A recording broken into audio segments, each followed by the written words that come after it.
Chapter 1 Milu. In the port town of Spadamaluz, the Don Quixote pirates have established a temporary base in the North Sea. By 9 o'clock in the morning, the principal members of the Don Quixote family had gathered around the dining table in a warehouse behind the garbage disposal site, commencing their meal. Milu, today you will accompany Gladius and the others to the town to handle the issues with the Laga gang, said Doflamingo, wearing sunglasses, addressing a black-haired boy clad in a black short-sleeve shirt who was seated beside Baby Five at the far end of the table. All right, Mila mumbled in response, chewing on his meat. Having traversed into the world of One Piece nearly a year ago, he had gradually acclimatized to the various undertakings of being a pirate since joining the Don Quixote family 6 months prior. Hey Mila, how many times have I told you not to brush off Doflamingo's words? Are you even listening? Torbol dragged out his words, his nose dripping. Haha, Milu is definitely going today. I heard that there are 2 devil fruits among the goods the Laga gang is handling today. Diamante chuckled, shaking his glass of red wine, seeing that Milu completely disregarded Torbol. Torbol, unperturbed, shifted his gaze to a filthy child approaching from outside the warehouse. Hey Ro, it's been a week. Are you here to give up? You look like you've been thoroughly dealt with by Corazon, worse than Milu ever was. Torbol remarked mockingly, with his peculiar speech pattern. Don't involve me in this, Milu retorted, finally finishing his meat and glaring at Torbol as he reached for a slice of pizza. To join the Don Quixote family, Milu had indeed endured considerable beatings. The imposing Corazon seemed intent on preventing anyone from joining the pirate crew. As for the news about the devil fruits mentioned by Diamante, Milu had already learned of it from Jorah, albeit at the cost of babysitting that little rascal, Dringe, for 3 days. It's nothing to worry about if that annoying brat can endure. There's truly nothing to fear. I have already witnessed the depths of hell, Ro said, clenching his fists, his tone somewhat grim. Fufufu, it's your prerogative to bluster, but Corazon is my most cherished brother.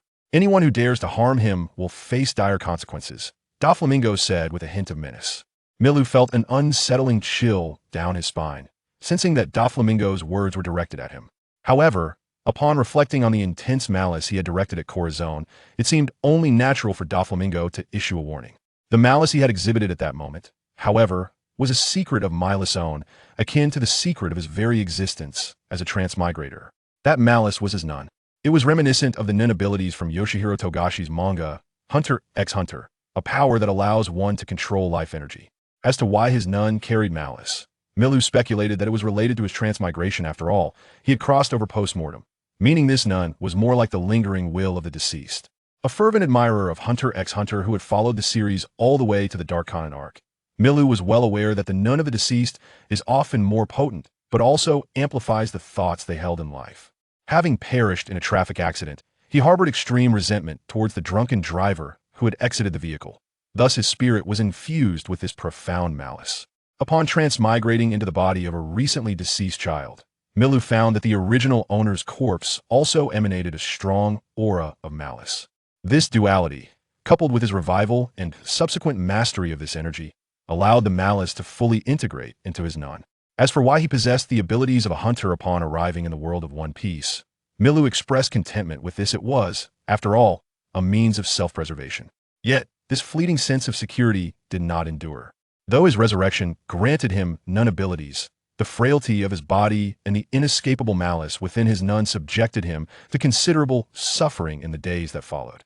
Thus, upon joining the Don Quixote family, Milu was initially reluctant to reveal his nun abilities. However, after being thrashed by Corazon for 2 days without drawing Doflamingo's attention, he had no choice but to unleash his nun, using the malice within it as leverage.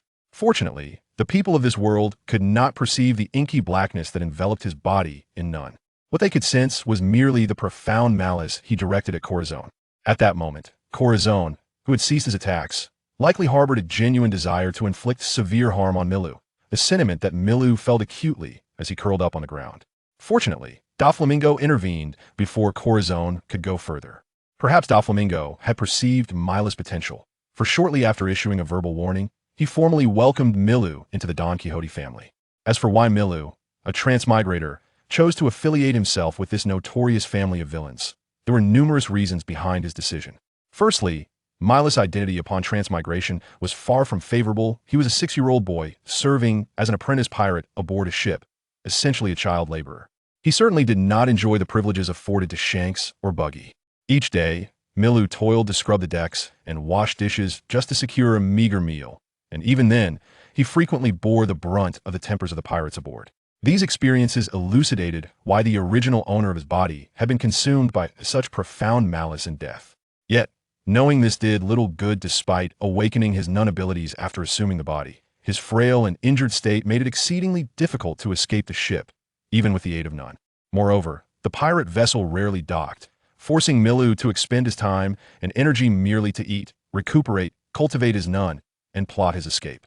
This arduous existence continued for several months, until, feeling particularly dejected after yet another beating, the pirate crew encountered the Don Quixote family.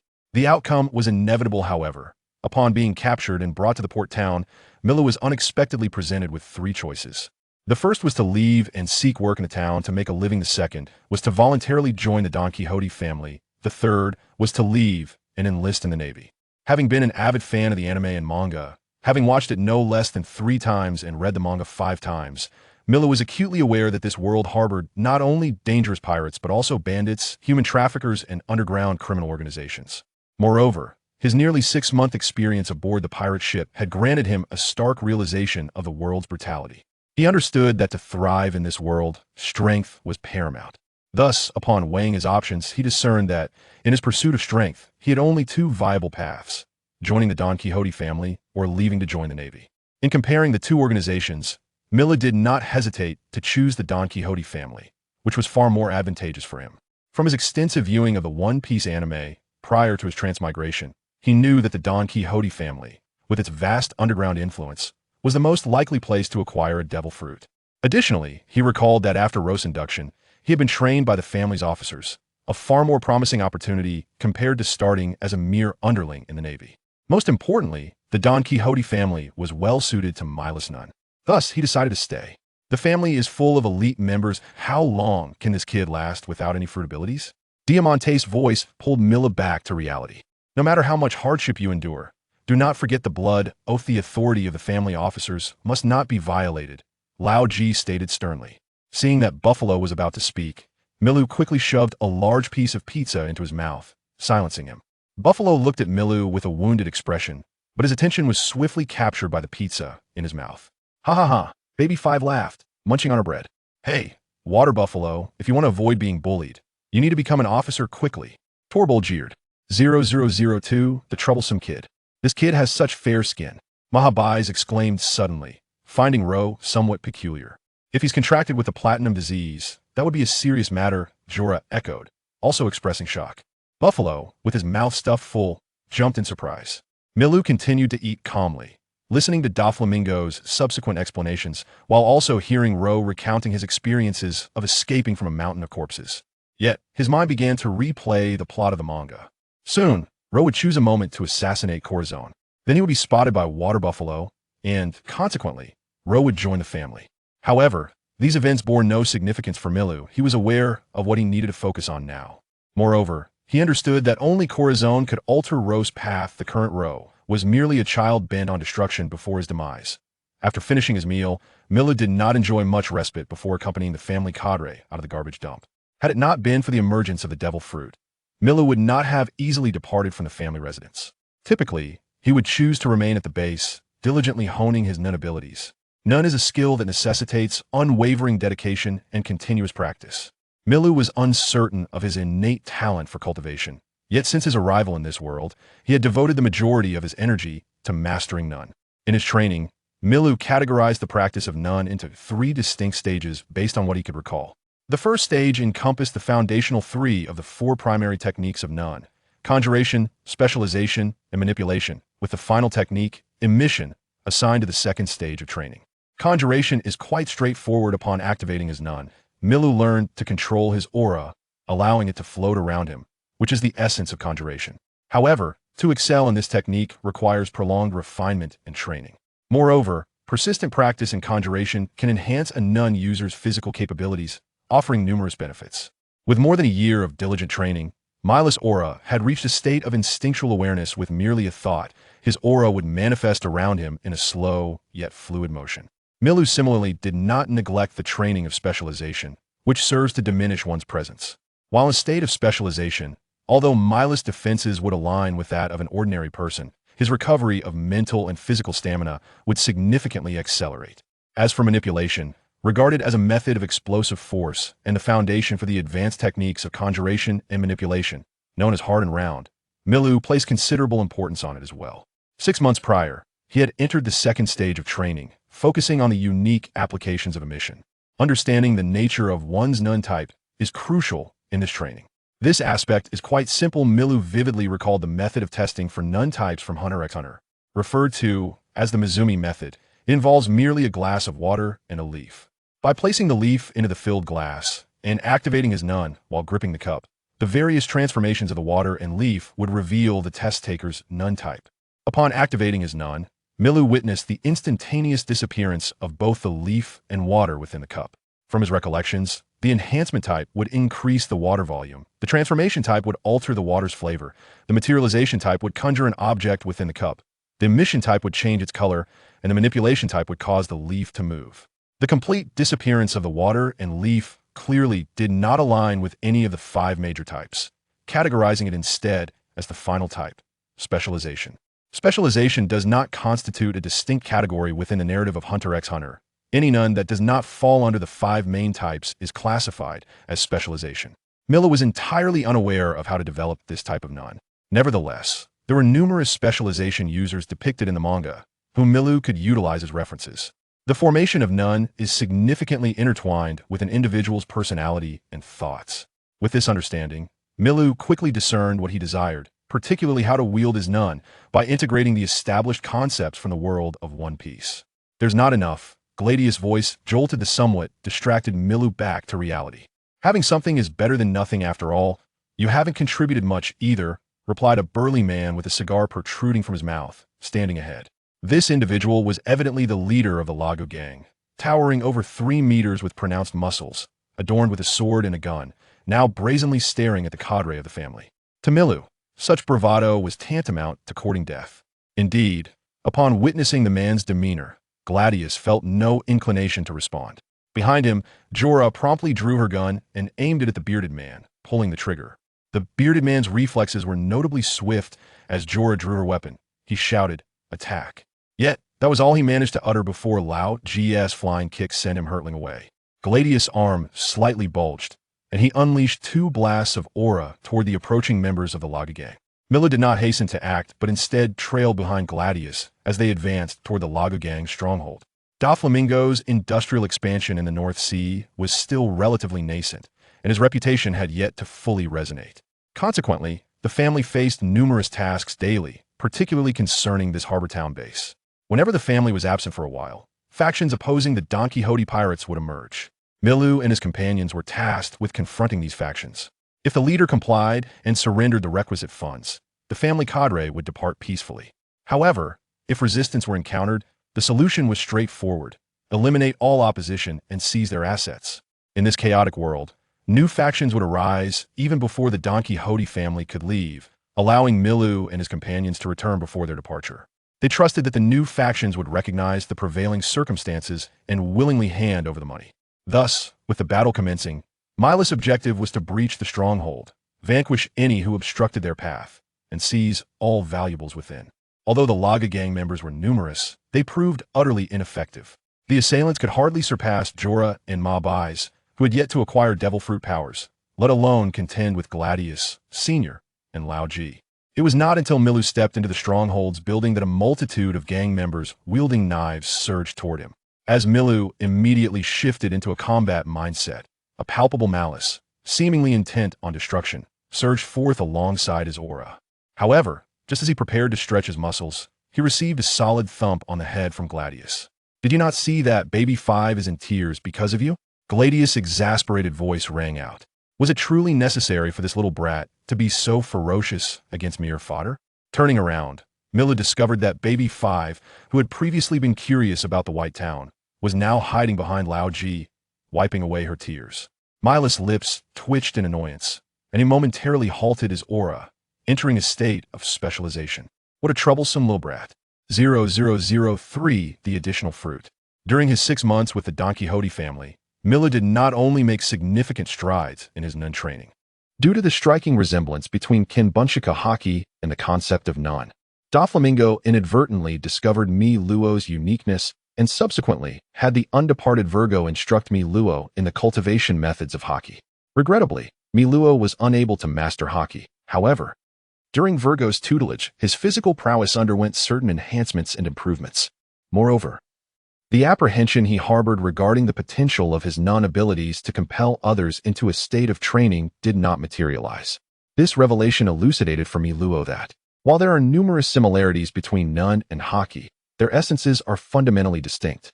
Although it is somewhat lamentable that he cannot cultivate Kenbunshika hockey, Miluo has no choice but to gradually confront reality and choose to relinquish that pursuit, devoting his entire energy to the mastery of Nun.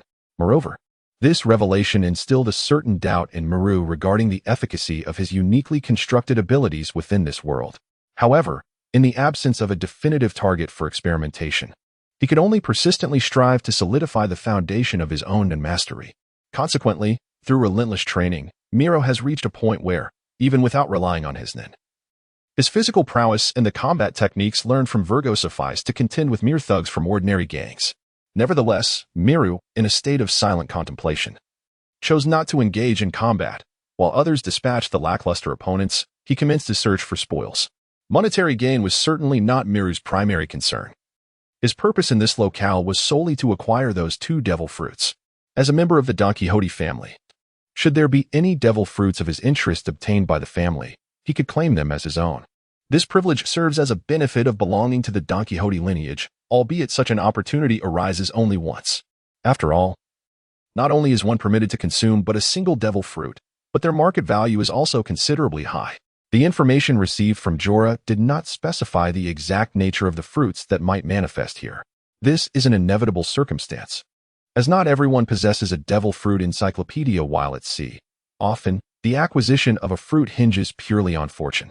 Moreover, the depiction of the devil fruits that Milu observed from Doflamingo was far less than he had anticipated. These devil fruits, approximately the size of a pineapple, could not be accommodated in the money-laden boxes. At the back of the house, there was a small warehouse where Milu immediately spotted 2 large chests and several barrels filled with food. If the information were indeed accurate, the devil fruits must be contained within the chests. Hastening to the side of the chests, Milu swiftly pried them open. Indeed, 3 fruits adorned with peculiar patterns revealed themselves within. Why are there 3? Milu pondered, somewhat perplexed.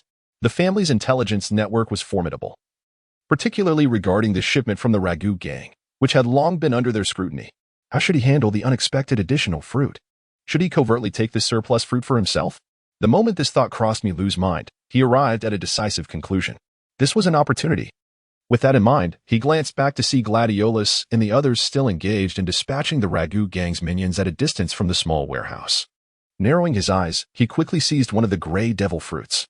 After surveying the vicinity, the only feasible option that came to mind was to conceal the devil fruit within one of the nearby food barrels. As he watched the fruit become obscured by the food, Milu swiftly called out to the others in the room, "I found them. Pack them up. We're leaving." Gladiolus adjusted his attire and, having dealt with the riffraff, entered the small warehouse. "There's quite a bit of money here," remarked Baby 5, who followed closely behind, lifting a small leather suitcase while gleefully rummaging through the wallets of the fallen thugs scattered on the ground. Milu scoffed slightly. He wondered how much money such lowly thugs could possibly possess, questioning from whom she had learned such miserly ways. Take the money and the fruits. Gladiolus began searching through the room as well. Besides the 2 chests of treasure, he indeed discovered another 2 boxes filled with money. Mahabais, who entered last, was straightforward, taking a few steps forward to glance into the treasure-laden boxes before hoisting one onto his shoulder with satisfaction, declaring, "Not a bad haul." "What fruits are these, Milu?" Rauji inquired as he stepped into the room. Milu carefully examined them. One was an unknown fruit not depicted in the catalog, while the other, if he was not mistaken, appeared to be the paper fruit from the Paramecia category. "Do you desire either?" Gladiolus scrutinized the fruits closely, confirming Milu's assessment. Milu tossed the fruit toward Mahabais, stating, "The paper fruit seems promising. As for the unknown fruit, I prefer not to take a gamble." Mahabais clumsily caught the fruit, casting a resentful glance at Milu before tossing it into the box. "The paper fruit, you say?" Gladiolus nodded. Paramecia fruits generally possess valuable abilities. "It is indeed worth considering." Milu acknowledged with a nod, though his true concern was not the power of the fruits, but rather the mere fact of their existence. The emergence of the paper fruit, a superhuman-type fruit, feels rather promising for Milu, especially the additional fruit that could potentially simplify many of his endeavors. The contents of the room were sparse, quickly scoured clean by the others, who showed little interest in staples such as rice and alcohol. Before departing, Milu cast a lingering glance at the large barrel. While the location was not far from the family residence, the preservation of the fruit would ultimately hinge on fortune. Baby Five appeared particularly intrigued by Law and, as the group made their way outside, reignited the conversation regarding the white town of Fervance. Listening to Gladius and the others recount tales of Fervance imparted a peculiar sensation to Milu. However, he felt little empathy for the plight of Fervance. For in the face of boundless greed, the populace seemed insignificant in the eyes of the royal family and the world government. It is essential to recognize that at the pinnacle of this world reside the celestial dragons. In the manga Milu has perused, aside from the 5 elders and the enigmatic Emu, 9 out of the remaining 10 celestial dragons are portrayed as arrogant fools, utterly detached from reality. The only normal instances to consider would be Don Quixote and Nefertari. In this context, the emergence of the tragedy of Fervance seems quite natural. Moreau listened to the discussions about Fervance as if he were merely hearing a tale, while his mind was preoccupied with thoughts of the devil fruit he had concealed. Judging by the patterns on that fruit, it was evident that it belonged to the Zoan type, seemingly an ordinary beaver fruit. The devil fruits are classified into 3 categories: Logia, Paramecia, and Zoan. Among these, Logia is widely recognized as the strongest type, likely due to the ability of its users to become elemental.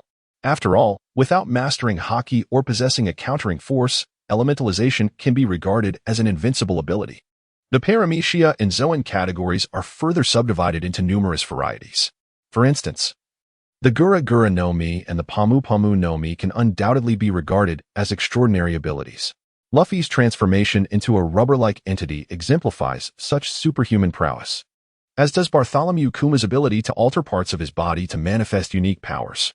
Additionally, there exist abilities that allow for manipulation and creation ex nihilo, such as the Midas-like capabilities of the Jinto no Mi, which grants complete control over gold, and the ability to conjure biscuits out of thin air with the Bisca no Mi.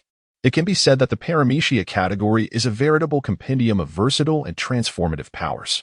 The animal category is considerably simpler, divided into 3 distinct types. There are ordinary individuals capable of transforming into common creatures such as chickens, ducks, dogs, and pigs, ancient type users who can metamorphose into dinosaurs and mammoths, and mythical beast users who can assume the forms of fantastical creatures like the phoenix and the 9-tailed fox. The beaver fruit, concealed by Milu, can be regarded as an exceedingly mundane fruit, one that would hardly attract attention even within the Don Quixote family, as it is deemed a rather feeble fruit. Naturally, Milu would not consume it either. He retained this fruit solely to complement his own nun abilities.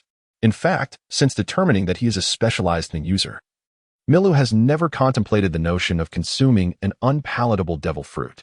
In comparison to the evidently flawed abilities of devil fruits, Nun, which promotes longevity and possesses no apparent shortcomings, is undeniably more exquisite. Moreover, under the condition of possessing the ability to wield Nun, one need not necessarily consume a fruit to acquire its powers. Upon departure, Miru realized that there were indeed numerous individuals aiding Lago.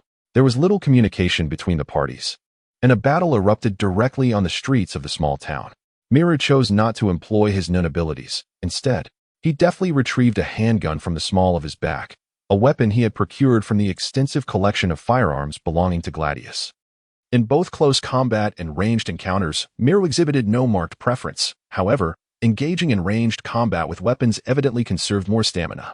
Moreover, Milu's marksmanship is commendable. Although he cannot achieve a perfect accuracy, he at least manages to avoid missing his targets entirely.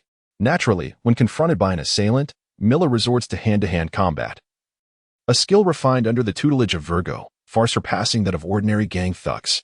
During his 6-month tenure with the Don Quixote family, Milu observed that they rarely resorted to violence against civilians, primarily because there was little of value to plunder from them, and every operation conducted by the family was meticulously planned with a clear objective. The Ragu gang, aside from their leader, consists mainly of common young ruffians. To Milu, such a gang is easily subdued by any cadre dispatched by the family, rendering the entire confrontation devoid of any significant challenges. They would seize the loot, eliminate their adversaries, and return to the Don Quixote pirate stronghold with their spoils. Milu felt as though he was merely going through the motions. However, on the return journey, he caught a glimpse of Law hurrying towards the port. Initially, Milu dismissed it. But upon arriving at the stronghold to find Buffalo indulging in several ice creams, he suddenly realized Law must be making his escape. It appears he has successfully executed the ambush on Krasen. Milu couldn't help but glance at Buffalo a few more times. This fellow would betray even family members for food, truly remarkable. One wonders what the criteria for recruitment are under Doflamingo's command. As the family's lackeys were securing the stolen goods in the warehouse, Milu approached to retrieve the paper fruit. "Have you made your decision?" Gladiolus inquired. Having maintained a good rapport with Milu, he had been observant of Milu's obsession with devil fruits and had anticipated that he would seek a potent Logia-type fruit. This fruit seems quite satisfactory, Milu nodded. Gladiolus refrained from further comments, perhaps believing the paper fruit to be an exceptional acquisition after all. Milu harbored no grand expectations. He merely hoped that the paper fruit resembled the creation-type fruits possessed by Doflamingo and Virgo. Upon encountering a recently awakened Doflamingo in the warehouse, Milu boldly expressed his desire for the fruit. "If you wish for it, then consume it," Doflamingo remarked nonchalantly, showing little regard for the paper fruit, particularly since it would be ingested by a family member. Milu nodded and, amidst the astonished or amused gazes of onlookers, stowed the devil fruit in a gray cloth bag. Milu, aren't you going to eat it?" Tori Pole inquired, tilting his head in a comical manner. "Indeed, I plan to wash it and savor it slowly upon my return," Milu replied with a solemn demeanor, yet inwardly he mused. "Do these birdmen expect me to humiliate myself? I certainly do not have the habit of publicly indulging in such disgraceful acts. What is there to savor? It's utterly unpalatable," Senor bluntly stated. "Mahabais, go fetch that little rascal Law," Doflamingo ordered, sensing the absence of amusement. Mahabais, loyal to a fault, did not hesitate and promptly made his way outside. Jorah's eyes brightened as if struck by inspiration, and he followed suit. At that moment, Carlson happened to walk in.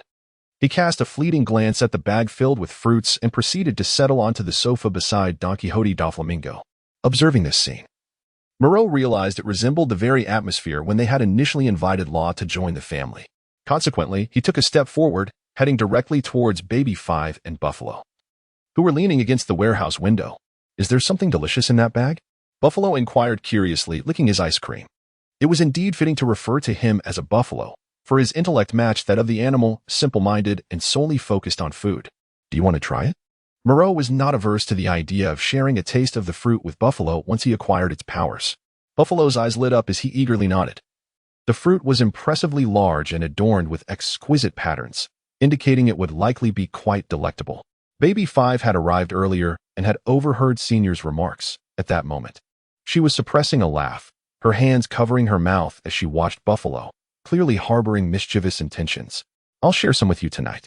Moreau speculated that a single bite of the devil fruit would grant him the abilities he sought, and he anticipated having plenty left over.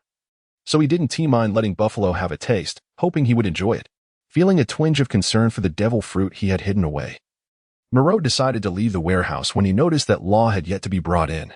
Law's joining was not a matter of significant importance. Doflamingo, seated in his chair, was lost in thought and would hardly concern himself with the comings and goings of family members. As he exited, Moreau fortuitously encountered Mahabais, who was supporting Law by one arm. Ho, Moreau, aren't you curious about how the young master intends to deal with this little brat?" Jorah teased, adding, "From tomorrow onwards, the responsibility of looking after Drinjay will fall to you. I've prepared a maid outfit just for you." "What is there to see?" Moreau scoffed. "And when did I ever agree to wear a dress? If you don't wear a dress, how am I supposed to have you take care of Drinjay?" Jorah replied, perplexed. "Besides, if you don't wear a dress, Drinjay will cry, and I'm sure you wouldn't want to see that adorable little brat in tears." Moreau realized that Jorah's true intention was to see him in a dress. Her claim of looking after Drinjay was merely a pretext. This led him to think of Drinjay with a bow tie. It was no wonder he would grow up to be so effeminate, all thanks to Jorah, the old witch. Should he take the opportunity to dress Drinjay in a cute boyish outfit? To be honest, the little brat had been rather charming in his youth. However, casting aside that thought, Moreau coldly rejected the idea. Don't be ridiculous. In a bid to demonstrate his resolution against wearing women's clothing, he summoned a hint of his aura, making himself appear both menacing and eerie. It must be said, the malice infused in his aura proved effective in intimidation. Ugh, fine. If you don't want to, you don't have to. Jorah murmured in exasperation as she observed Miro's sudden transformation from a cute boy to a fearsome little devil. You're so pretty, yet your personality is utterly unpleasant. Not at all charming. How infuriating. Indeed, what a jerk, Law chimed in, still being supported. Hey, you have no right to speak here. Miro shot an icy glance at Law. It was just a lesson I taught you. What is there to hold a grudge about? Jorah, somewhat dissatisfied, refrained from continuing her banter with Miro, for Doflamingo was still awaiting their return with Law. Milu hastened his return to his abode, a quaint building adjacent to a warehouse. Upon entering his room and ascertaining that no one had followed him, he swiftly leaped through the back window, plunging into the narrow alleyways of the town. After navigating through the winding passages for quite some time, he finally arrived at the headquarters of the Laga gang. Following Milu's departure, many members of the gang had reclaimed the premises to rest and recuperate. Naturally, Milu's arrival stirred the gang members from their lethargy. Damn it.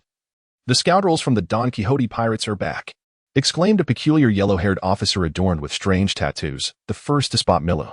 As he shouted, he drew his firearm and aimed it directly at Milu. The previously listless members of the Laga gang instantly transformed into a state of heightened alert, resembling startled birds. However, upon realizing that Milu was alone, their expressions morphed into fierce grimaces. Damn it, we can't contend with that officer, but you, insignificant brat, dare to provoke us alone?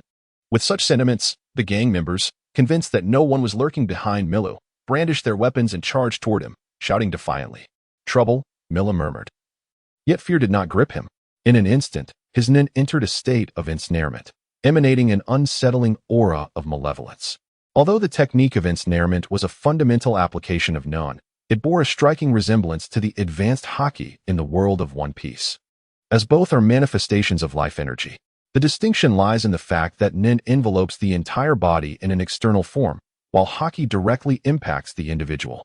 Nevertheless, with the combination of his Nen abilities and combat skills, Milu found it exceedingly simple to handle the battered members of the Laga gang. The only individual worthy of mention within the Ragu gang is its leader.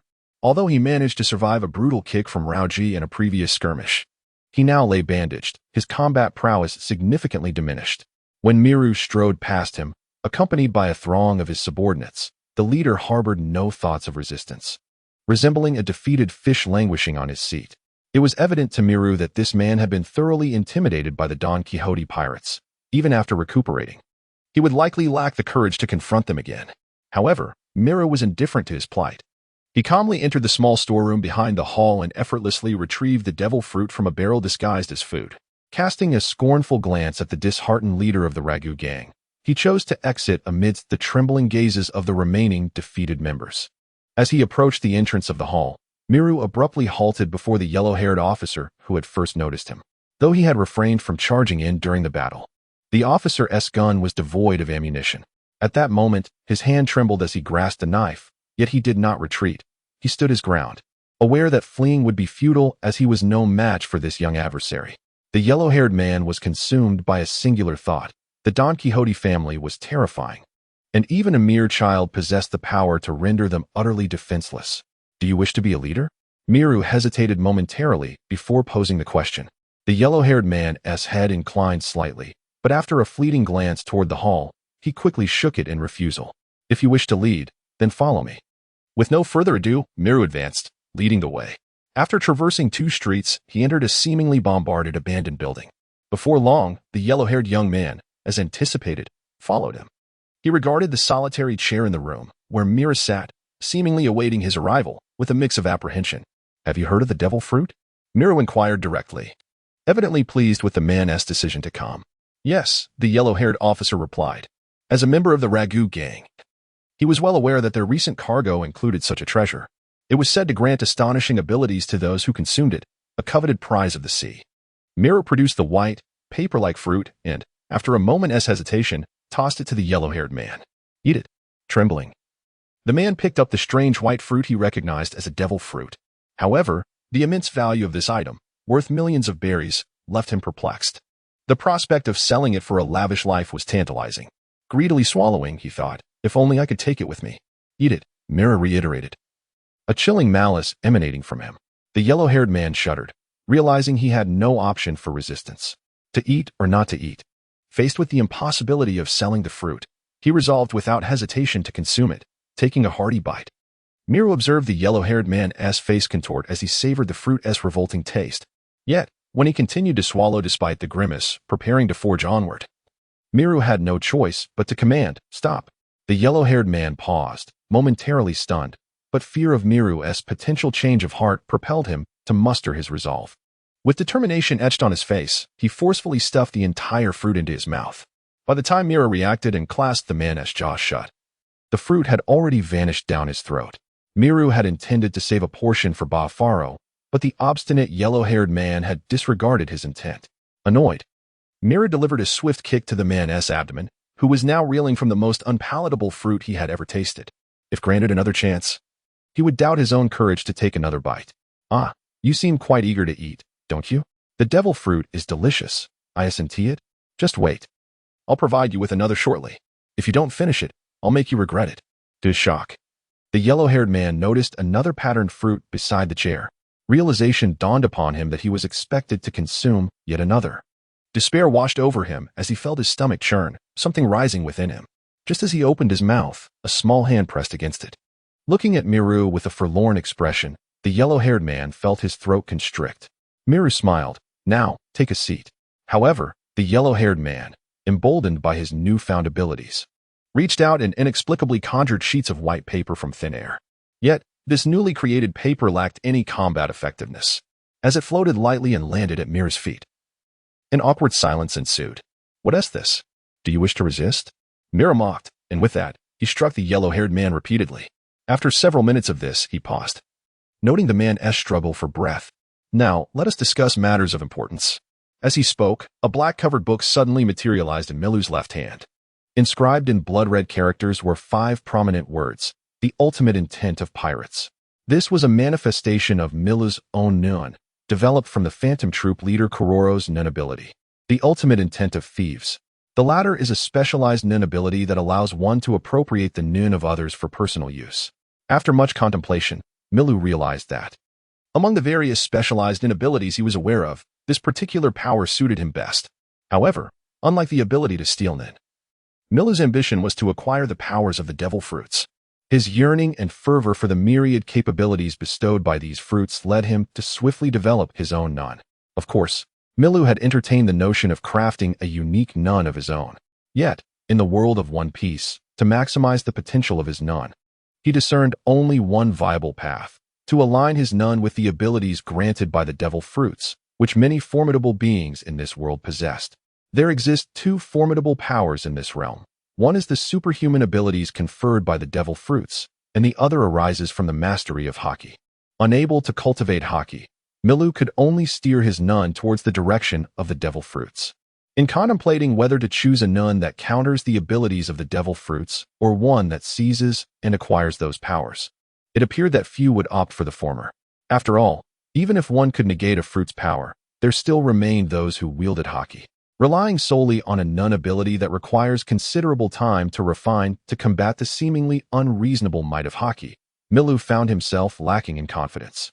Yet, if he could obtain the power of a devil fruit, coupled with his nun ability, he would eliminate his weaknesses, thereby gaining a multitude of options in confrontations against both haki users and other ability wielders. The intention behind allowing the yellow-haired individual to consume the paper fruit is rooted in Milu's desire to ascertain whether his ability, linked to the devil fruits, can indeed flourish in this world. Although Milu had already discerned during the water test that his nun could be utilized in this realm, the devil fruits, akin to haki, represent a unique power inherent to this world. The uncertainty surrounding whether nun can exert its influence on devil fruits, particularly in the absence of the ability to cultivate haki, has been a persistent concern for Milu. Once success eludes him, his only recourse is to seek out a sufficiently potent devil fruit, dedicating himself to mastering both the fundamental applications and advanced techniques of nun. Alternatively, he could embark on a gradual journey to rediscover a method to enhance his own nun, though he finds himself utterly at a loss regarding this approach. Nonetheless, such considerations are only pertinent in the event of failure in his attempts at theft. Presently, Milu's focus must be on fulfilling the conditions necessary to utilize the ultimate technique of a pirate. The prerequisites for stealing abilities closely mirror those of Krallo's ultimate thievery. First, one must witness the ability user employing their powers firsthand. Second, one must pose inquiries regarding the user's abilities, receiving responses in return. Third, the hand of the ability user from whom the power is being stolen must make contact with the black book. Lastly, all three conditions must be fulfilled within a single hour. These regulations govern the act of stealing a devil fruit ability, while a distinct set of rules applies when utilizing a devil fruit. This complexity renders none abilities more intricate than those of devil fruits and hockey. As the yellow-haired individual conjures a multitude of blank sheets, Milu, with the black book in hand, has already satisfied the first condition by witnessing the user employ their powers. The second condition requires him to pose a question regarding the fruit's abilities. Noticing that the yellow-haired individual is seated obediently, Milu opens the black book and stands before him. So, do you know what fruit you have consumed? The yellow-haired individual responds with uncertainty. The paper fruit? It is understandable that he is unsure of the name, as the titles of fruits are typically designated by their respective owners. Moreover, through the name of the fruit uttered by the blonde-haired individual, Milu was able to ascertain one thing. Inquiring about the true name of the fruit would not enable him to fulfill the second rule. Thus, he continued his questioning. What are your specific abilities? I can create an abundance of paper and control the sheets that I have conjured, replied the blonde. As once again a palm-sized piece of paper materialized in his hand, he manipulated the paper as though it were a disobedient little creature wriggling in his palm. Excellent. Milu smirked slightly, clearly pleased that his inquiry regarding the general capabilities of the fruit had been answered, thereby satisfying the criteria of the second rule. Confirming this, Milu presented the black book before the blonde-haired man. May I touch this book? Despite the interrogative form, the tone was commanding, and the blonde was evidently aware that he had no right to refuse. Under Milu's watchful gaze, he obediently touched the enigmatic black book. Yet before he could fully sense the icy malice emanating from it, the book was snatched away. All right. Milu stepped back and eagerly opened the first page of the black book. 0007 Ability Solidification. A semi-transparent image of a white devil fruit appeared on the previously blank page, accompanied by 4 Chinese characters. Paper fruit. Milu felt that as long as the page remained on this illustration, he could conjure various types of paper at will. This sensation was indeed wondrous. However, just as Milu was about to experiment, the blonde's voice interrupted his thoughts. Hey, why can't I use my ability? The moment the blonde withdrew his hand from the black book, he discovered that the power to create paper had vanished. No matter how hard he tried to replicate the sensation he had felt earlier, he could not summon the ability to create paper. Milu had no intention of clarifying this for him. Instead, he turned and retrieved another devil fruit, presenting it to the blonde. Eat this. The blonde, still bewildered as to why the ability he had just gained had disappeared, gazed at the fresh devil fruit before him, nearly on the verge of tears. Internally, he screamed at Milu, "Are you a devil? This could kill me." After holding the fruit for a lengthy moment, his forehead glistening with cold sweat, he finally mustered the courage to speak, trembling. "Will it really not kill me?" "Absolutely not," Milu replied coldly. "However, if you refuse to eat it." The malevolence emanating from Milu made the blonde feel as if he were plunging into an icy abyss. He wished to resist, but the wounds from earlier and Milu's prowess made it clear he had no chance. Regret washed over him. He should never have followed with the hope of gaining fortune through danger. Yet, there was no time left for hesitation. Eating the fruit might grant him a chance at survival, but to resist would surely lead to death. Furthermore, he felt that if he did not eat it willingly, that terrifying little devil would force the fruit into his mouth. Thus, while cursing Milu in his heart, the blonde closed his eyes and bit down. If I must die, then so be it. Surprisingly, he found it wasn't as terrible as he had expected. This was the first sentiment of the tearful blonde. While he continued to consume the fruit, oblivious to the circumstances, Milu focused intently on the black book, watching as the semi-transparent image of the fruit gradually became clearer, a smile emerging on his face. As he lifted his gaze, Milu observed the blonde-haired youth, who was gradually sprouting brown hair after ingesting the second devil fruit. Lost in contemplation, although he had long understood that according to the rules, the blonde would not suffer a catastrophic fate of his body exploding due to the curse after consuming the second fruit. Witnessing it firsthand led Milu to ponder another possibility.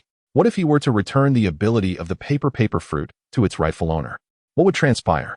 Would the abilities of the user lead to their demise? Or would they, like Blackbeard, master 2 powers? He suspected it would be the latter, yet he remained uncertain and unwilling to test this theory. After all, if his speculation proved correct, he would lose both devil fruits simultaneously. The speculation proved incorrect. According to the established rules, he would be unable to reclaim the powers of the paper fruit. In other words, regardless of the truth. As long as he returned the powers of the paper fruit to the original victim, he would forfeit one of his own fruit abilities. This transaction was decidedly unprofitable. However, while Milu was lost in thought, he failed to notice Huang Mao, transformed into a colossal beaver, surveying the dilapidated house with its walnut-sized, pitch-black eyes. Suddenly, with a powerful thrust of its hind legs, it turned and charged towards the gaping hole in the house that faced the sea. "Stop! Don't go!" Mila reacted the instant the beaver bolted. The beaver's size was considerable, and by the time Mila's hand reached for the gun at his lower back, the massive creature had already leapt from the house into the ocean. As Mila reached the hole, he heard a loud splash. "Don't think that turning into a beaver grants you the ability to swim," he remarked, watching as the beaver sank without even a struggle. When Milo had departed from the Lagu gang, he hadn't considered the implications. The derelict house was not far from his family's territory, and he could see the family's refuse dump from the edge of the hole. This proximity caused Milo to hesitate, contemplating whether to leap into the sea to rescue Huang Mao. However, upon spotting the pirate ship and the figure of Diamante aboard it near the refuse dump, he promptly abandoned the thought of saving Huang Mao. He could not be certain that his leap would go unnoticed by the family members in the distance. If discovered, dealing with Huang Mao would become a predicament, especially since Huang Mao possessed information he should not know. Mila had previously pondered whether to silence him permanently. After all, he and Huang Mao had always been adversaries. His hesitation was not born of sudden compassion, but rather a sense of obligation. Discarding Huang Mao after using him seemed unjustifiable, particularly since he had maliciously allowed Huang Mao to consume 2 devil fruits. Yet, now that Huang Mao had chosen a path towards self-destruction, Milu felt compelled to respect that choice. Nevertheless, this decision came at a cost to him, as Huang Mao still retained the power of the beaver fruit. Milu's earlier indecision about eliminating Huang Mao was largely tied to this fruit ability. Unlike the thief's ultimate aim, Milo had considered how to retain the fruit abilities he coveted within the Black Book while establishing the rules for the pirate's ultimate intent. It was crucial to note that the abilities stolen by Kororo would vanish with the death of their original owner, a scenario Milu wished to avoid at all costs. Based on this consideration, Mila contemplated a swap, exchanging the false for the genuine or the defective for the functional. Thus, the rule he established was that when the victim consumed a second devil fruit, the ability he had stolen would become solidified within the Black Book, only reforming into a new devil fruit upon the original owner's demise. The validity of this rule lies in its essence, unlike the abstract nature of psychic abilities. The powers derived from devil fruits are fundamentally anchored in a mysterious fruit. In other words, when Huang Mao consumed the beaver fruit, the consequence of his demise translated into Miri gaining near-permanent access to the capabilities of the paper fruit. However, the act of substitution is not limitless, as it can only be employed once on a single individual. Under such circumstances, Mira's aspiration to acquire the beaver fruit's powers necessitated not only resurrecting Huang Mao but also ensuring his continued survival. Otherwise, Huang Mao's death would result in the disappearance of the stolen beaver fruit from the Black Book. Faced with the stark imbalance between the benefits and troubles that the beaver fruit could bring, Miru's choice to quietly observe the sea became inevitable. Yet, as he stood there in contemplation, he found himself puzzled by Huang Mao's sudden flight. Was it an awareness of his ill intentions? Or did he believe that transforming into a beaver would grant him the ability to swim away? Upon reflecting on Huang Mao's previous actions, Miru suddenly recalled that Huang Mao had exclaimed, "I will die," when consuming the second fruit. Could it be that he was aware of the information regarding the fatal curse that befalls those who consume 2 devil fruits? If this were the case, it would certainly explain his subsequent actions after acquiring the abilities of the paper fruit. Standing at the edge of the gaping hole, Mira chose to refrain from further pondering Huang Mao's predicament. After all, having spent over a year with the pirate crew, he had unwittingly acclimated to their methods, even if he did not entirely endorse them. Nevertheless, the insidious power of habit had taken its toll. Holding the Black Book in one hand and raising the other slightly, Mira conjured several sheets of white paper from thin air. The sensation of wielding the devil fruit powers felt familiar, reminiscent of his initial awakening of psychic abilities. It embodied an instinctual capability. Once mastered, it becomes ingrained and unforgettable. This ability shares a common trait. It strengthens progressively through continual development, usage, and training. Naturally, Another shared characteristic is that these powers demand physical stamina. This was the essence of the paper fruit for Miru. He found himself somewhat at a loss, as his current limitation in strengthening himself stemmed from this very stamina. Regardless of the calculations, he was merely a 7-year-old child. Despite training in the aid of his psychic abilities, a year and more was insufficient for any substantial breakthrough. Miru estimated that his physical capabilities likely fell short of even Hoya, the weakest martial artist among the family members. Yet, there was little he could do. Physical prowess is something that accumulates gradually and cannot be hastily forged. After experimenting with his abilities in the dilapidated house for over half an hour, Miru finally stowed away the manifested black book. With one last glance at the spot where Huangmao had fallen into the sea, he did not linger. Turning away from the crumbling abode and hastily making his way toward the junkyard. As he approached the family's stronghold, Miru began to slow his pace. Once he had cultivated his psychic abilities to a certain extent, his life's ambition in this world gradually crystallized. He resolved to gather every devil fruit power he coveted in this realm. It was precisely this insatiable greed that enabled Miru to forge the profound pirate's intent, a capability that allows him to usurp the powers of others' devil fruits. After all, the nature of one's psychic energy is profoundly intertwined with their character and aspirations. Upon arriving at the port town, Miru had joined the Don Quixote family without a moment's hesitation, drawn by the fact that many of its members wielded devil fruit abilities. All he required was an opportunity, an affirmation that his psychic energy, the pirate's intent, would yield tangible and effective results against the devil fruits. Following that, his plan was to orchestrate a significant heist within the family. Indeed, this place not only housed superhuman devil fruits like the string and stone fruits, but also whispers of formidable powers such as the weapon fruit, snow fruit, toy fruit, and surgery fruit. Miru was deeply invested in these fruits. However, the notion of acquiring them all was evidently unrealistic given his current strength. What he could achieve was to maximize his gains upon departing from the Don Quixote pirates. At the very least, he aimed to secure several of the following: the weapon fruit, string fruit, bomb fruit, stone fruit, and fluttering fruit. Upon his departure, his objective naturally fixated upon the surgery fruit. It is worth noting that this is one of the most extraordinary fruits in the world of One Piece, a capability that even the world government covets with great fervor. Milla had no reason to relinquish it, even if the future consumer of the fruit would be a character he holds dear, Trafalgar Law. Yet, the acquisition of this fruit remains a distant prospect. Currently, it is the mid-year of the 1506th year of the Sea Circle calendar, while the emergence of the surgery fruit is anticipated in the latter part of 1508, approaching the year's end. Of course, this timeline is merely Milla's estimation. Law's period of study with his family lasts 2 years, and he is taken by Corazon to consume the devil fruit 6 months after departing from his family. As for the location of the surgery fruit's appearance, Milu recalls it will be on a desolate island near a place called Fayan Island. By comparing maps, he also discovered the precise name of that small island, Minion Island. However, these matters were ones he would only contemplate 2 years later. For now, he needed to remain concealed within the confines of the Don Quixote family for an extended period. Moreover, the recently acquired abilities of the paper fruit and the pirate's ultimate technique require a period of adjustment for effective utilization. Furthermore, employing the pirate's ultimate technique is governed by several restrictive rules. Firstly, when utilizing a stolen ability, the black book must be manifested in the left hand, and one must turn to the page detailing the ability in question. Secondly, if the original user of the stolen devil fruit consumes another devil fruit, the stolen ability will remain fixed within the black book until the holder of the book meets their demise. Thirdly, the original user of the stolen devil fruit ability may reclaim their power by tearing out the relevant page from the black book. Lastly, any ability reclaimed by its original owner cannot be stolen a second time. Contemplating this, Milu promptly manifested the black book. Since the black book will be essential in future battles, it is prudent to keep it manifested in hand from this day forth. Moreover, the capabilities of the paper fruit conveniently serve as an excuse for his perpetual embrace of the black book. Moreau gazed at his somewhat diminutive frame. Feeling a twinge of exasperation, the black book seemed rather oversized for him at this moment.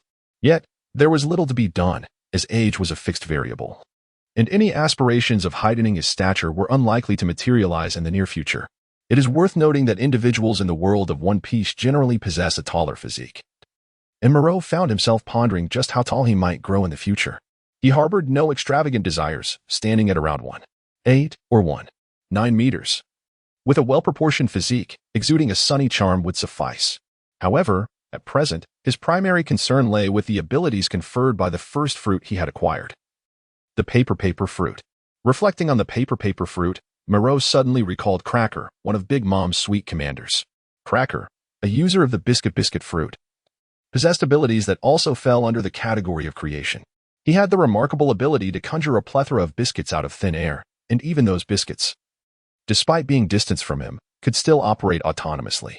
Doflamingo, who possesses the ability of creation, can even conjure avatars. This raises the question, what capabilities could the paper fruit possess if fully developed? Milo found himself intrigued by the possibilities. Shortly after returning to the family residence, Buffalo and Baby 5 approached him, revealing that a new addition had been made to their family of little ones. Milo shrugged it off, feeling a tinge of regret regarding Doflamingo's choices, noting that among the 5 little ones in the family, apart from Dringe, none were wholly loyal to their kin. It was evident that Buffalo did not come merely to share this news, as his eyes wandered restlessly around Milo's room. Stop searching. That thing was utterly inedible. I took a bite and tossed it straight into the sea, Milo interjected, exposing Buffalo's true intentions. Buffalo, somewhat incredulous, pouted, while Baby 5 wore a displeased expression, eager for amusement. Upon noticing their demeanor, Milo promptly began to usher them away. In the days that followed, with the addition of Law, the family members commenced their training under the guidance of Don Quixote Doflamingo. Previously, while Corazon had also undergone training within the family, his sole instructor had been Virgo, who excelled in hockey and physical combat. Since Virgo was dispatched, Mila could only trail behind various cadres to learn, a stark contrast to the educational circumstances afforded to Luo. Perhaps in Doflamingo's mind, Luo would eventually become his right-hand man, while Mila would remain, at best, a mere family subordinate. Given this disparity, there was little to discuss. However, when the family cadres commenced training, Luo, Milu, Baby 5, and other youngsters were unexpectedly included in the training regimen. This development pleasantly surprised Milu, who had been preparing to take on the role of a mere auditor.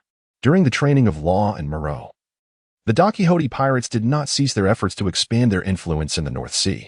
Amidst this relentless cycle of battle and cultivation, 2 years passed for Moreau almost imperceptibly. Seated upon a white origami crane, Moreau gazed down from the skies at the Don Quixote pirate crew and the pursuing naval vessels. The disappearance of Corazon and Law was news Moreau had received from Senya regarding Doflamingo before the origami crane took flight. This intelligence made Moreau acutely aware that the arrival of the Ope Nomi was drawing ever closer. He had lingered within the family for a sufficiently extended period, rendering his continued presence somewhat devoid of purpose. Over the course of more than 2 years, despite his 9-year-old demeanor, he had made significant strides in medical skills, physical prowess, and even in the mastery of both his mental and fruit abilities. The plan to depart from the Don Quixote pirates and head towards Minion Island was now ripe for execution. Miru, bomb. Gladius, came the voice from the pirate ship below. Miru, who had not permitted the paper cranes to ascend too high, withdrew his gaze. With his left hand clutching an open black book, he extended his right hand forward, conjuring a flurry of vibrant paper cranes into existence. After circling around him in the air, the paper cranes darted directly towards Gladius. Removing his gloves, Gladius gently tapped each approaching paper crane with his fingers, seamlessly bestowing upon them the explosive capabilities of the bomb fruit. The power of the bomb fruit allowed him to detonate any inorganic matter he touched, including his own body. Although the colorful paper cranes created by Miru possessed little intrinsic strength, they were perfectly complemented by the explosive abilities of the bomb fruit. The reason these small paper cranes are colorful is that the explosive power of plain white paper is rather inadequate. Milu vaguely recalls that paper is primarily composed of cellulose, an organic compound. Thus, to better harness the explosive capabilities of Gladius's bomb fruit, he had no choice but to create an array of flamboyant colored paper. As the cranes soared, they began to swell under Gladius's influence, yet their speed remained unabated, forming a procession towards the distant naval ship. The navy aboard the vessel seemed to have encountered such an assault numerous times as the plump cranes approached. Squads of armed sailors swiftly advanced, aiming their weapons at the airborne origami and pulling the triggers. However, the sheer number of cranes was overwhelming, and those that evaded gunfire expanded to their limits just as they neared the ship. Boom, boom, boom. Amidst the cacophony of explosions, the naval vessel was reluctantly compelled to decelerate. Full speed ahead, Doflamingo murmured, clutching the note left by Krasin, his voice tinged with displeasure over Krasin's abrupt departure. Milu's oversized paper crane descended onto the pirate ship. "Well done," Gladius remarked coolly. "I can fly too," Buffalo Barafaro protested, begrudgingly operating the ship's cannons. Over a month prior, the pirate crew had acquired 3 devil fruits, one of which was the rotate fruit, documented in the Devil Fruit Encyclopedia. Fruits that grant the ability to fly are quite rare. On the spot, Barafaro chose to consume the rotate fruit to gain its powers. Of course, as he devoured the fruit, he finally believed Milu's words from years past, that this peculiar delicacy was indeed unpalatable. The other 2 devil fruits, however, were not recorded in the encyclopedia. Moreover, during this period, Doflamingo has not taken the time to sell those 2 fruits. They should still reside in his chamber. Moreau has long set his sights on the fruits, yet he has been unable to find a suitable moment to infiltrate Doflamingo's quarters. Now that Law has departed, Moreau must hasten his actions. He casually closed the black book in his hand, causing the enormous paper crane beside him to instantly lose its vibrancy, becoming a mere lifeless ornament. The paper fruit and the biscuit fruit share some similarities. Not only do they possess the ability to create, but they also harbor a hint of superpower within.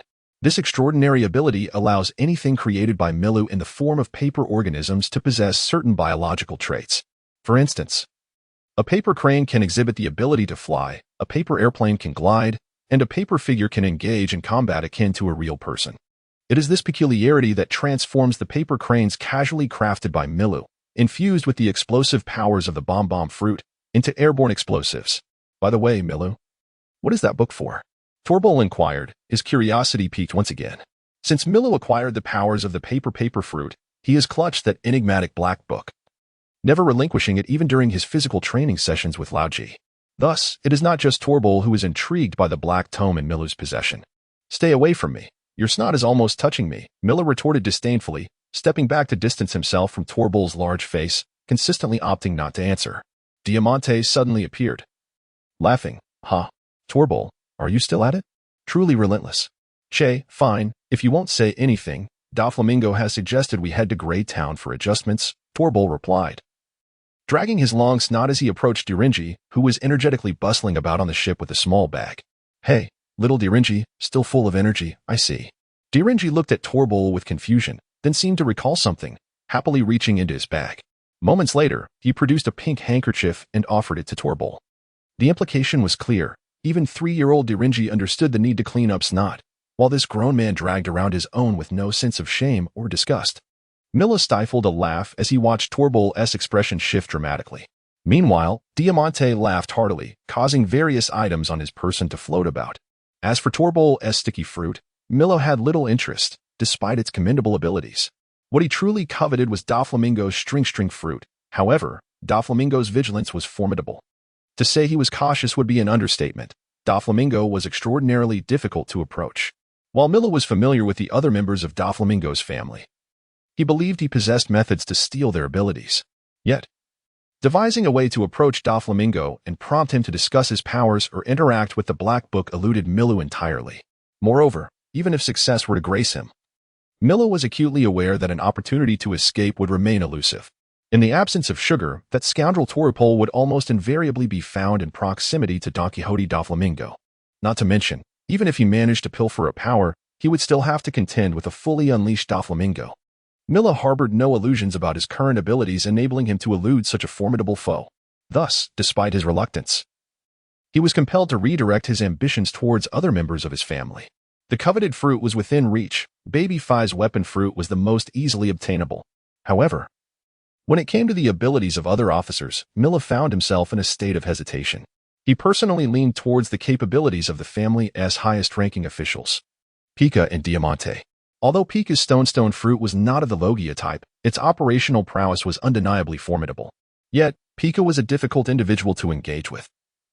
Despite having been part of the family for over 2 years, Mila had little interaction with him, primarily due to Pika's fragile psyche. He seemed perpetually on guard, as though anticipating mockery of his voice. Buffalo had faced considerable beatings over this matter, though his own loose tongue and impulsive nature contributed to his plight. Mila found it utterly bewildering. He had never once laughed at Pika. Nonetheless, each encounter was met with Pika's suspicious gaze, leaving Milu utterly exasperated. In contrast, Diamante, who possessed the flap fruit, was quite approachable.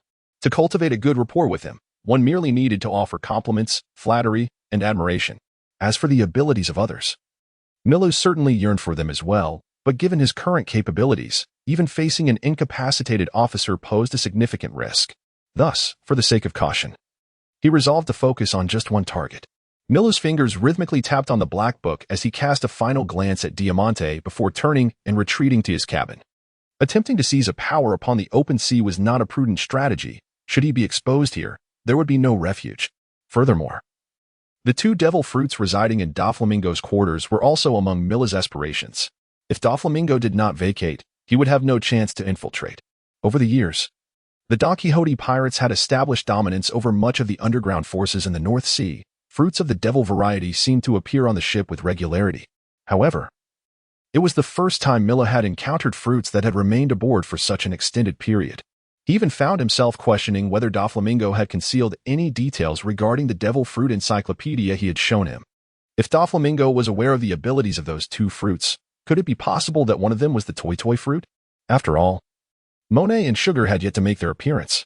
Grizzly Town was a modest settlement. The pirate ship docked beneath the cliffs on one side of the town, providing a relatively concealed harbor. Given that the family had been relentlessly pursued by Vice Admiral Crane over the past 2 years, brazenly docking at the town's port was out of the question. It was likely that within mere hours of anchoring, the Navy would be upon them, rendering any adjustments futile. Once the ship was securely moored and the weather appeared favorable, Milu seized a refreshing bowl of shaved ice and reclined on a deck chair, indulging in the warmth of the sun. At that moment, Doflamingo emerged, accompanied by Treble and Diamante. After exchanging a few words with Pika, the trio departed from the pirate ship, heading towards the direction of the town. Milo found it rather peculiar. Typically, when Doflamingo left the ship, he would only be accompanied by a single high-ranking member of his family. This time, however, he had taken two with him, leaving Milo to ponder the reason behind it. Was there some sort of transaction occurring in the town? Before Milo could fully contemplate this, Pika stood on the deck for a brief moment before reclining on the adjacent lounge chair beside Milo. As time progressed, other family members emerged from the cabin as usual. After exchanging greetings with the highest-ranking family members stationed aboard, they disembarked to head for the town. Milu, Buffalo is going to the town. Will you join us? Baby 5, clad in an adorable maid outfit, looked particularly charming. Milu shook his head. You all go ahead. I told you he wouldn't go. Buffalo, seemingly growing impatient, let the two braids at the back of his head spin like propellers upon realizing Milu's decision. Baby 5 skillfully leaped onto Buffalo's back as he took off. Watching the pair of them gradually fly away, Milu squinted. He hadn't anticipated the opportunity would arise so suddenly. After waiting a while and noticing that only a few people remained on the ship, Milu basked in the sun on the deck before retreating to the cabin with a black book in hand. Pika merely cast a casual glance in his direction. After more than 2 years of living aboard together, even someone as taciturn as Pika had come to regard Milu as part of the family. He would never have imagined that Milu's true objective upon entering the cabin was to acquire the devil fruits in Doflamingo's room. Had he known, he might have simply buried Milu beneath a pile of stones, with his lower lip slightly chapped and curling due to dryness. Milu felt his heartbeat quicken from nervousness as he stood before the door to Doflamingo's chamber. He understood that once he opened this door and pilfered the two devil fruits, his next task would be to complete the theft of their powers before Doflamingo's return revealed the fruit's disappearance. There was little hesitation. Opportunities for Doflamingo to leave the pirate ship with two of the family's highest-ranking members were scarce, especially since Milu was unaware of when those devil fruits might be taken away. It could be a long wait before another such opportunity presented itself. Moreover, the plan to seize the powers of the fruits had not been a spontaneous decision. As long as he followed the meticulously crafted plan, Milu was confident he could depart from the Don Quixote pirates with substantial gains. Thus, he swiftly opened the black book, and as the pages turned to the one depicting the paper fruit, a white paper figure materialized at Milu's feet. The paper figure adhered to the ground and crawled through the gap beneath Doflamingo's door into the room. Moments later, the door swung open from the inside. Pushed by the paper figure, Milu glanced around to ensure no one was watching before swiftly entering the room, as the slender paper figure clumsily shut the door behind him. Doflamingo's chamber was not particularly large, but it was significantly more spacious than the four-person quarters where Milu resided. The fruits were not difficult to locate. With a quick scan of the room, Milu spotted two sufficiently large boxes beside Doflamingo's bedside table. He hurried over, opened the boxes, and revealed the mysterious pineapple-sized fruit adorned with intricate patterns. After retrieving the fruit, he replaced the box and extracted the other unknown black devil fruit. Observing the fruit, roughly the size of his head, Milu hastily conjured 2 more paper figures to carry the fruits behind him. However, the hastily created figures were flimsy and wobbled as they walked, giving Milu the impression of inflatable dancers. Desiring not to waste time enhancing his paper figures, Milu instantly infused them with 2 dark clusters of nin, which stabilized their forms, eliminating their previous clumsy demeanor. Although Milu was a specialist in the enhancement category of nin, it did not preclude him from training in other types. The nin he infused into the paper figures was of the enhancement type, capable of strengthening the paper's durability. Of course, Milu could also create thicker paper figures or cardboard ones.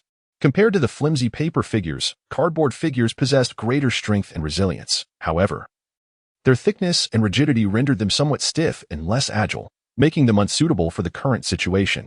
Moreover, Milu prefers to utilize his nin-assisted paper doll, as it not only offers convenience but also ensures that the doll receives a more comprehensive enhancement due to the diverse nin categories he employs. Of course, a drawback exists. The consumption of nin is slightly higher than that required for creating a cardboard figure.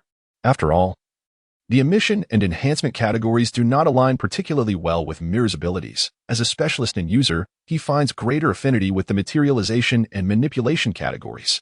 Nevertheless, he is capable of harnessing some foundational abilities from the emission and enhancement categories, albeit with increased consumption. The only category that poses a challenge for him is the transformation category, yet Milu remains indifferent, as he considers it unnecessary to cultivate a skill that does not suit him. Ultimately, his primary focus is on the specialist nin ability, namely the pirate's ultimate skill. The pursuit of other nin categories is merely a consequence of the unique nature of his specialist ability. Upon developing the pirate's ultimate skill, Milu contemplated ways to further strengthen it, seemingly akin to Kuraro's method of creating bookmarks. However, the creation of bookmarks does not stem from his specialist ability, but rather from the materialization category, with the appearance of the Black Book being a product of materialization as well. To be more precise, if Milu wishes to enhance his nin abilities, he is left with a limited selection of options. First, he could train in other nin categories. Such abilities could either exist independently, similar to Killua's lightning-fast speed, which can be continuously enhanced through training, or serve as auxiliary to the pirate's ultimate skill, like the aforementioned bookmarks. Second, he could focus on honing the foundational and advanced techniques of his nin abilities.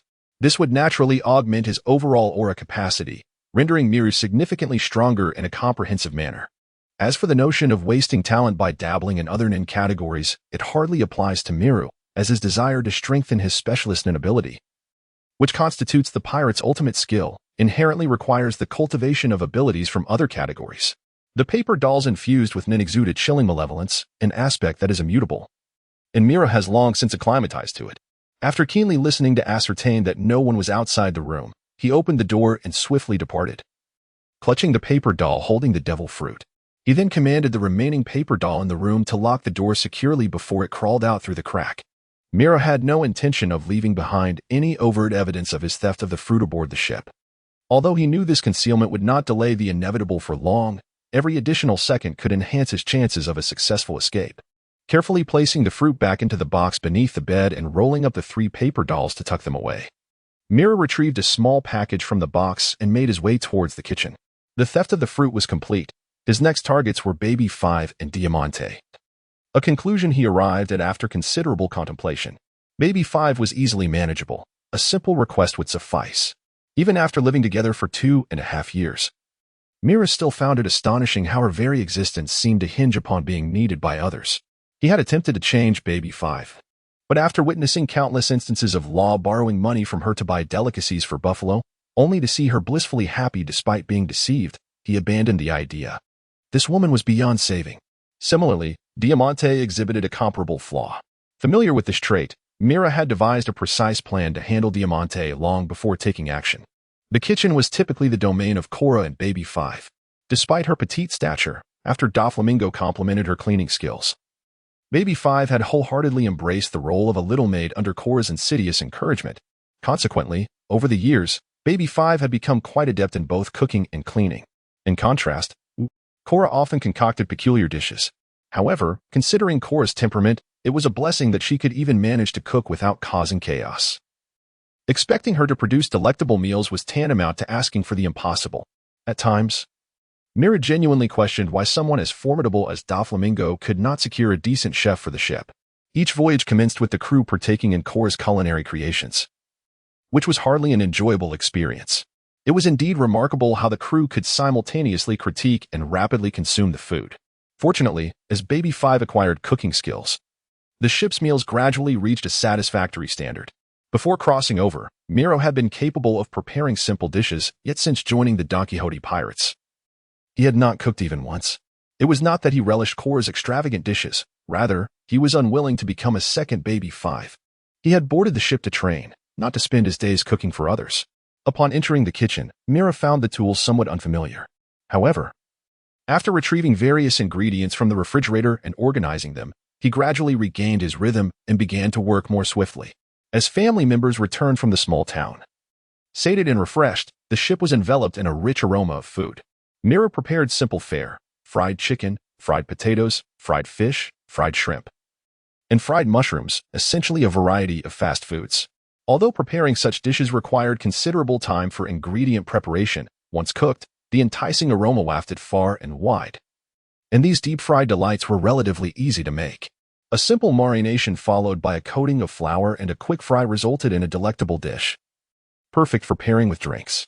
Thus, those who had been starving on the deck, along with the officers hiding in the cabin, became the first patrons of Miru's culinary offerings. As these individuals began to toast and celebrate at Miru's suggestion, the gradually returning family members also joined the revelry, contributing to the joyous consumption of food and drink. As night fell, the entire pirate ship was immersed in a festive atmosphere. When Doflamingo returned, he observed his family members reveling in joy and did not dampen their spirits. Instead, he raised his glass and joined the celebration. After serving the last pot of food, Mira made his way to the deck. Watching as each crew member devoured a substantial amount of food, a satisfied smile crept upon his face.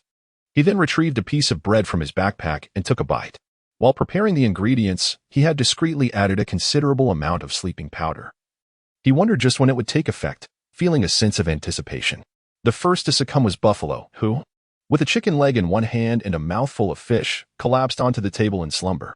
Senor, seated closest to him, assumed Buffalo had once again overindulged in the wine on the table, mocking him without a second thought.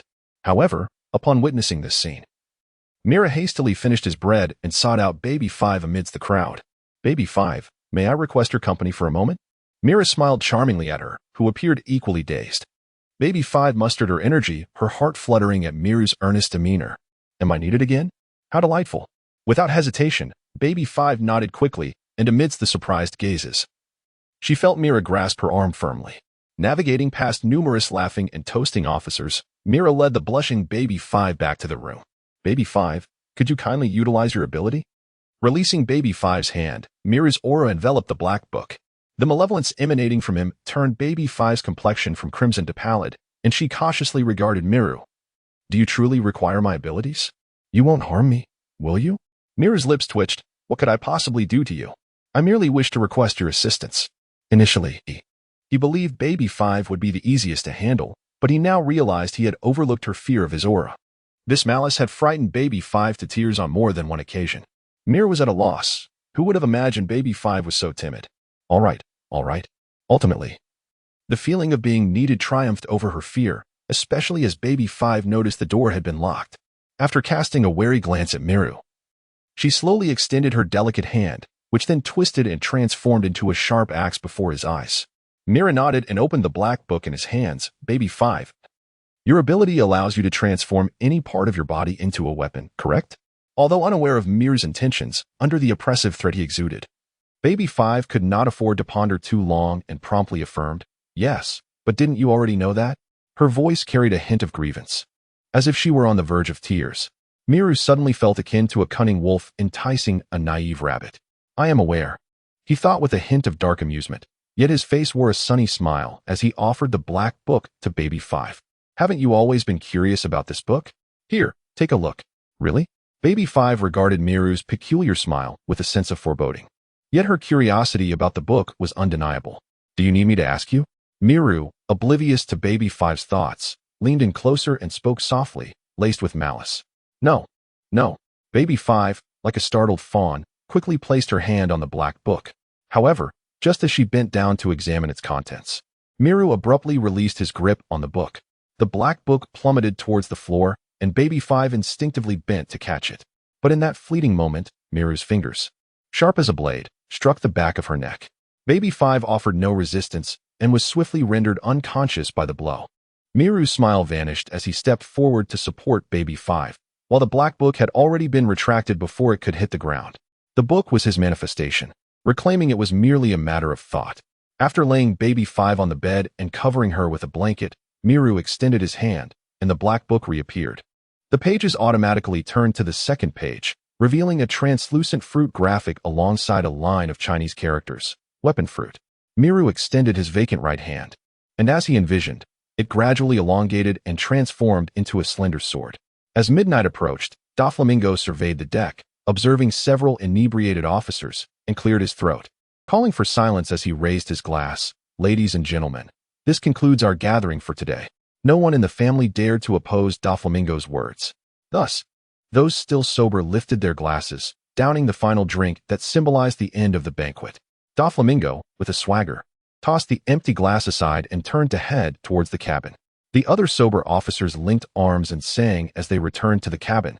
While those sprawled on the deck found no trouble sleeping under the pleasant moonlight, their rugged pirate skin impervious to the elements. Miru, within the room, heard the officers returning and, after waiting 5 or 6 minutes, finally dragged out the box containing the devil fruit from beneath the bed. Cautiously ensuring the hallway was clear, he opened the door and stepped outside with the box in hand. With Doflamingo having returned to his quarters, the discovery of the missing fruit could occur at any moment. Time was of the essence for Miru. Once the act of thievery was complete, he found himself without the luxury of time to return to his quarters for the box. Thus, prior to executing his nefarious plan, relocating the box into the body of the origami crane on the deck became a vital step meticulously orchestrated by Milu. As he cautiously approached the deck, the only sounds he heard were the laughter emanating from the room, and he encountered no crew members, which provided him with a slight sense of relief. However, before he could fully relax, he stepped out of the cabin only to spot 3 alert individuals still lingering on the deck, causing his anxiety to resurface. In that brief moment, he even contemplated fleeing. Yet, as Diamini, Pika, and Gladius turned their gazes towards him, that thought was swiftly cast aside. Milu, are you delivering food? Pika's eyes lit up at the sight of the box Milu was holding. He recalled how much he relished the various fried delicacies Milu had prepared before. Not at all. Milu managed to maintain his usual composure, under the watchful eyes of 2 high-ranking officials and an ordinary officer from the family.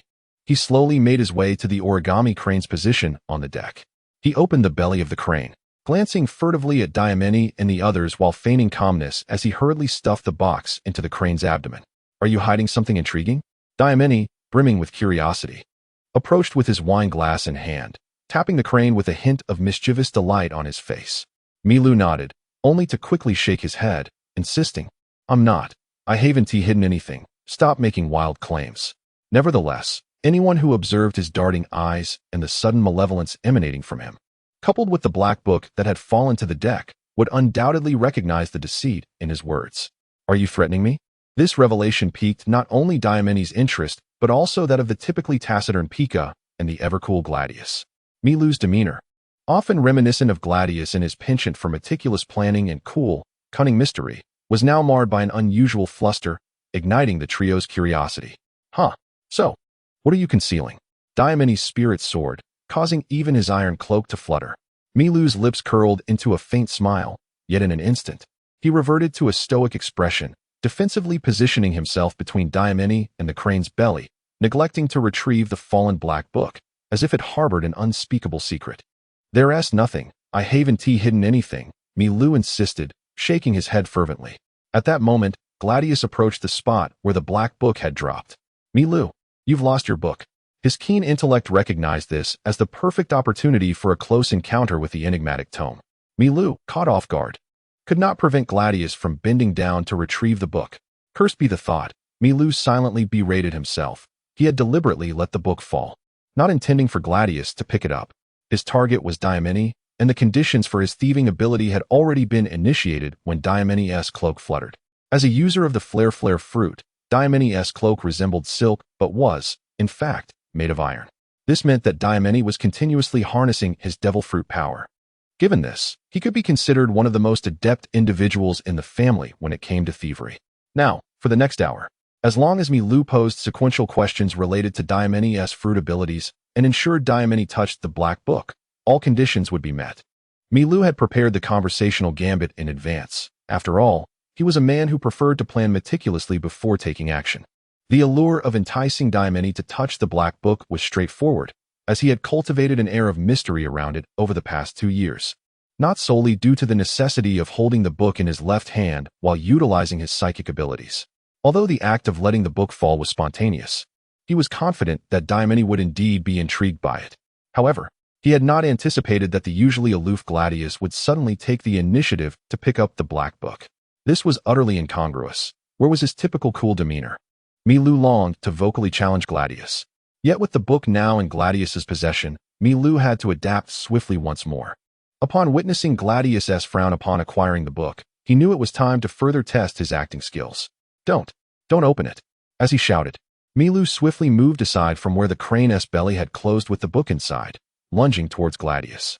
The moment Gladius grasped the black book, he sensed the faint, chilling malice it radiated.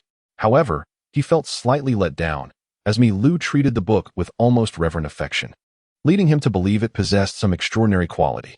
Yet upon hearing Milu's frantic call, his curiosity about the book's contents sparked to life. Gladius, quickly, let us take a look, Diamante urged, noticing Milu's anxiousness to reclaim the black book, yet he wasn't in a state of utter desperation. He reached towards Gladius, silently suggesting that if Gladius was hesitant to open it, he might as well hand it over to him. Meanwhile, Pika, having consumed the most fried delicacies, remained somewhat dazed and sleepy, though Milu was astonished that he had managed to stay awake thus far. Considering the soporific effects of the food Pika had eaten, Milu mused that it could have lulled an elephant into slumber for an entire day. Don't open it. Give it back to me. Milu leaped up, attempting to snatch the book from Gladius. After a brief moment of hesitation, Gladius considered returning the black book to Milu, as he was somewhat of a stickler. However, Milu's desperate lunge accidentally knocked the book from Gladius's grasp, sending it tumbling towards Diamante. Quick as lightning, Diamante unsheathed his sword, capturing the book before it hit the ground. As he sidestepped Milu's renewed attempt to reclaim it, he successfully seized the black book. Don't be so stingy. It's just a glance. Nothing will happen. As Diamante spoke, he slowly opened the black book under the curious gaze of Gladius. However, the contents of the book were far removed from what the two had anticipated. The thick tome revealed, to their surprise, that aside from the first 2 pages, the rest were entirely blank, stark white sheets. The first page of the black book featured an illustration of a white devil fruit adorned with peculiar patterns, accompanied by a line of enigmatic square characters beneath it. The second page bore a similar design, though the devil fruit was merely outlined without any coloring. Diamante found the uncolored fruit's shape somewhat familiar. It was Gladius who immediately recognized it. Is that the weapon fruit? After all, he had handled it before, leading to his familiarity with its appearance. That's why it seems somewhat familiar. Diamante mused aloud, yet he was puzzled. But Milu, why are you drawing them? Milu sprang up to snatch the black book back, choosing not to close it, but rather furrowing his brow as he scrutinized it. Is it not permissible to have hobbies? He replied. Diamante and Gladius, however, detected the insincerity in his words. If it were truly a hobby, why would he cradle it like a treasure every day? With a playful glint in his eye, Diamante remarked, Hey, Milu, if you tell me why you drew them, I want to pry into what you're hiding in the paper crane. Are you threatening me? Milu exclaimed, his eyes widening in disbelief. Who would have thought that the esteemed Diamante, a high-ranking member of the most powerful family, would resort to threatening someone as unremarkable as me? Gladius, overhearing Milu's banter, couldn't help but smirk at the audacity of Milu, who dared to tease Diamante. Your abilities are truly limited, he quipped. It seems you've begun to jest with Lord Diamante. I'm not as formidable as you claim, Diamante replied, his smile almost reaching the heavens, yet he remained modest. All right, you're not that strong, Milu said, his demeanor shifting as he positioned himself protectively in front of the paper crane. But you're mistaken. The strongest is undeniably me, Diamante, he declared with a proud flourish, then leaned down to look at Milu from above. However, even if you state such an obvious fact, it does not divert the topic. Gladius suddenly interjected, what about baby 5? Milu, caught off guard by this unexpected question, felt a chill run down his spine. Fine. The truth is, this book is related to my abilities. Milu hesitated briefly before reluctantly confessing, clearly struggling to reveal the secret of the Black Book. Abilities? The connection between the Black Book and his powers piqued the interest of both Diamante and Galadius. Could the paper fruit possess hidden abilities? Galadius, maintaining his composure, had merely intended to casually inquire about Baby 5, unaware that Milu indeed held a secret. In essence, both he and Diamante harbored no malicious intent. They were simply enjoying a drink and teasing Milu. Milu nodded, indeed. This Black Book emerged after I consumed the paper fruit. It cannot be stored away or destroyed, and even your fruit abilities have no effect on it. You claim our abilities will not affect the Black Book? Galadius expressed skepticism. Do you not believe me? Milu replied, his expression one of indignation, as if revealing an inconvenient truth had led to misunderstandings. He handed them 2 freshly created sheets of white paper. Galadius and Diamante accepted the paper with slight confusion. This is ordinary paper. Your powers should surely have an effect on it, right? Milu analyzed. At the moment the words fell, 2 sheets of white paper, one of which swelled and emitted a soft pop before bursting open, while the other floated gently in the wind. Lord Gladius possessed the ability of the bomb fruit, capable of detonating any inorganic object or himself upon contact, whereas Lord Diamante wielded the power of the float fruit, which could transform any object it touched into a lightweight, silk-like form, without altering the material itself, correct? Indeed. Both Diamante and Gladius responded simultaneously without suspicion. Hearing their reply, Miru extended the Black Book in his hand. Then why don't you try again? Gladius furrowed his brow slightly and stepped closer, placing his hand upon the Black Book. His ability did not activate upon contact with the book. In fact, he felt as if he were incapable of unleashing the bomb fruit's powers after touching it. It truly cannot be affected. Assuming the Black Book's peculiar nature was the reason for his inability to unleash his power, Gladius released the book and began to analyze, saying, could it be that, similar to the pour effects when you used the white paper, the material of the Black Book is restricting it? Before he could finish his thought, the somewhat skeptical Diamante had already pressed his hand onto the Black Book. However, unlike Gladius, the moment Diamante made contact, his iron cloak instantly solidified. Several weapons on his body expanded and deformed, and due to the obstruction of the iron cloak, these weapons pressed and pierced into Diamante's body. Diamante's scream was sudden, catching Gladius off guard. My powers have vanished. Diamante gritted his teeth, enduring the pain while his gaze shifted to Miru. Although he did not understand what had transpired, it was evident that the disappearance of his fruit ability was somehow connected to Miru. Especially upon seeing Miru retreating towards the origami crane with the Black Book while Gladius turned to look at him, Diamante shouted, "It's him. He's trying to escape. Catch him." Accompanying his shout was a strange swelling sound emanating from the deck. The family members were all too familiar with this sound. It was unmistakably the noise produced when Gladius activated his devil fruit powers. Gladius. At the moment Diamante saw the deck swell, he directed his blame at Gladius, realizing with a curse that these two were in cahoots. In that instant, while he was bound, his body began to emanate haki. But the iron cloak was not so easily shed. It was teamy. Gladius remained composed. Upon noticing the deck swelling, he realized he had also lost his abilities. The sensation of being unable to use his powers was no mere illusion. But how had Mira managed to steal and utilize his abilities?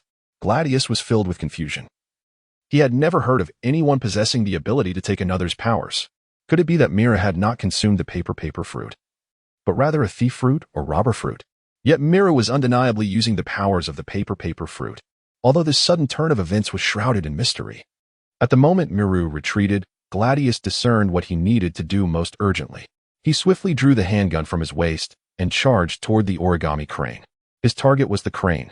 If Miru intended to betray them, then his best option would be to escape using the flying paper crane. As long as he shatters the paper crane, preventing it from taking flight, Milu's prowess would far surpass that of the ship's officers. In the fleeting moment when Diamante let out a terrible scream, the Black Book in Milu's grasp automatically flipped to the page of the bomb fruit. Subsequently, as he retreated, he placed one hand firmly upon the deck, activating the bomb fruit's abilities. Although this power was newly acquired, Milu had witnessed countless instances of Gladius unleashing his fruit's potential. Indeed, he possessed an intimate understanding of the abilities of every individual aboard the vessel, save for Don Quixote da Flamingo. Igniting the deck was merely a fundamental application of the bomb fruit. If Milu so desired, he could even detonate himself. The moment Gladius made his move, Milu discerned his intent. As the deck swelled to its critical threshold and erupted, the pages of the black book in his hand fluttered once again. The page depicting the weapon fruit was revealed, and in an instant, Milu's right hand morphed into a hand axe, intercepting the bullet imbued with hockey that Gladius had fired. As the sounds of gunfire and explosions resonated, Moreau understood that the arrival of Doflamingo was merely a matter of time. However, it was not a moment for contemplation. Upon ascending to the deck, Moreau was acutely aware of the scene that awaited him should he successfully steal the ability. The only aspect that surpassed his expectations was the fortuitous acquisition of the devil fruit ability delivered to him by Gladius. Afterwards, he had already prepared to abandon the Mistral fruit in favor of seizing the bomb fruit. However, what he did not anticipate was that Gladiolus did not immediately realize the disappearance of his abilities. He even assisted Miro in analyzing the situation, prompting Diamante to place his hand on the black book. Consequently, as they simultaneously acquired the dual fruits, the transformation of the iron objects on Diamante became the opportunity for Miro's retreat. It can be said that although everything deviated from the original plan, it did not significantly impact Miro. In fact, due to the unforeseen circumstances, he even gained an additional fruit's power, which was an unexpected windfall. Crisis loomed as the hand axe deflected the bullets while the deck erupted in a violent explosion. Although Gladiolus was slightly shaken by the blast, his mastery of armament hockey ensured that he would not be flung away by such a minor upheaval. However, just as he was about to make contact with the paper crane, a chilling aura imbued with malice manifested behind him. This malevolence was familiar to him, a peculiar sensation that Miro exuded each time he entered a combat state. Clearly, if he continued his assault on the paper crane at this moment, he would inevitably be struck by the advancing Miro. Unlike Ro and the others, who lacked hockey, Miro had awakened his hockey upon joining the pirate crew, making his attacks formidable. Thus, Gladiolus wisely opted to prioritize defense against Miro over continuing his assault on the paper crane. At the very moment when Gladiolus deflected the kick from Milu with a single hand, the origami crane behind him sprang to life, its paper wings fluttering as it ascended swiftly into the air. Allowing the crane to take flight first was hardly a prudent decision, and Gladiolus sensed this instantaneously. However, instead of facing continued assaults from Milu himself, he was met with the fists of several cardboard figures that materialized abruptly beside Milu. In that very instant of conjuring the cardboard figures, Milu surged past Gladiolus, racing towards the ship's railing. Though the cardboard figures were far from being a match for Gladiolus, they could certainly manage to delay him, albeit briefly. As the fleeting moment allowed, Milu was poised to leap onto the ship's railing, the paper crane soared not too high. With a single bound, Milu could effortlessly land upon it. However, just as he was about to reach the edge of the railing, a long sword sliced through the air beside him. Concurrently, on the opposite side of the pirate ship, near the cliffs, a multitude of rocks cascaded down, swiftly forming the colossal visage of Pika. Diamante, a master of swordsmanship, combined with his formidable physical prowess and hockey, forcefully broke free from the iron cloak that enveloped him. Incensed and wounded, he charged towards Milu with his sword drawn. In Diamante's eyes, Milu's act of betraying his family was nothing short of a capital offense. The multitude of stones that ascended was a manifestation of the fruit ability employed by the somewhat drowsy Pika upon realizing the situation. As the long sword appeared unexpectedly, Miru exhibited little panic. He abruptly halted to evade the blade and subsequently hurled his left shoe at Diamante. When Diamante caught the shoe and swung his sword once more, Miru's bare foot descended directly onto the deck. Unbeknownst to him, the pages of the black book in his hand had transformed. They no longer displayed the paper fruit, but instead revealed a translucent flotation fruit. As Miru's bare foot made contact with the deck, the ability of the flotation fruit instantaneously affected the surface, causing the deck to undulate and leading Diamante, caught off guard, to strike the ship's railing with his sword. With unwavering determination, Mira surged onto the ship's railing, and after a forceful stomp, he leaped off the pirate vessel, landing upon a paper crane that had lost its control due to the shifting pages. The crane's descent abruptly halted amidst the fluttering pages, and its wings unfurled once more, soaring upwards. However, at that moment, Pika's attack finally arrived. Transformed into a colossal stone giant, Pika towered over the pirate ship, plucking a massive boulder from the nearby cliff and hurling it towards the airborne crane. Despite the inaccuracy of his throw, the sheer size of the boulder was formidable. Although Miro exerted every ounce of effort to maneuver the crane out of harm's way, the giant rock grazed it, shattering half of its form to smithereens.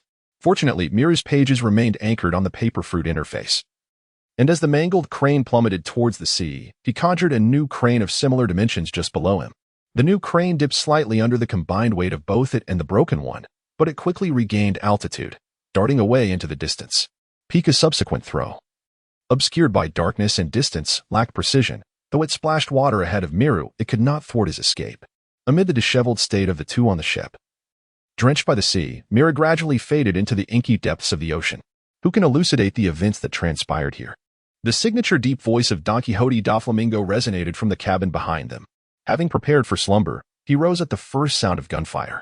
Yet, the skirmish unfolded too swiftly. By the time he donned his attire and emerged, he was met with the chaos upon the deck and Diamante's disheveled appearance. Doflamingo. Miru has defected. Diamante's face contorted in seething rage. That wretched brat stole the powers of both Gladiolus and me and fled. Stolen your powers? Doflamingo's brow furrowed into a tight scowl. This assertion was indeed peculiar. Gladiolus calmly interjected. To be precise, he utilized his abilities to siphon the powers of myself, Baby 5, and Lord Diamante. Though the method of his theft remains a mystery, he has not only betrayed the family but also injured our highest-ranking officers. It appears he seeks to challenge the family's blood oath. Doflamingo's expression darkened as he approached the edge of the ship, reflecting on the many years since anyone had dared to challenge his limits. Master, be wary of his dark tome. It is best to avoid contact, Gladiolus cautioned. Though he doubted Doflamingo would grant Miru any opportunities. Watch the coastline. The nearest island is 3 days' sail away. Do not let that cunning brat exploit any gaps. As his words echoed, the power of the string fruit activated. Transparent threads stirred the clouds above, lifting Doflamingo's form into the sky outside the pirate ship. As he departed, numerous officials emerged from the cabin. Once out of the pirate's sight, Milu swiftly conjured a pitch-black paper boat and a slender paper figure. After infusing a portion of his psychic energy into the paper figure and the paper crane, Milu leapt from the crane, carrying a box containing a devil fruit. The crane's wings flapped vigorously, not pausing but rather accelerating in a direction opposite to that of the paper boat beneath Milu's feet. Upon landing on the boat, Milu gazed at the receding crane, instantly suppressing his aura and entering a state of absolute stillness. He then turned to glance back towards the direction of the Don Quixote family's pirate ship, exhaling softly in relief. The formidable nature of the family's subordinates had been anticipated, yet feeling the searing pain emanating from his right arm, Milu could not help but furrow his brow. The boulder attack from Pika had not only shattered the paper crane but also grazed Milu's body. In an effort to withstand the boulder's onslaught, Milu had enveloped himself in a hardened defense, yet his arm, which had made direct contact with the boulder, sustained injury. Moreover, employing the advanced technique of Jian, which intricately combines the principles of entanglement and refinement, enhances defense significantly. However, it comes at a considerable cost to one's own energy. Despite this, the colossal stone still shattered the Jian, leaving a gash on Miru's arm. This can only be attributed to the formidable nature of Pika's assault and Miru's insufficient mastery of his abilities. Feeling somewhat fatigued, Miru recognized that this was not the moment to let down his guard. The considerable noise created aboard the ship earlier could not have gone unnoticed by Doflamingo. He was likely already en route in pursuit. Once captured by Don Quixote Doflamingo, the consequences would be dire. From the inception of the plan, Milu understood that extricating himself from the Don Quixote family hinged on evading the inevitable pursuit of Doflamingo. Thus, he approached the situation with careful consideration from the very beginning. A direct confrontation with Doflamingo was utterly implausible, as he was no match for him at present. Setting aside Doflamingo's formidable devil fruit abilities, Milu discerned a vulnerability in the application of Nin against Haki. This weakness resided within the observation Haki, a component of the 3 types of Haki.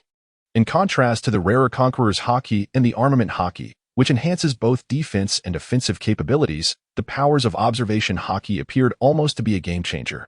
When cultivated to a certain level, observation Haki could foresee an opponent's movements, and at its zenith, it could even grant fleeting glimpses into the high probability of future events. Although no member of the Don Quixote family had mastered observation Haki to its utmost degree, many could still predict movements, including Doflamingo himself. Naturally, within the realm of Nin, there existed analogous capabilities. One such advanced technique was the circle, cultivated by Chan. However, this so-called resemblance was superficial. The circle only bore similarity to observation Haki in its ability to determine whether opponents were present within a specific range covered by Haki. In every other aspect, it fell short. Milu could refine the circle to celestial heights, Yet he would never possess the ability to foresee future events, nor would he be able to predict an opponent's actions. The combat capabilities of non-users are fundamentally reliant upon relentless training and experiential knowledge. While Milu might one day anticipate an enemy's subsequent move, this foresight would more accurately be termed an educated guess, grounded in substantial knowledge and experience. In contrast, users of observation hockey exhibit an almost unreasonable proficiency in this regard. This represents a notable flaw in Nin when juxtaposed with hockey, a weakness that Milu could not afford to overlook. Of course, he could strive to create a similar Nin ability, but that endeavor would be anything but simple. Although the formidable Doflamingo, despite his not particularly exceptional observation hockey, poses a challenge that Milu cannot easily contend with due to his physical prowess and the abilities of his devil fruit. This does not imply that Milu is devoid of opportunities. The simplest tactic is to obscure his own presence, thus evading the detection of Doflamingo's observation hockey, and then fervently hope that Doflamingo cannot locate him amidst the inky depths of the ocean. Perhaps he might even indulge in the fanciful notion of being a blade of seaweed swaying gently in the breeze. However, as a person of meticulous planning, Milu would never resort to such a passive and self-deceptive approach. The origami crane he previously released, along with the paper figure upon it, represents Milu's initial strategic maneuver. The capabilities of the paper fruit are insufficient to allow the crane to carry the paper figure far from Milu while maintaining independent action. However, when combined with his mastery over the manipulation of thoughts, he can effectively achieve this. Simultaneously, the thoughts attached to them will mislead the pursuing Doflamingo. After all, to capture Milu upon this vast sea, Doflamingo would undoubtedly rely on his observation hockey. The scent emanating from the bait serves as the finest guide. By the time Don Quixote Doflamingo realizes that the origami crane is a mere decoy, the duration he spends in pursuit will afford Moreau the opportunity to orchestrate further plans. Observing the crate containing the devil fruit aboard the ship, Moreau once more conjured a cardboard figure. As the creation of the cardboard figure reached completion, a portion of Milu's aura was infused into the body of the cardboard entity once more.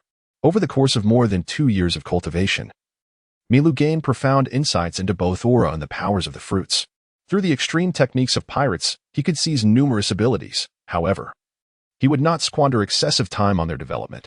Just as aura users refrain from wasting time honing abilities across multiple categories, each individual's talents are inherently limited by the constraints of time. Yet, this does not imply that acquiring the powers of fruit is without merit.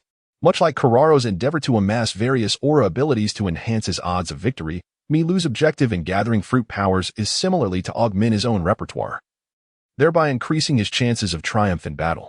Given this perspective, he need not invest an inordinate amount of time in developing these fruits. What he seeks are the unique attributes inherent to the fruits themselves. Such characteristics will serve as a significant trump card in addition to his aura abilities. For instance, should he master the power of the rubber fruit, its intrinsic rubber properties would grant him the capability to withstand blunt force attacks without requiring further development on his part. Should he so desire, he need only invest a certain amount of time in the development of the fruits, potentially attaining abilities akin to Luffy's Gear 2nd or Gear 3rd.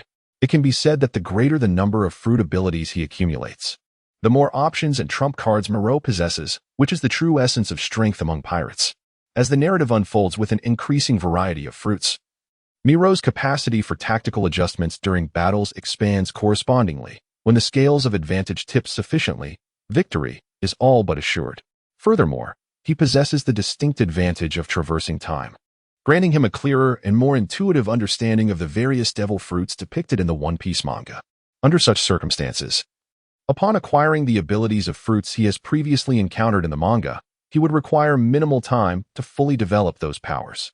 The wisdom of those who came before facilitates the prosperity of those who follow. Having a reference point undoubtedly simplifies the journey compared to navigating blindly through uncharted waters. Moreover, after acquiring the paper fruit, Miru discovered that mastering the fundamental applications of this ability did not require an excessive amount of time. In fact, at the very moment he obtained the powers of the paper fruit, he was able to conjure paper effortlessly.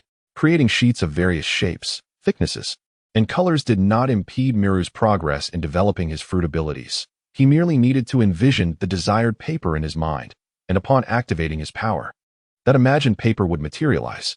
It can be said that the only aspect of his development that consumed a bit more time was imbuing the various paper creations with distinct characteristics. However, through his training, Miru realized that the essence of the paper fruit's abilities bore a striking resemblance to the manipulation and materialization categories of non. Furthermore, Miru discovered that if he dedicated some time to honing his materialization and manipulation skills, he could also create entities such as paper puppets. Once the capabilities of the operational and manifestation systems are comprehended, the subsequent development of fruit abilities will become exceedingly straightforward. This revelation led Milu to understand that applying the cultivation of thought to the development of fruit abilities, while it may not awaken them, would certainly facilitate a swift mastery of their fundamental applications. This is already sufficient for Milu. The uniqueness of the specialized thought abilities has afforded Milu the energy to cultivate abilities from other systems. The harmonious alignment of fruit abilities and nun capabilities led him to contemplate the future direction of his enhancement. There was no necessity for him to forge a unique nun from a different category. Rather, he needed to solidify the foundational abilities of the other 5 categories. By integrating the diverse powers acquired from various devil fruits, he could swiftly cultivate a skill set and combat style that were distinctly his own. This was akin to the nun of manipulation he currently infused into the cardboard figure. Without the aid of manipulation nun, should he close the black book or turn its pages, the cardboard figure would inevitably collapse into mere scraps, bereft of the support provided by the paper fruit. However, under the influence of his manipulation nun, the cardboard figure could continue to function, even when stripped of the paper fruit's backing. Furthermore, once he turned the pages back to the paper fruit, he could regain control over the cardboard figure through Nin, re-establishing his mastery over it. With the infusion of Nun, the cardboard figure began to maneuver the paper vessel's direction, as if it were a living entity, utilizing the thick cardboard ores created by Moreau. Yet, Milu did not relent, creating yet another paper crane capable of bearing his weight. Ascending onto the back of the crane, Milu issued a command to the cardboard figure to continue charting a course northward, then soared into the sky atop the paper crane. However, it was not long before he sensed that the crane, which he had employed as bait, had completely lost its signal. Milu furrowed his brow, realizing that Doflamingo's movements were swifter than he had anticipated. Mere minutes had elapsed since the incident, and the bait had already been destroyed. If this was the case, Doflamingo's speed of flight far surpassed Milu's expectations. Relying on the crane's velocity, Milu found it impossible to evade pursuit. In this vast expanse of ocean, there was nowhere for him to conceal himself. The nearest island to Dressrosa, where the town of Green Gias is located, lies approximately 3 days' journey away, a distance ample enough for Don Quixote Doflamingo to make several trips back and forth. As for the idea of finding a position to turn back to Green Gias Island, Milo had indeed contemplated it. However, he concluded that it was far from a prudent decision, given Doflamingo's uncertainty regarding his own demise. Recklessly returning to the small island would only serve to render him a sitting duck. Moreover, Milo harbored doubts about the feasibility of safely retreating to the island. In his mind, Gladius would undoubtedly anticipate this move and position family members near the coast, thus ensuring that he would be discovered the moment he approached the shoreline. Ultimately, Milo realized that his only chance of escaping Doflamingo alive lay in a bold gamble, and he had long since prepared himself for such a risk. The paper crane soared gracefully through the night sky, illuminated by the moonlight. Seated atop the crane, clutching the black book, Milo remained unperturbed by the destruction of the paper figures and the crane itself. Everything that transpired was still within the bounds of his plan. The only concern that troubled him was the excessive depletion of his stamina. Whether it was the energy expended to maneuver the cardboard figures to obstruct Gladius, the earlier diversionary tactics, or the critical resistance against Pika's assaults, all demanded a significant toll on his vitality. In order to prevent Doflamingo from being drawn in by the scent emanating from the cardboard figures aboard the ship, Moreau found himself unable to enter the state of absolute concentration required for swift recovery. Even if he could attain such a state, he surmised that he would not be able to replenish much of his strength in the limited time available. Consequently, he meticulously calculated his remaining stamina. If he were to exert himself fully to maintain his defense, he could only sustain it for approximately 20 minutes. This duration felt exceedingly brief. Moreover, once he enters a state of combat, his responsibilities extend beyond mere defense. The offensive maneuvers executed in conjunction with tactics also necessitate the consumption of his aura. This implies that the expenditure of his energy will inevitably increase exponentially, thereby shortening the duration for which he can maintain his focus. After nearly 3 years of arduous training, the fact that he can only sustain his concentration for 40 minutes is a source of profound dissatisfaction for Moreau. He distinctly recalls that in the manga, Both Gon and Killua were able to maintain their focus for over half an hour after just a little more than a month of training. Yet, his progress feels excruciatingly sluggish. However, this is an unavoidable reality. During the past 2 years spent with the Don Quixote family, he has not always had the luxury of time to hone his abilities. Much of his training has been devoted to mastering the fundamentals of combat, swordsmanship, medicine, and various other disciplines. Many of the cultivation methods he could conceive were not suitable for practice aboard the ship. Moreover, his physical prowess was incomparable to that of Xiao Jie and his companion, who, without the use of any abilities, could run hundreds of kilometers without fatigue, truly monstrous beings. Milu's aura was remarkably strong despite his undeveloped physique, even having unlocked the essence of a pirate's ultimate power, a feat largely attributed to his transmigration after death. The dual enhancement of his soul and body allowed Milu to possess formidable abilities despite his frail constitution. However, acquiring this more potent aura came at a cost. Each time he utilized it, a palpable chill and an aura of malice emanated from him, which were telltale signs of the heavy price he paid for such strength. Once he departed from this place, he would be able to cultivate diligently for a time. Gazing at the moonlit sea shimmering with a bluish glow, Milu murmured softly.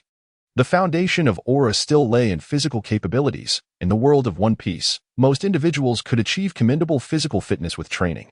Especially with the aid of his aura abilities, Milu's physical enhancements would gradually strengthen as he aged. However, this bore little relevance to his current situation. At present, all he needed to do was wait for the arrival of Don Quixote Doflamingo, who was on the verge of becoming the emperor of the underground world of the North Sea. The heir of the Don Quixote pirates, possessing the power of the Ito Nomi. After more than 2 years as a member of the Don Quixote pirates, Milu was acutely aware of Doflamingo's formidable strength. Thus, whether or not his arm bore injuries mattered little in the face of what was to come. Doflamingo did not keep Milu waiting long. Just as he ceased creating paper cranes, a figure appeared in the sky behind him, hovering in midair. The figure approached rapidly. Before he drew near, Doflamingo's distinctive deep voice resonated. Milu, you understand the blood oath of our family better than anyone. Why? Milu stood up from the paper crane and turned to face Doflamingo, who was draped in a pink feather coat and perpetually donned red sunglasses. Why? The atmosphere around Milu grew tense, and simultaneously, the small paper cranes surrounding him took flight as if commanded. Because our objectives have never aligned. Doflamingo, unhurried to attack, responded with a low tone. Objectives differ, do they? I have always had high hopes for you. Now you claim that betraying the family is simply a matter of different goals. What is it that you desire? Or do you believe you can fly solo now? How should I put it? Milu's brow furrowed slightly. The primary difference between us lies in our worldviews and moral compasses. The ideology of the Don Quixote pirates was Doflamingo's doctrine. Only those at the pinnacle could define good and evil, and victory equated to righteousness. Thus, under this philosophy, the family engaged in various illicit activities, establishing a human auction house and abducting individuals of various races to provide slaves for nobles and even celestial dragons, trafficking arms, and more. They believed that as long as the family emerged victorious, their malevolence would transform into virtue. Milu could unequivocally declare to them, nonsense. The trafficking of human lives is abhorrent. Therefore, despite having interacted with family members, Milu, having undergone 9 years of compulsory education, could never sink to the level of such scum. He bore no psychological burden in stealing abilities or severing ties with the Don Quixote pirates. Yet, the assistance he received from the family over the past 2 years was an irreversible fact. Thus, he was now troubled by how to repay the favor to the Don Quixote family. This way, should they cross paths again, he could act without hesitation against family members. Unlike now, when he left without eliminating a single one. You wish to ascend and reshape the world with your values, but I care not for how this world transforms. I only care about how I shall evolve within it, Milu stated calmly. He was a transmigrant, and his homeland did not reside here. Perhaps his future would unfold in this world, and he might even have a next generation here. Yet, this world was unlike his original one, in this realm. As long as he was powerful enough, he could live freely on a small island, much like Dracula Mihawk. As for saving the world and achieving peace, apologies, but I, Milu, am merely a man who has traversed dimensions, intent on becoming the king of fruits. Such noble aspirations of world-saving are the concerns of the Straw Hat crew in the Revolutionary Army. As a mere ordinary individual incapable of even harnessing hockey, I shall refrain from involvement. Over the past 2.5 years, he was grateful for the care shown to him by all family members, and before taking action, he decided to offer a piece of information as compensation. Milu observed the veins bulging on Doflamingo's forehead and continued calmly. I trust you received word from Gladius before your arrival. He, Baby 5, and Diamante have all had their abilities taken from them. Doflamingo's expression darkened considerably. You little brat. Do you think you can escape? Or do you believe you have the right to negotiate with me? Their stolen abilities can be replaced by consuming a second devil fruit. Milu replied without addressing Doflamingo's questions, swiftly providing new information. Doflamingo's hand, poised to strike in rage, hesitated slightly. What did you say? The ability to strip others of their powers? Doflamingo's mind raced with possibilities. If Milu spoke the truth, his value would be immense. Then, as a trade, I shall strip one person's devil fruit ability for you, and you will allow me to leave today. Yes? Milu looked at Doflamingo with a confident smile, as though victory was already assured. That offer is tempting, but I have a better proposal, Doflamingo interjected, pointing a finger at Milu. I capture you and learn the secrets you claim to possess myself. Wouldn't that be preferable? It appeared negotiations had collapsed. Milu shrugged, seemingly having anticipated this outcome. If that is the case, I can only resort to another approach. I recall you mentioning that Corazon is your beloved brother, correct? Doflamingo's expression shifted dramatically. A powerful aura emanated from him, crashing toward Milu. I also recall stating that if anyone were to harm him, I would take their life. Conqueror's Haki. Milu suddenly sensed a peculiar energy enveloping him, inexplicably accelerating his consumption. Yet, this sensation manifested swiftly and dissipated just as quickly. Although the energy entwined around Milu had consumed a small portion, it posed no significant threat to him. This marked the first encounter with such a wondrous power since arriving in this world. To Milu, this Conqueror's Haki felt predominantly like a mental suppression, with only a fraction of the energy impact unable to penetrate his defensive aura. However, since Doflamingo had begun to wield this Haki, it was evident that his words had indeed struck a chord, signaling the onset of battle. With this realization, Milu's aura erupted, transforming into a more potent and fortified state, amplifying both his power and defense. Do you truly believe that acquiring some strange abilities can serve as your shield? Doflamingo's voice resonated, as he swiftly flicked his finger, unleashing a rapidly propelled thread toward Milu. In that instant, Milu employed a technique known as concentration. This skill focuses energy intensely on specific parts of the body, resulting in enhancement. By concentrating his energy in his eyes, Milu effortlessly discerned the thread shot forth by Doflamingo, as he subtly shifted his body to evade the trajectory of the thread. A flurry of small paper cranes surrounding him accelerated, recklessly darting toward Doflamingo. Observing that the thread had failed to strike Milu, Doflamingo remained unfazed. He exerted force on the colorless threads attached to the clouds, propelling himself directly toward Milu. Simultaneously, his right hand, having released the thread, transformed into a claw-like gesture. And 5 nearly transparent threads, in synchrony with the swing of his arm, instantaneously shredded most of the approaching paper cranes into halves. Milu understood well that the paper fruit was ill-suited for combat, particularly in aerial engagements. Thus, as Doflamingo surged toward him, the large paper crane beneath him flapped its wings and ascended straight into the sky. Concurrently, a multitude of paper airplanes materialized around Milu. Compared to paper cranes, paper airplanes are more adept at gliding, and their pointed tips can unleash greater force during a steep descent. Moreover, these paper airplanes had been infused with Milu's enhanced energy upon their emergence. Although his strengthening energy could not achieve a perfect enhancement effect, the sheer volume of densely packed paper airplane assaults was sufficient to deter Doflamingo from opting for a direct confrontation. Taking advantage of this moment, the paper crane finally ascended to a sufficient altitude. With a decisive gamble, Milu positioned the paper crane directly above Doflamingo and pressed his right hand firmly on its back. Simultaneously, the pages of the book in his hand fluttered, causing the powers of the paper fruit to dissipate, leading to the immediate loss of control over the large paper crane beneath him, which began to plummet downward. The paper plane that had been launched toward Doflamingo also succumbed to this loss of control. However, the onslaught of the paper plane did not relent. The advantages of the Paramecia-type devil fruit manifested in this moment. Creations, even devoid of the support and control from the fruit's powers, continued to exist in this world. The paper planes that Milu had released during his ascent had already acquired considerable momentum, and even without the influence of the paper fruit, they did not simply fall, but rather glided forward with accelerating force, persistently launching their assault on Doflamingo. The relentless barrage of numerous paper planes, while perhaps incapable of inflicting harm upon Doflamingo, was sufficient to impose certain restrictions on his movements. What Milu endeavors to create is precisely such an opportunity. The pages of the book in his hands flipped past the initially intended weapon fruit page and lingered upon the page of the bomb fruit. The massive origami crane, aimed directly at Doflamingo, began to swell instantaneously, with Milu, perched atop the crane, also starting to expand. This represents the most fundamental application of the bomb fruit. Akin to a grand technique, self-detonation. As Milu rode the paper crane, he was suddenly reminded of Daedara. Let Doflamingo witness the artistry of explosion. The multicolored threads, wielded by Doflamingo, sliced through the gliding paper airplane, producing a sound that grated on the teeth. Although the strength of the paper airplane, enhanced by the hockey, could not match that of steel, it was far from being easily severed by the threads. It was precisely this characteristic that made Doflamingo watch, with a darkening expression, as the expanding origami crane and Milu descended upon him. Doflamingo's already grim demeanor was further exacerbated as the veins on his forehead throbbed visibly.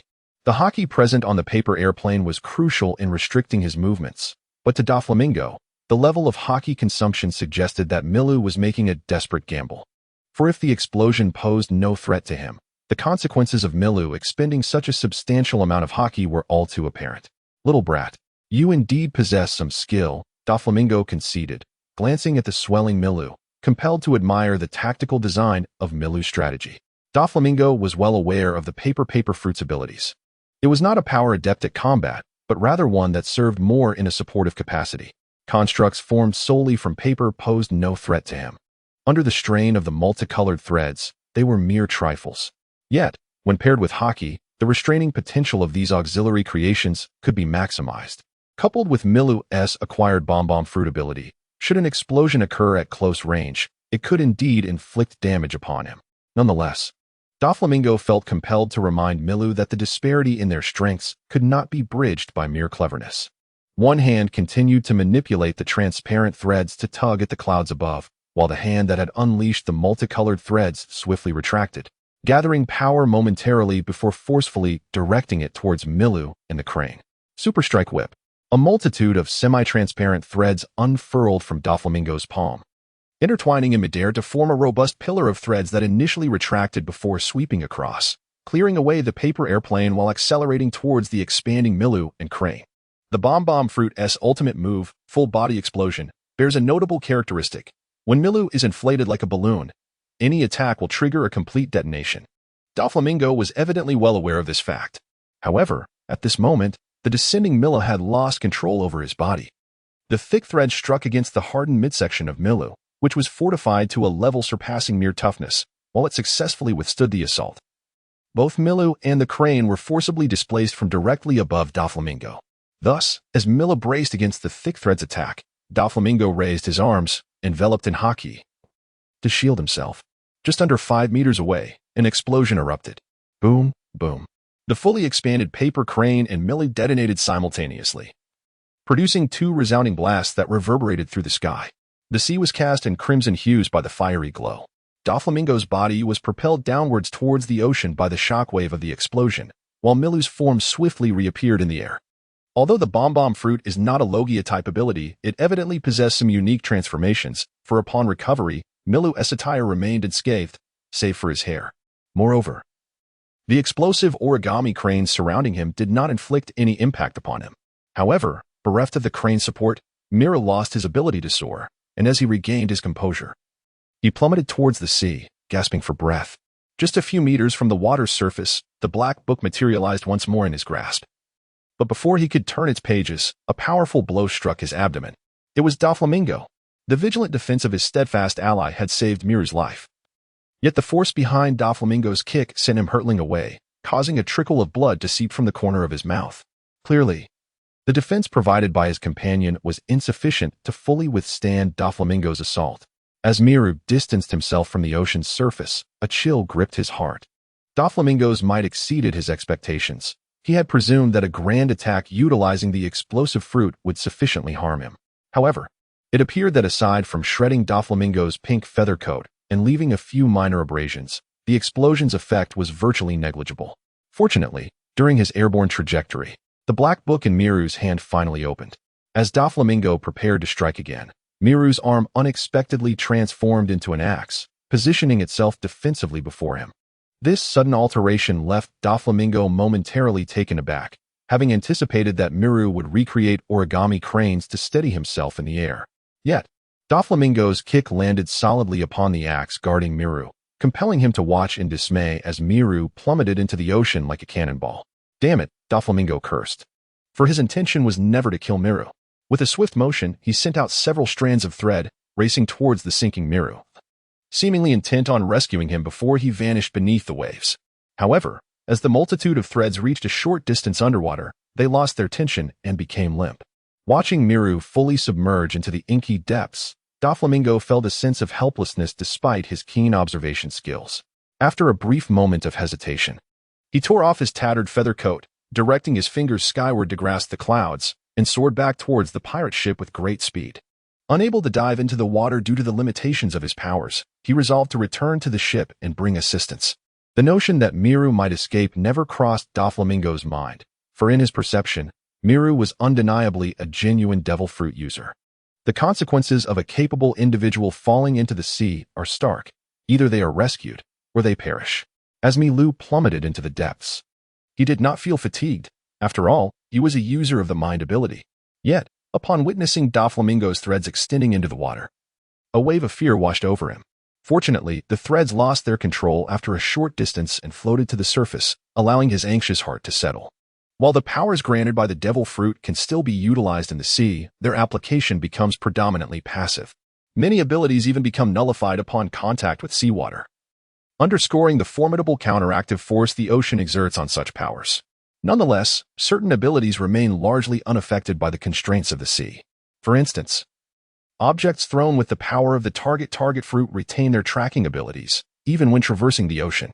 Moreover, diligent training can mitigate some of these limitations, as exemplified by Luffy, who can endure partial contact with seawater without succumbing to immediate fatigue on his journey to the new world. However, Doflamingo's string fruit is evidently not among those resilient abilities.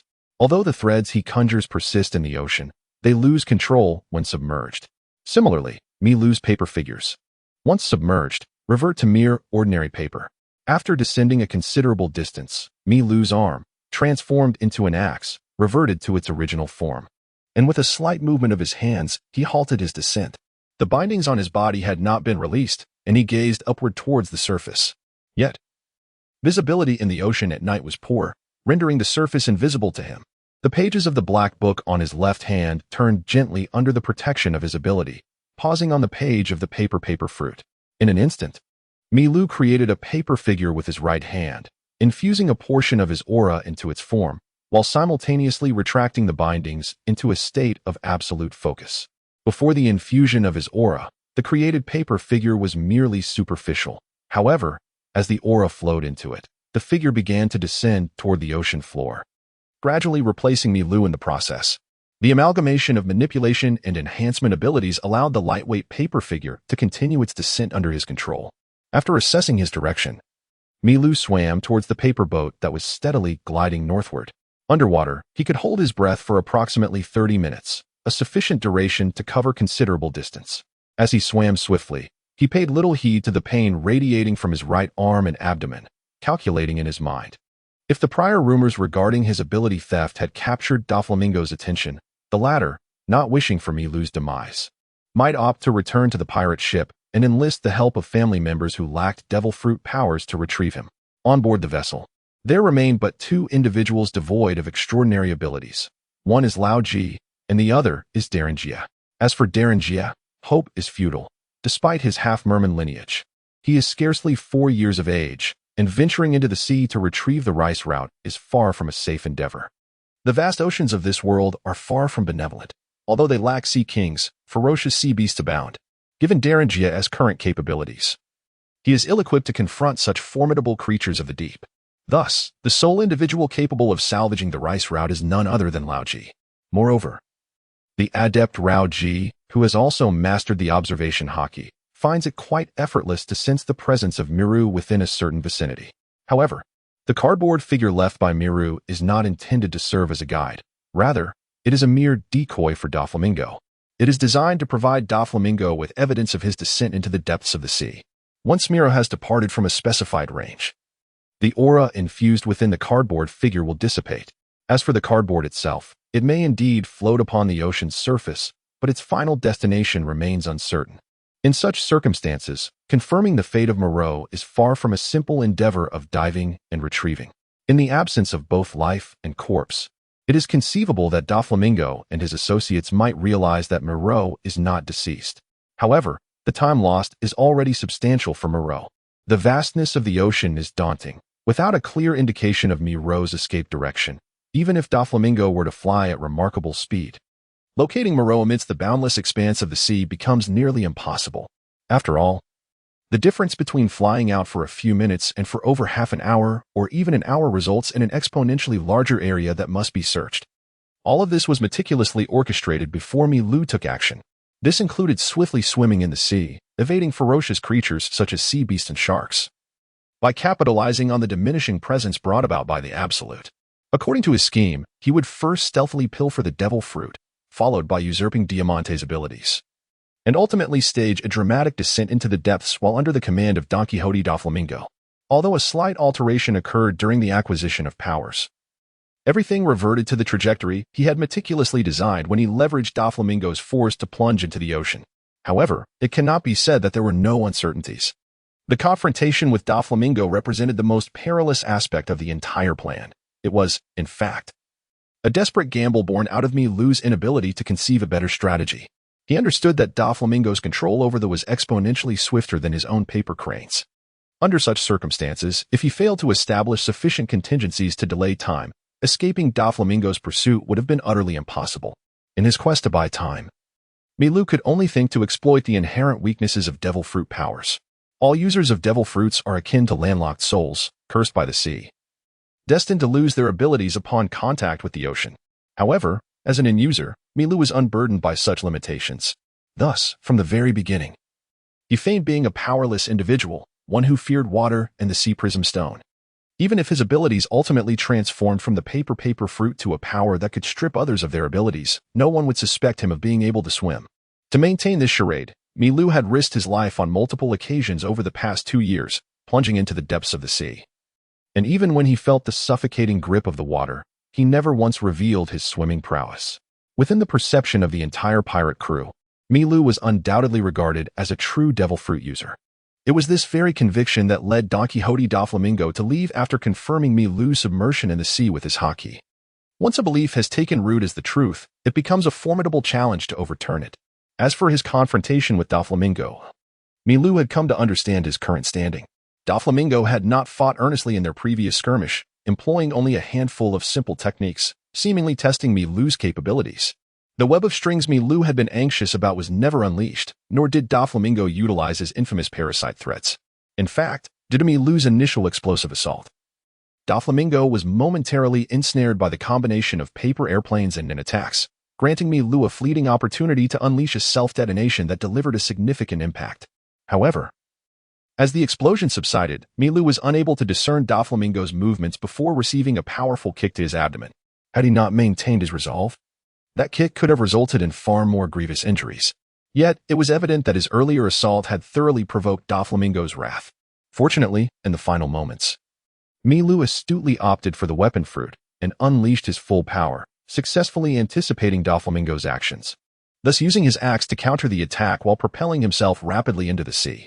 Otherwise, he would have been at a loss as to how many more attacks he could withstand from Doflamingo. In the vast, dark ocean, Milu swam with accelerated vigor, guided by the sensitivity of his non. Estimating that he had swum a sufficient distance, he slowly surfaced. After several deep breaths, Milu swiftly conjured a flying paper crane with his right hand and climbed onto its back, gripping its wings. The paper crane flapped its wings and soared northward, while Milu lay back, gasping for air. Exhaustion weighed heavily upon him, making it difficult to keep his eyes open. Yet, still ensnared by danger, Milu summoned his strength to maneuver the crane at maximum speed while gazing vacantly at the immense moon. Perhaps extraterrestrial beings resided upon that lunar surface. A memory flickered in his mind of a comic cover he had once seen, featuring Enel ascending to the moon with a balloon. But was there even air on the moon? How did Enel survive up there? Could one truly reach the moon merely by grasping a balloon? Wasn't he that a tad implausible? His curiosity piqued. Milu resolved to seek adventure in Skypiea once the matters at hand reached a conclusion. Moreover, the thunder fruit possesses remarkable abilities, though one wonders if it has already been consumed by Enel. However, the aspiration to reach Skypiea appears to be quite challenging. The high-altitude winds are no trifling matter. At several thousand meters, the wind speed would easily whisk away something as fragile as a paper crane. It is no small feat to avoid being blown away. Thus, the most prudent approach would be to use one's mind to shield the paper crane. Yet maintaining such protection over several kilometers is beyond the current capabilities of Milu. He finds himself lost in thought. Suddenly, he realizes that since departing from the Don Quixote pirates, he has become considerably freer. This world is vast, and with his own strength and means, though not entirely free to roam wherever he wishes. He recognizes that with a bit of caution, most places across the seas pose little threat. However, the memory of his bounty from half a year ago dampens his mood. Why is it that, despite being part of the same family, the likes of Baby 5, Buffalo, and Law have no bounties, while he alone bears one? Is this not a form of discrimination? Does he not wish to be seen as a good person? Milu harbors some resentment. After all, was it not merely due to his assistance to Gladius, which caused some losses to the Navy? Is such pettiness truly warranted? Furthermore, a bounty of 500,000 berries. Does this not imply a lack of respect? It is far too meager, not even sufficient to purchase a decent blade. Lao, this is the spot. I leave the rest to you. Don Quixote da Flamingo, accompanied by Lao Ji, arrived at the approximate location where Milu had plummeted into the sea. With no reference points on the surface of the water, even Da Flamingo could only estimate their position based on the numerous pieces of paper that had yet to drift too far away. Rest assured, young master, leave it to me, exclaimed Lao Ji, forming a shape with his hands before leaping from the air into the ocean. Da Flamingo hovered in the air, his expression somewhat grim, despite utilizing his utmost speed. The exchange had taken nearly 5 minutes. Upon returning to the ship, he was met with further disheartening news. Under the suspicions of Gladius, Diamante retreated to his quarters, only to discover that the 2 crates containing the devil fruits were entirely empty. Correlating this with Gladius's words, it was evident that the crates taken by Milo were the very same. There was no need for speculation. Those 2 devil fruits had undoubtedly been taken by Milo. However, in his battle with Milo, he had not noticed any crates. Doflamingo's gaze drifted towards the distant, inky expanse of the sea. In this vast, desolate ocean, where could Milo have concealed the devil fruits? Without them, tomorrow's transaction would undoubtedly become a predicament. Moments later, Lao Ji emerged from the depths. Master, there are no signs of Milo in the sea. Could it be that we are searching in the wrong location? Doflamingo snapped back to reality. His brow furrowed deeply. Have you used observation hockey to search? I scoured the area thoroughly, but only found a few ordinary sea creatures. Lao Ji, submerged in the frigid waters, felt rather despondent. Master is aware, Milo's presence is quite distinctive. If he were alive, he would certainly have been detected. Doflamingo nodded. Lao Ji was correct. Milo's aura felt markedly different from that of an ordinary person, exuding an unusually cold and chilling sensation when utilizing observation hockey. Yet now, he could sense nothing of Milo's presence. Had an unforeseen calamity befallen him, or could it be that he had not perished at all? Perhaps he had departed from the sea after Doflamingo's departure? Yet how could a user of a devil fruit escape the ocean? With this thought festering in Doflamingo's mind, his expression grew increasingly somber. Should I search again? Lao Ji suggested uncertainly. Suddenly, Doflamingo broke into a laugh. Fufufu, it seems we've underestimated this little brat. It appears we've been outsmarted. Having said this, he offered no further explanation. Casting one last glance at the vast sea before swiftly retreating toward the pirate ship with a tug of his transparent thread. If Milo was still alive, those 20 minutes had been ample time for him to escape, rendering any further pursuit meaningless in Doflamingo's eyes. A mocking smile crept across his lips. This sea, neither vast nor small, held the promise of their eventual reunion as long as Milo remained afloat. When that time came, he would not afford Milo another chance. Meanwhile, Lao Ji, still submerged in the sea, was left in a state of bewilderment as he watched Doflamingo soar away. The warm sunlight coaxed Milo from his slumber atop a paper boat, groggily rubbing his eyes before sitting up.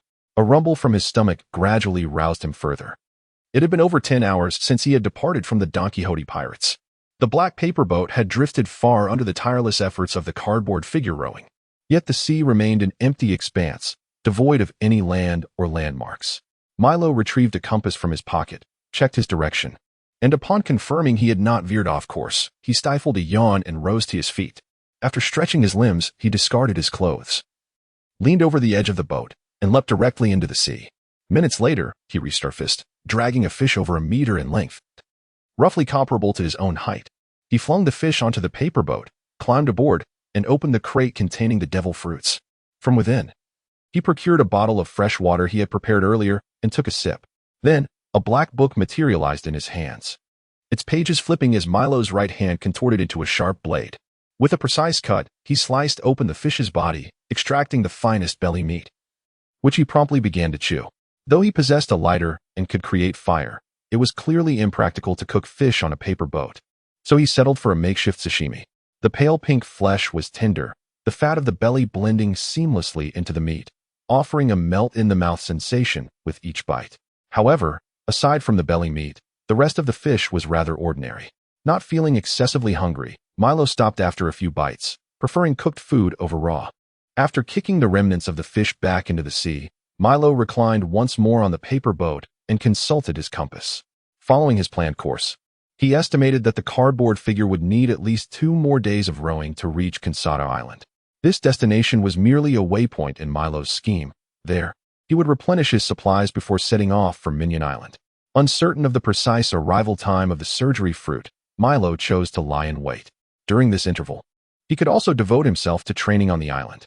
When he had mentioned Corazon to Doflamingo, he had refrained from revealing his true intentions. In truth, he wished to convey that he would rescue Corazon, the last remaining family member in Doflamingo's life. There would be no need for excessive gratitude. Indeed, Milo had long harbored plans to save Rosinante, known as Corazon. The name Corazon was not his birth name, but rather a title representing the highest-ranking officer of the Don Quixote pirates. Don Quixote Rosinante was the second generation of Corazon. The first Corazon was Virgo, who, after being dispatched by Doflamingo as an undercover agent in the Navy, paved the way for Rosinante to ascend as the highest-ranking officer of the Don Quixote pirates. Rosinante was a person whose ideology diverged completely from Doflamingo's. Though they had nearly identical childhood experiences, Doflamingo's heart was consumed by malevolence, whereas Rosinante's heart brimmed with compassion, especially after being taken in by Sengoku. He had been cultivated into an exemplary naval officer. The brothers struck Milo as opposites. Despite being subjected to Rosinante's beatings upon joining the Don Quixote family, Milo understood that Rosinante's actions stemmed from a desire to prevent them from straying down a dark path. Yet Milo had his own objectives, and thus he had to disregard Rosinante's good intentions. Nonetheless, when Milo joined the Don Quixote family over 2 years ago, his intentions had always been crystal clear. He sought strength through training. He had never envisioned himself as a mere accomplice of the Don Quixote family. During this time, he had inadvertently shared a wealth of information with Rosinante that he could not have obtained while outside the family. However, Rosinante's vigilance was exceedingly high. Even when Milo directly informed him that he was aware of his undercover status, Rosinante remained tight-lipped. This left Milo feeling quite helpless. He had initially hoped to leverage Rosinante's connections to secure an official identity, aspiring to become a small undercover agent within the Don Quixote family, much like Rosinante. Yet, by the time Rosinante fled with Law, all he had received was a bounty of 500,000 berries. Milo was baffled, despite being mere children. He was more aesthetically pleasing than Law. Why did Rosinante show such favoritism? Was it merely because of the Din Law's name? The notion of bloodlines certainly permeated every corner of the world. When Milo held the bounty notice, he couldn't help but ponder for a considerable time. However, he did not feel regret over not obtaining a legitimate identity. His intention was never truly to become a naval officer. Rather, he believed that once he distanced himself from the Don Quixote family, being devoid of wealth and influence, acquiring an official status would be far better than aimlessly drifting about with a ship made of mere paper. Yet, without earning the trust of Klassen, Milo had no choice but to accept the grim reality of being marked with a bounty of 500,000 berries. Nonetheless, Milo understood that rescuing Rosinante would not be a straightforward endeavor.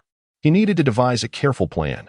Otherwise, there was a significant risk that not only would he fail to save Rosinante, but he might also jeopardize his own life in the process. Moreover, once Rosinante is rescued, Milu will undoubtedly face a multitude of troubles. However, it is premature to dwell on such matters at this point.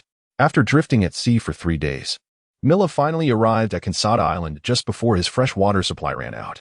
He entered the quaint town on the island with a cardboard figure in tow, first procuring a set of black attire to disguise the figure as a human before indulging in a hearty meal at a local restaurant. Following a night's stay at the only inn in town, Milu embarked on a merchant ship bound for Fian Island, accompanied by the cardboard figure carrying a suitcase. Prior to boarding, he managed to deal with a few bounty hunters who recognized him. Frankly, Milu found these hunters woefully incompetent, unable even to pronounce his name correctly. What kind of hunters were they? He collected a modest sum from the few he encountered, which, along with his savings from the Don Quixote family, provided him with enough resources to sustain himself for a while, thus yielding a semblance of gain. Typically, the journey from the merchant ship to Fian Island takes about half a month, yet Milu arrived there a full month later. This delay was largely due to the ship's unchanging course, as it would not alter its route for Milu's convenience. Frequently, merchant vessels alter their paths or divert to nearby islands to procure supplies and trade goods. Milu was not in a rush. He had half a year to prepare. Additionally, the injuries he sustained during his escape required some time to heal, and this journey, neither too close nor too far, served as a final respite before his impending endeavors. Simultaneously, it allowed him to commence preparations for his forthcoming plans. Another aspect that consumes time is the tumultuous nature of this sea. The North Sea is not only home to the recently ascendant Don Quixote pirates, but also to the infamous Germa 66, depicted in comic strips as the nefarious army of war specialists. In addition to these two formidable war powers, countless pirates roam the vast seas. It is these marauders, who sporadically emerge upon the waters, that disrupt the voyages of merchant ships. During his extensive time in this world, Milu has yet to encounter a pirate crew that ventures out solely in pursuit of dreams. Rather, it is the ruthless pirates who pillage and burn that truly dominate the seas. However, the pirates Milu has encountered tend to be rather feeble, with the presence of devil fruit users being a rare occurrence. Even when such individuals do appear, their abilities seldom align with those that Milu values. Given the ever-looming threat of the Navy, Milu refrains from risking exposure by engaging with these abilities. Since the demise of Roger, a multitude of individuals have set sail not in search of dreams, but rather in pursuit of the fabled treasure. Yet, at some point, the promising profession of explorer has become nearly indistinguishable from that of a pirate. Milu speculates that this may be connected to the tyranny of the celestial dragons. Young men, imbued with dreams of justice, upon witnessing the harrowing tragedies of the sea, gradually find their identities morphing into that of pirates, a rather natural phenomenon, one might say. Milu remains unaware of the true nature of the legendary treasure, One Piece, or Roger's ultimate purpose. He only comprehends that amidst this chaos, it is invariably the ordinary citizens who yearn for a peaceful existence that suffer the most. However, he is neither a savior nor a saint, though he feels a pang of sorrow. It is but a fleeting sentiment. This world is not merely a dichotomy of black and white. The Whitebeard pirates are perceived as malevolent by the denizens of the four seas, yet the islanders under their protection view them as paragons of justice. The world government is seen as righteous by many allied nations, yet it is regarded as villainous by those denied entry into their ranks. Indeed, for those who have suffered in the wake of events like the Flevence incident, the world government may well be deemed more reprehensible than the pirates themselves. How many events akin to the Fravans have transpired in this world? Perhaps the sole survivors who have managed to escape are O'Hara and Fravans. As the silhouette of Flying Swallow Island gradually emerged within his line of sight, Milu sighed, striving to dismiss these chaotic thoughts. He realized that the longer he lingered in this world, the more contemplative he became. 0023 Minion Island. Flying Swallow Island resembles a swallow in its shape. The island is expansive and hosts 3 small towns. Upon disembarking from the merchant ship, Milu and the cardboard figures swiftly made their way to the neighboring town near Minion Island. They first procured various tools and supplies in the town, which primarily consisted of clothing, ropes, shovels, and some provisions. While there were also towns on Minion Island, they did not align with the direction of the desolate place to which Milu intended to journey. To reach that town, Milu would have to traverse a vast expanse of mountainous forest, which was not as convenient as returning across the sea to the neighboring town. Although the forests on the island could potentially yield food, for the sake of convenience, Milu opted to acquire provisions directly in the neighboring town. The shovel serves the purpose of excavating mountains, while the rope offers an even broader range of utility. Mountain excavation is a profound exercise for honing one's mental fortitude. During the digging process, the practitioner must engage their entire physical strength, while simultaneously employing the intricate techniques of binding, which involve channeling one's energy to enhance the efficacy of the tool. This endeavor not only fortifies the individual's physical prowess, but also contributes to an increase in their overall energy capacity through continuous cycles of consumption and replenishment. It can be said that this is one of the most effective methods for laying a solid foundation. During his breaks, Milu would create a cardboard figure and issue random commands to sever the rope in its hand, allowing a stone tethered to its head to fall. This exercise was designed to cultivate a heightened sense of crisis within himself. Such methods were inspired by the training techniques depicted in a comic, where Bisky trained Gon and Killua. Although Milu was a specialist and user, he found himself at a loss regarding how to effectively hone his unique abilities. The initial creation of the pirate's essence was merely a matter of establishing rules and then materializing the Black Book, which formed the basis of his powers. Now, as he sought to enhance the pirate's essence, he could not conceive a specific direction for improvement and thus had to temporarily abandon the endeavor. Nevertheless, he was still keen on creating bookmarks. However, he had yet to devise the rules for their creation, as he wished to avoid arbitrary regulations that could render his abilities overly cumbersome and troublesome. In this context, laying a solid foundation for his future became Milu's most viable option.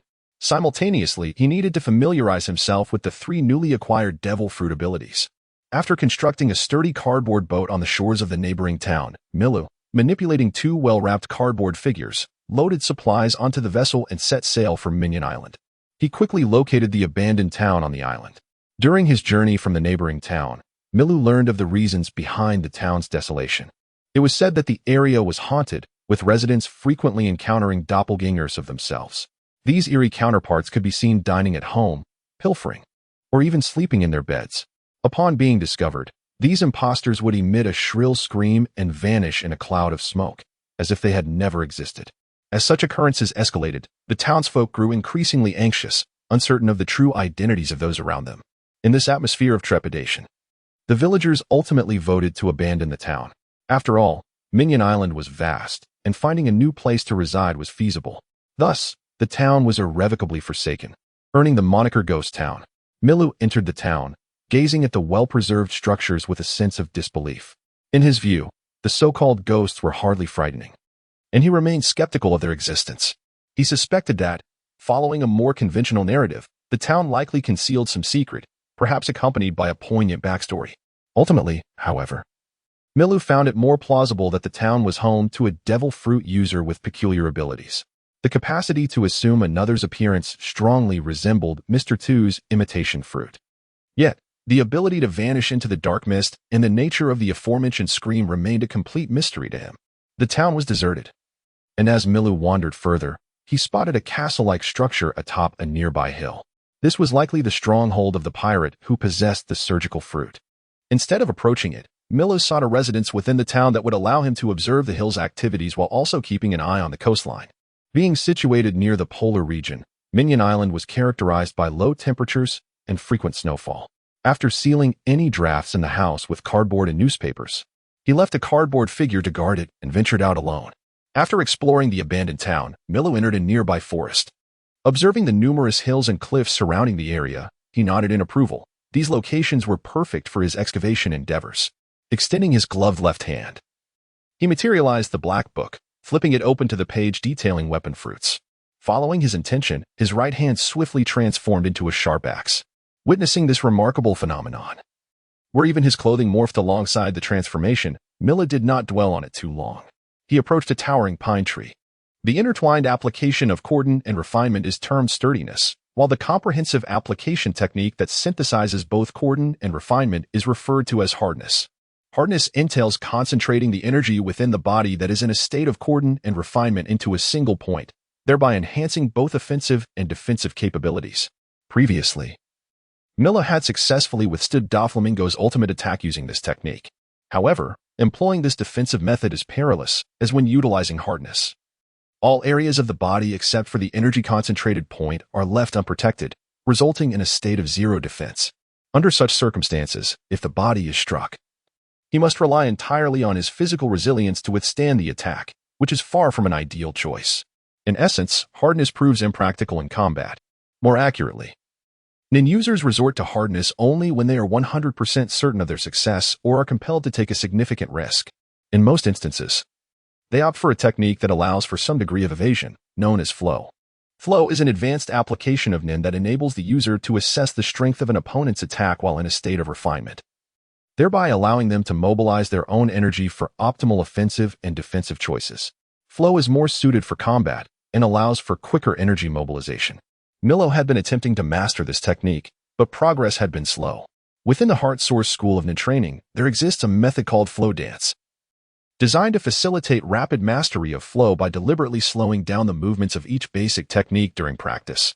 Unfortunately, lacking a partner of comparable skill, Milu could only train in isolation, making improvement exceedingly challenging. While many family members had mastered hockey, their armed hockey far surpassed Milu's 2 to 3 years of tentative training.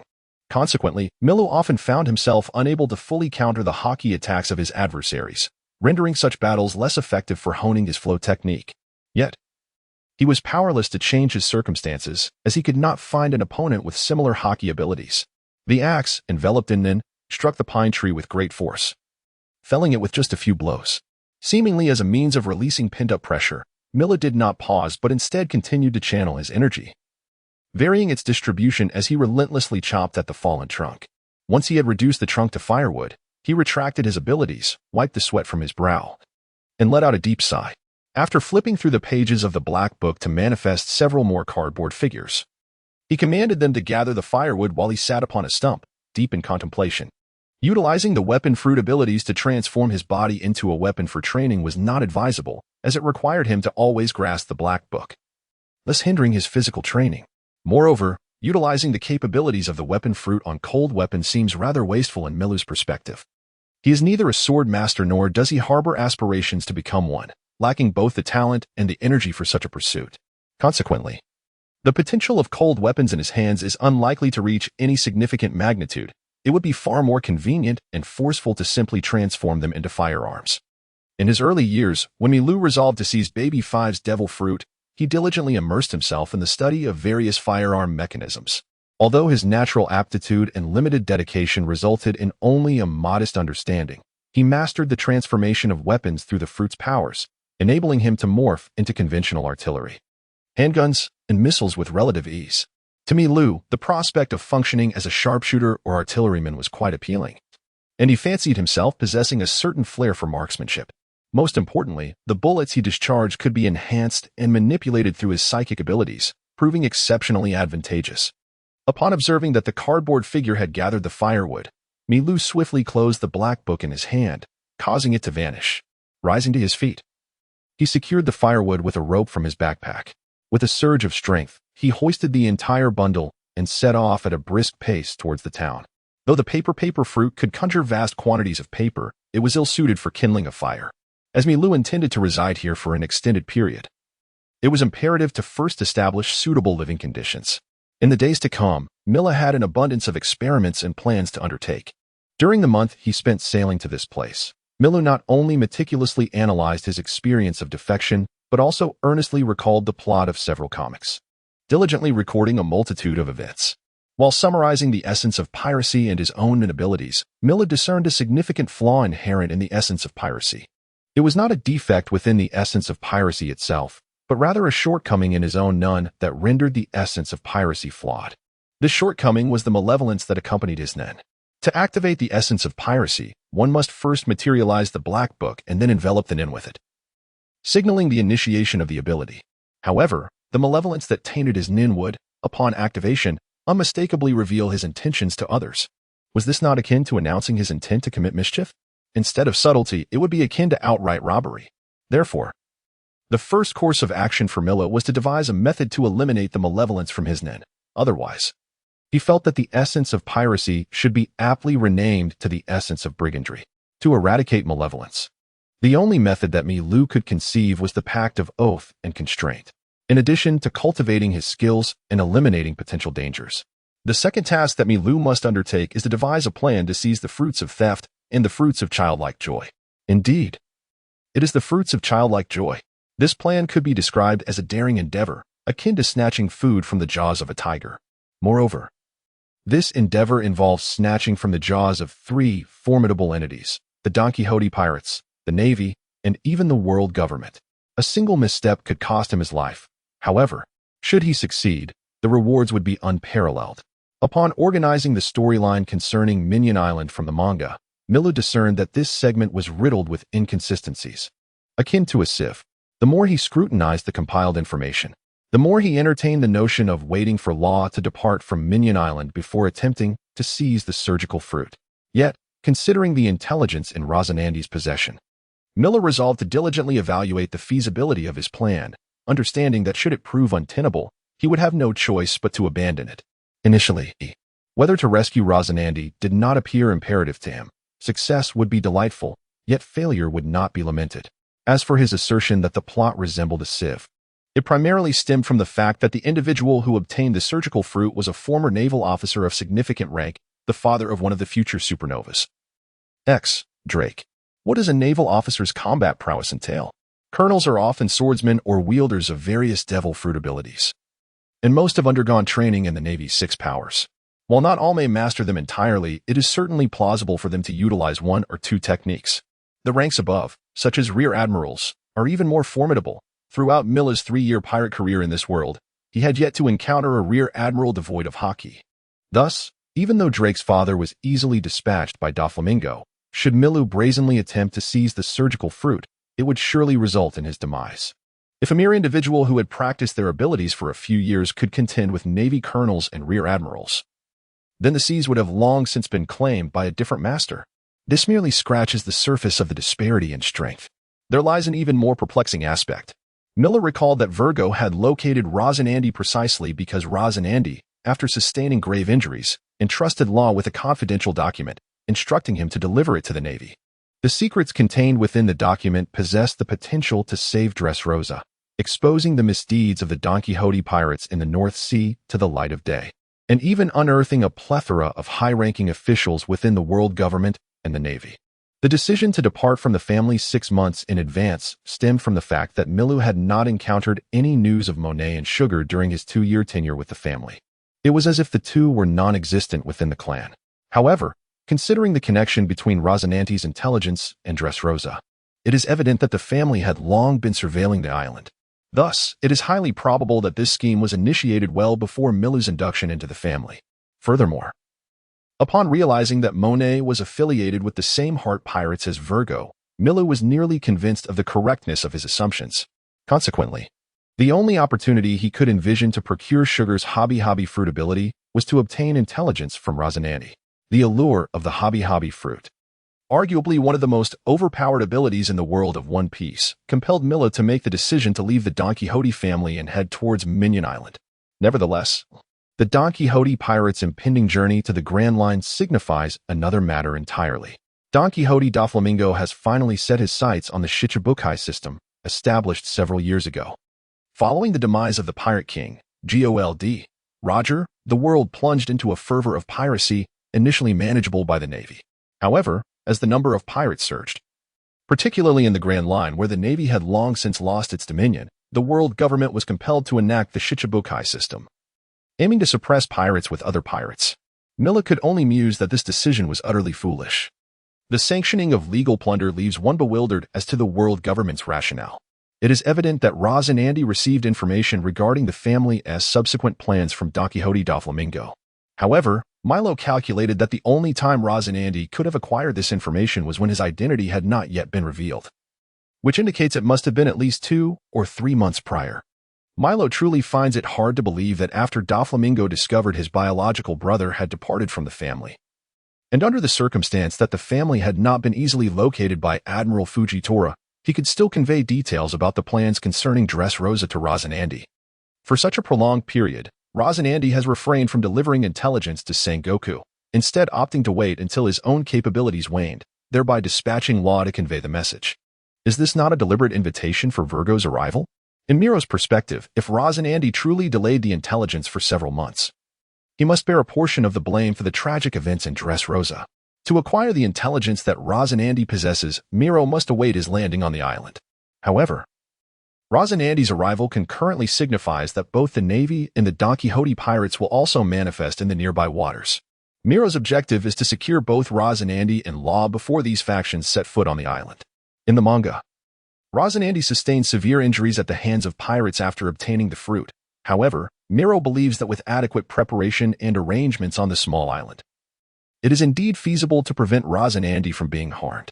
Had Rosinandi not been injured, he would not have sent Luo to deliver the intelligence, and Virgo would not have approached to uncover the truth, subsequently informing Don Quixote Doflamingo, which prompted Doflamingo to release the birdcage at the very moment he arrived on Minion Island.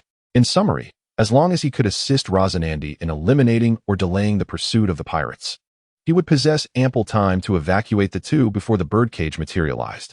The plan, though audacious, was not devoid of the possibility of success. In this scheme, whether or not to rescue Rosinandi is of little consequence. He even seeks to extract intelligence from Rosinandi, all the while calculating his approach, which he perceives as a simple task. Given Rosinandi's careless disposition, he has ample opportunities and means to deal with him, especially considering that Rosinandi is not particularly formidable. Although the plan has long been established, Milu must meticulously deliberate on the specifics of its execution for a while longer. In the days that followed, Milu led a life of monotony, moving between the neighboring town, the ghostly hamlet, and the woods beyond. Time, unbeknownst to him, slipped away, and over a month had elapsed. Concerning the eradication of the malice that plagued his thoughts, Milu had made little progress. It was not that he lacked ideas. Rather, the malevolence carried an intensified essence of death, rendering it exceedingly formidable. The notion of binding himself to a vow or constraint aimed at eliminating this malice demanded a price he found exorbitant. Consequently, he was compelled to contemplate alternative strategies. However, his understanding of the subject was rather superficial. Relying heavily on fragmented memories from old comics, the narratives of which he had perused many years ago, the details he could recall were regrettably scant.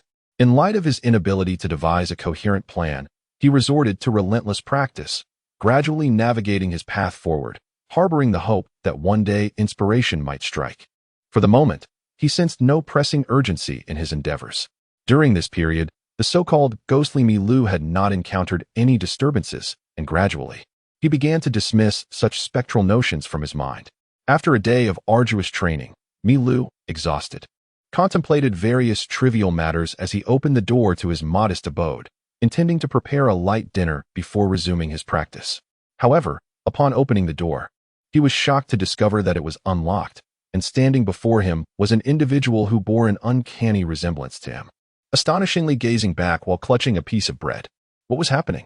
The moment this thought crossed his mind, the legends of the ghost haunting the town surged into his consciousness. Yet, as this realization struck him, an aura enveloped him instinctively, forming a protective barrier around his being. Simultaneously, a dark tome manifested in his hand, and as his right hand extended to mimic the action of a gun, his fingers transformed into a pitch-black muzzle aimed directly at the imposter. The imposter, clearly taken aback by Milu's reaction, felt an overwhelming sense of dread upon seeing the dark aperture directed at him. The tension culminated in a piercing scream that threatened to shatter eardrums, and amidst the commotion, two enormous, shadowy tails emerged from behind the imposter. Without hesitation, Milu unleashed his true finger gun. The sound echoed through the air, distinct from the energy-based projectiles he was accustomed to, as the gun, empowered by a devil fruit ability, discharged genuine metallic bullets. Although Milu was uncertain of the mechanics behind this transformation of stamina into projectiles, it was of little consequence. The bullet shot forth from the muzzle but was swiftly deflected by the massive tails, which also stirred a cloud of black mist in their wake. Within this fog, the imposter's figure began to blur as Milu continued firing. Furrowing his brow, Milu halted his gunfire, drawing in his aura to envelop a 2-meter radius around him. This had been the primary focus of his training for over a month, encompassing a sphere. With unwavering dedication, he had expanded this sphere to cover a radius exceeding 2 meters from his center. Thus, within this radius, no presence could escape his perception. At that moment, as the sphere manifested, he discerned that the black mist no longer harbored any vitality. The imposter had long fled the confines of his dwelling and was racing toward the outskirts of the town. The 2-meter radius proved insufficient, allowing him only to sense the direction of the imposter's escape before the entity slipped beyond his awareness. Nonetheless, merely knowing the direction sufficed. He was eager to uncover the true nature of this doppelganger. As he retracted his aura, Milu swiftly dashed out of the house, pursuing the vanishing presence. However, as he ran, he noticed faint, enormous paw prints imprinted in the snow. It seemed he was not chasing a mere human but rather a beast, a formidable creature. The ghost town, illuminated by the moonlight reflecting off the snow, was far from dark. It exuded a peculiar brightness. Entering a state of heightened awareness, Milu was determined not to let the fleeing figure escape again due to his aura. Following the faint paw prints with caution for several minutes, he finally paused, concealing himself behind a large tree. Not far ahead, a cave with a flickering campfire came into view. Milu, observing the figure seated by the fire, was taken aback. It was a silhouette of a child, nearly his own size. This revelation was utterly unexpected for Milu. Upon seeing the paw prints, he had presumed he was pursuing a creature akin to Chopper, a chance encounter with a devil fruit-eating animal. Yet, now before him lay a human, a child. This absurdity was beyond his wildest imagination. With the realization that this entity was indeed human, he chose not to remain hidden any longer. Curiosity piqued. He wondered why this child had been instilling fear among the townsfolk. The townspeople have all departed. Surely he could reside in the town without issue. Why then venture so far to dwell in a cave? Milu's footsteps evidently startled the inhabitants of the cave. They glanced in alarm at Milu, who emerged slowly from behind a large tree, advancing step by step. After a brief moment of hesitation, one of them transformed rapidly into a formidable feline beast, complete with two long, black tails, and swiftly leapt out of the cave. The towering, pitch-black cat possessed pointed ears and a mouth filled with serrated teeth. Exuding a faint aura of black mist, Milu halted his movement and raised his hands, signaling to the bearing-toothed beast that he bore no ill will. The cat emitted a couple of threatening meows, seemingly indicating that if he meant no harm, he should depart quickly. However, Milu found the cat's vocalization quite endearing, entirely devoid of menace.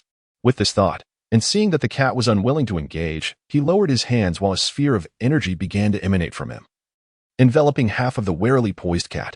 The unique malice accompanying Milu descended upon the feline as well. Was it merely intimidation?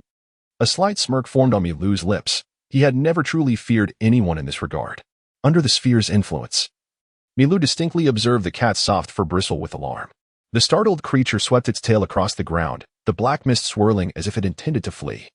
Yet, this time Milu would not grant it the opportunity. In a flash, he charged toward the cat as the sphere expanded. "Let go of me," the cat finally exclaimed, unable to contain its voice any longer. "Oh, you're a female?" Milu, perplexed, raised a hand to block the cat's incoming paw, but did not relinquish the soft tail he held in his left hand. "You're the female? Your entire family is comprised of females," the cat retorted in exasperation. Though its flailing claws posed no real threat to Milu, except for the menacing bite, that was another matter altogether. The sharp teeth were something Milu had no intention of testing. Maintaining his focus, ensuring he could read the cat's movements, he dodged while speaking. "Sorry, you're a girl? Let go, you jerk." The cat whimpered, feeling thoroughly wronged. "If you promise not to run, I will release you," Milu replied calmly. The cat ceased its attempts to escape, casting a puzzled glance at Milu before genuinely halting its offensive. "Aren't you afraid of me?" "Why would I be afraid of you?" Milu responded, a bit incredulous. Wasn't it obvious she was no match for him?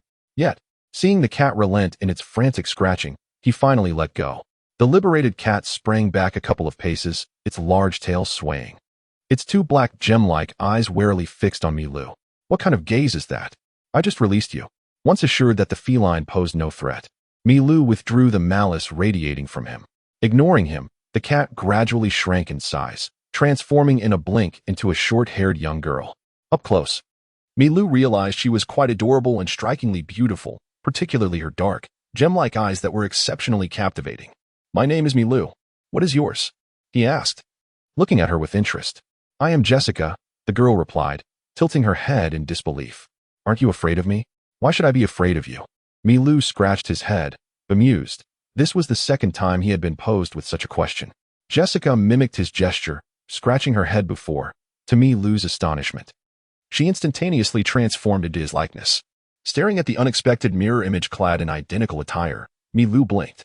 "Oh, I see," he exclaimed, clapping his hands as if a revelation had struck him. "The previous girl wasn't your true form. You're actually quite unattractive?" The imitation Milu dramatically feigned defeat, reverting to Jessica's original appearance. Feeling inexplicably slighted, Milu pouted. What kind of devil fruit did you consume? It seems quite remarkable. You can assume the shape of others and transform into a two-tailed cat.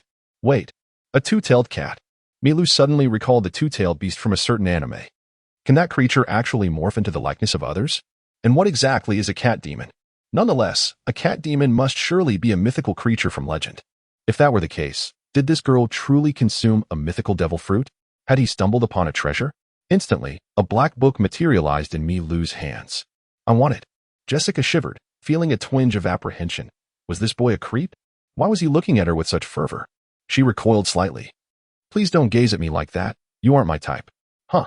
Milu blinked in confusion, wondering what kind of situation was unfolding. What is a devil fruit? Is that the reason I can transform? Jessica inquired, her brow furrowed in contemplation.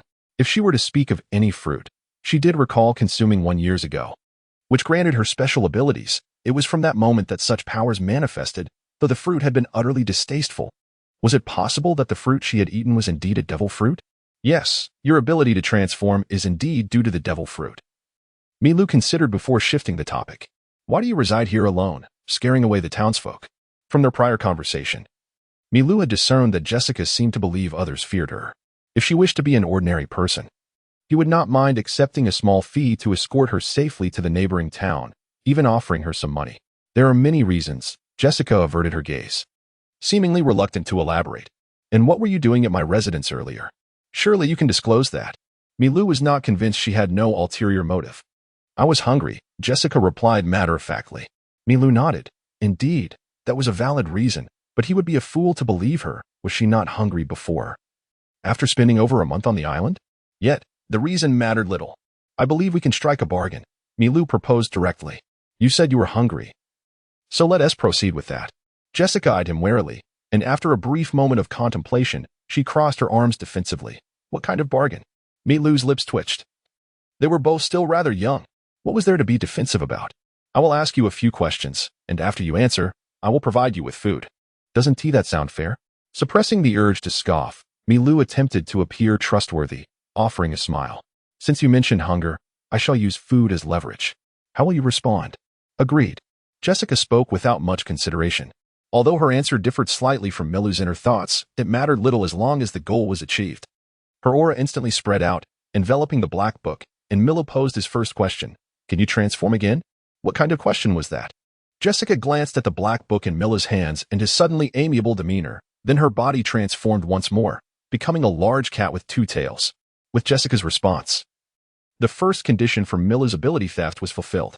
Yet, as he looked at Jessica, he could not help but think of Baby 5. He had once deceived her in the same manner. It felt as though he had begun to change in peculiar ways, reminiscent of a strange uncle offering candy. His second question emerged. What is your ability? Milu reined in his wandering thoughts and inquired again.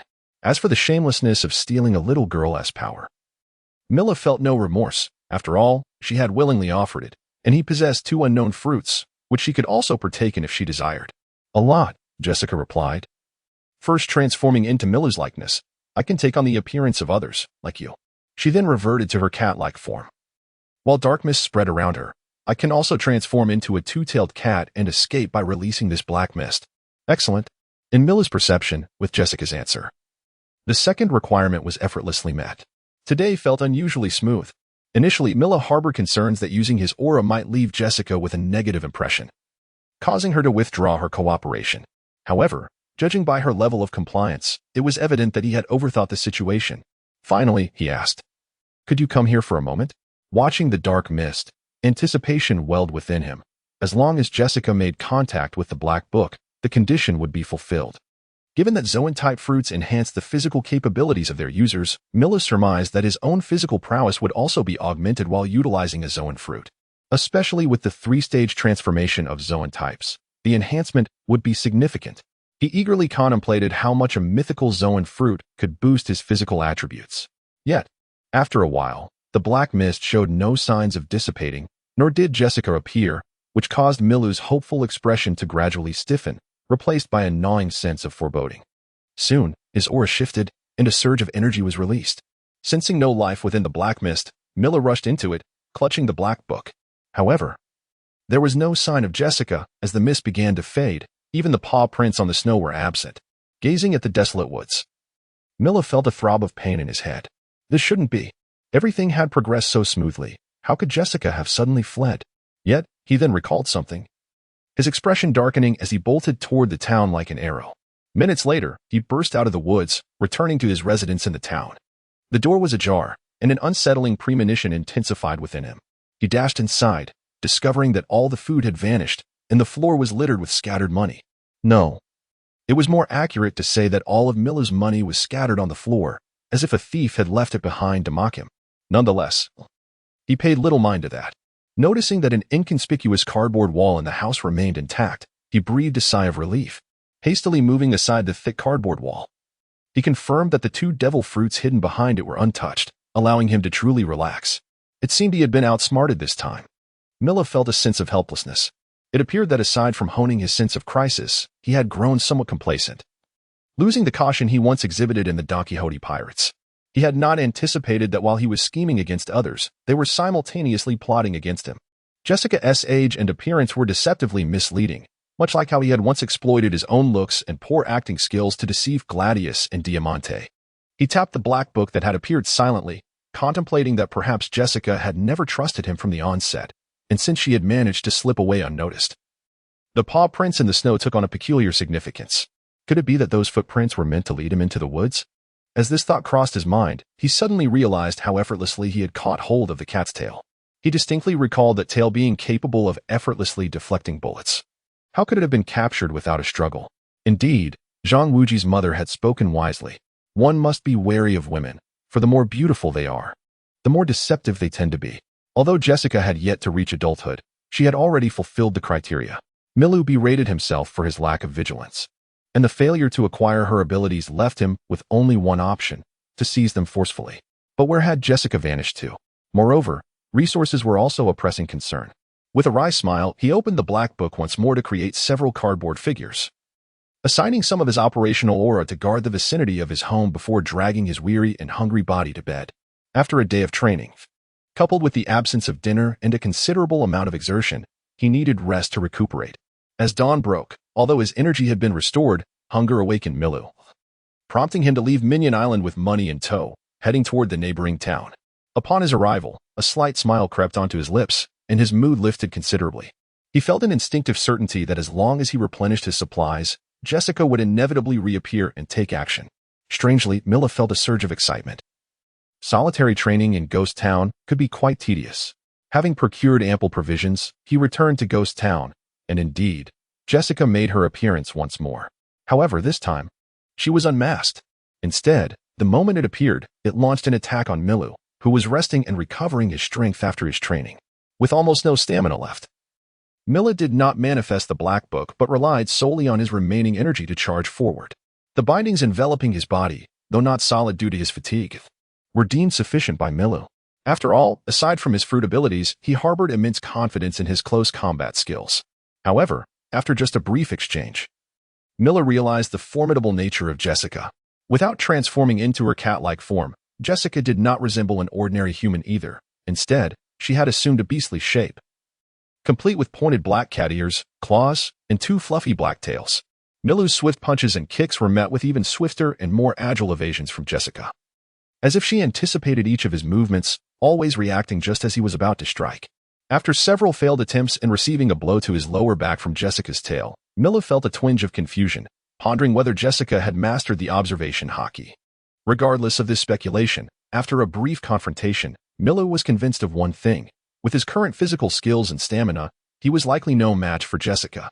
Realizing this, he swiftly leaped backward to create distance between them, simultaneously manifesting the black book in his left hand.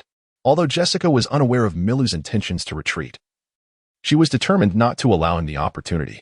The instant the black book materialized, her eyes lit up, and she lunged forward, delivering a kick aimed at Milu's left shoulder. The size of the black book compared to Milu's body created a momentary opening in his defense as it manifested. However, after more than 2 years of training, Milu had long since adapted to combat while wielding the black book. Thus, as he observed Jessica's flying kick, he felt neither surprise nor panic. Instead, his steps momentarily faltered. As his body turned slightly, the black book in his hand remained unopened, instead being used to shield against Jessica's assault. The tremendous force behind her kick compelled Milu to stagger backward several paces. Yet, in the next instant, the black book, which had been interposed between Jessica's calf and Milu's palm, vanished without a trace. Before Jessica could react, Milu seized her calf with a firm grip. The black book, a manifestation capable of appearing and disappearing at will, revealed Milu's intentional feint. Acknowledging that Jessica possessed superior speed, stamina, and possibly the ability to perceive the future, Milu swiftly devised a strategy to seize the initiative in their confrontation by unexpectedly grasping her true form.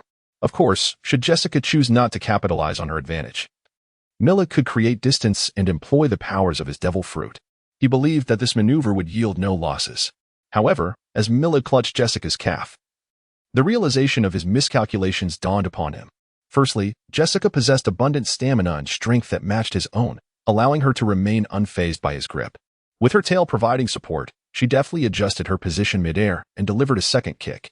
Secondly, Milu's own stamina had been excessively drained during prior training. Even though he had secured Jessica, he lacked the energy to match her movements and thwart her impending strike. The culmination of these factors led to an inevitable outcome. In the very next moment after seizing Jessica, Milu was sent flying by her powerful kick. Yet, this unexpected turn of events inadvertently aided Milu in achieving his second objective, creating space between himself and Jessica. As he crashed to the ground, the black book materialized in his hand. As Milu attempted to rise, he flipped to the page containing the fruit of flight. Instantly, the ground within a 3-meter radius of him began to undulate like waves. However, Jessica's balance exceeded Milu's expectations. The tumultuous terrain did not hinder her in the slightest. Before Milu could regain his footing, Jessica gracefully leaped across the short distance, landing squarely upon him like a dancing sprite. As the scene unfolded, Jessica offered no opportunity for Milu to rise. As Milu struggled to regain her footing, Jessica, with her feline agility, pinned Milu's hands down and adjusted her position to sit squarely on Milu's abdomen. "You have lost, meow," Jessica declared, her gem-like eyes sparkling with exhilaration as she surveyed the subdued Milu beneath her. "Not yet," Milu retorted, just as a muffled expansion sound emerged from the ground to their left. Milu's right hand had inadvertently brushed against the surface where the pages of the dark tome had turned to the explosive fruit. However, in the next instant, Jessica's inky tail enveloped the inflated ground. A dull thud resonated beneath her tail, yet it did not disturb the swirling shadows that accompanied it. "What do you intend to do?" Milu gazed at the charming visage not far from her, a mixture of reluctance and defiance in her eyes. The ability of the explosive fruit represented the pinnacle of her current offensive capabilities, and since it failed to harm Jessica, surrender became her only option. As for self-detonation, Milu refrained from such measures, well aware that her stamina had been thoroughly depleted, and she recognized that Jessica had not unleashed her full strength. Thus, she resolved to stow the dark tome away, regarding the girl perched atop her, who bore no trace of hostility, and awaited her response. Yet within Milu's heart lay a sense of injustice. Had she not exhausted herself during training, defeat would have eluded her grasp. Hee, Jessica chuckled mischievously, gradually releasing Milu's hands and rising gracefully. "I will return." With that proclamation, she turned, her grand tail sweeping across Milu's cheek as she strutted away with the poise of a queen, entering Milu's abode. In her wake, she departed with all the supplies Milu had procured, tossing a pouch of coins towards her as she left, a clear indication that Milu should procure more resources. Observing Jessica's elegant retreat, laden with spoils, Milu begrudgingly picked up the coin pouch, weighing it in her hand. She resolved that in her next training session, she would never again deplete her energy reserves. Following this, she could only endure another bout of hunger before journeying to the neighboring town. In the days that followed in the ghost town, Milu found herself far from lonely. Each time she returned with supplies from the neighboring village, Jessica would promptly launch a surprise attack. Initially, Milu believed that as long as her stamina was ample, she could best Jessica. However, with each encounter, she gradually discerned that Jessica possessed no observation hockey. Her ability to anticipate Milu's attacks seemed intrinsically linked to her devil fruit powers, while her capacity to withstand Milu's psychic assaults was shrouded in the enigmatic black mist surrounding her. Moreover, in Jessica's complete transformation into a Nicomida, her combat and defensive capabilities far surpassed the known abilities currently possessed by Milu. However, the continuous skirmishes gradually honed Milu's proficiency in utilizing his flow techniques. Eventually, he became indifferent to Jessica's ambushes, even contemplating inviting her to train together. Unfortunately, his invitation was declined. Nevertheless, Milu seized this opportunity to forge a genuine friendship with someone in this world, a companion with whom he need not feign politeness or conceal his true self. Of course, Milu did not take Jessica's refusal to heart. His training here was merely a transitional phase. After all, he would be departing in a few months. Amidst this cycle of training, battling, and refining his plans, for months swiftly elapsed. Yet, throughout this period, Milu never once succeeded in capturing Jessica. This was partly due to Jessica's own strength, but more so because her Nikomata fruit ability was exceedingly extraordinary. As for attempting to steal Jessica's devil fruit power, Milu had abandoned that notion. Each time he employed his abilities, he was enveloped in a malicious aura, a blatant action that, given his inability to catch Jessica, would be futile as long as she remained clear-headed. Consequently, regarding the malice associated with none, Milu resolved to find a way to eradicate this malevolence once he completed his tasks concerning Minion Island and the toy fruit. A few days prior, Milu ceased his training and relocated from the small town to a modest structure he had fashioned from thick cardboard near the mountaintop castle. The location was splendid, offering a vantage point to observe the entire town and the coastal area beyond. Calculating the time, he realized he had been away from the Don Quixote pirates for nearly half a year, and the emergence of the surgery fruit was imminent. Thus, he left a note for Jessica, informing her that malicious individuals would soon arrive and urging her to refrain from coming to the town. With that, he commenced the full-scale implementation of his plans. As for whether Jessica would heed the message in the note, Milu felt uncertain. However, he was without recourse. Jessica had been residing in the mountains, appearing with an elusive presence, making it challenging for him to establish contact. Moreover, it has been several days since Jessica last visited this place, and Milu remains uncertain as to when she might appear, let alone when the pirates are expected to arrive at Minion Island. Should Milu encounter Jessica before the pirates' arrival, he could offer her a warning. However, if their paths were to cross afterward, or if the timing were to coincide, it would undoubtedly lead to complications. Gazing down at the house where he once resided, Milu sighed, acknowledging that all he could do now was hope that Jessica would refrain from seeking him out in the town during the interval between Roz and Andy's arrival on the island and the conclusion of the ensuing events. In the stillness, a figure emerged, Diaz Bareilles, a former rear admiral of the Navy, who had betrayed his allegiance 3 years prior to join the ranks of pirates. A few months ago, while engaged in the plunder of a merchant vessel, he fortuitously acquired a red, heart-shaped devil fruit. Having perused the devil fruit encyclopedia, he recognized this particular fruit as the one that could grant its consumer the ability to become one of the world's most renowned doctors, the surgery fruit. Consequently, he deliberately leaked this information to the Navy. As anticipated, upon receiving the intel, the Navy proposed a transaction, offering an exorbitant sum that far exceeded Bareilles' expectations, 5 billion berries. Such a staggering amount equated to 100 million times Chopper's bounty and 10 million times Bepo's bounty. The prospect of such wealth was something Bareilles had never envisioned for himself.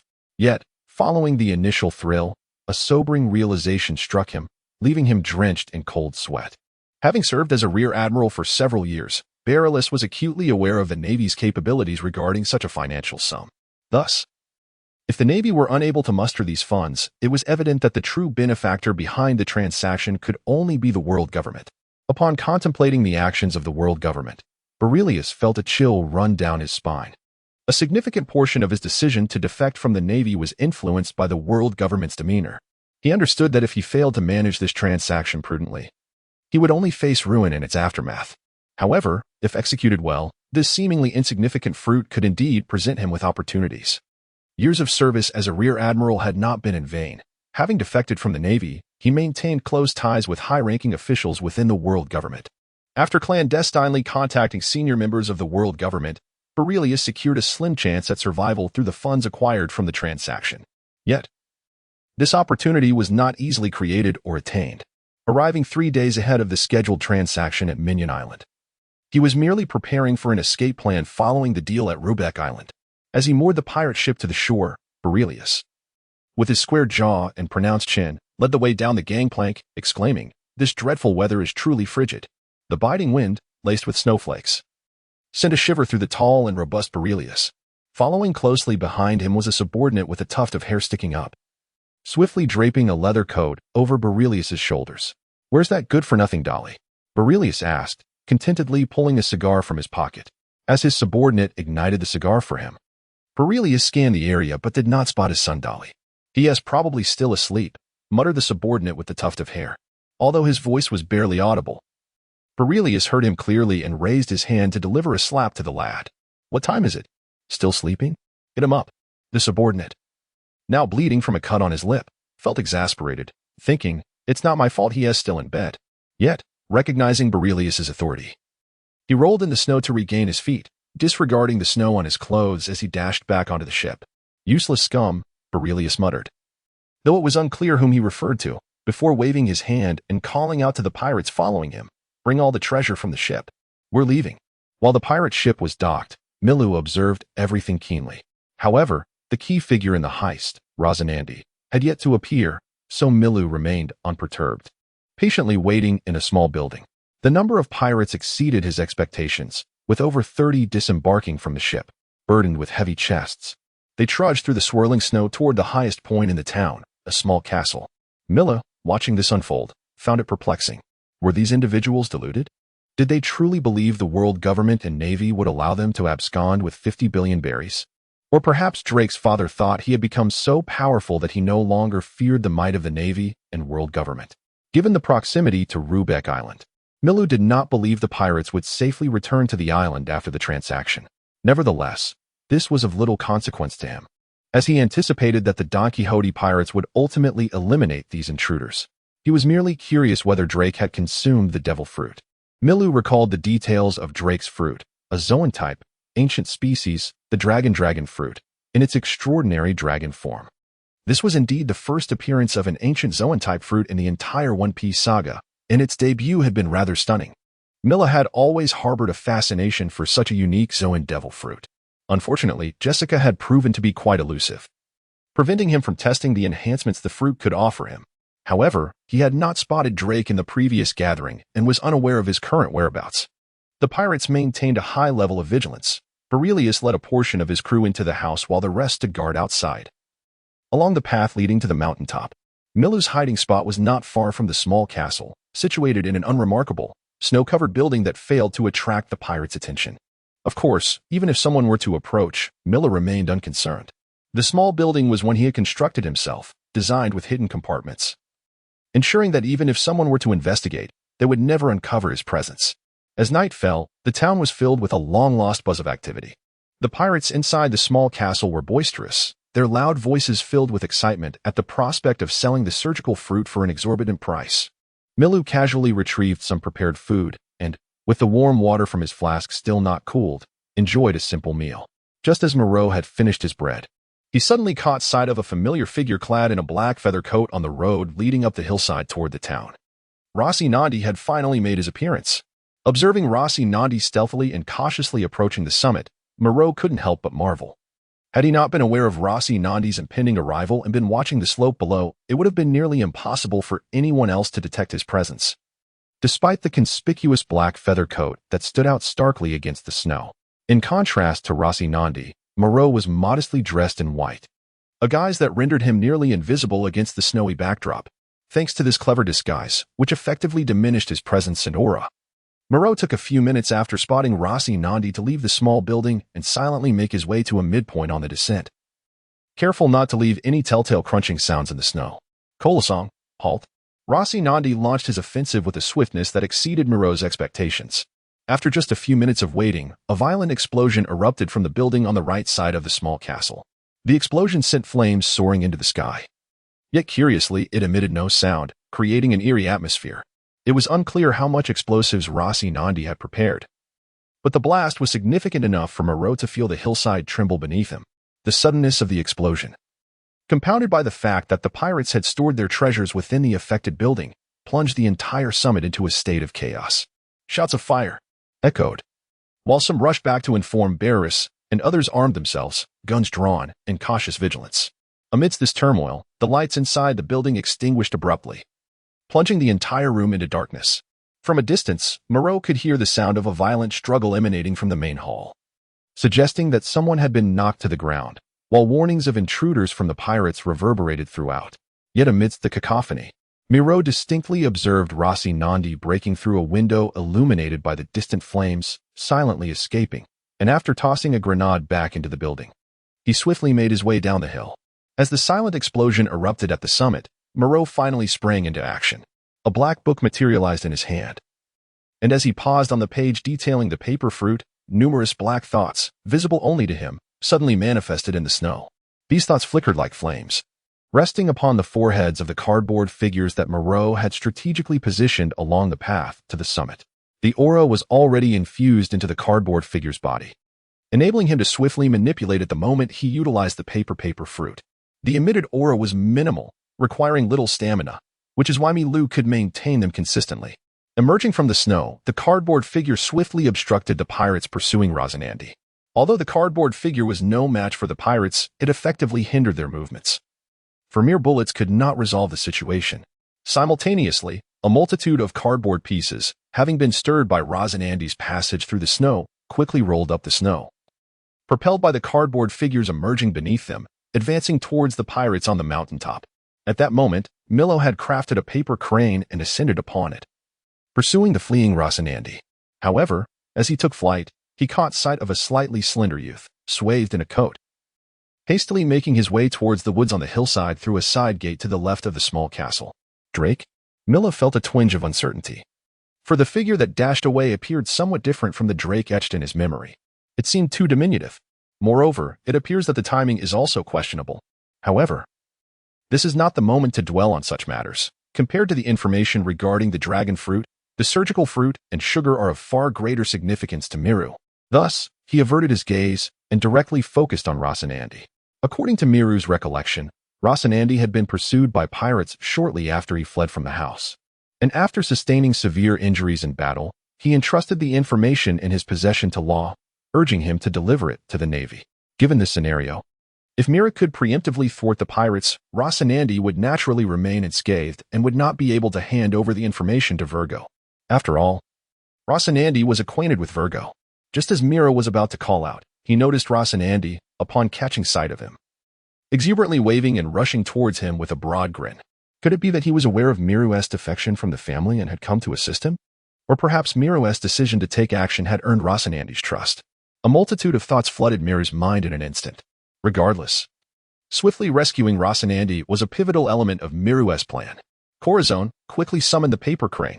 Without hesitation, Miru conjured a larger paper crane capable of bearing Rosinante's weight and directed it towards him. The paper crane flapped its wings, approaching Rosinante's head within mere moments.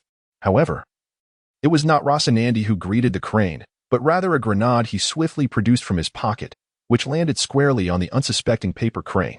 The silent explosion unleashed a tremendous shockwave and a towering fireball, instantly engulfing the entire structure of the large paper crane.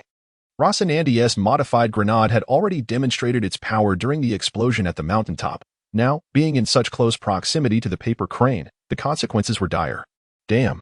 Miru, trailing behind the paper crane, witnessed Rosinante's actions, and the moment the grenade was thrown, he attempted to maneuver the crane to evade the blast.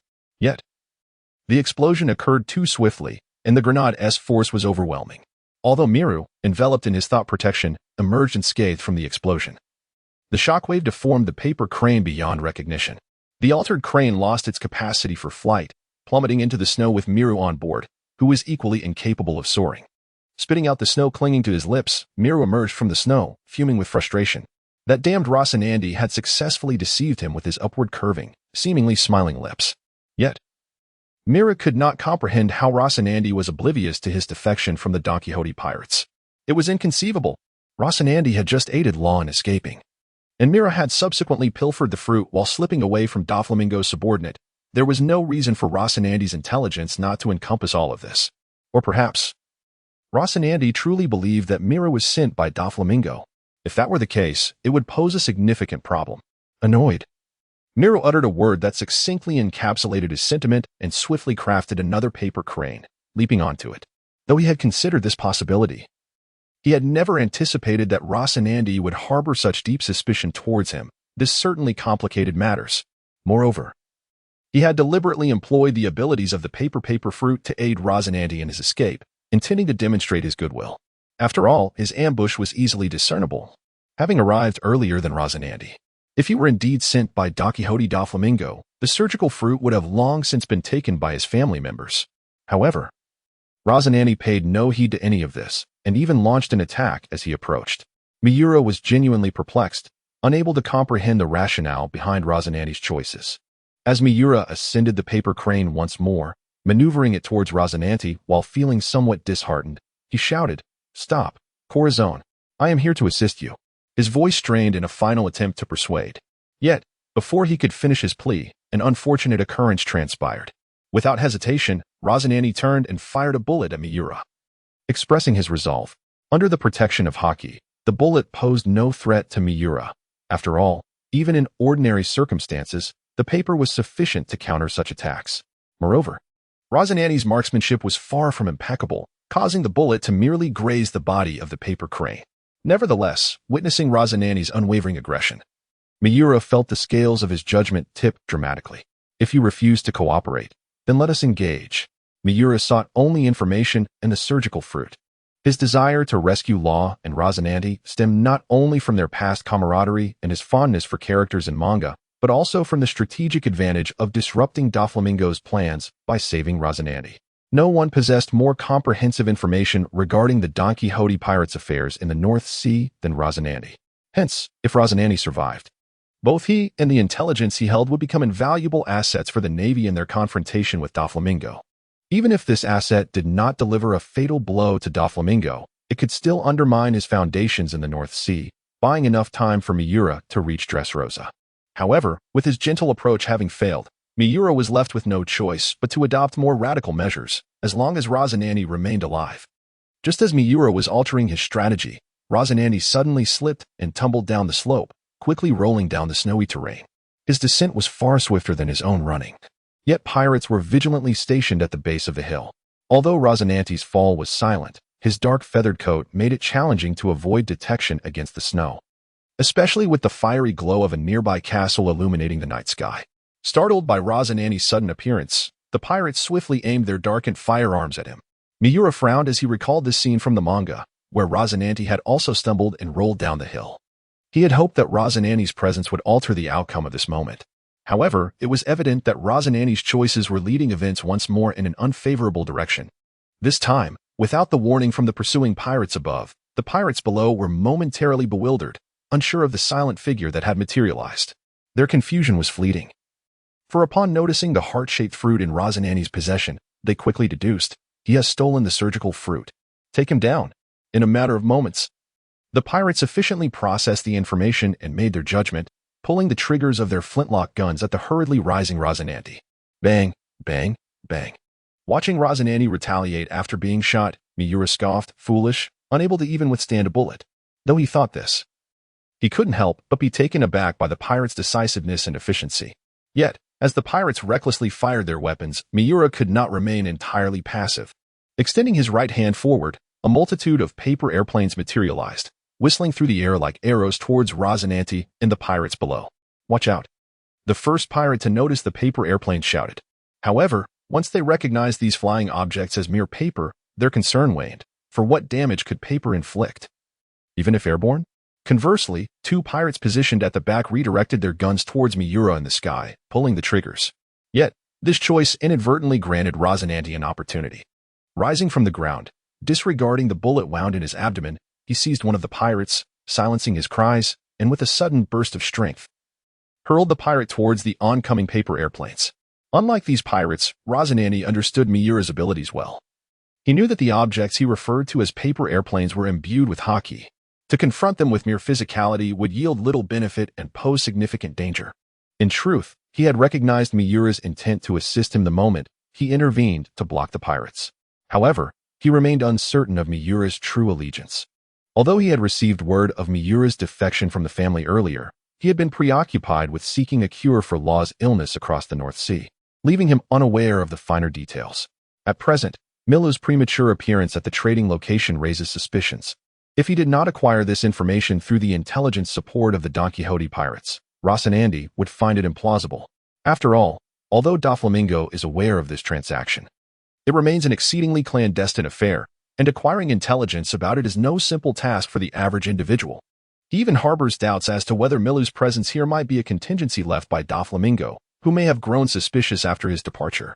Regardless of the circumstances, Milu's appearance here is decidedly anomalous. Moreover, he refrained from accepting Milu's assistance not only due to the numerous suspicions surrounding Milu, but also for other reasons. He had always harbored a certain wariness towards Milu.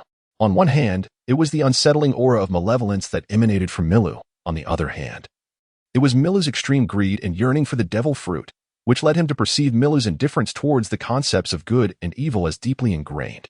Long ago, when Milu had just joined the family, he had already exhibited an intense desire for the devil fruit and its power. Initially, Roz and Andy believed that Milu's craving for the devil fruit would dissipate once he acquired the paper fruit. However, it became evident that he had been mistaken. Although Milu indeed concealed his true nature quite effectively after obtaining the paper fruit, the observant and astute Roz and Andy discerned subtle hints amidst the silence. To affirm that his feeling was not merely an illusion, he observed the undeniable longing and greed flickering in Milu's eyes as Baby 5 consumed the weapon fruit. Although that expression graced Milu's face for but a fleeting moment, it did not escape the keen gaze of Roz and Andy, who had been watching intently. He was perplexed by Milu's obsession with the devil fruit, yet the instant Milu appeared on Minion Island, Roz and Andy understood his intentions. Milu sought the surgery fruit that could save Law. Roz and Andy could not relinquish the surgery fruit, for it represented Law's very life. Thus he resolved to confront Milu without hesitation. He was acutely aware that grenades and guns were insufficient to pose a lethal threat to Milu, who wielded hockey. At best, they could inflict injury, which was already a considerable achievement. His objective was to stall Milu long enough for Law to consume the devil fruit and relay critical information to the Navy, allowing him to perish on this island without trepidation.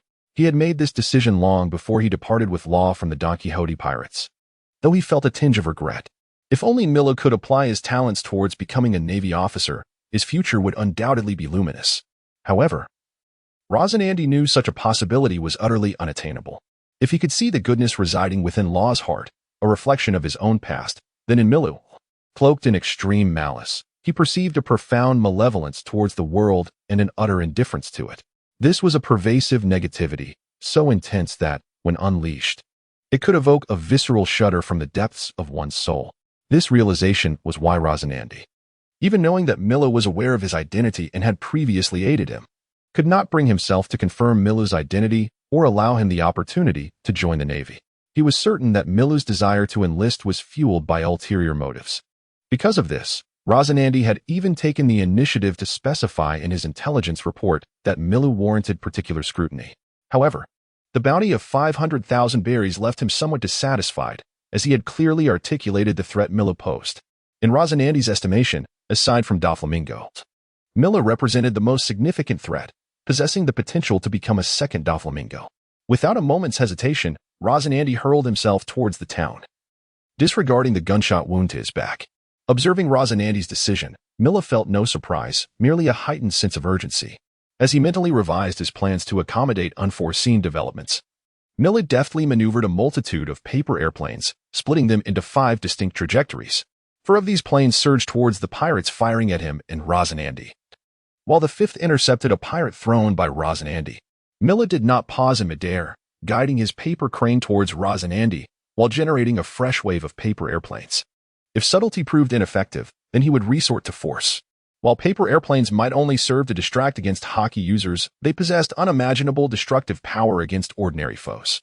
The reinforcement applied to each paper airplane was modest, and due to the incongruity between the enhancement and Milu's abilities, they could only manifest 40% of their potential. Nonetheless, this sufficed to easily penetrate the pirates' defenses. The first pirate struck by a thrown paper airplane let out a blood-curdling scream as he was dragged into the snow. The remaining 4, upon hearing the scream, realized their fate. They could barely raise their arms to shield their heads before being riddled with holes by the paper projectiles. The paper airplanes racing towards Roz and Andy were obliterated by another grenade hurled by him. Yet, having anticipated this, Milu was not affected by the explosion. The energy enveloping his paper crane effortlessly absorbed the shock, allowing him to continue crafting a fresh assortment of paper airplanes. It appeared as though this singular method of attack was his only recourse. Yet, this very strategy rendered Roz and Andy's retreat increasingly desperate. After 3 successive assaults with paper airplanes, which Roz and Andy had countered with grenades, he found himself devoid of any more grenades when Milu launched his 4th wave. At that moment, both men caught sight of Law, weakened and pallid, taking refuge beneath the eaves of a 2-story building not far away. A smile spread across Rosinandi's face. If he could just hold on a little longer, he would be able to place the devil fruit into Law's mouth. However, just as this thought crossed his mind, a resounding thud reverberated through the street. Amidst this thunderous noise, a gigantic paper dinosaur, towering 7 or 8 meters, shook off the snow covering its back and raced towards Trafalgar Law.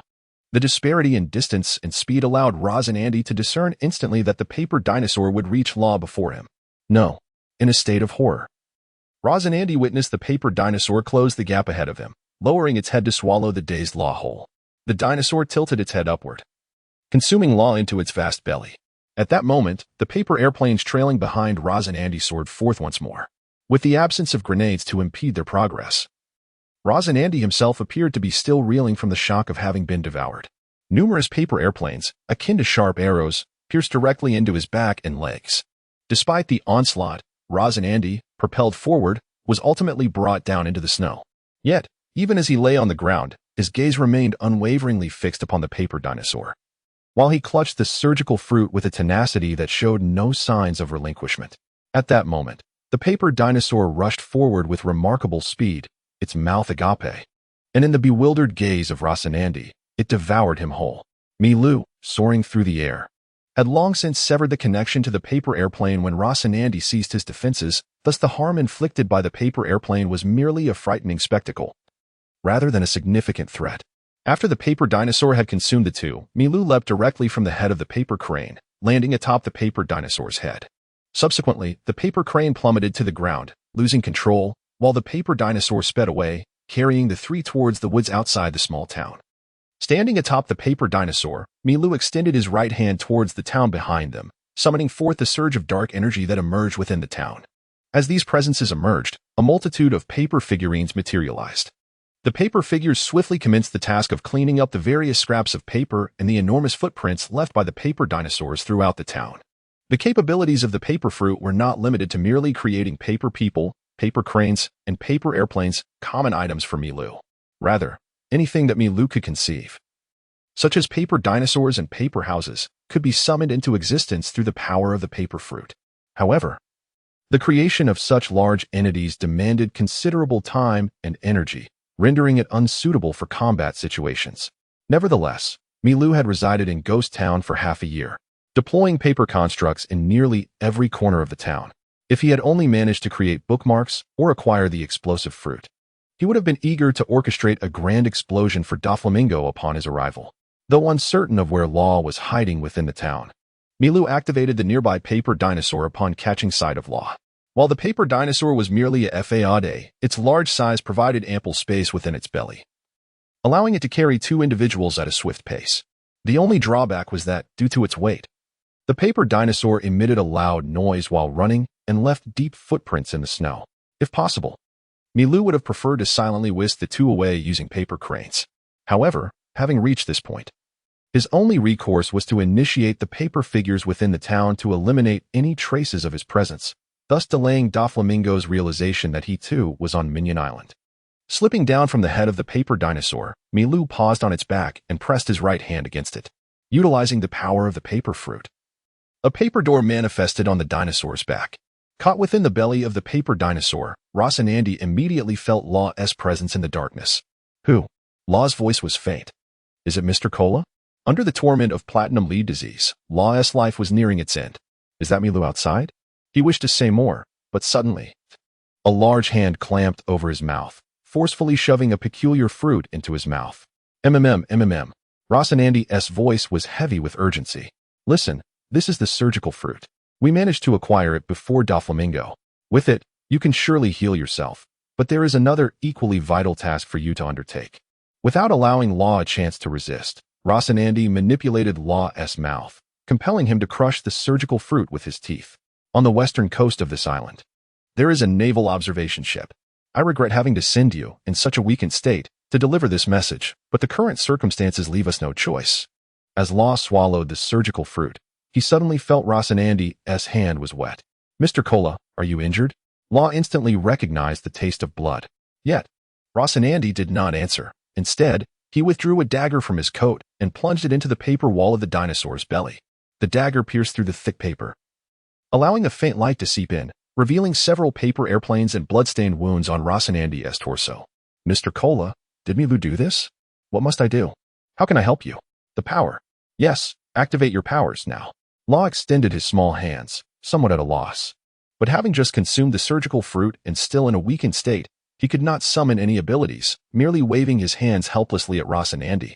Observing Law's anxiety, Rocinandi smiled. Law, I'm fine. It's just a few bullet wounds. They won't take my life. I only need to rest for a bit to stop the bleeding. While speaking, Rocinandi produced a small black bamboo tube from his pocket. He placed it in Law's hands, continuing to slice at the dinosaur's belly with the dagger. Once I hold off Milu, you must take this to the Navy. It contains something that can save. Your actions are remarkably swift, but if I were you, I would never let Law deliver a message. As he opened the door on the dinosaur's back, Milu overheard Rocinandi's words and noticed the gradually widening hole beneath Rocinandi's feet. However, Milu felt no surprise. The paper dinosaur's massive form rendered it impossible for him to monitor every change, nor could he cover it entirely with his powers. Such an endeavor would be too exhausting and ultimately futile. Moreover, he was not concerned about Rocinandi escaping, for even if he broke free from the dinosaur, he would still be confronted by a multitude of paper figures lurking behind, left in the wake of the dinosaur's movement. Given Rocinandi and Law's condition, Milu doubted they could navigate through the throngs of paper figures without being detected. What do you intend to do? Upon seeing Milu above him, Rocinandi had to cautiously halt his actions, shielding Law while drawing a pistol aimed at Milu. Yet, he understood that Milu, shrouded in an ominous aura, was not someone to be dealt with by mere firearms. I am here to save you. Milu leaped down from the back of the paper dinosaur, succinctly stating his intention. Save me? Rocinandi chuckled, a hint of mockery in his tone as he gestured to his injuries. Is this how you save someone? Milu shrugged, glancing at the small bamboo tube in Law's hands. If you hadn't resisted, you wouldn't be injured, would you? Rocinandi paused, momentarily taken aback by the truth in Milu's words, leaving him speechless. Yet this was not the crux of the matter. I know your intentions, Milu. There is no need for pretense. Moreover, continuing this charade is futile. Law has already consumed the surgical fruit. Rocinandi, confident in his position, stated firmly. Milu furrowed his brow slightly. Had Doflamingo not informed Rocinandi of his defection after taking the powers from Diamante and the others? I understand. As I said, I am here to rescue you. Milu refrained from exposing this detail, reiterating his purpose. However, Rocinandi had clearly noticed Milu's earlier frown and glanced towards Law, further solidifying his suspicions. All right, even if you are here to save me. Why? To strike a deal, and our objectives do not conflict. You wish. I have already stated that Law has consumed the surgical fruit. Rocinandi interrupted Milu, and I don't believe there is anything here that would warrant your concern. You'd be wiser to remain silent. Milu shot him a glare but opted not to continue the conversation, instead offering Rocinandi a sardonic smile. Before Rocinandi could react to Milu's sudden grin, a startled cry from Law pierced the air. Ah, what is that? Rocinandi inwardly lamented, this is bad. However, by the time he turned to grasp at Luo, it was already too late. The Luo who should have been hiding behind him was captured by an inexplicable cardboard figure that had appeared behind him. Despite Luo's desperate struggles, his strength was no match for the cardboard figure. Luo Sanandi attempted to turn around to rescue him, but as soon as he moved, two more cardboard figures suddenly emerged from the belly of a paper dinosaur nearby, swiftly reaching out for him. This unexpected development caught Luo Sanandi off guard. Although he quickly broke the approaching cardboard figures, it was during this moment that Luo was taken to the front of Miru by the first cardboard figure. Miru calmly reached out and snatched the small bamboo tube from Luo's hands. Yet, observing Luo Sanandi's anxious demeanor for Luo, Miru suddenly realized that he seemed to be straying further down the path of villainy. Nevertheless, since matters had escalated to this point, it would be better to seize the opportunity and take Luo's surgical fruit outright, sparing future complications. With this thought, Miru's intent directly enveloped the black book. But the next second, Miru was abruptly stunned. Luo, who had just consumed the surgical fruit, appeared to have no ability to utilize it. How could he fulfill the first condition for theft? Luo, do you wish to save Corazon? Miru thought quickly and directly tempted Luo with his words. Meanwhile, taking advantage of this moment, Luo Sanandi finally managed to deal with the two cardboard figures and charged towards Miru. However, he was now in Miru's territory. Miru merely extended his right hand calmly towards the thick belly of the paper dinosaur, and once again, several cardboard figures emerged to block Luo Sanandi's path. What do you want from me? Luo surprisingly remained remarkably composed. Miru felt a tinge of annoyance, as if he had unwittingly assumed the role of Doflamingo. This script was not what he had envisioned. Nevertheless, he pressed on. If you wish to save him, then use bang. A thunderous sound erupted from the exterior of the paper dinosaur, causing it to suddenly become unsteady, resulting in a violent shake. This abrupt change not only interrupted Miru's speech, but also left all three of them unsteady, crashing against the paper wall within the belly of the dinosaur. As Miru tumbled within, he quickly assessed the situation. Someone had attacked the paper dinosaur. But who could it be? On the western coast of Minion Island, Virgo, who had arrived early among the Navy troops, spotted a towering blaze erupting from the direction of the mountaintop town. His brow furrowed into two symmetrical triangles. Had a pirate conflict arisen? With no clarity on the situation atop the mountain, he could only monitor the summit through his telescope while awaiting orders from above. Just as he continued to observe the flames, another silent flame unexpectedly appeared halfway up the slope. A paper crane? Although the view was unclear, Virgo was certain that, illuminated by the flames, a white flying object was descending through the air. Unsure if it was indeed a paper crane, he pondered that if so, it would mean Miru had arrived here. And if Miru was present, his objective would undoubtedly be the surgical fruit. Virgo clenched his fists, hesitating for a brief moment before quietly making his way up the mountain through the snowstorm. Among the family, perhaps only Diamante, who had his power stolen, was angrier than Virgo regarding Miru's betrayal. Before leaving the family, he had trained Miru for a month, believing he bore some responsibility for Miru's defection. Upon reaching the mountain, Virgo indeed witnessed numerous paper figures tidying up the traces of battle left in the town, confirming Miru's presence here. But how had Miru obtained the intelligence that the surgical fruit would appear in this location? With doubts clouding his mind, Virgo cautiously followed the trail left by the paper figures and the slowly revealed paper dinosaur without alarming them. Miru, what are you doing here? Miru, crawling out from the fallen paper dinosaur's belly, immediately spotted Virgo in Navy attire, with a piece of octopus ball smeared across his face. I believe I instructed you that upon encountering your elder, you should address me as Mr. Virgo, Virgo stated sternly. Just as he spoke, Luo Sanandi and Luo crawled out from the dinosaur's belly. Their appearance evidently exceeded Virgo's expectations. Corazon, how did you end up here? Is this the kid named Luo from the White Town? By the time Luo joined the family, Virgo had already been dispatched as an undercover Navy officer. Yet he instantly recognized Luo's identity from the white mark on his face. Virgo, Luo Sanandi exclaimed in shock. The sight of Virgo in Navy attire was something he had not anticipated, and by the time he covered his mouth in realization, it was already too late. Wait, you spoke. Even more astonishing to Virgo was the sudden utterance from the mute he had remembered for over a decade. Damn it, I've made a blunder. Luo Sanandi covered his forehead with one hand, realizing that Virgo's mission had indeed been to infiltrate the Navy. But suddenly, Luo Sanandi recalled Miru's earlier words within the belly of the paper dinosaur. If I were you, I would never let Luo go to find the Navy. Could it be that Miru had already known Virgo would be here? How could that be? As Luo Sanandi pondered, Virgo's gaze swept over him and Miru, as if he suddenly understood something. I see, Luo Sanandi. With Virgo's words, Miru, who had been on guard, suddenly realized that Virgo's figure had vanished. The thought coalesced in Miru's eyes, but when he spotted Virgo again, Virgo had already delivered a powerful kick to Luo Sanandi's abdomen. It was you who helped Miru betray the family, wasn't it? Miru's presence here is because of you. So what is your objective? Virgo calmly stated, observing the bloodied Luo Sanandi. However, Luo was oblivious to these exchanges. He only saw Luo Sanandi, already injured, spitting blood once more. Stop. Are you the bastard called Virgo? Weakly, Luo charged at Virgo. Nearby, Miru coldly watched the scene unfold, showing no intention of intervening. This script was amiss. How could Virgo appear here so suddenly?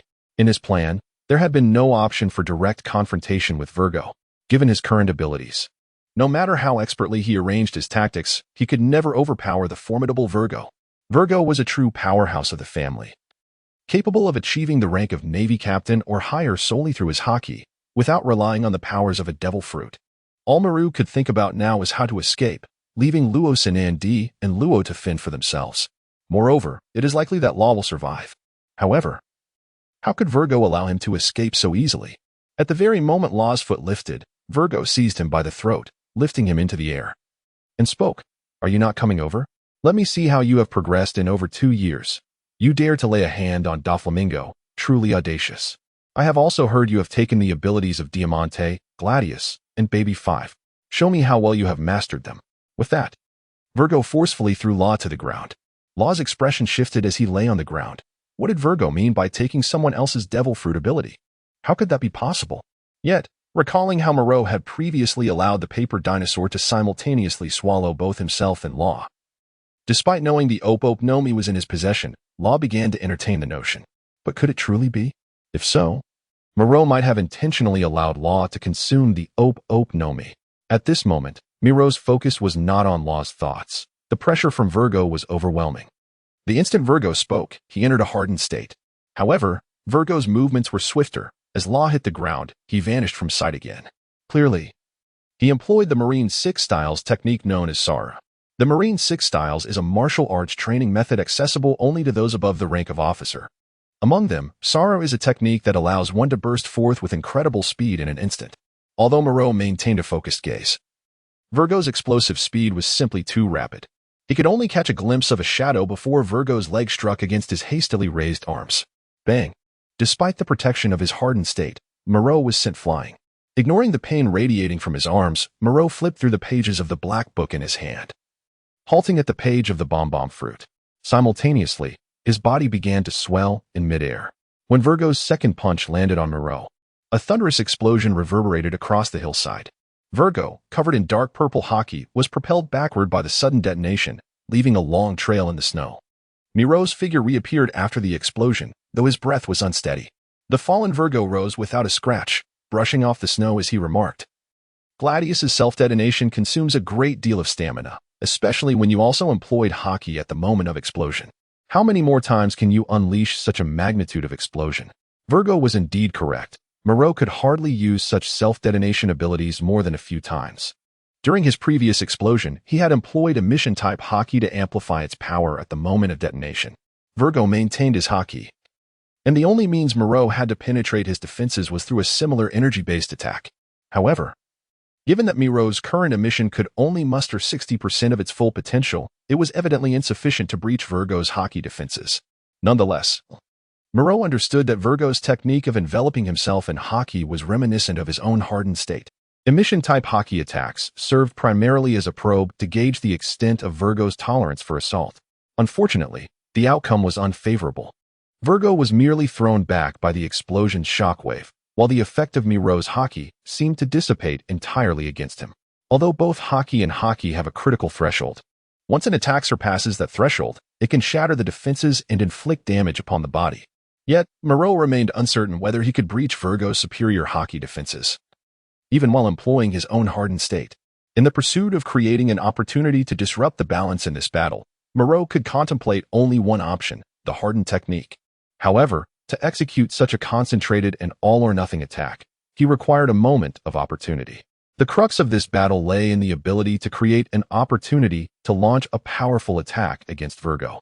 Milu was acutely aware that he had but a single chance. Should he fail to incapacitate Virgo in one decisive blow, he would inevitably find himself in a perilous situation, succumbing to exhaustion and vulnerability. Given his abilities, Milu recognized that the likelihood of his demise was minimal. Yet, as he pondered his strategy, his peripheral vision caught a glimpse of Rocinante. To his astonishment, Rocinante had somehow managed to escape while cradling Luo. Just like that, he was gone.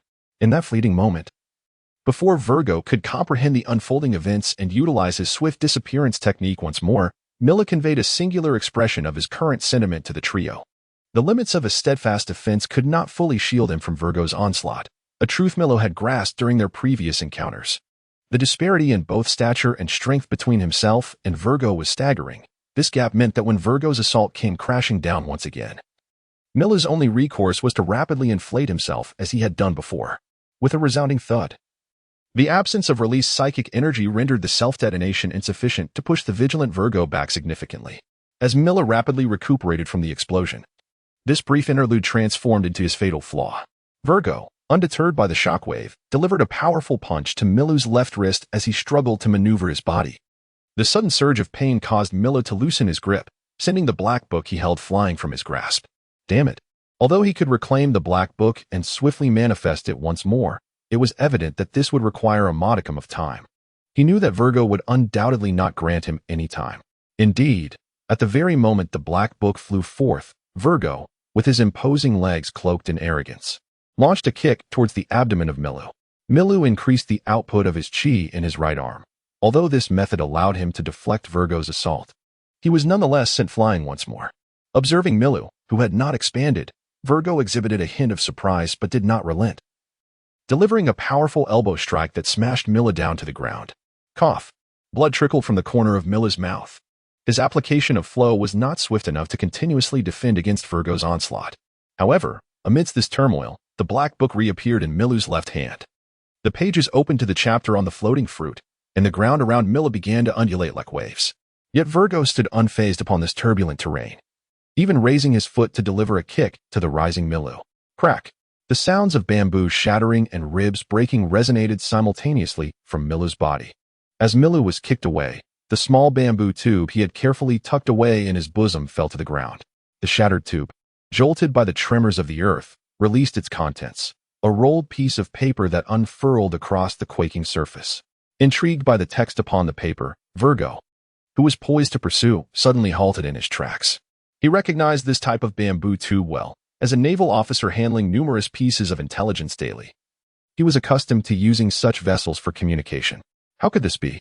Rising while clutching his ribs and wiping the blood from the corner of his mouth, Milu cast a reluctant glance at the bamboo tube that had fallen near Virgo. His primary objective for coming here was precisely this intelligence. Yet, in the next moment, Milu suppressed his discontent. Seizing the brief opportunity while Virgo was captivated by the contents of the paper, he shifted his left hand to the page depicting the paper fruit. With a swift motion, he conjured a paper crane from thin air with his outstretched right hand. As Virgo bent down to retrieve the paper, Milu grasped the crane's tail, which lifted him into the air. Compared to the intelligence, his life took precedence. Moreover, he still had a chance. Virgo acted swiftly. After picking up the paper, he did not hastily read it, but instead looked up and charged toward Milu. However, the airborne Milu would not grant him the opportunity to pursue further. With his thoughts and the powers of the paper fruit simultaneously activated, a multitude of paper figures materialized from thin air, appearing before him as he ascended with the crane. These paper figures descended upon the advancing Virgo, while the paper dinosaur that had previously collapsed in the snow struggled to rise and charged at him as well. Though Virgo quickly dispatched several paper figures, the relentless assault from the dinosaur and the subsequent wave of paper figures significantly slowed his pursuit. During this process, Milu swiftly ascended onto the back of the paper crane, skillfully maneuvering it to a height unattainable by Virgo. Simultaneously, under the influence of Nian and the paper fruit, the numerous paper creations he had previously buried in the small town sprang to life in an instant. At Milu's command, these paper constructs rapidly surged towards Virgo's location. In the skies, Milu chose not to dwell on Virgo, surrounded by a multitude of paper creations, but quickly located Rocinante, who was hastily fleeing into the distance while cradling Luo. With the intelligence now in Virgo's possession, Milu realized that his only recourse was to seek out Rocinante for information regarding the sugar. However, time was of the essence. Should Virgo manage to escape and establish contact with Don Quixote da Flamingo, the birdcage would inevitably descend upon Phantom Town, leaving no avenue for escape for anyone. Moreover, in comparison to a piece of intelligence, it is evidently more advantageous for Virgo to avoid the peril of employing a heart attack. 0036 Birdcage, Minion Island Coast. The ship of the Don Quixote pirates gradually came to a halt. Doflamingo was the first to disembark.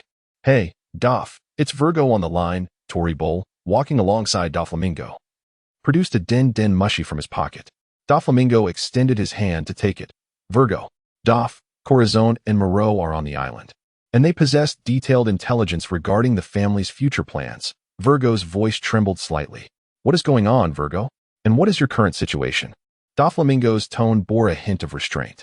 "There was an explosion on the mountain earlier, and I vaguely saw a paper crane, you know." "Summarize it succinctly, Virgo." Doflamingo furrowed his brow, clearly uninterested in superfluous chatter. "Corazon may be a spy for the Navy, having joined the family to capture you. It seems he intends for Moreau to relay the intelligence to the Navy." Virgo summarized the clues. "Where are you now, Doff?"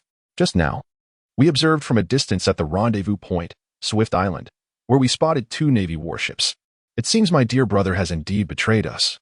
And now he is with Moreau, which further confirms it. Doflamingo's voice suddenly turned calm. Although Corazon's betrayal is profoundly sorrowful, it is evident that we have surmised most of the issues correctly. Moreau seems to have been preparing on the small island for quite some time. I was ensnared by his paper creations. Virgo expressed with a hint of reluctance. How long has it been? Doflamingo inquired, his brow creasing. Just a few minutes ago. Virgo replied swiftly. Corazon and the others are injured. In that case, it matters not. We have arrived at Minion Island. Though it appears we have come a tad too late. Berelius's inept subordinates are in a state of panic over the theft of the devil fruit. Doflamingo casually discarded one of Berelius's subordinates, finally displaying a visage of anger. The culprit appears to be Corazon. As long as they remain in Ghost Town, I shall not allow them to escape. Upon concluding his statement, Doflamingo tossed the din-din mushy to Diamante, who had been exuding a murderous aura since hearing Miro's name. Subsequently, Doflamingo raised one hand towards the sky, where an abundance of fine threads erupted from his palm, soaring into the heavens. After flying a short distance, Moreau lowered the flight altitude of the paper crane. His left arm was fractured, and several ribs seemed to be broken, barely gripping the black book. He felt waves of pain coursing through his body. Virgo's assault was indeed formidable and in the midst of battle. Even a slight lapse in his application led to such grievous wounds. Pressing his right hand against his left arm, he endured the pain to realign it, swiftly crafting cardboard to immobilize his arm. However, he had no immediate remedy for his ribs. Taking a deep breath of the frigid air, Moreau felt slightly better. The paper creations surrounding Virgo and their assault were imbued with intent, and Moreau could distinctly sense them being rapidly annihilated. Yet now, he found himself devoid of alternatives, sometimes. No matter how flawlessly a plan is devised, when confronted with an insurmountable disparity in strength, one can only feel helplessness and despair. The reason behind all of this was clear to Miru. The plot had deviated. Virgo, who was supposed to be summoned by law, inexplicably appeared on the mountain. Despite taking measures to avoid the direction of the West Coast Navy, how could he have drawn Virgo's attention? Surely, something unknown had transpired. Sitting atop the origami crane, Miru furrowed his brow in deep contemplation. Yet, no matter how he pondered, he could not discern where the flaw lay. However, he had long anticipated the possibility of narrative deviations. After all, since his arrival in this world, the storyline had already begun to diverge from the comic's original path. Particularly after he had stolen 2 devil fruits from his family and the abilities of Diamante and others. He simply did not expect the changes to unfold so swiftly. Nevertheless, in light of these developments, his safest course of action now would be to hastily depart from Minion Island aboard the crane. Yet, if he left like this, wouldn't his journey to Minion Island be in vain? Hadn't these 6 months been a waste? A sense of unwillingness filled Miru's heart as he watched the approaching Rocinante. He sighed, hoping Rocinante would grasp the situation. However, no sooner had he spoken than a sudden whoosh echoed through the air. Miru, seated on the origami crane, looked up in astonishment to see numerous lines forming a colossal cage overhead. A birdcage. How could this be? Miru felt his heart race with trepidation. Virgo was still being delayed by the paper constructs. Why then had Doflamingo unleashed the birdcage? What should he do next? Was he to gamble his fate just like Law? Rocinante, who had been fleeing ahead, also halted the moment the birdcage was formed. In that moment, Miro's paper crane finally caught up with Rocinante. Moreau, come down and let us converse. Rocinante suddenly spoke to Moreau while gazing at the birdcage above.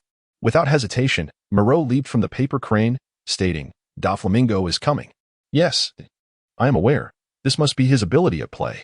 It seems we have run out of options, Rocinante replied calmly. You. Moreau looked at him with confusion, pondering the meaning behind his words. We do not have much time, so I shall be succinct. Can you seize the abilities of others? Suddenly, Moreau felt as though Rocinante's intellect had finally engaged. However, had he done so sooner, they might have already escaped the island. Indeed, Moreau admitted, feeling somewhat helpless himself. His hope of fleeing the birdcage now rested solely on Rocinante's powers. The silence fruit, aside from muffling sound, appeared to also obscure the perception of observation hockey. Those trapped within the birdcage would inevitably fall to the Don Quixote pirates, and in such a scenario, Doflamingo would surely employ hockey to scan the entirety of the birdcage's domain. Without the protection of the silence fruit, Moreau was uncertain whether he could effectively shield himself from Doflamingo's perception through his own powers. I possess a method to ensure your survival alongside Roz and Andy, yet you must agree to one condition, Roz and Andy stated earnestly, fixing his gaze upon Moreau. Moreau shook his head, replying, I have a plan as well. If it succeeds, all three of us shall live. Roz and Andy looked at Moreau with curiosity but nodded in agreement. Speak. If there was a chance of survival, he wished to avoid any approach that led to certain death. The ability of the surgery fruit, Moreau began, but was promptly interrupted by Roz and Andy. That is impossible. You must understand. Even if I were to acquire the ability of the surgery fruit, I would still save Roz and Andy. Moreau continued to persuade him. Moreover, should he obtain the surgical fruit, he indeed possesses a means to ensure the safety of the three individuals. Although the powers of the surgical fruit cannot liberate them from their confinement, if he can rely on its abilities to endure until the end, it is entirely plausible to resurrect Roz and Andy. After all, in the manga, Doflamingo did not confirm Roz and Andy's fate after shooting him. There is no need for further discussion. You must either devise a solution on your own or accept my proposal, Roz and Andy declared resolutely. 0037 Roz and Andy, do you comprehend? Miro remained silent for a moment before ultimately conceding with a nod. Your terms are acknowledged. Our time is limited. In light of the current dire circumstances, opting for collaboration is evidently the more prudent choice than risking the theft of Roz and Andy's fruit abilities. Moreover, his desire to usurp Law's abilities now seems somewhat unrealistic, primarily because Law has yet to fully master the powers of the Tome.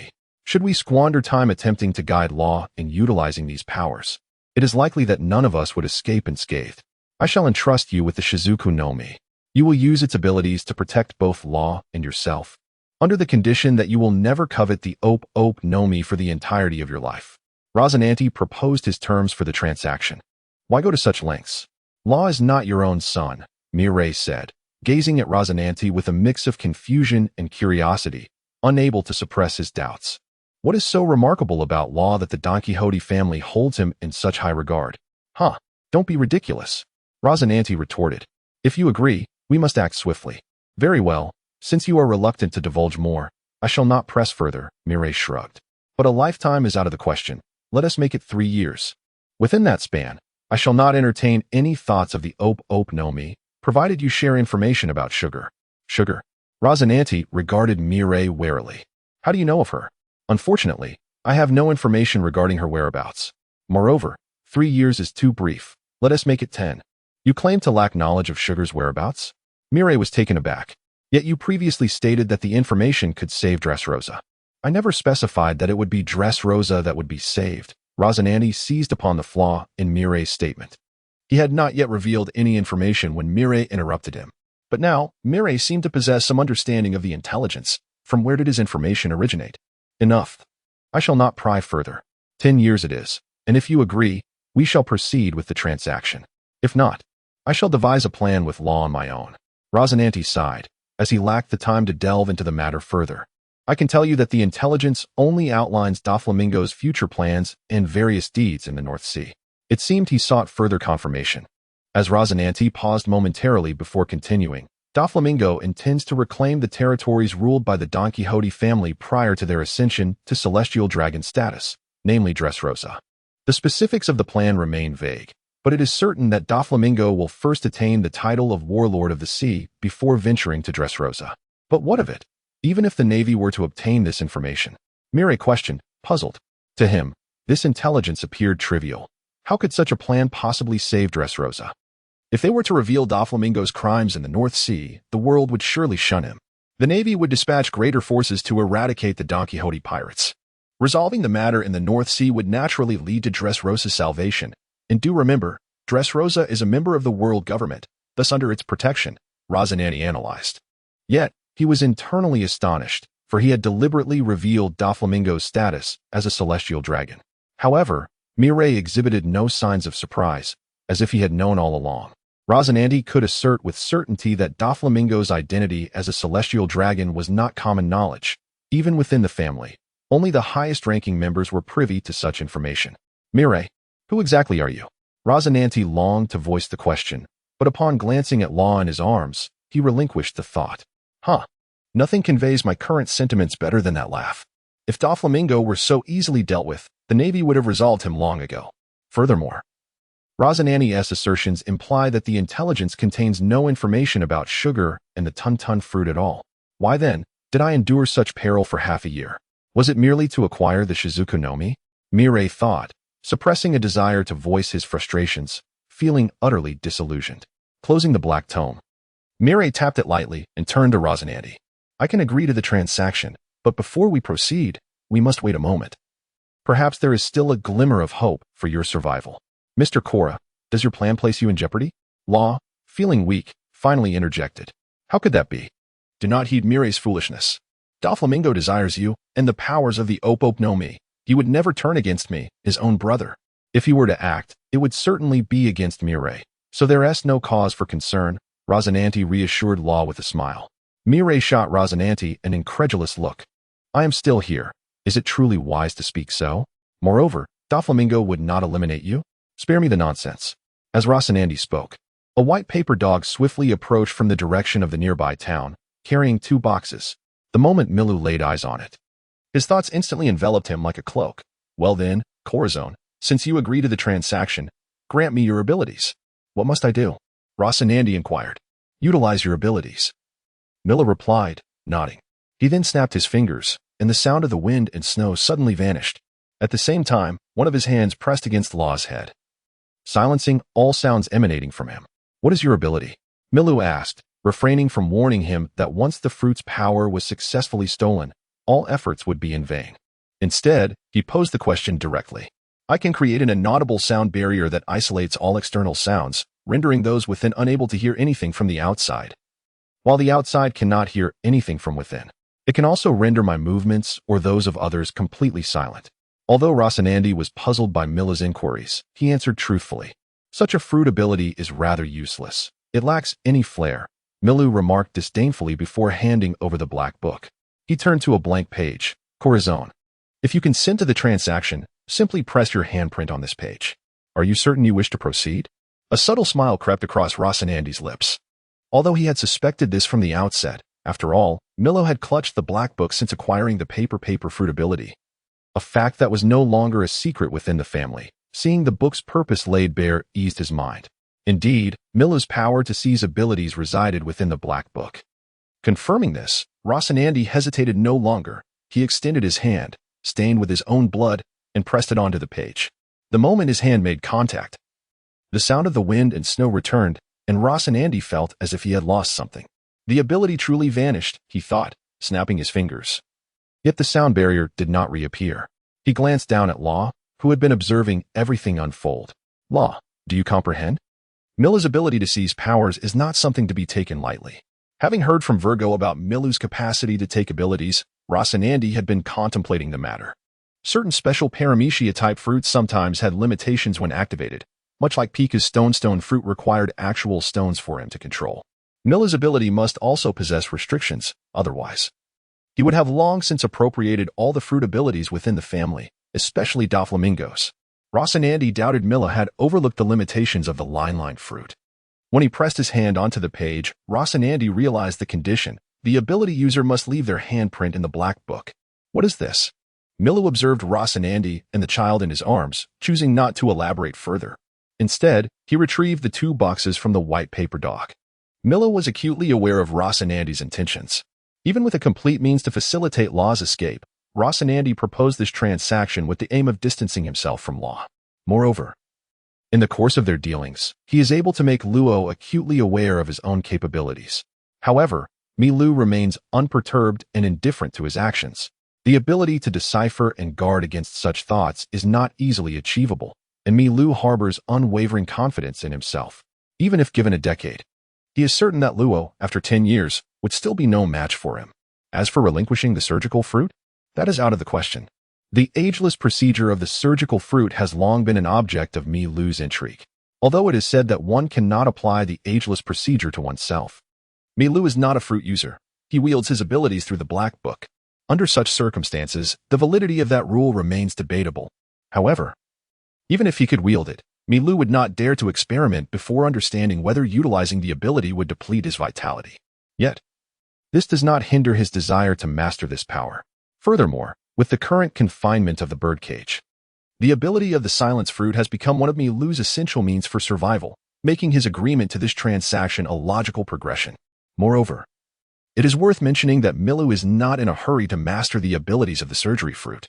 Unlike the various paramecia-type fruits he currently possesses, the development and utilization of the surgery fruit demand a substantial foundation of medical knowledge. Although Milu acquired a certain level of medical skills during his time with the Don Quixote pirates while studying alongside law, this experience merely provided him with a commendable foundation. He cannot be compared to Law, who grew up in a family of doctors and diligently pursued medical knowledge to combat the disease known as platinum lead syndrome. Furthermore, Milu has dedicated more time to honing his hockey abilities than to medical studies. Thus, even if he were to obtain the surgery fruit now, he would be unable to wield its powers to any significant extent. Moreover, it is of utmost importance that his subsequent training will not focus on the development of the surgical fruit. Although he harbors some grievances regarding the agreed 10-year period, Milu perceives this time frame as not entirely unacceptable. He opened the box he had taken from the paper dog, revealing 2 devil fruits, one white and one black. Choose one to consume. I cannot ascertain the powers of this fruit, but your chance of survival hinges entirely upon it. Rosinante gazed at the 2 devil fruits, hesitating slightly. He was acutely aware that a person may only consume 1 devil fruit in their lifetime. Rest assured, you are no longer a fruit user. Consuming another is entirely permissible. Milu reassured him. Moreover, I would not waste a devil fruit unnecessarily, would I? Milu's final remark resonated with Rosinante. He picked up the white devil fruit, glanced at it, and, with a determined bite, consumed it entirely before Milu's raised eyebrows. What power does it possess? Milu inquired expectantly while stowing away the black devil fruit. After a brief moment of introspection, Rosinante shook his head. It is a zoan-type fruit. It appears my luck is not particularly favorable.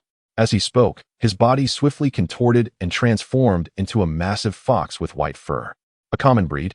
Milu asked uncertainly. The white fox, adorned with a black feather coat, took a few strides through the snow before morphing back into Rosinante's form. Indeed, but I am still grateful. Milu waved his hand dismissively. He aimed to preserve the power of the silence fruit. And offering a devil fruit was merely a transaction of mutual benefit, not something to be thanked for. And what are your plans now? Milu inquired. I observed many treasure chests at the mountain's peak, and pirates have a tendency to bring treasure chests back to their ships. Therefore, if you conceal yourselves within the chests, supported by the power of the silence fruit, you might find an opportunity to escape this cage, Rosinante quickly articulated. Milu's fingers rhythmically tapped on the black tome. His lips pressed tightly together. Indeed, under the current circumstances, Rosinante's suggestion was the most prudent choice. However, according to the narrative of the manga, Doflamingo would release the birdcage because Drake was fortuitously rescued by the Navy, leading Doflamingo to mistakenly believe that it was Rosinante who had been rescued, prompting him to release the cage to ascertain the truth. But now, Milu had become an unforeseen variable. He felt uncertain whether the plot would unfold as anticipated. 2 thoughts surfaced in Milu's mind. One was to use Rosinante and Ro as bait.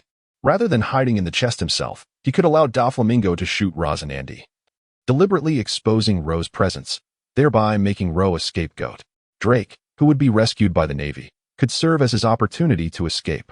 Yet, this notion was swiftly dismissed by Milu. The plan had too many flaws. There was only one Drake, and exposing Ro's presence would inevitably reveal to Doflamingo that both Rosinante and Ro were within the birdcage. It could only be deemed a self-sabotaging scheme. Moreover, even if success were within reach, he could not bring himself to make such a contemptible and despicable choice. The second option was to resign himself to fate and hide in the box with Law. After all, in order to avoid detection, his abilities were limited solely to the powers of the silence fruit. Even remaining outside the box, it would be exceedingly difficult to evade Baby 5 and Buffalo, who were searching from above within the ever-constricting birdcage. Thus, after weighing all the information, Milu could only resign himself to following Law's plan with a heavy heart. On their way to the mountaintop, Milu, with Law's assistance, quickly mastered the capabilities of the silence fruit and erected a soundproof barrier for the 3 of them. His rapid acquisition of the fruit's powers was due, on one hand, to his previous experiences, and on the other, to the fact that setting up such a barrier required minimal development for the silence fruit. However, as they raced toward the summit, Milu's spirits remained low. He clenched his fists, realizing that this expedition to Minion Island had resulted in a resounding failure. It became clear to him that in the face of overwhelming strength, Even the best-laid plans could lead to a position of disadvantage at a moment's notice. His power was simply too weak. Despite having acquired numerous fruit abilities and even the protection of psychic powers, he was still woefully inadequate compared to a powerhouse like Virgo. He was so weak that he barely had the capacity to defend himself. In this world where strength serves as the yardstick, perhaps being weak is indeed the original sin. For it places one in constant peril of losing their life without warning. A few minutes later, Milu and Law concealed themselves within the treasure chest. As Milu listened to Law's final farewell to Rosinante, a sense of unease washed over him. This was not how things were supposed to unfold, according to his plan. All three of them should have been able to leave Minion Island safely. Milu. Rosinante's voice jolted him back to reality. What? The agreement, and lastly. I truly beg of you. Thank you. Rosinante's expression was complex as he bowed his head earnestly. Milu bit his lip, pondering the nature of it all. Good person? Bad person? Sitting in the pitch-black box, Milu found himself in a state of confusion. Initially, he believed he was meant to play the role of the hero on Minion Island, as he had chosen to save Rosinante. Yet, through their interactions, he suddenly realized that in the eyes of others, he had always been perceived as the villain. Was it due to the malice inherent in his psychic abilities? As he stroked the black book in his hands, Milu came to understand that being seen as a bad person was not merely a consequence of the malice within his powers, but rather because he was fundamentally not a purely good person. Saving Rosinante was driven by his desire to extract information from him and to use him to delay Doflamingo's movements. The rationale behind saving Luo is even more straightforward. Milo merely seeks to acquire the ability to utilize surgical fruits from him. Had it not been for these two underlying reasons, I would never have set foot on Minion Island, rendering the question of saving anyone moot. Fundamentally, my presence here is attributed to the substantial value that Rosinante and Luo hold. Although the rescue plan ultimately fell through, I, Milu, found no regret in the endeavor. For I had exerted every effort during its execution. The inability of Rosinante to survive might simply be attributed to the brevity of his life. I exhaled silently, realizing that this incident imparted several important lessons. There exists no method to obtain the childlike fruit in advance. The abilities of the silence fruit are commendable, yet its powers are largely auxiliary. The essence lies in one's own strength. This became particularly evident during my confrontation with Virgo. Had I honed my skills to a greater degree, I would not have suffered a fracture that detrimentally affected my combat efficacy due to a delayed defense. If one possessed greater strength, they could have swiftly incapacitated Rosinante and fled with him, or even seized Doflamingo's abilities if sufficiently powerful, even setting aside such extremes. Had they managed to create a bookmark sooner, they would not have been constrained to hide with Law in the chest. They would have had many more options. Clarice has escaped over there. The commotion outside the box interrupted Miru's thoughts and alerted him and Law to Rosinante's discovery. Bang, thud. The vibrations and sounds of impact resonated from within the chest. Miru grasped Law's hand as he attempted to lift the lid and shook his head. Regrettably, Law could not see this. Helplessly, Miru pressed Law down beneath him. That's enough, Gladiolus. If this carries on, the young master will perish before he arrives. It's fine. This fellow is quite resilient. Today, he intends not only to instigate a full-scale war between the family and the navy, but has also brought along the traitor Miru, a man of grave sins. Hey, the young master is here. The clamor gradually subsided, and Doflamingo's deep voice emerged. Clarice. M. C-01746, Navy Headquarters. Colonel Rosinante, Captain of the Don Quixote Pirates, Doflamingo. To prevent the tragedies you would cause, I infiltrated your family. I am a Marine. I apologize for deceiving you, as I did not wish for you to despise me. Miru released Law, who had ceased to struggle. That last statement from Rosinante was directed at Law, wasn't it? Stop with the tedious jokes. Answer me 3 questions. Where's the Nomi? Where's Law? Where's Miru? I have already had Law consume the Nomi. That lad, upon becoming a user, was taken outside the cage by the Marine Miru. He is likely now aboard a Navy surveillance ship, well protected. You have lost your chance. Rosinante drew a gun, aiming it at Doflamingo. Young master, we indeed intercepted a notification regarding the Navy protecting a young boy. A voice from the air spoke, belonging to Baby 5. Why didn't you say so earlier? Doflamingo's frustration was palpable, yet uncertainty lingered. Was it Miru or Law outside the birdcage? Or perhaps Miru, due to his ties with the Navy, was not counted among the protected? Doflamingo hesitated, contemplating whether to release the birdcage. In comparison to Law's Nomi abilities, Miru's powers held equal significance. His brief silence heightened Miru's anxiety. Simultaneously, a thought flickered in his mind. What was the reason behind Doflamingo's silence? Did he perceive the ability to seize others' powers as comparable to the Nomi? If so, what could possibly balance the scales? What could rival the power of eternal youth? However, his musings and Doflamingo's hesitation were abruptly concluded by Baby Five's exclamation. Young master, Miru is not inside. He is outside the birdcage. The Navy is heading towards Miru. Baby Five shouted, pointing in the direction beyond the birdcage. Hiding in the chest, Miru felt bewildered. I'm outside the birdcage? How was I unaware of this? Why didn't you say so earlier? Quickly confirm it. Release the birdcage and prepare for departure. If this proves true, sink the warship immediately. Diamante, go retrieve Law. Doflamingo commanded swiftly. Don't worry, Doflamingo. Diamante's voice carried a sinister intent towards Baby Five. Just don't kill him. Doflamingo added, and remember to be quick. The Navy's main force will arrive shortly. I shall join as well. Gladiolus spoke as he, along with the affirming Diamante, rushed in the direction Baby Five indicated. Miru in the chest finally came to a realization. There was no other version of himself. The figure outside the cage was undoubtedly Jessica transformed. However, her timing was impeccable. Yet, would she be in danger? Mira felt a pang of worry but had to acknowledge that Jessica's arrival had saved him. Halt. What do you intend to do with them? Rosinante rose, drawing his pistol and aiming it at Doflamingo simultaneously. What do you mean by that? Doflamingo retorted irritably. Since Law has consumed the Nomi, he must be properly educated to die for me. As for Miru, his betrayal of the family and the utility of his ability, surely, as a celestial dragon. You comprehend not at all. Rosinante's brow furrowed deeply, yet the next moment, he gazed at Doflamingo in shock. That is impossible. His abilities are limited. Absolutely incapable of contending against the celestial kings. You appear to be entirely ignorant. It seems Mira has concealed much from you. But why engage in such superfluous actions? Even at the cost of everything to obstruct me? I have no desire to personally slay a blood relative again. Doflamingo's expression darkened further. Yet he seemed unwilling to divulge more to Rosinante. Law will no longer heed your commands, and Miru is even less likely to do so. They are not the reckless individuals who joined the family years ago. They have discovered their own paths, and they cannot learn anything from you, the embodiment of destruction. Spare them, Doflamingo. Rosinante shouted vehemently. However, his response was met not with Doflamingo's words, but the sound of bullets discharging. Doflamingo appeared weary of continuing the dialogue with Rosinante. 0040 new target. As Law relentlessly pounded on the chest, Mira quietly listened to the commotion outside. Gradually, Law halted, succumbing to silent tears. Moments later, sensing the chest being smoothly lifted onto a shoulder, Miru cautiously raised the lid a fraction to peer outside. The sight of Rosinante's bloodied, smiling corpse lying in the snow was jarring for Miru. Beside him, Law completely fell apart. The narrative had diverged from the manga. Miru was uncertain whether they would encounter the Navy's bombardment upon reaching the seaside. He could not even ascertain whether they would be discovered when they finally emerged from the chest.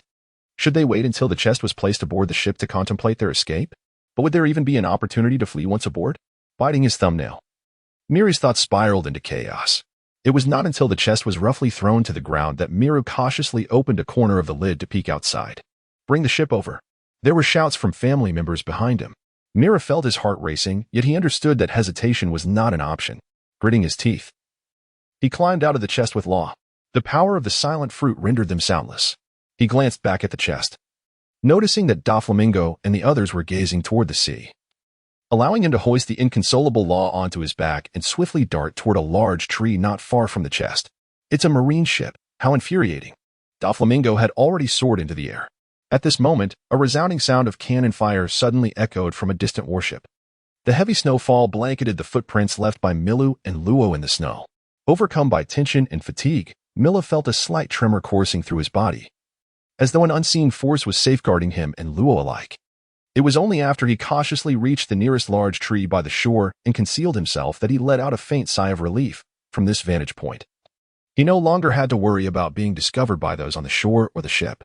Just as he contemplated whether to return to the town with Luo in search of Rosinante, he suddenly spotted two figures, one tall and one short, emerging from the direction of the town, partially obscured by the swirling snow. It was Diamante and Gladiolus. Instantly, Milu made a decisive judgment. He pressed Luo down into the snow and quickly lowered himself beside him. Their white garments appeared to provide the perfect camouflage, allowing the disheartened Diamanti and Gladiolus, who had returned empty-handed, to pass by unnoticed. It was not until the two had hurried on that Milu swallowed hard, feeling too weak to rise from the snow. He could only gaze from afar, through the heavy snowfall, at the Don Quixote pirates as they hastily loaded their treasures onto the ship, making a hasty retreat towards the vast sea, pursued by the approaching crane of the ship. At that moment, a warship slowly docked at the distant shoreline. Numerous marines disembarked, swiftly advancing towards the small town, armed and resolute. Milo was compelled to cast aside his desire to return and check on Rosinante. After the navy departed, he reclined onto the snowy ground, stowing away the black tome. Since acquiring the surgical fruit from Rosinante, Milo had been embroiled in continuous combat. Particularly the brief yet exhausting encounter with Virgo. The toll on his stamina had been immense. Sustaining the fruit's abilities for such an extended period had pushed him to his limits, transforming the endeavor into a burdensome strain.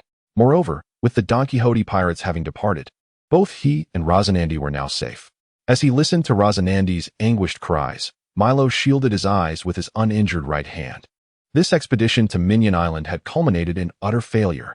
Although he had gained the powers of the Silence Fruit and some peculiar intelligence, it paled in comparison to the bounties he had envisioned.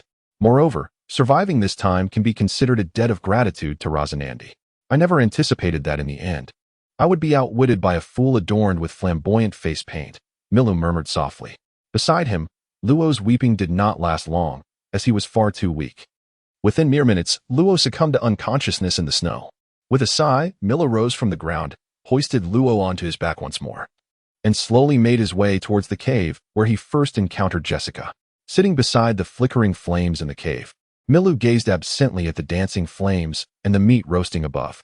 After a considerable time, he regained his focus and tossed a piece of wood into the fire.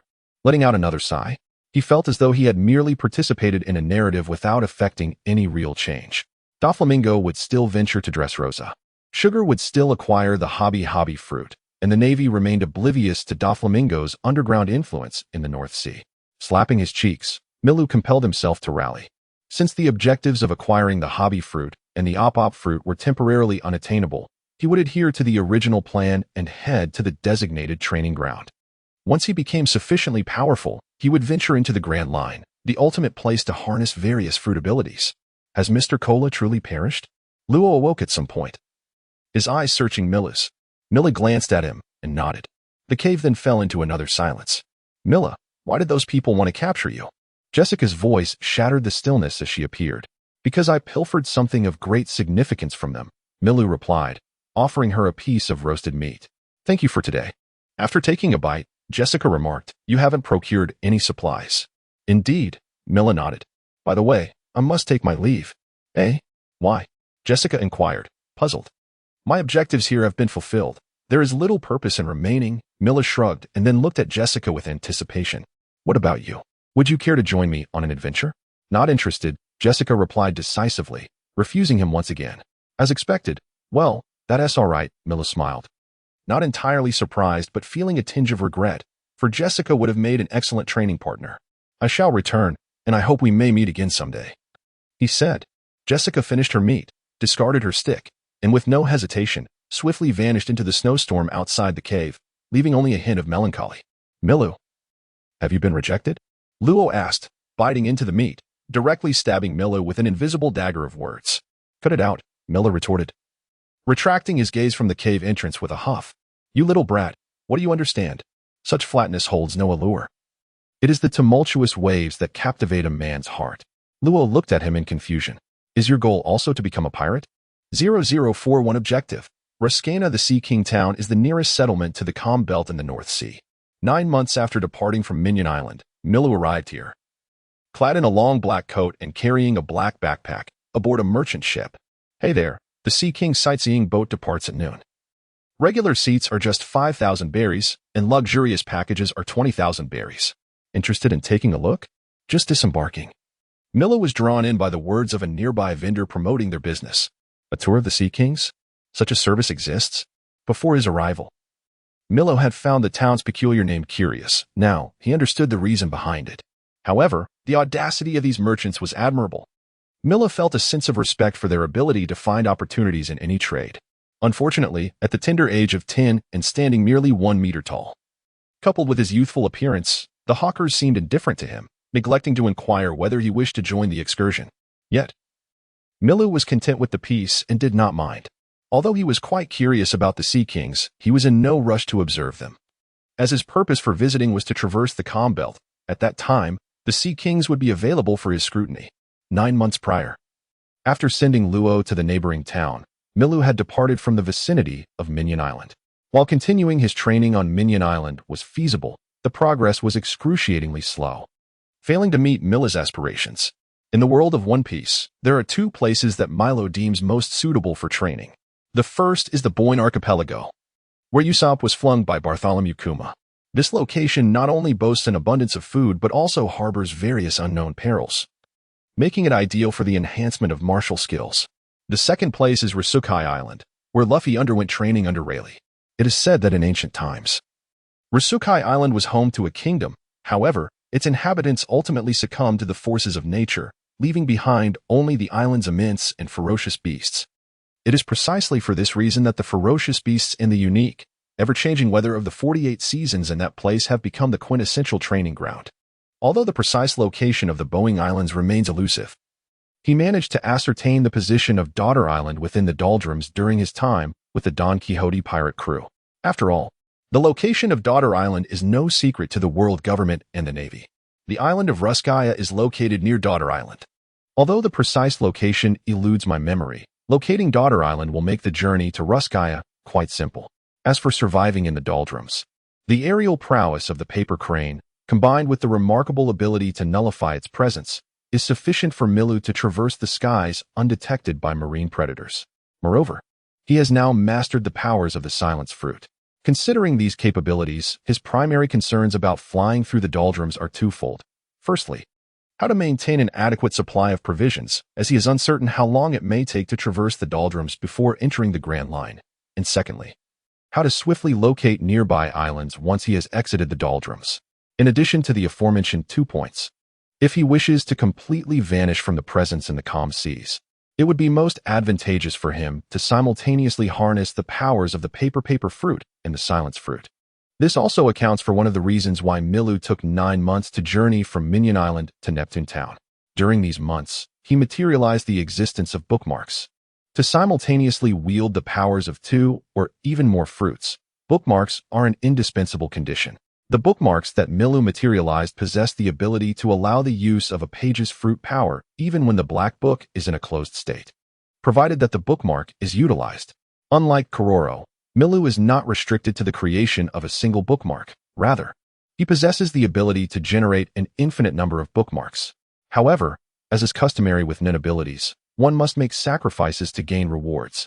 Although he can create bookmarks at will, their usage is subject to certain limitations. Firstly, regardless of whether they are utilized, each time the black book is materialized, a bookmark will be produced. Secondly, while the bookmarks exist, the physical exertion required to employ nin abilities will be doubled. Lastly, for each additional bookmark created, this consumption will increase exponentially. In essence, if Milu's original expenditure of energy for using his ability is quantified as 1, the activation of the pirate's ultimate technique will escalate his energy expenditure to 2 with the creation of bookmarks. In the realm of ability utilization, the act of recreating bookmarks incurs a cost that escalates to 4, then 8, and so forth. This regulation effectively limits Milu's endurance in prolonged combat. However, it simultaneously liberates his hands, allowing him to employ a greater array of fruit abilities. It presents a duality of advantages and disadvantages, marking it as the most fitting capability and rule conceived by Milu.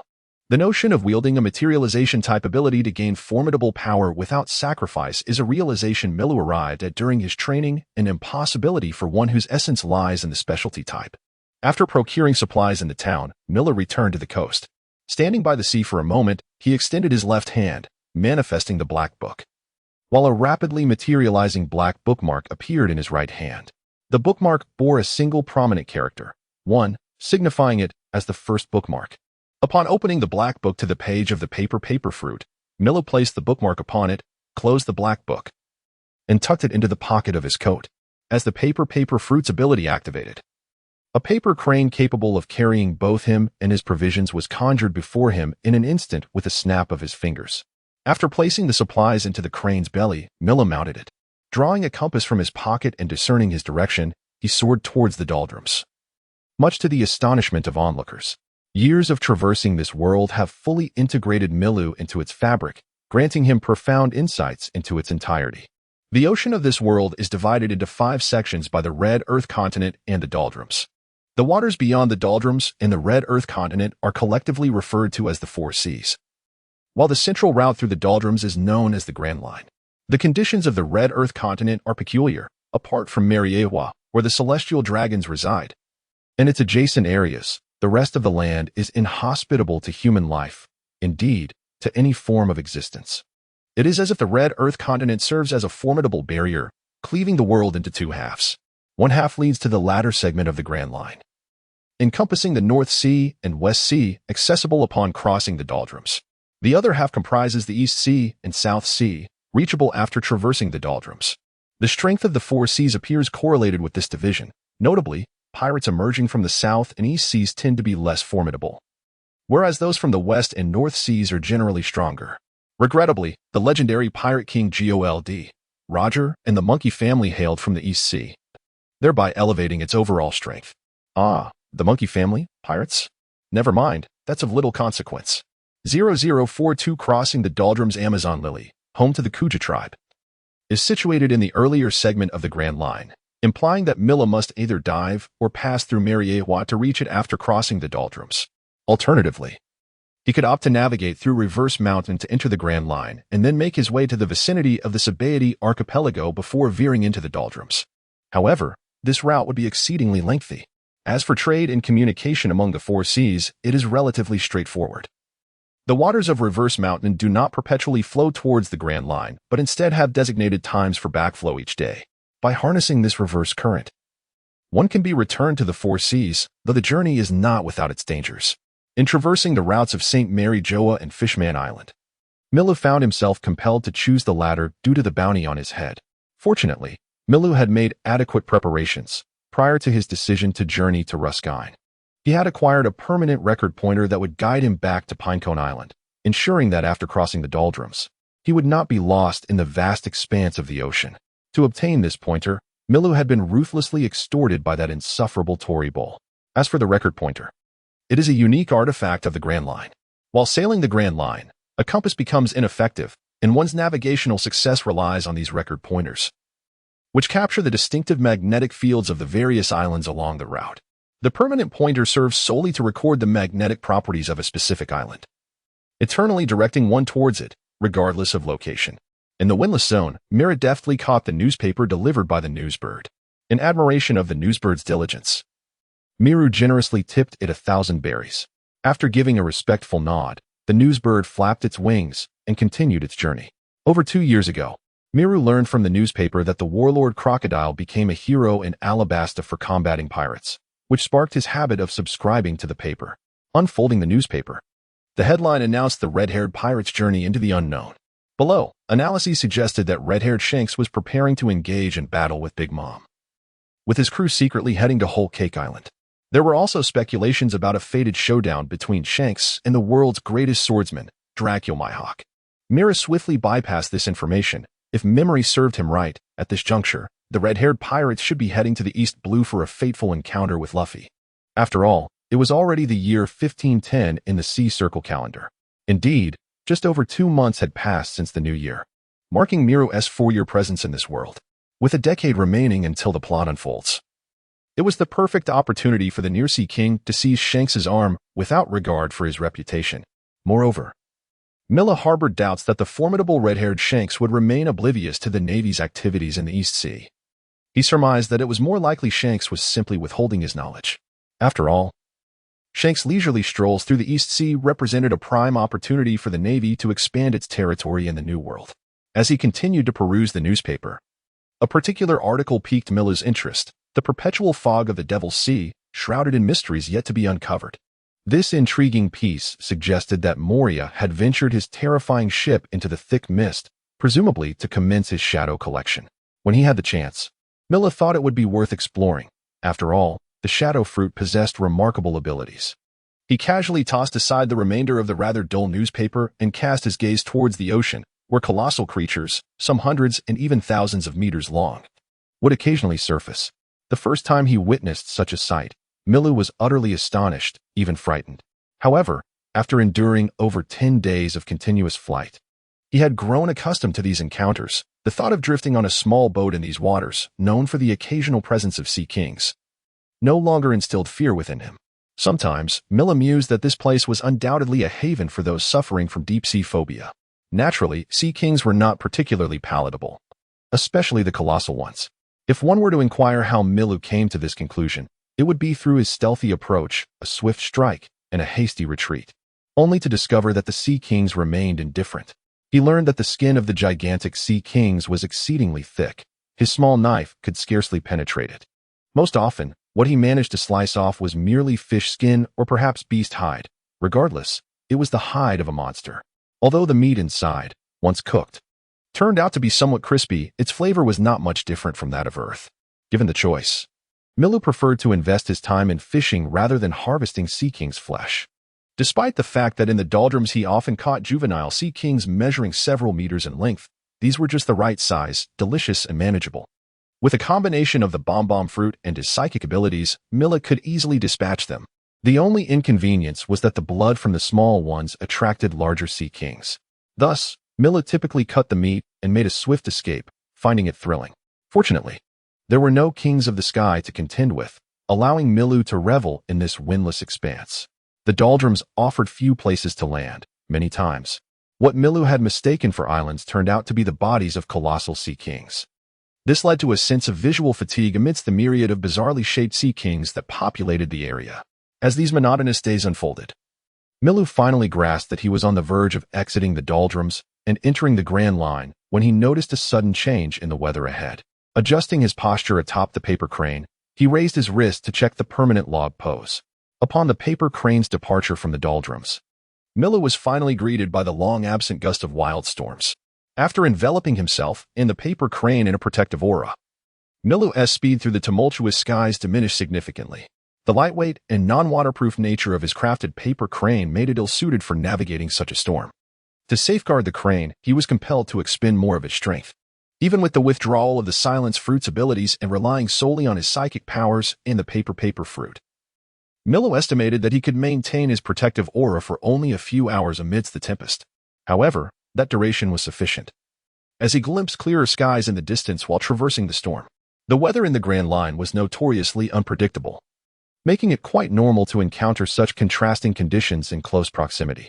As he pondered this, Milu suddenly noticed that the rain in the air began to transform gradually into snow.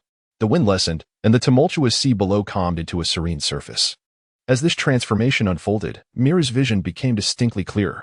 To his right, on the surface of the sea, a grand vessel adorned with a pirate flag became strikingly evident to him. The emblem upon the flag depicted a skull, resplendent in a top hat, with a collar trimmed in fur and a mouth painted with lipstick, gesturing invitingly. Suddenly, he noticed a peculiar figure in the sky, round and plump, with an equally rounded head, donning a triangular-nosed mask. This figure, with a wide mouth that protruded from either side of the mask, was peering through a telescope at the distant heavens. "Let us bring it down," he exclaimed, suggesting this might be a little imp endowed with the powers of a devil fruit, likely to please Mom if brought back to Whole Cake Island. Behind him stood a tall man, distinguished by a sharp, elongated beard, adorned with a helmet decorated with upright mane-like embellishments. He wielded a large sword, draped in a cloak, and bore a massive cookie-shaped shield. "The distance is somewhat far. It would be more convenient for Lord Kreja to take action," he replied. Boban, removing a large blade from his back, gestured as he spoke, swaying his head.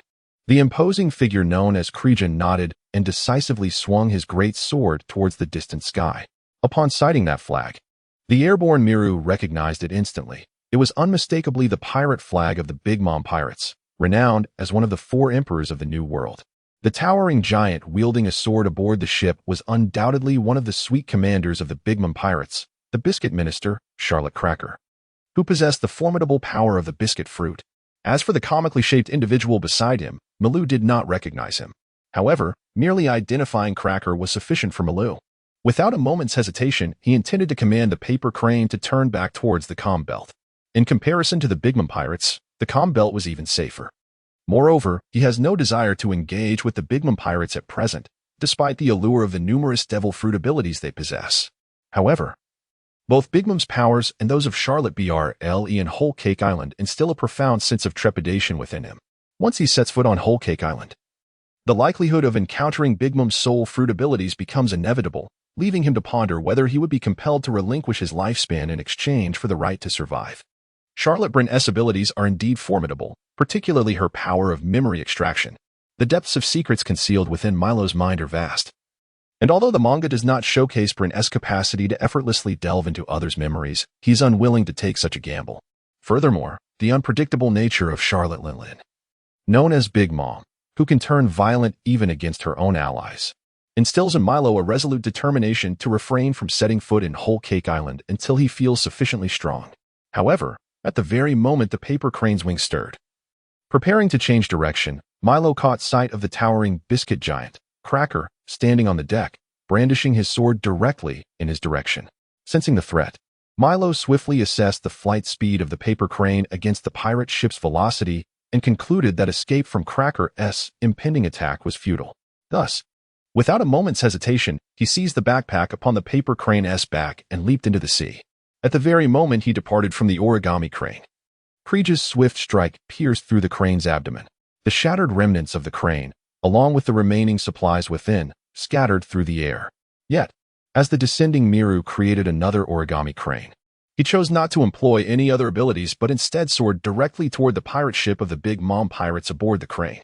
Recognizing the futility of escape, he resolved to take the initiative, deeming the biscuit fruit a commendable power. "I surrender," Mira timidly exclaimed before nearing the pirate ship. Just as Kreeja raised his sword once more, his timely plea halted Kreeja's advance. With a sigh of relief, Miru leaped off the origami crane as it approached the pirate ship, only to find himself immediately surrounded by the crew aboard. Among the crowd that had gathered, Milu unexpectedly spotted a most surprising individual. This person, with her vividly red long nose and elongated visage, exuded an aura reminiscent of an old witch, accentuated by her spiky purple hair. The scar that traversed her face only amplified this impression. She donned a flowing white dress paired with a green fur coat, making her stand out remarkably even amidst the peculiar members of the Big Mom pirates. This individual was none other than Charlotte Brle, the wielder of the mirror fruit. Mila gazed at her with a mixture of astonishment and delight, utterly unprepared to encounter her in such a setting. This was undeniably a fortuitous opportunity, Mila fervently reminded himself. Under the intense gaze filled with greed from the young boy, Brule felt a chill run down her spine. Could it be that this little imp has taken a liking to me? Such discerning taste. But isn't he a tad too young? With some nurturing, perhaps in a few years he could be considered a promising asset. "Little one, from where do you hail? Is your mode of transport crafted from paper?" The words of Kreeja interrupted the myriad thoughts swirling in Mila's mind. Unaware of Brule's musings, Mila redirected his attention and responded, "I am Milu, and indeed, I am a user of the paper fruit. I hail from the North Sea, with aspirations of becoming the wealthiest man in the world." Kreeja appeared somewhat bewildered. "What does your ability to create paper have to do with your ambition of riches? Furthermore, I never inquired about your dreams. Do you doubt me?" Mila retorted, a hint of indignation evident as he snapped his fingers, conjuring a bill of berries that floated gracefully in the air. The sight of the drifting currency captivated everyone's gaze. What a find! Could this little one truly be a human printing press? Kreeja's eyes sparkled with excitement. "Welcome to the Big Mom Pirates, little one," Kreeja declared grandly, waving his arm. "Come back with us to Tato Land. Mama will help you realize your wishes." Observing the excitement of the Big Mom Pirates as they reacted to the appearance of the berry, Mila couldn't help but feel a sense of exasperation. Such naive individuals, unable to discern the authenticity of the currency. If it were so simple to fabricate, why would he venture out to sea at all?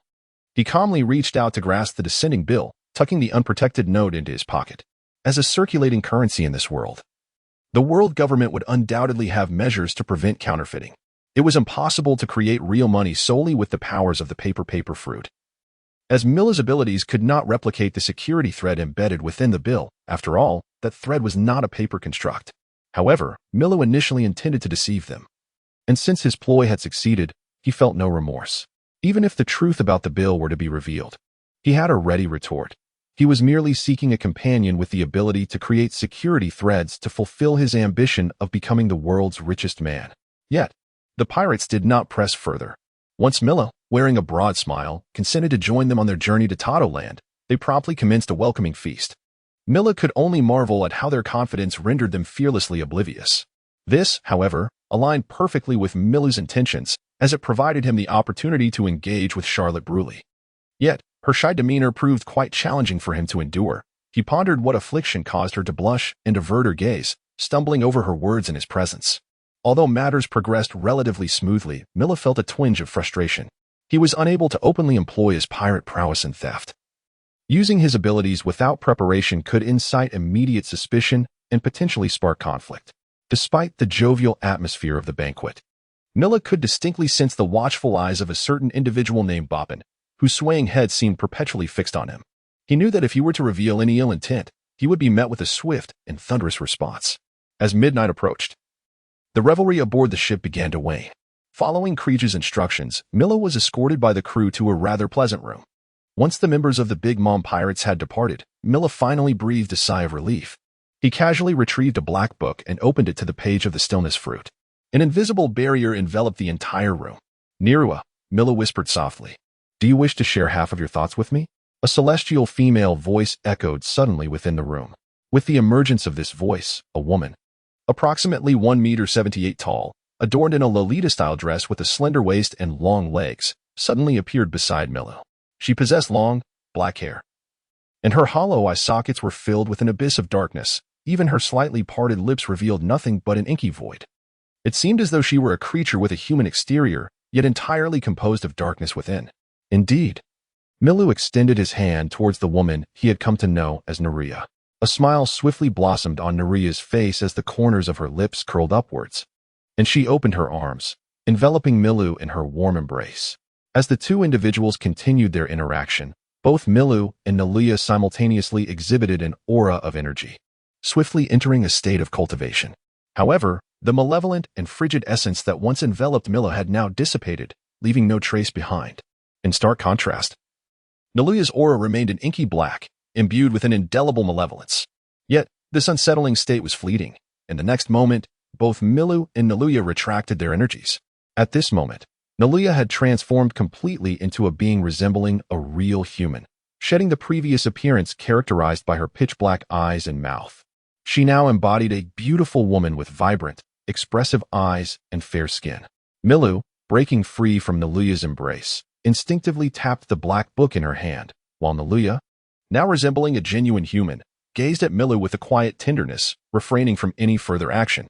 Nirua was not truly human. She was a manifestation of Milu's thoughts, a solution conceived to counteract the malevolence of his own spirit.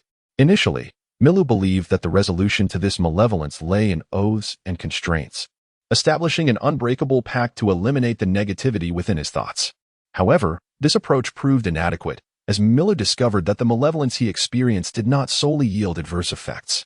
In addition to the foundational 4 categories of nun abilities, there exists the Burning 4, a discipline focused on the cultivation and crystallization of mental will, which can be divided into 4 elements: point, tongue, refinement, and action. Point involves concentrating one's inner self and setting a goal. Tongue transforms that goal into words. Refinement strengthens one's resolve.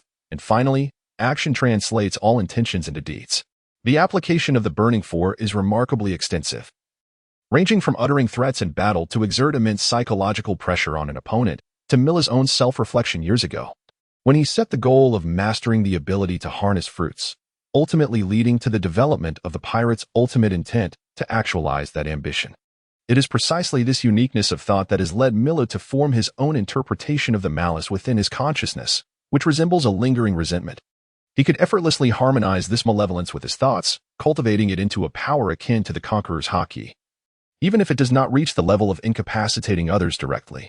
However, achieving a degree that instills fear, hesitation, and even self-doubt in others, reminiscent of the influence of Nephibit, would serve as a tremendous advantage for him.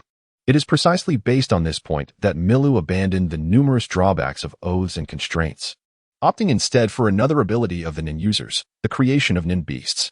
Nin beasts are autonomous entities summoned by Nin practitioners. Different types of Nin users can summon Nin beasts with distinct functions and characteristics. For instance, Biscuit's magical beautician, Miss Cookie, is an auxiliary type Nun beast. Although Miss Cookie bears no relevance to combat, her exceptional capabilities and restorative assistance are unparalleled. The rapid progress of Dawn and Killua can be attributed entirely to Miss Cookie's presence. Moreover, Miss Cookie is undeniably charming, besides purely auxiliary beings like her. There are also combat-typed Nin beasts such as the 14 Devils and the 11 Under the Eaves. Regardless of the type, Mila's opportunity to create a Nin beast is singular. His prior hesitation stemmed from this very reason. However, after much contemplation, Milu ultimately decided to create an auxiliary-type Nin beast, in comparison to Nin beasts that bolster combat prowess. Whether it be an auxiliary like Miss Cookie that facilitates rapid training, or a technical Nin beast like Nephibit as toy repairer with medical expertise, both would be of greater assistance to Milu. It is merely possible that his thoughts and feelings slightly diverged.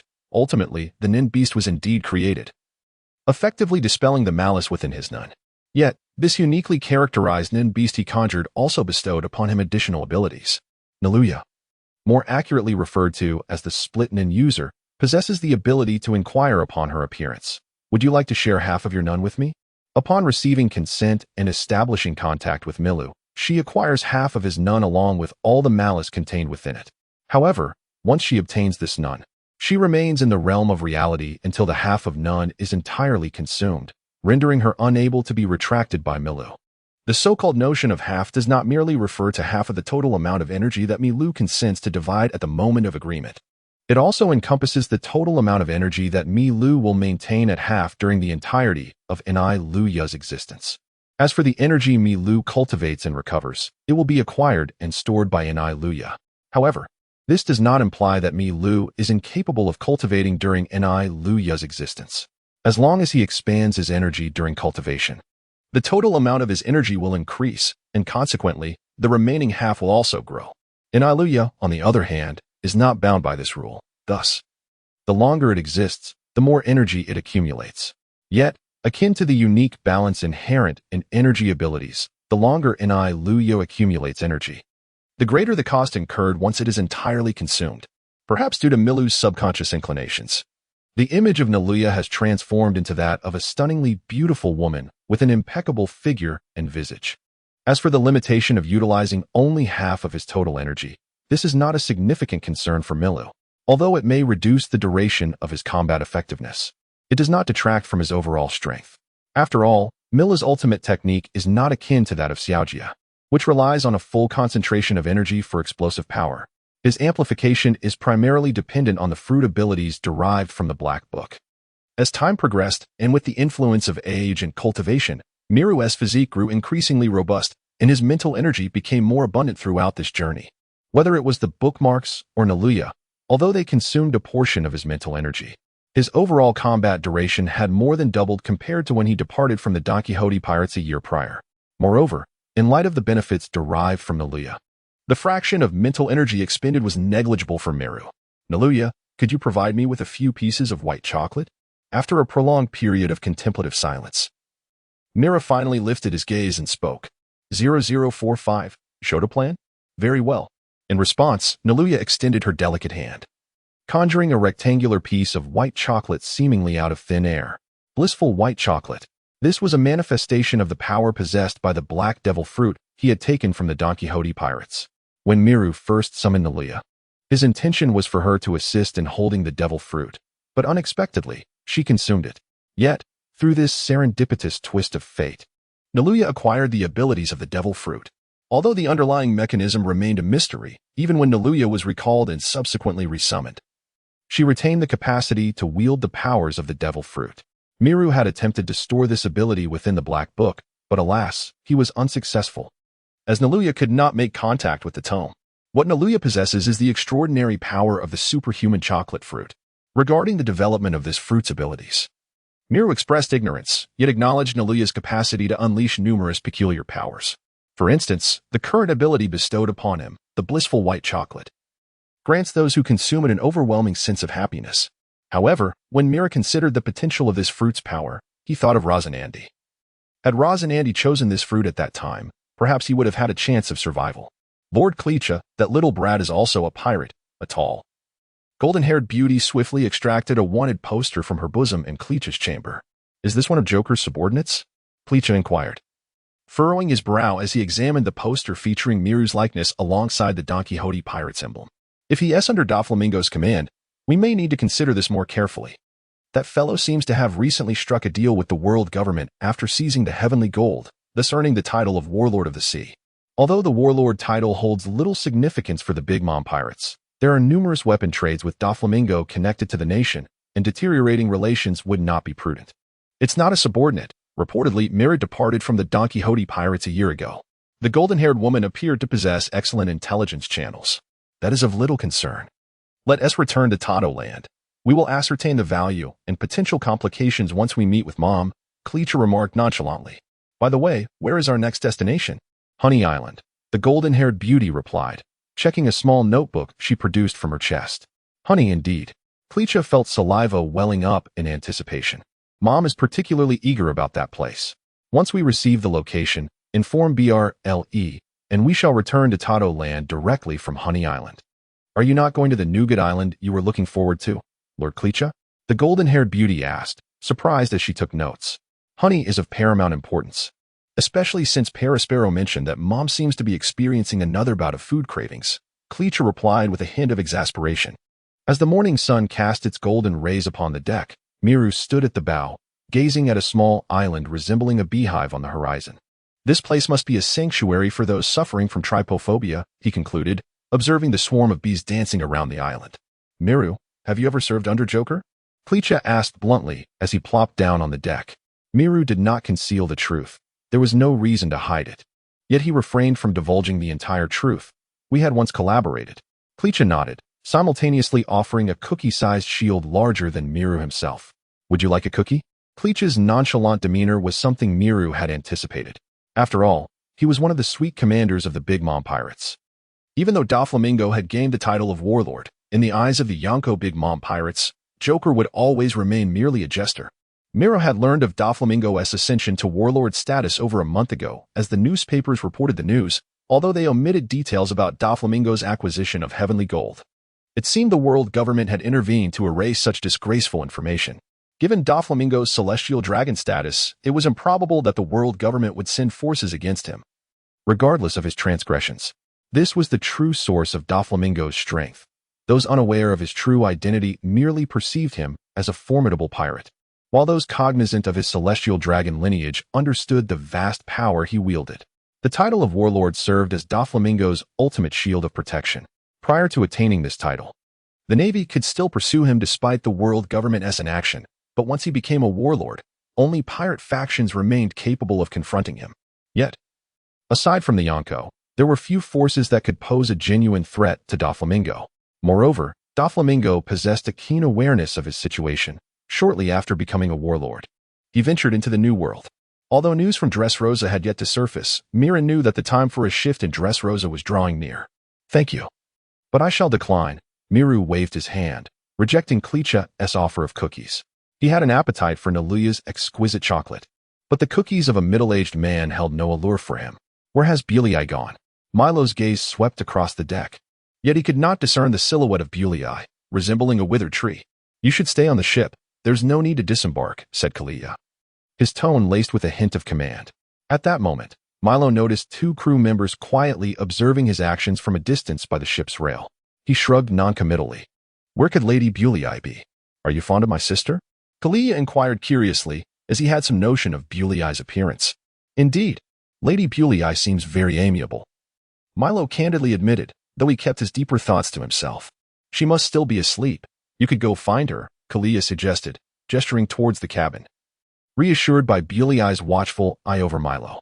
With renewed curiosity, Milo cast one last glance at the towering cookie figure before turning towards the cabin.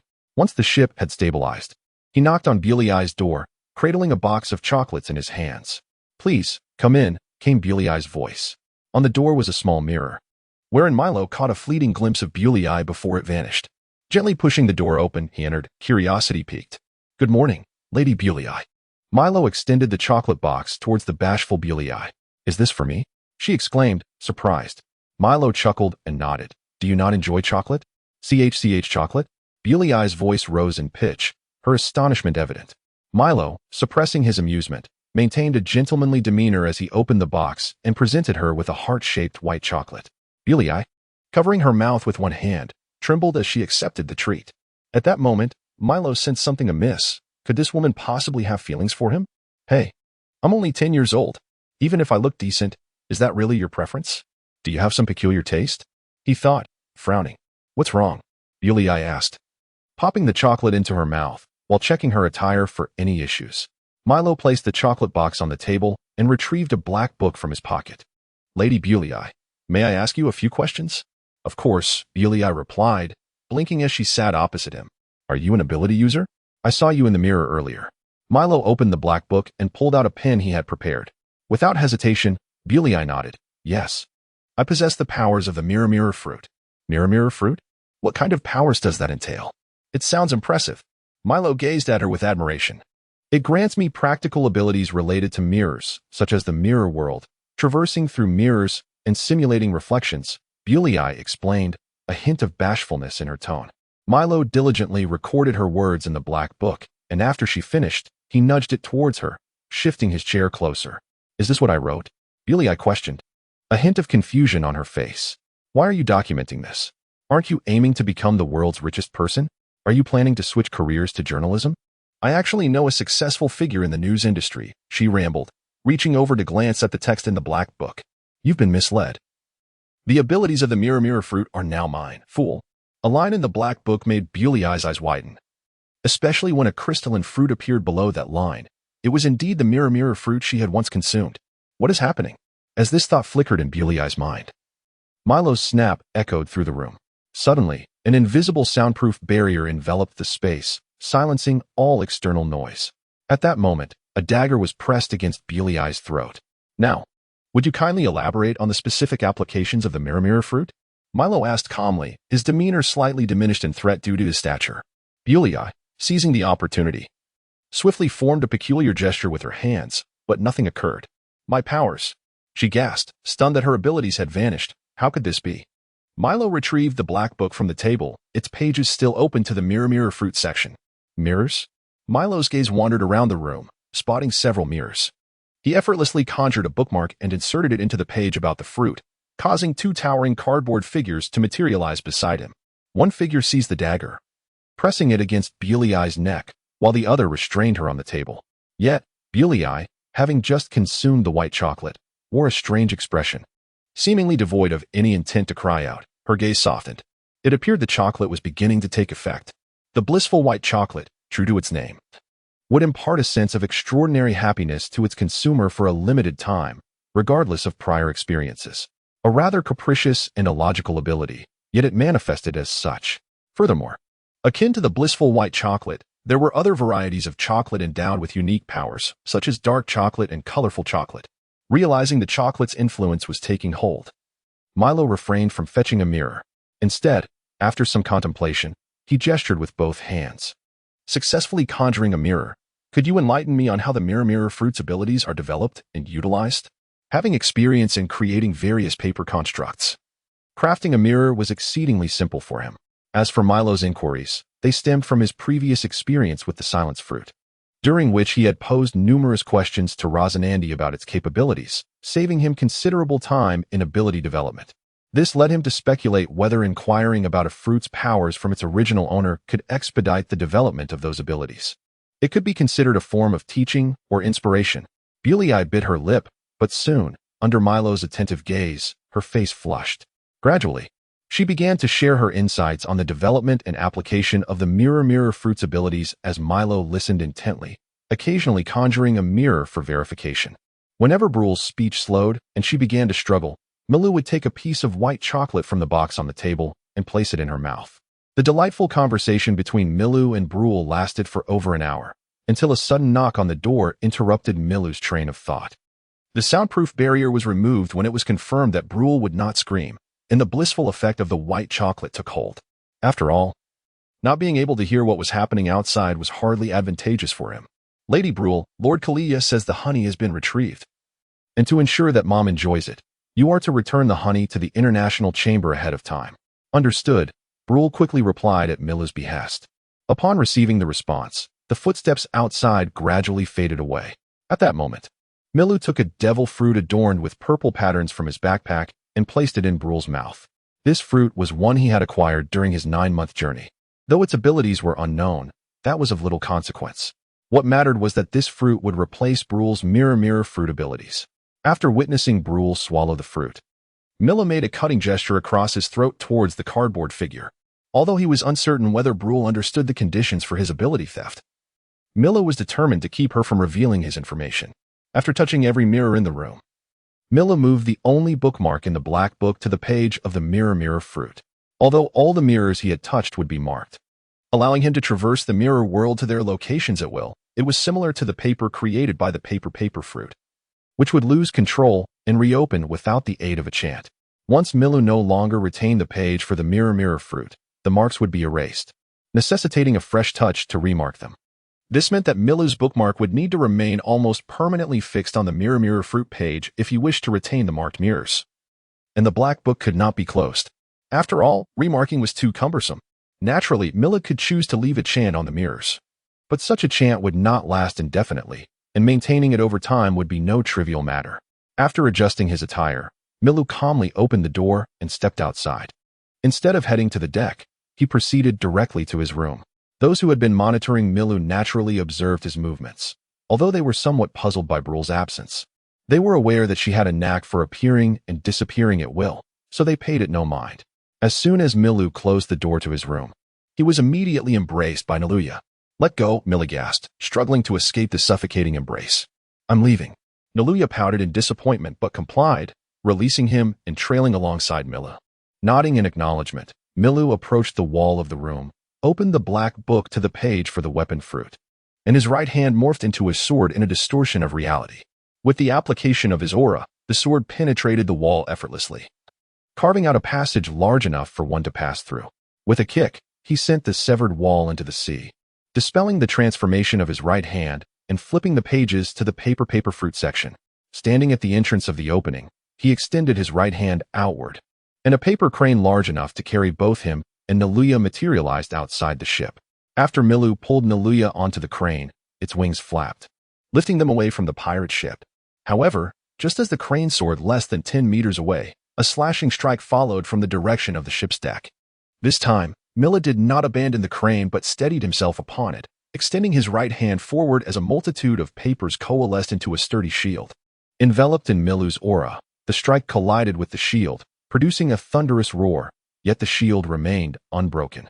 At the moment when he deflected the strike, a multitude of small paper cranes materialized around Milu.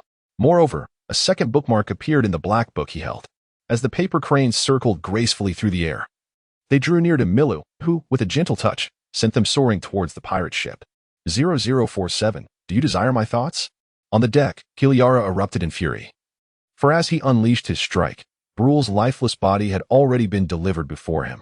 Upon witnessing Moreau successfully thwart his assault, while simultaneously conjuring a multitude of paper cranes to surge towards the pirate ship, Krija finally erupted in full force.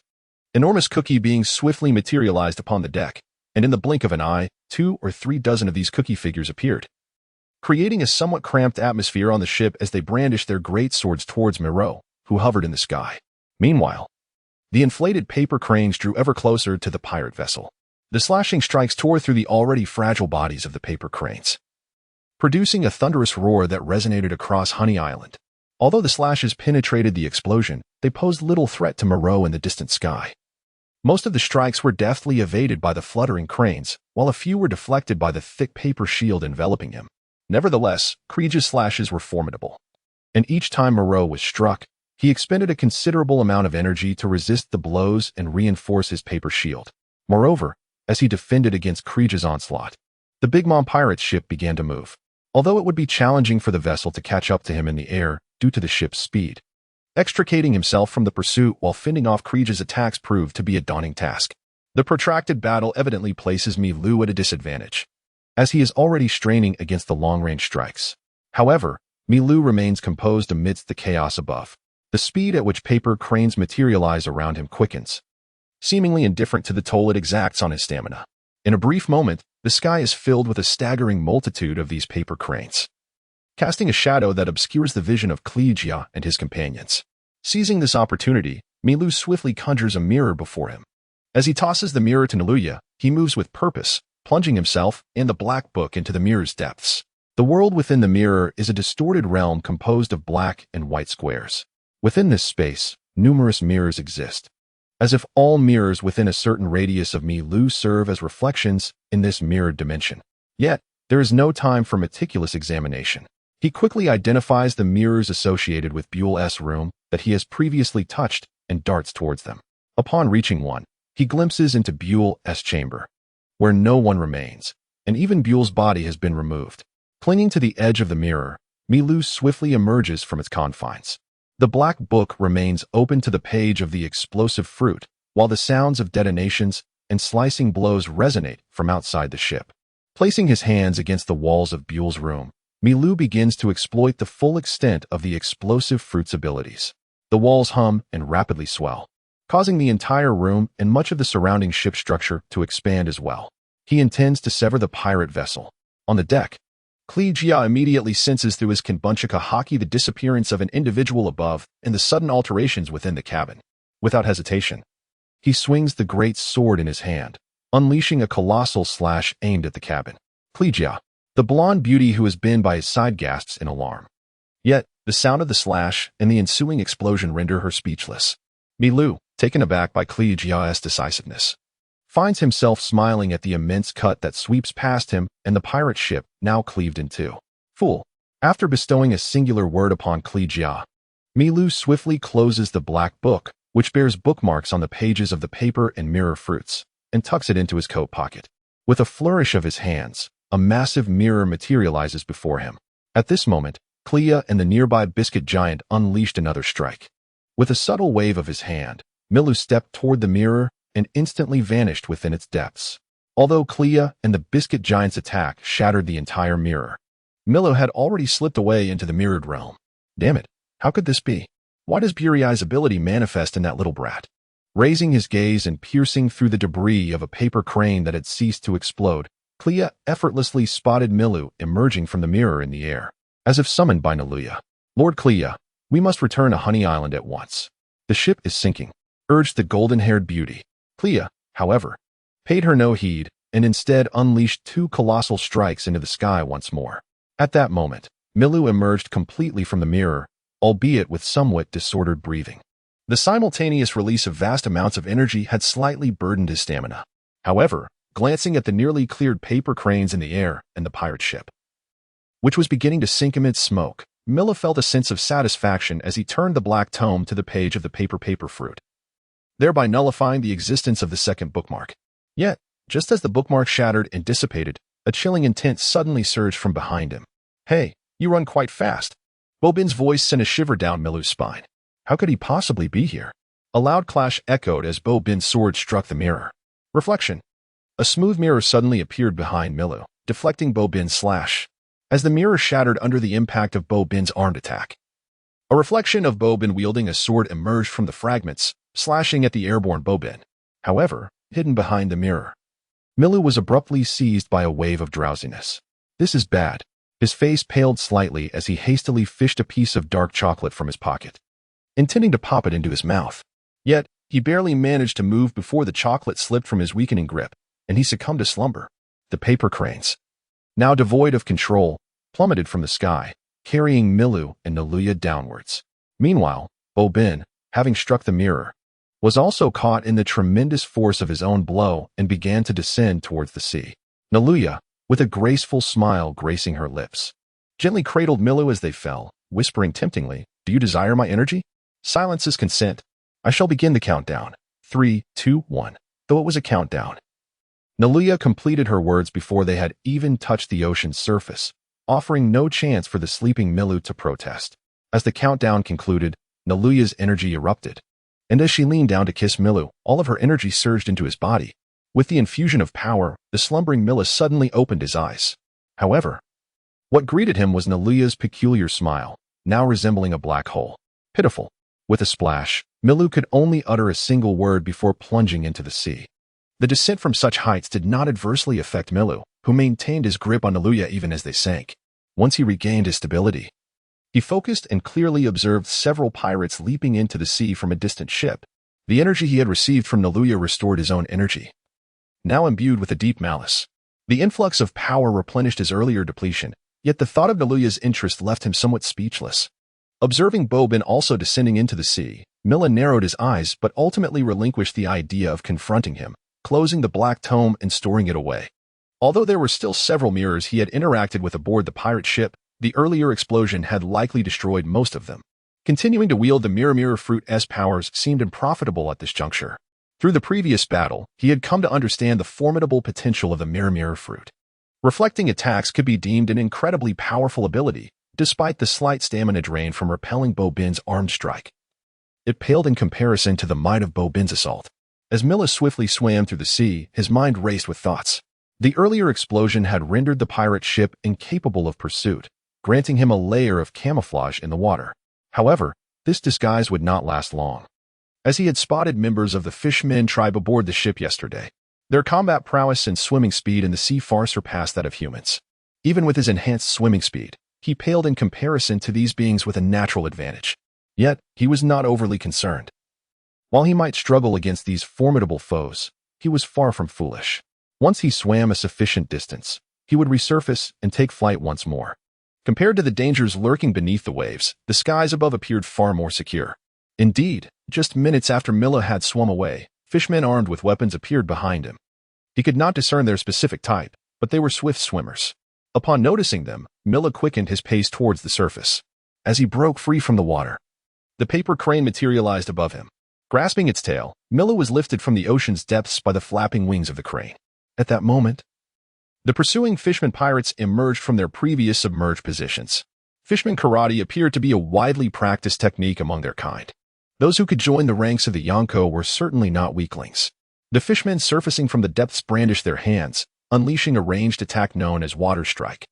This technique involved propelling droplets of water with remarkable speed and penetrating force. However, for Milu, it posed little threat.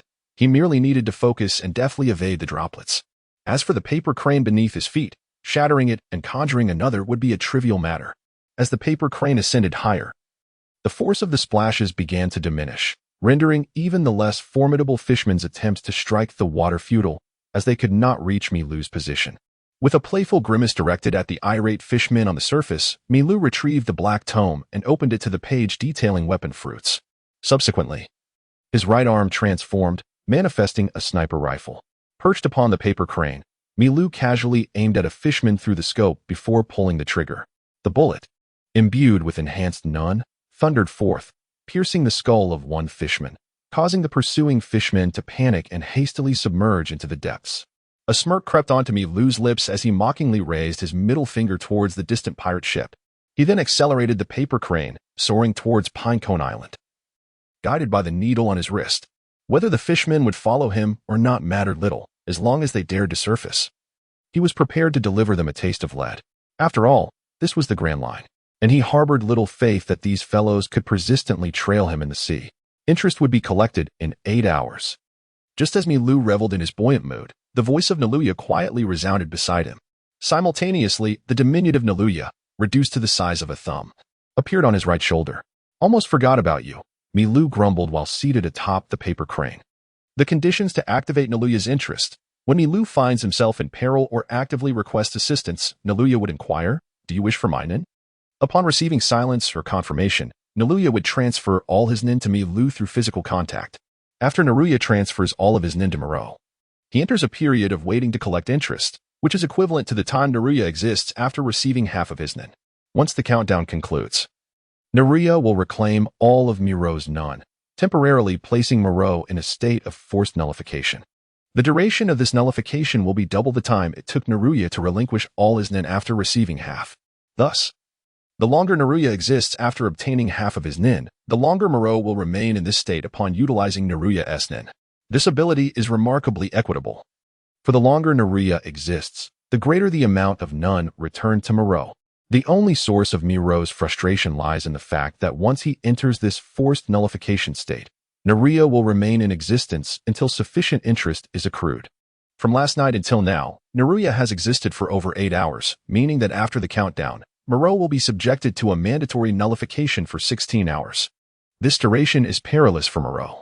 Even with Naruya's close protection, relying solely on physical prowess in the latter half of the Grand Line, Moreau lacks confidence.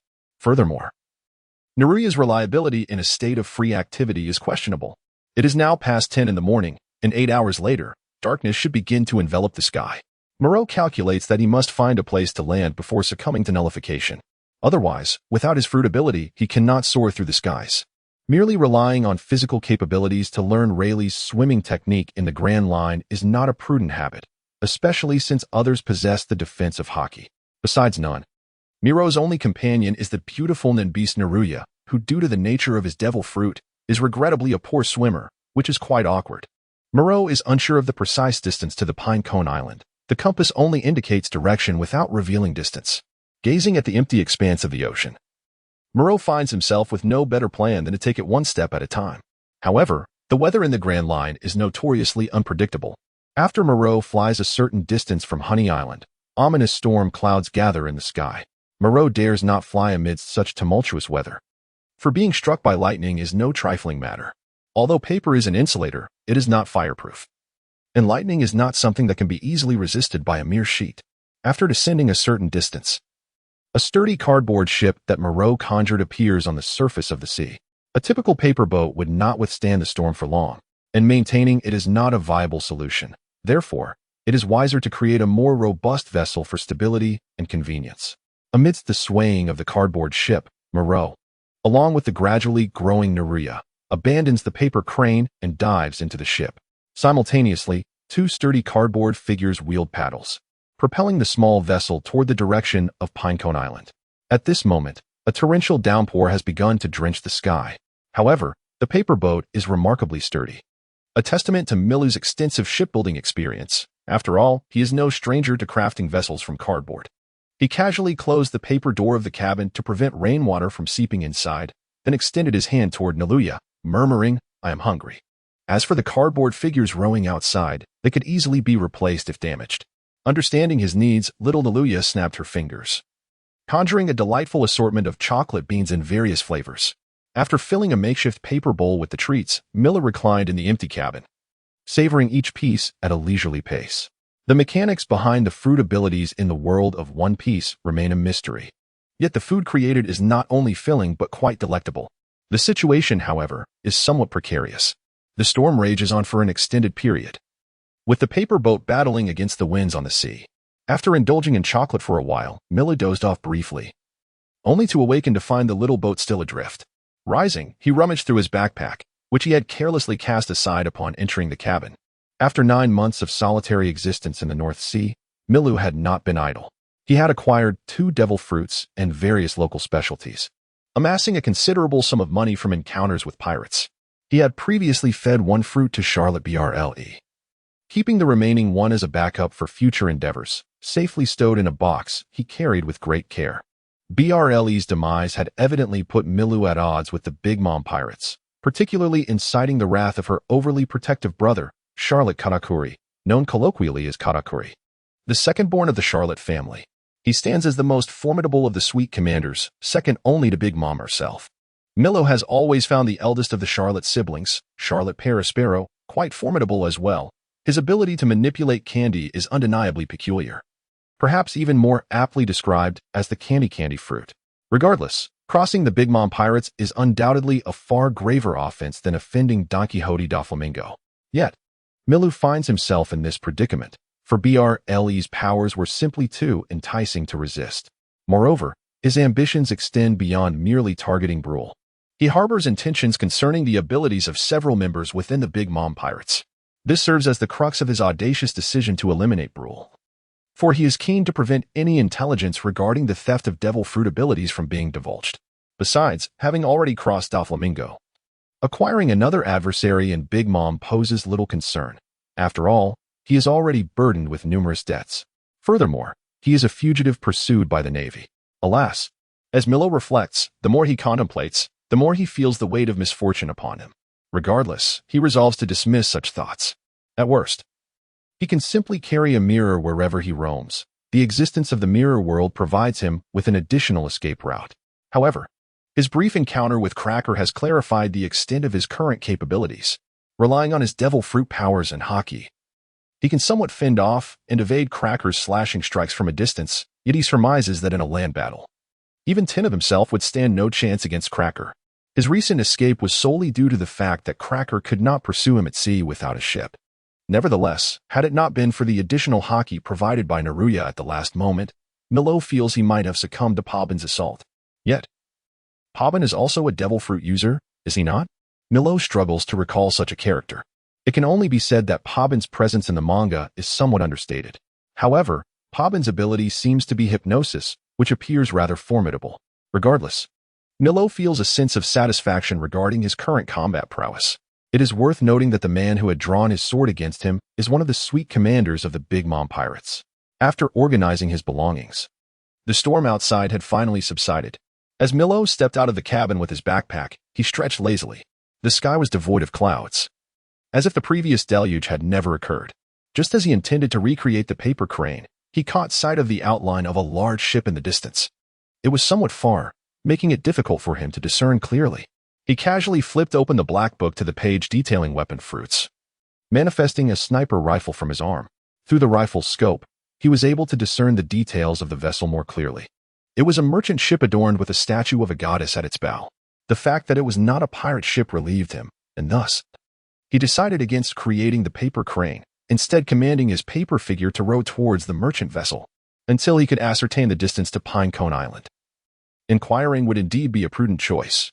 Moreover, if feasible, Milu wished to find a suitable place to wait until the interest period of Naluya had elapsed before continuing their journey.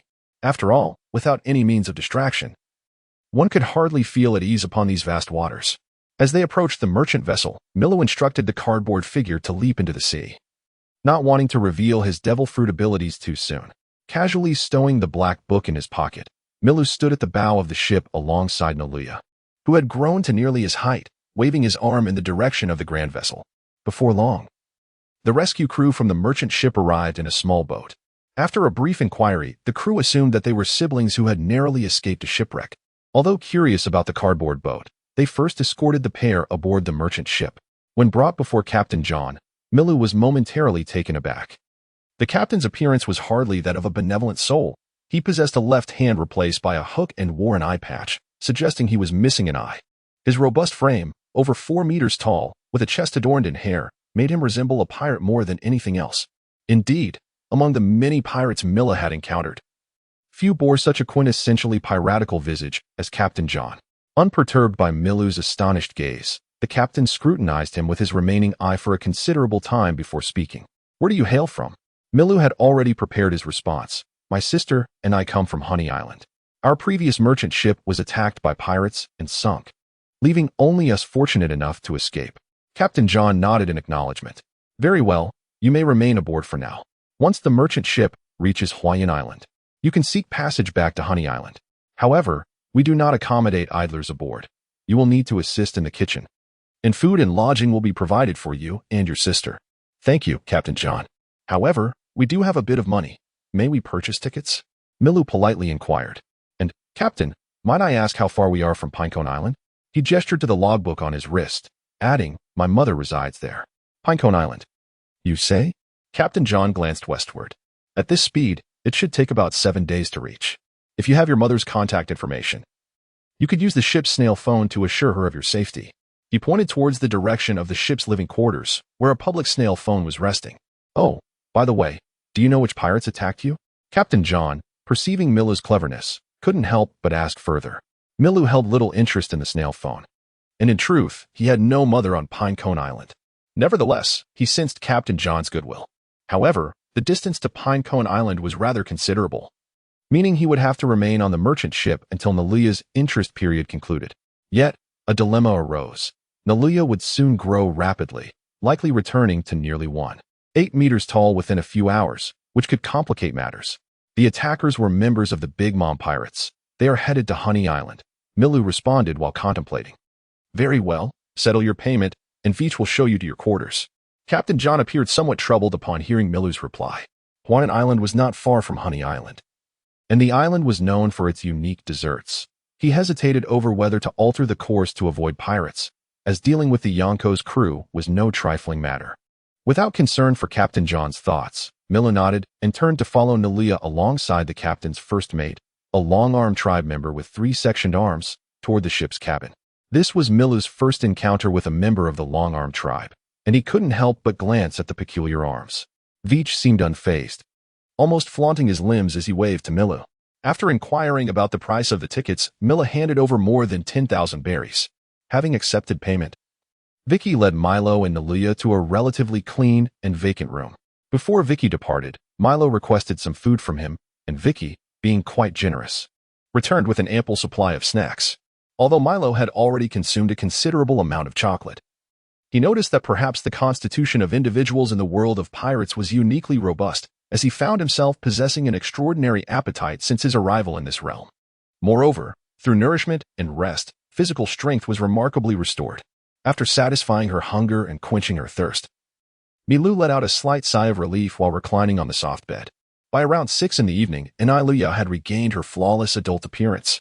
Milu has automatically entered a state of absolute focus.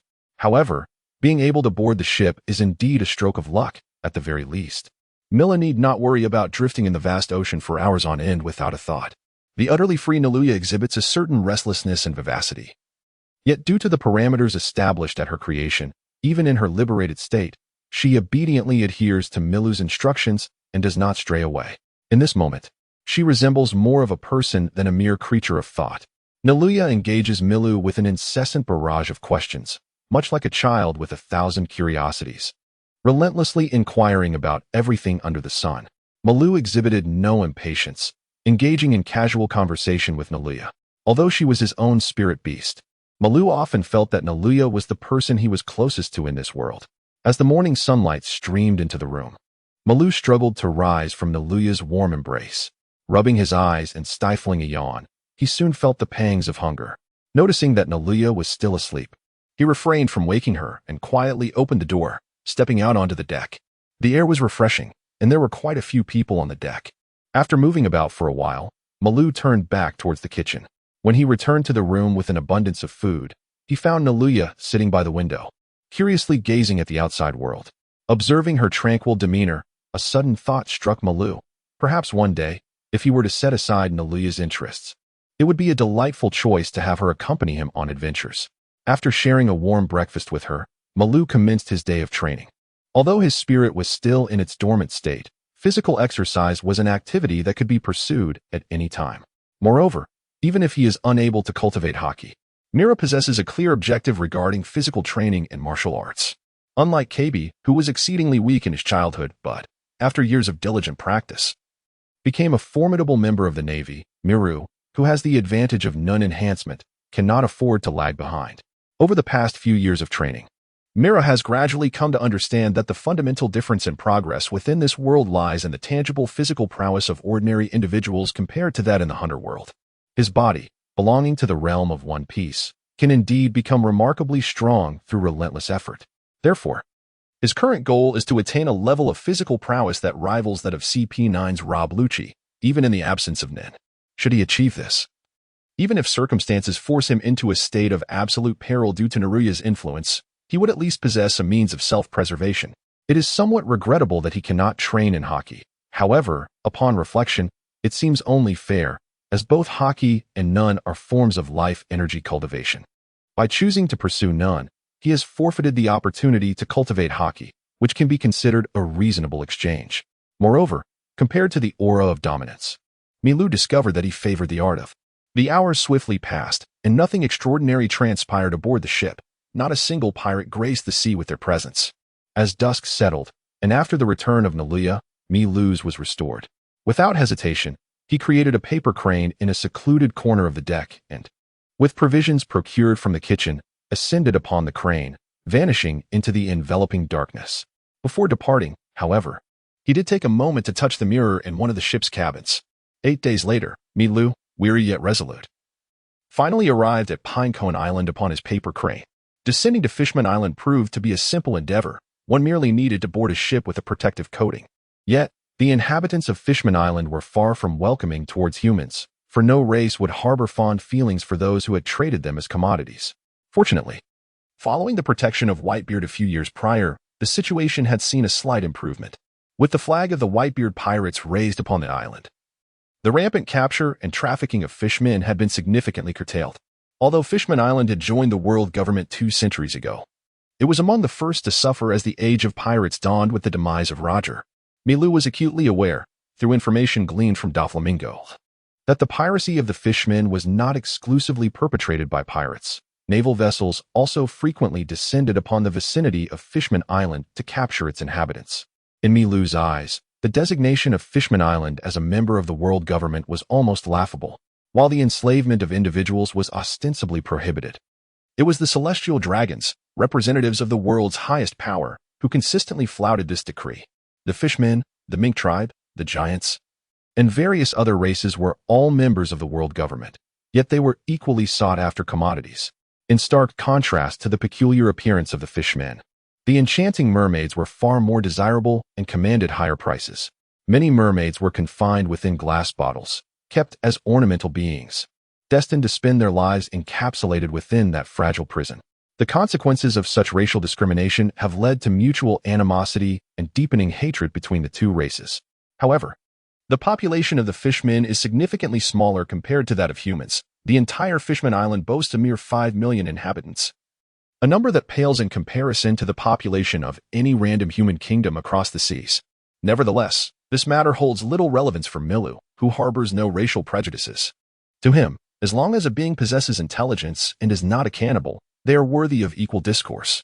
In fact, he feels quite fond of the beautiful mermaid maidens. On Pinecone Island, there are numerous ships with sails, yet upon inspection, Mila notices that most of these vessels are pirate ships, with very few merchant vessels in sight. As for warships, he has not encountered a single one, likely due to the region being under the dominion of Whitebeard, which deters the Navy from being overly brazen. After all, under the constraints of not plundering the fishmen, it is far more convenient for the Navy to traverse the special routes of the Red Soil continent. Having secured passage on a reasonably reliable merchant ship after paying the fare, Milu patiently awaits in his cabin. He retrieves a black book from his pocket, flipping to the empty pages at the back, and diligently reviews the various pieces of intelligence he has recorded from memory. In the year 1510 of the Sea Circle calendar, Princess Otoheim is still alive, and Shirahoshi is merely 4 years old. However, the great hero of Fishman Island, Fisher Tiger, has been deceased for 3 years. The newspapers from 3 years ago chronicled the incident in Mariawa, and while Milu felt little impact while reading the manga, experiencing the event firsthand revealed the astonishing nature of Fisher Tiger's actions. The rule of the world government is deeply entrenched in this world, which comprises over 200 member nations. During Milu's travels in the North Sea, he discovered that many affluent individuals hold a favorable and even reverent view of the celestial dragons, perceiving them as inviolable, godlike entities in this world. In regions beset by poverty and devoid of alliance, the fear harbored by the populace towards the celestial dragons is ineffable. It is conceivable that when Fisher Tiger wreaked havoc in Mariawa, emerging as the first to audaciously challenge the world government, the shock reverberating through society was profoundly intense. Yet, it is precisely due to this audacity that Fisher Tiger's departure from Mariawa sealed his fate. Milu rhythmically tapped his fingers on the table. The narrative of Fisher Tiger's demise was promulgated by Arlong as the consequence of humanity's refusal to donate blood, thus fostering deep-seated prejudices among the fishmen towards humans. Milu, merely passing through, had no intention of engaging in any disputes. He merely wished to savor the scenery before embarking on a vessel to the Sabaody archipelago. However, he found himself hesitating regarding the impending assassination of Princess Otoheim 2 years hence. Fishman Island was a commendable locale, and if he could cultivate a favorable rapport with the fishmen, perhaps even establish a connection with the Whitebeard pirates, it would alleviate his concerns regarding the Big Mom pirates. Yet, upon reflecting on Whitebeard's penchant for adopting sons, Miller relinquished this notion. Though he held confidence in being favored by Whitebeard and harbored a genuine admiration for the man, such fondness did not extend to the desire of becoming his son. Furthermore, in comparison to Whitebeard, Princess Shirahoshi of Fishman Island is of paramount importance, for she is the humanoid weapon known as Poseidon. However, as Miru gazed into the mirror, observing his diminutive stature of merely 1 meter and 20 centimeters and the youthful visage he bore, he momentarily set aside such thoughts. After all, he had ample time and was in no rush. His current objective remained grounded in enhancing his capabilities. Once his strength was sufficient, all endeavors would become markedly simpler. Moreover, there is always a right moment for everything, and this was not particularly opportune. From Miru's perspective, during this journey to Fishman Island, it might be more prudent to leave behind mirrors and engage with them upon the island. After spending 2 days on Pinecone Island, the merchant ship was finally prepared for departure. The captain, a middle-aged man named Smays, stood over 3 meters tall, wielding a long sword, while the crew comprised robust, good-natured sailors, seemingly hailing from a place known as Solid Island. At the captain's command, the vessel began its slow descent into the sea. Miru ascended to the deck, watching the bustling crew in the vast ocean beyond the ship's hull, feeling a surge of excitement. He had ventured into shallow waters before, but this was his inaugural foray into the deep sea. In his previous life, he had only glimpsed fish swimming above him through the glass of an aquarium. This experience promised to be far more enchanting.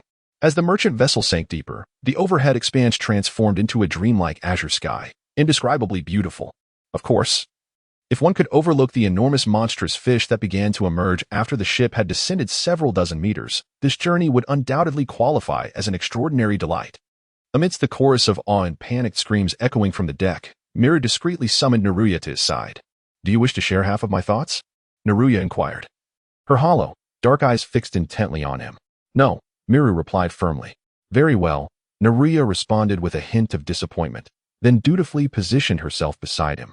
Miru wasn't entirely sure why he had called upon Naruya. Perhaps he simply desired to share this magnificent spectacle with her. However, this breathtaking view did not endure for long. As the merchant ship continued its descent, and the light gradually began to wane. At that moment, a downward ocean current appeared directly in front of the merchant ship. Captain Simaz shouted from the bow, "Prepare yourselves. We shall embark upon the descending current to Fishman Island. Let us pray." As Moreau gazed at the hundreds of meters wide current resembling a colossal waterfall, his heart sank. Peering over the ship's railing, he could see the abyss-like darkness below. Had it not been for Captain Simaz's exhortation to pray, Moreau mused that he might not have felt such trepidation. Yet, the moment for anxiety had passed. As the merchant vessel plunged headlong into the descending current following Simaz's command, the journey from the ocean's surface to Fishman Island was not particularly lengthy.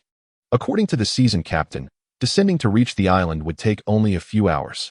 The only concern was ensuring a safe arrival, for the depths of the ocean harbored a plethora of strange creatures. However, these challenges posed no threat to Captain Simaz and his crew, who had navigated these waters safely numerous times, amassing considerable experience. Yet, regardless of Simaz's grandiloquent assurances, as the ship steadied, the encroaching darkness and the plummeting temperature rendered Miro's palms clammy with sweat.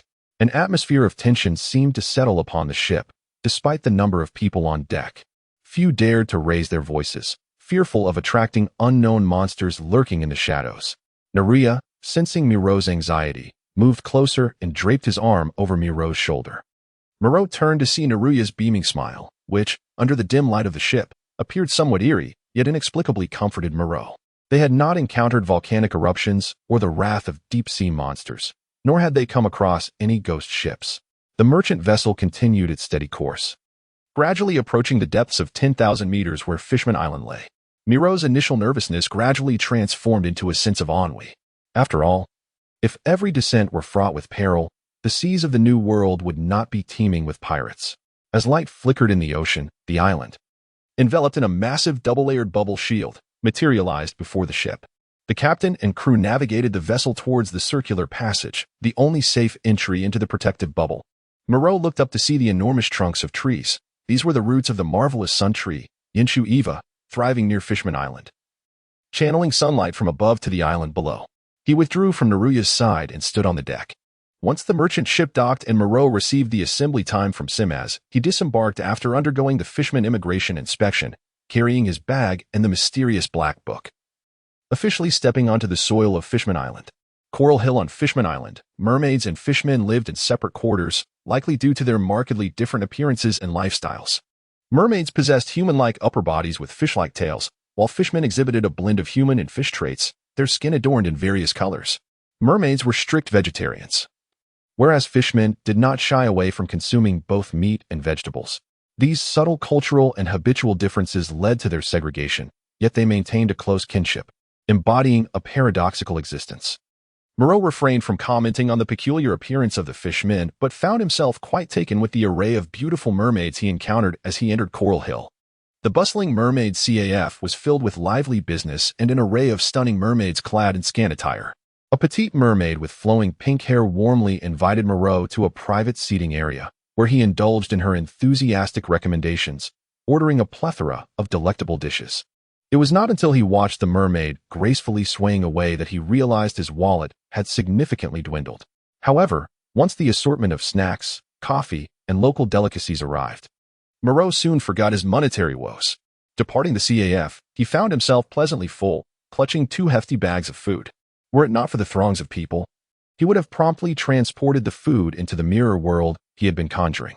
After all, as he continued to manifest the Black Book's capabilities, he had temporarily adopted the mirror world as his personal storage space. Not far down the streets of Coral Hill, Moreau veered into a secluded alleyway, casually creating a mirror into which he placed the packed food. Just as he was about to step through the mirror, having satiated his hunger and intending to return to the ship for a brief rest before venturing out to Galanco Square, he faintly heard a muffled wailing.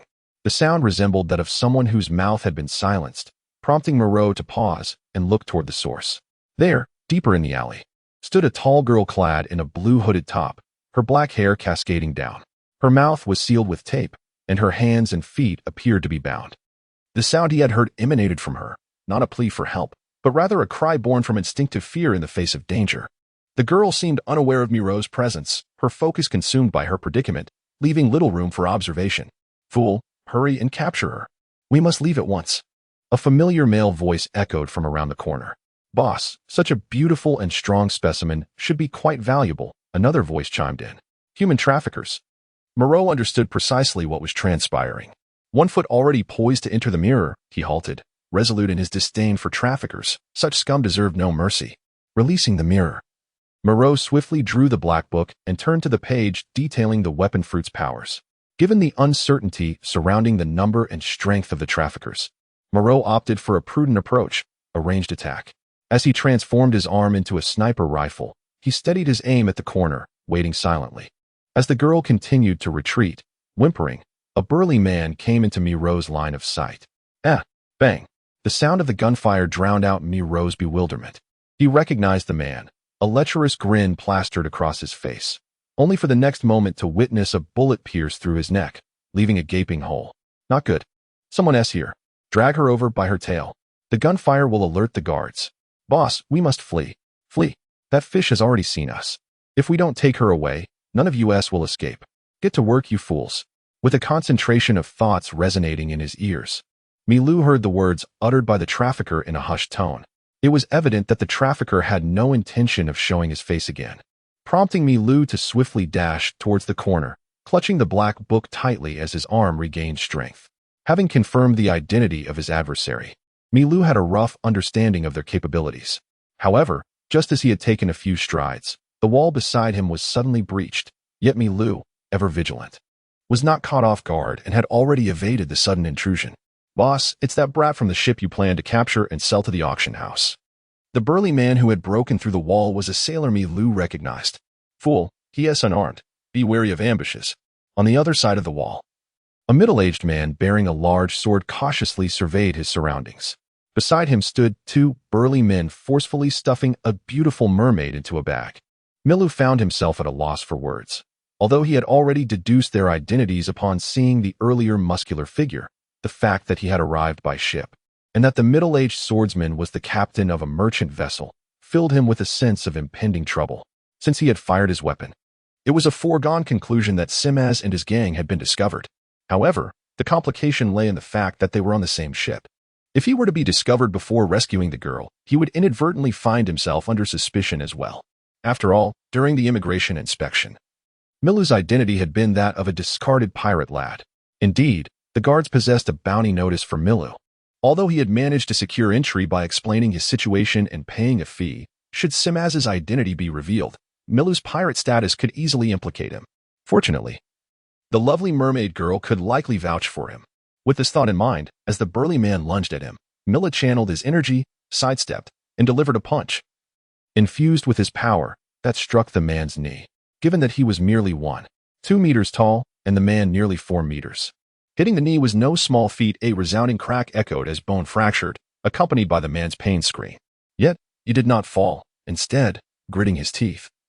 He bellowed, sturdy, and lunged at Milu, attempting to crush him with his weight. What kind of absurdity is this? How can one fight after breaking a leg? Milu, though taken aback, remained calm. The man's weight was nothing compared to the dumbbells he lifted during his training.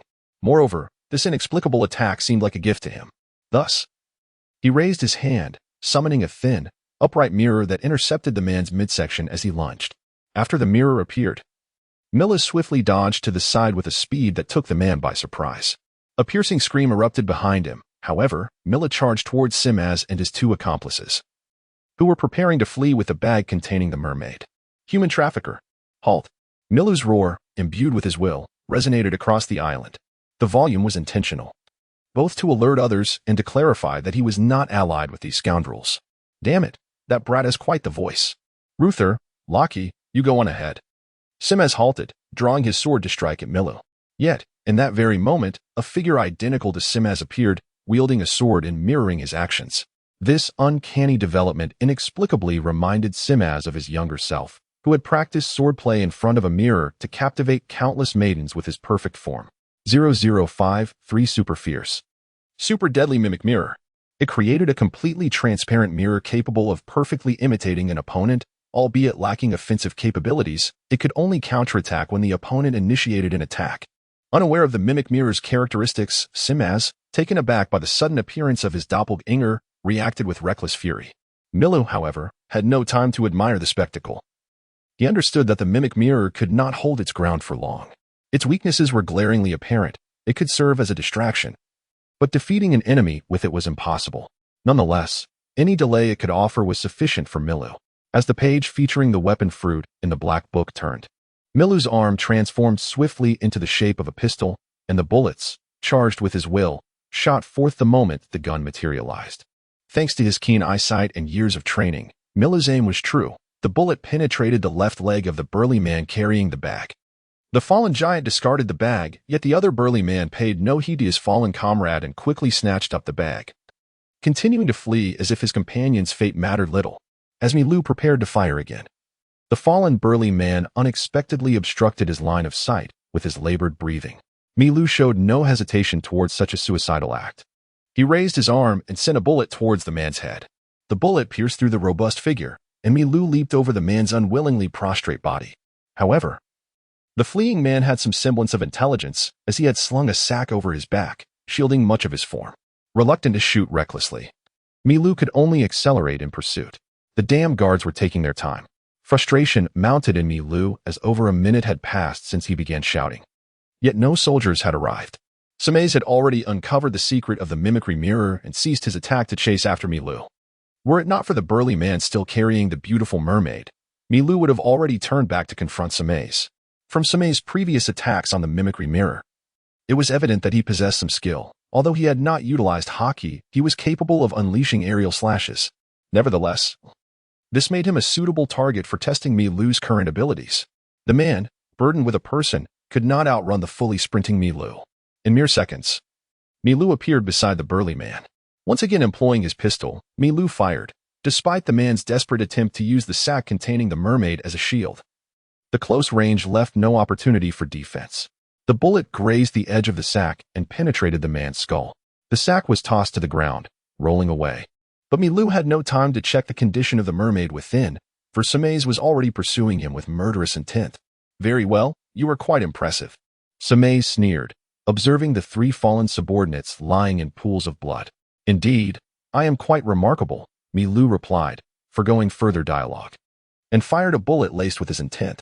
Clang. Simaz deflected the bullet with his large sword, his wrist slightly tingling. A devil fruit user. And hockey too? Simaz was taken aback. How old is this brat? If he merely possessed the powers of a devil fruit, it would be no cause for alarm. After all, I am a trafficker traversing the New World and the Paradise. I have encountered numerous devil fruit users. But for a mere child of around 10 to wield hockey? This is absurd. When did hockey become so commonplace? As far as Simaz knew, while many could wield hockey in the New World, They were typically survivors among countless warriors. Those who could not stand out either became fodder for the sea or lived their lives as mere foot soldiers. Even Samaze himself, having failed to master hockey, dared not venture further and resorted to plotting against Fishman Island instead. If only he were stronger, he would have stormed into the New World long ago. Indeed. I am also a weapon fruit user, a weapon human, incredibly fierce. Milu deftly evaded Samaze's slash while gunfire rang out, and unbeknownst to him, 2 bookmarks had already been inserted into the black book in his left hand. I have encountered numerous abilities and have killed many. Do not attempt to intimidate me today. Even if I cannot escape Fishman Island, I will slay you here, Samaze snarled through gritted teeth amidst his relentless assault. However, with each strike that barely grazed Milu, his spirits began to sink. This brat possesses some wicked skills. He must have mastered armament hockey. Damn it, how did I run into such a troublesome opponent? Although Samaze projected strength, he felt a pang of bitterness within. Without the ability to swiftly eliminate Milu, his escape was no longer an option. Setting aside the approaching guards, the mermaid in that sack would serve as a witness to his human trafficking. Wait, a witness. Samaze's gaze drifted past Milu to the sack that had rolled some distance away. Milu had been keenly observing Samaze and noted all his actions. A realization dawned upon him regarding Samaze's intentions. TCH, only just figuring it out? How foolish. Using his fortified arm to block Samaze's strike, Milu seized the opportunity to close in on Samaze. Though he had previously maintained a role of retreat, it was not due to weakness. Rather, the adversaries he faces are exceedingly formidable. Initially, there are the high-ranking members of the Don Quixote family, followed by Doflamingo. How can he possibly contend with such foes? With merely the knowledge he has acquired about this world and his concurrent training in mental and physical techniques, he stands no chance against these individuals. Subsequently, the individuals he encountered were of no lesser significance, particularly Corregia, the formidable combatant from the Charlotte family and one of the 4 confectionery generals. If he were capable of confronting Corregia head-on, there would be no need for him to undergo training in Ruskai. He could simply charge at anyone he deemed unsatisfactory. As long as he avoided the likes of the 4 emperors and marine admirals, he could navigate the seas with unparalleled confidence. In this moment, facing someone like Samaze, who was neither particularly impressive nor notably inferior, Milu finally comprehended that it was not his forces that were lacking, but rather the previous adversaries who had been overwhelmingly powerful. Samaze merely left a white mark on Milu's arm, akin to a mere tap, as he effortlessly deflected the blow. The transformed arm, resembling a firearm, possessed the hardness of steel. To inflict damage through the protective barrier of thought, Samaze's strike would have to be capable of cleaving through iron. Yet, it was evident that Samaze did not possess such formidable strength. As the beleaguered Samaze sought to retreat and swung his blade toward the burlap sack, the ground beneath them suddenly trembled. This unexpected shift destabilized Samaze's balance, causing his strike to veer off course and miss the sack, instead carving a long gash nearby. Seizing the moment, Milu stealthily pressed his pistol against Samaze's leg. In his moment of panic, a bullet erupted, violently injuring his leg. With a blood-curdling scream and eyes ablaze with fury, Samaze, unable to wield his sword, desperately lunged for Milu. Yet, standing before him was merely a mirror. His hand collided with the glass, producing a shrill screech, while the reflection revealed a sinister figure emerging from the mirror, grasping him fiercely. Behind the mirror, Milu wore a sinister grin, and at that moment, his pistol transcended the glass, aiming directly at Samaze's forehead. A mere pull of the trigger would herald Samaze's demise. But just then, a sudden, ominous voice resonated. Jiawan darts. Milu paused, bewildered by the unexpected utterance. What could it possibly mean? In that fleeting moment, the figure of Smidge was abruptly propelled away by a merman clad in a white floral shirt. The bullet fired by Milu struck the nearby wall with a resounding thud. Guards? Milu turned his head, perplexed. However, recognition dawned upon him as the individual, still clutching the torn remnants of Smidge, stood up. Wasn't this the notorious Arlong, who should be wreaking havoc in East Blue? What was he doing in Fishman Island? The audacious human. With a single hand, Arlong hoisted the larger Smidge and slammed him forcefully onto the ground, then lifted his gaze to meet Milu, who had regained his composure. We are not allies.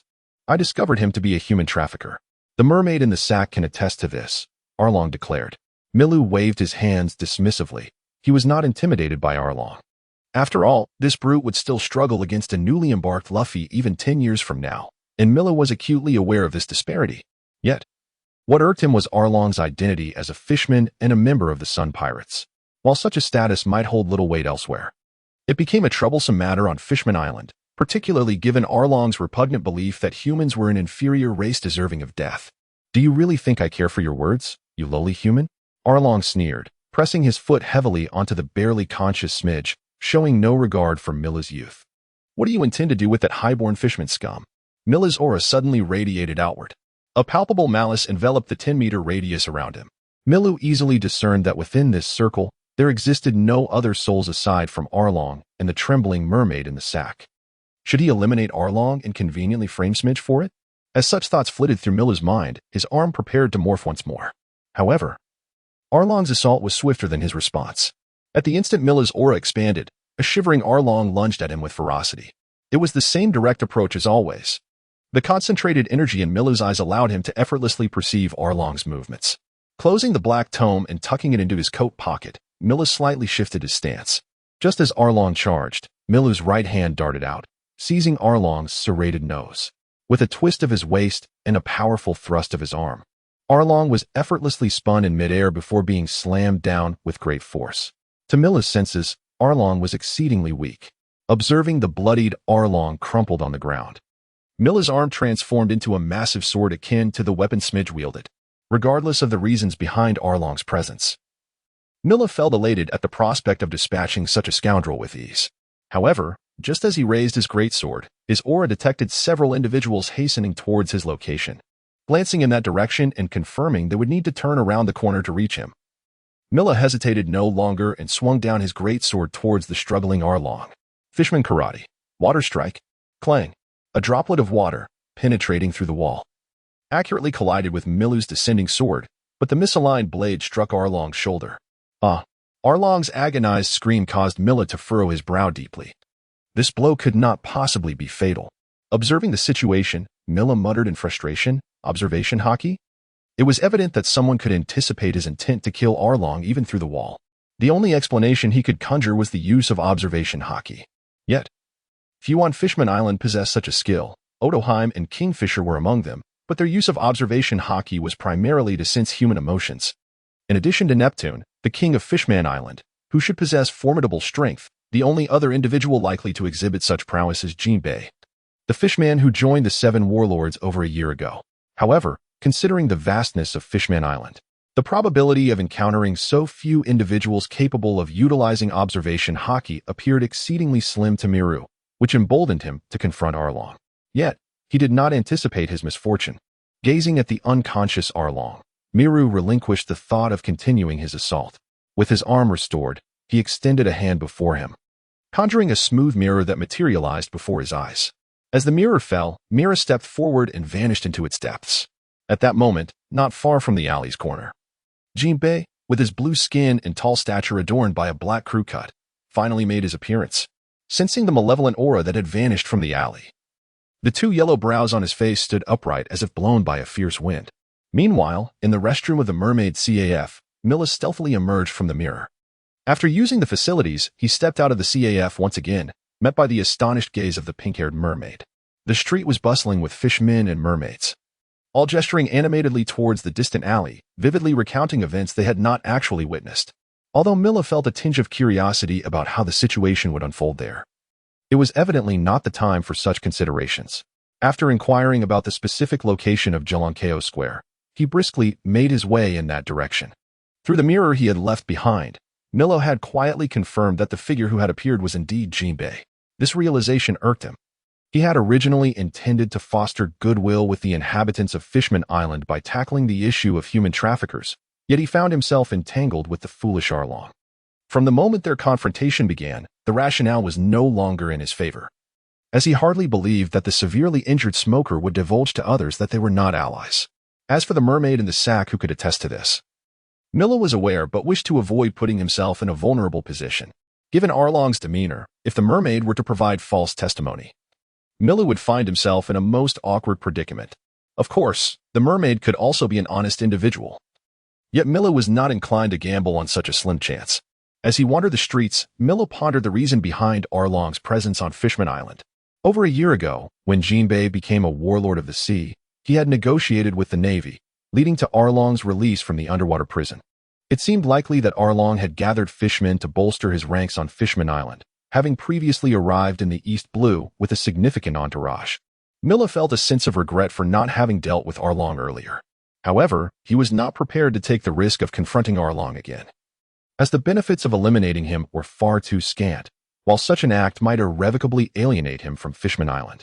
Standing in Jalankeo Square, Milu scanned his surroundings but found no suitable place to position the mirror. Pondering this, he concluded that, since no appropriate location presented itself, he would create one himself. However, he contemplated what design would ensure the mirror remained undisturbed and unremarkable to the public eye. Observing the throngs of people in the square, he resolved to wait. Regardless of how he fashioned the mirror, utilizing the powers of the mirror fruit under the scrutiny of so many onlookers would be unwise.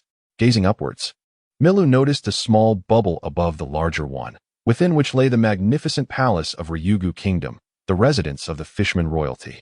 Squinting slightly, he then leisurely departed Jalankeo Square. Since he intended to return under the cover of night to execute his plans, he was determined not to squander the time in between. Once away from the square, in a secluded spot, Milu summoned a large mirror before him with a simple pull of his hands, ensuring no one was watching. He stepped through the rippling surface into the world within the mirror. Inside this mirrored realm, an abundance of mirrors greeted him, and as he traversed the space, he began to inspect them. Milu found himself wishing he could share with Sanji that mere invisibility paled in comparison to the thrill of covertly observing others from within the mirror, especially in a place like Fishman Island, teeming with beautiful mermaids. Were it not for his youthful form, he mused that he would undoubtedly feel starved for stimulation. Gathering his focus, Milu quickened his pace. The world within the mirror fruit connected him to all mirrors within a 100-kilometer radius, making it an invaluable tool for intelligence gathering, especially when paired with Big Mom's soul fruit. However, without the latter's enhancement, Milu's mirrors could not relay information back to him. He could only seek out the desired mirrors and observe through them, collecting intelligence, a cumbersome yet effective ability. It was a pity that he lacked access to mirrors he had not touched. Otherwise, the mirror fruit would truly be a tool of unparalleled stealth. As he passed a mirror significantly larger than the usual size, Milu inadvertently caught sight of the enormous mermaid girl he had rescued earlier. Her upper body was wrapped tightly, resembling a dumpling, lacking the previous allure and sensuality, yet her short black hair and blue eyes lent her an air of cold beauty. The injuries she bore were likely from the rough handling in the sack, as the several tosses had been quite forceful. Upon comparing her features, Milu recognized her immediately. She was Shirley, the fortune-teller of Fishman Island. At the tender age of 4, she had prophesied the advent of the great pirate era, and subsequently, she had foreseen a string of calamities, all of which had come to pass without exception. In Milu's eyes, she was the quintessential harbinger of doom. Moreover, Shirley held another distinction. She was Arlong's sister. How fortuitous! Milu had saved Arlong's sister yet wounded Arlong himself. It was uncertain how this situation would unfold, should Shirley feel gratitude or seek vengeance. However, after a moment's contemplation, Milu realized that according to the narrative, Shirley would likely emerge unscathed. Even if he had not intervened, she might have found a way to avert disaster. Shaking his head, he acknowledged that overthinking was futile. He had indeed saved Shirley. From the moment he appeared, the storyline had begun to shift, a reminder he kept in his mind. Shirley appeared to be in good spirits, though the presence of the stout blue fishman, Jinbei, was somewhat intrusive. Curious, Milu leaned closer to the mirror, carefully eavesdropping on the conversation unfolding in the room. How is he? Fortunately, just some scrapes, nothing serious. What about Arlong? I heard he was severely injured. Is it critical? Shirley spoke in a nonchalant manner, seemingly not overly concerned about Arlong. The prognosis isn't optimistic. The man who fled struck Arlong's spine with a large sword. Even if he survives, getting out of bed will be a monumental challenge for him, Jinbei lamented. Reflecting on the day he had rescued Arlong from the underwater prison as a warlord of the sea, he had never anticipated such a turn of events. This might be for the best, it eases my mind. I've heard that since his return from the prison, he's been recruiting to enslave humans across the seas. Shirley remarked with a serious expression. If he succeeds, whether he can return alive is a question in itself. But you know, Arlong was harmed by humans. Regardless, this incident will only complicate Princess Otoheim's goals, Jinbei sighed. This also bears some of my responsibility, Shirley murmured, lowering her head. Had I not given the traffickers an opportunity, this situation may never have arisen. Jinbei shook his head. This is entirely the fault of humanity. You are not to blame. Though protected by Whitebeard, the issue of missing persons on Fishman Island remains unresolved. Sigh, Shirley breathed out. I remember the one who saved me was a child, around 10 years old. Jinbei's eyes widened in surprise. A child? How could it be? When she discovered Smiles, several of his subordinates had already perished, all by gunfire. Charlie strained to recall the details, but in her panic, she had not managed to remember much about her savior's appearance. However, if it pertained to a child, there was indeed a potential candidate. Jinbei seemed to have come to a realization. It was rumored that there was a bountied little pirate aboard Smile's ship, approximately 10 years of age. Moreau, hiding behind the mirror, curled her lip. Indeed, her conspicuous appearance was hard to conceal anywhere. It must be him, for there were no other human children on this island. Jinbei asserted confidently. It is said that he escaped from the Don Quixote family. Don Quixote da Flamingo? He seemed to have already journeyed to Dressrosa. How did this child manage to escape? Charlie's brow furrowed tightly. Da Flamingo's ship did not pass through Fishman Island, but rather took a special route through the Red Line. This had truly astonished the world some time ago, as the Don Quixote pirates were the first to safely traverse from the Red Line to the New World.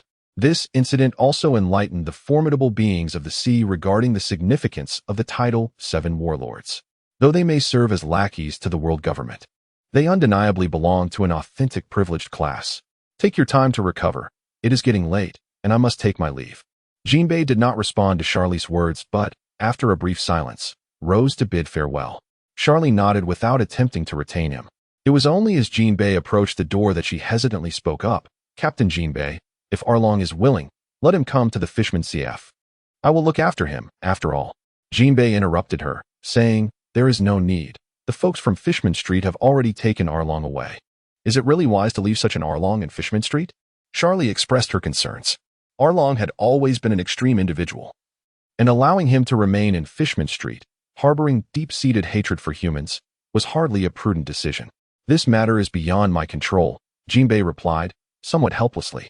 The current Fishman Street is a far cry from what it was during Fisher Tiger's time. With that, Jinbei did not grant Charlie the opportunity to continue speaking. He opened the door and swiftly exited. At Jalanko Square, after Jinbei's departure, Charlie found herself alone in the room. Injured, she tugged at the blanket, preparing for sleep. Seeing that there were no further updates to absorb, Milu turned to continue exploring the mirrored world. However, his thoughts lingered on the fact that Don Quixote da Flamingo had already set off for Dressrosa. It appeared that da Flamingo had also entered the Grand Line through Reverse Mountain. Otherwise, if he had traversed the calm belt from the North Sea, he would have emerged in the New World just like Milu. Yet, given that Seastone had not yet been applied to warships, navigating safely through the calm belt was no simple feat. A few years prior, Dr. Vegapunk had joined the Navy headquarters, and the newspapers had reported extensively on it, as Vegapunk was hailed as a scientist possessing knowledge 5 centuries ahead of the world. Milu was not entirely certain of Vegapunk's true capabilities, but the notion of being 5 centuries ahead seemed rather far-fetched. After all, in the world Milu had traversed to, space technology had advanced to the point of lunar exploration within just a few decades. If this were genuinely the case, could the world government remain contentedly guarding their corner of the planet? Of course, it was also possible that the technological advancements had veered off course. Perhaps Vegapunk excelled not in cosmic exploration, but in delving into the essence of humanity. Indeed, whether concerning bloodline factors, the transformations of pacifists, or the genetic creations of dragons and experiments on human gigantism, all these subjects were intricately linked to genetics. Conversely, the 2 other inventions, Seastone warships enabling the Navy to navigate safely to and from the calm belt, and the ability for objects to harness the powers of devil fruits, seemed to bear a connection to the very essence of those fruits. If, as Milu speculated, this is indeed the case, then the emergence of these 2 inventions may very well be mere byproducts of Vegapunk's research into the powers of devil fruit users. Nevertheless, Milu harbors a profound reverence for Vegapunk. Having traversed from a world steeped in science to this realm devoid of it, he recognizes the potency of technology and thus remains acutely aware of the various forms of advanced technology that permeate this world. In the absence of ships powered by Seastone, it is only natural that Don Quixote da Flamingo would not possess them either. Thus, regardless of da Flamingo's formidable strength, navigating the calm belt with the might of the Don Quixote pirates is fraught with peril. Should they encounter a curious giant sea creature that swallows their vessel, Doflamingo and his crew would be left to swallow their pride, while the fate of their officers would hinge on mere chance. As for Dressrosa, it holds little interest for Moreau. If anything were to pique his curiosity, it would perhaps be the unique abilities of certain devil fruits found therein. Nevertheless, Moreau is already in possession of a sufficient number of Paramecia-type devil fruits. What he truly seeks are Zoan or Logia-type fruits. He has long pondered whether the Zoan fruits could enhance one's physical capabilities, yet despite his extensive voyages, he has yet to encounter any that truly captivate him. Admittedly, he had previously been intrigued by Jessica's fruit abilities, but she proves to be a formidable adversary. Through continuous interaction, Mila gained substantial insight into her character. She merely enjoyed mischief and was not inherently malevolent. After spending time together, the thought of stealing her fruit ability felt increasingly uncomfortable, leading him to ultimately relinquish any intentions regarding Jessica and her powers, allowing her to thrive or falter in the North Sea. The animal-type abilities were one thing, but nature-type devil fruit users were exceedingly rare. Shaking off the chaotic thoughts, Mila's gaze traversed an array of mirrors until it settled on a slightly larger mirror at the highest point of the mirrored world, which corresponded to the direction of Ryugu Palace. Milu approached hastily, grasping the edge of the mirror to peer outside, and immediately beheld the imposing figure of King Neptune. King Neptune was a colossal merman, robust in physique, and arguably the largest male merman Milu had encountered since arriving at Fishman Island. He boasted a voluminous mane of fiery orange hair and a beard, adorned with flame-like tattoos on his arms, and his body was covered in lush hair. At that moment, he was joyfully playing with the cherubic Shirahoshi, whose 4-year-old stature was estimated to be nearly 4 meters tall. Despite her chubby appearance and distinctive pink hair, she radiated an irresistible charm. At this point, Shirahoshi had yet to be discovered by Vanderdecken, thus had not taken residence in the hardshell tower.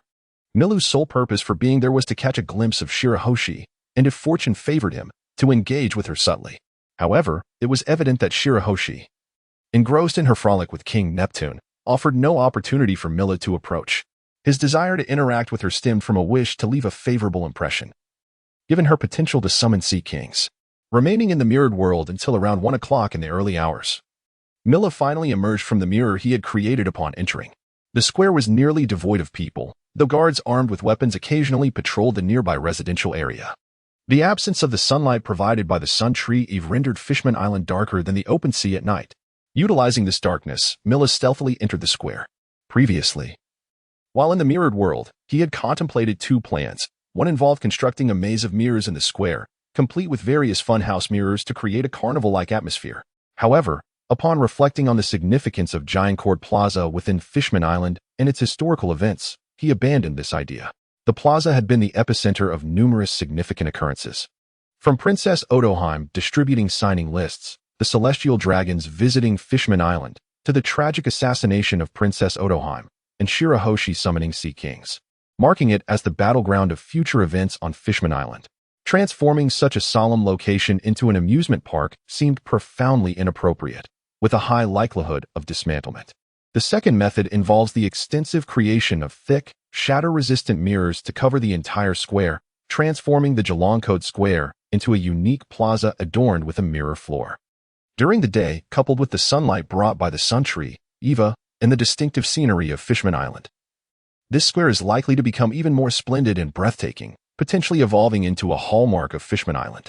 It evokes the enchanting imagery of the Unisalt Flats that Milu had heard of and seen before his journey, imparting an ethereal sensation. He could hardly believe that anyone would be willing to dismantle such a magnificent square once it was constructed.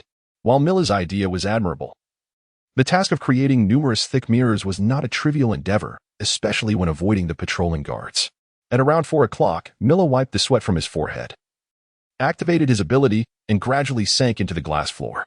When he emerged from the mirror again, he found himself back in his cabin aboard the merchant ship.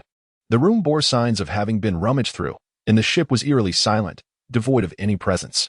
It was only logical. After confirming that Captain Smite was a human trafficker, it would indeed be strange if Fishman Island did not take action against the merchant vessel. After a brief wash, Milu lay down on the bed. A paper figure imbued with his thought energy quietly appeared outside the room, serving as an early warning and guard. 00575 Element Thought Ability. The combination of the superhuman creation ability and operational control capability can be regarded as one of the most efficient means of manipulation. By infusing a portion of thought energy into the manifested paper creation, Milu could choose between two methods of control. One method involved maintaining a continuous output of thought energy, which required greater precision but was also more taxing, demanding constant focus to issue commands. Another method, currently employed by Milu, does not require constant manipulation of the paper figurine. By infusing a specific amount of thought into it and issuing precise yet simple commands, the paper figure will continue to act according to the directives until the energy sustaining its activity is completely depleted. Milu has commanded the paper figure to guard the door and to knock should any sound arise. This straightforward instruction is sufficient for early warning purposes. This application is designed to eliminate the necessity of perpetually maintaining the capabilities of the paper fruit. Milu must continuously sustain the abilities of the mirror fruit. Thus his stamina is in a state of consumption. However, this expenditure is minimal, allowing him to maintain a balance between expenditure and recovery, even through rest and recuperation. His stamina can quickly rebound, even post-battle. Yet, should the consumption increase, a doubling of stamina depletion would gradually disrupt this equilibrium, rendering rest meaningless. At this juncture, the simplistic application of this operational system emerges as the optimal choice. However, while the concept of this operational system enables objects to act upon commands, it is not without its limitations. The more intricate the command, the more complex the established rules become, resulting in greater costs. Much like all abilities abide by an invisible vow and constraints, as long as equilibrium is achieved between these two ends of the scale, the abilities can be realized in their fullest potential. Throughout these years of cultivation, Milu has developed a deeper understanding of both the nun and the fruit abilities. In the early stages, after creating the ultimate essence of piracy, he experienced a period of profound confusion, uncertain of how to further enhance his unique nun. In crafting the ultimate essence of piracy, Milu had nearly emulated the path of his leader, Krallo. Yet, through the continuous practice of the ultimate essence of piracy to steal fruit abilities, Milu discerned a fundamental distinction between his capability and that of his leader. The leader's strength stems not only from his combat intelligence, but also from the fact that all the abilities he acquires are in their complete forms, allowing him to wield their full power without the need for further development or learning post-theft. Conversely, the abilities Milu acquires are not in their complete forms. Although he can expedite the development of these abilities through inquiry and response, he cannot fully manifest their potential immediately upon acquisition. Even if he were to obtain the string fruit now, he would not be able to reach the level of mastery demonstrated by Doflamingo in a short time. Thus, can this half-comprehended fruit ability truly contend against real masters? With such a grasp on his abilities, will he even influence the outcome of battles against formidable opponents? Milu has pondered this question since departing from Minion Island, and regrettably, the conclusion he reached is negative. The principle of overpowering through sheer force is equally applicable to the powers bestowed by the devil fruits. Apart from those few blatantly overpowered abilities, most powers do not perfectly counter the strengths of other ability wielders. When confronting genuinely powerful adversaries, simple countering through fruit abilities seldom plays a decisive role in determining the victor. Milu has even discovered that, at times, the most effective methods are the rudimentary martial arts and nun abilities that resemble hockey in effect, capable of inflicting harm upon the physical form of the ability user. Fruit abilities, it seems, have devolved into tools for distraction, ambush, and escape. This stands in stark contrast to his initial aspirations when constructing his powers. Yet, through this continual contemplation and validation, Milu gradually comprehended how to maximize the value of the stolen fruit abilities embodied in the ultimate essence of piracy. Recognizing that nun abilities exhibit effects akin to hockey, incorporating nun into the fruit abilities, much like Kureha, becomes the most effective means of enhancing both the fruit and nun capabilities. Furthermore, the many commonalities between the two types of abilities render this integration increasingly feasible. However, before employing nun to assist the powers of the devil fruit, the development of the fruit abilities emerges as a paramount concern. For instance, while Milu possesses the power of the quake fruit, he can forcibly augment its strength by approximately 40% through his enhancement abilities. Nevertheless, if his foundational application of the fruit abilities significantly lags behind that of Whitebeard, then this 40% enhancement may ultimately prove meaningless. To fully master the powers of the devil fruit, Milu is not devoid of means. However, this method allows him to perfectly replicate the abilities of 5 stolen powers, yet imposes numerous restrictions on their use. This method involves the integration of thought and fruit abilities through the forces of oaths and constraints. Nevertheless, the developed thoughts will inevitably bear limitations due to these constraints, much like Kurapika's chains, which symbolize the 5 types of nin abilities. The distinction lies in Kurapika's possession of the scarlet eyes of the Karuta clan, which grants him the unique ability to utilize other types of powers without restriction. Milu, lacking such a talent, can fully exert his unique nin abilities, while his manipulation and materialization powers only reach 80% of their potential. The emission and transformation types 60%, and enhancement a mere 40%. Yet, this is sufficient. However, the choice to develop and establish an oath and constraints for the devil fruit abilities in conjunction with none becomes a source of considerable inner conflict for Milu. Once an oath and constraints are set, altering them becomes an impossible endeavor. Although he presently possesses several devil fruit abilities, he finds himself indecisive about which abilities and none types to combine. Even in his dreams, Milu often envisions his aspirations, much like now, where he dreams of seizing the tremor fruit's power, integrating it with his enhancement none and perfected martial arts, surpassing even Whitebeard in might. Yet, a sudden knock at the door jolts him awake from his sweet slumber. Who could it be? This is his first thought. Springing from his bed, 1 foot stepping into the mirror realm, is Milu's immediate reaction. Milu, may we converse? The familiar voice belongs to the blue, rotund fishman, Jinbei. But why would he appear here? I am Jinbei of the 7 warlords. You must have heard of me. I know you are in your room. And I mean no harm. Please wait. Milu hesitates, but ultimately exits the mirror realm. In terms of strength, although he is not a match for Jinbei, the gap is not so vast as to compel him to flee. Milu feels he must have been still drowsy to instinctively consider such an escape. Yes, he must have been groggy, rather than acting from the heart. While uncertain of Jinbei's reasons for being here, Milu concludes that a meeting would be prudent, as his current situation on Fishman Island is far from favorable. If possible, befriending Jinbei, who has refrained from indiscriminate killing since Fisher Tiger's death and has embarked on a path of righteousness, may prove advantageous. 0058 The free mermaid statue Princess Odoheim rose early in the morning. Since Fisher Tiger's demise, the attitudes of the inhabitants of Fishman Island towards humans have grown increasingly hostile. Many of the signatures she had diligently collected over 2 years, indicating the residents' willingness to live on land, have been retracted. Yet, she remains undeterred. She yearns for the day when true coexistence between humans and fishmen will be realized and is willing to devote her life to this cause. After ensuring that the adorable Shirahoshi is still peacefully asleep, Princess Odoheim sets off from the Ryugu Palace with the prepared petition papers, accompanied by the obedient Minister Turtle. Heading towards the Giant Cord Plaza. Giant Cord Plaza serves as the hub of Fishman Island, bustling with daily foot traffic, making it one of the prime locations for speeches. However, upon nearing the plaza, Odoheim and her entourage discover a far larger crowd gathered than usual.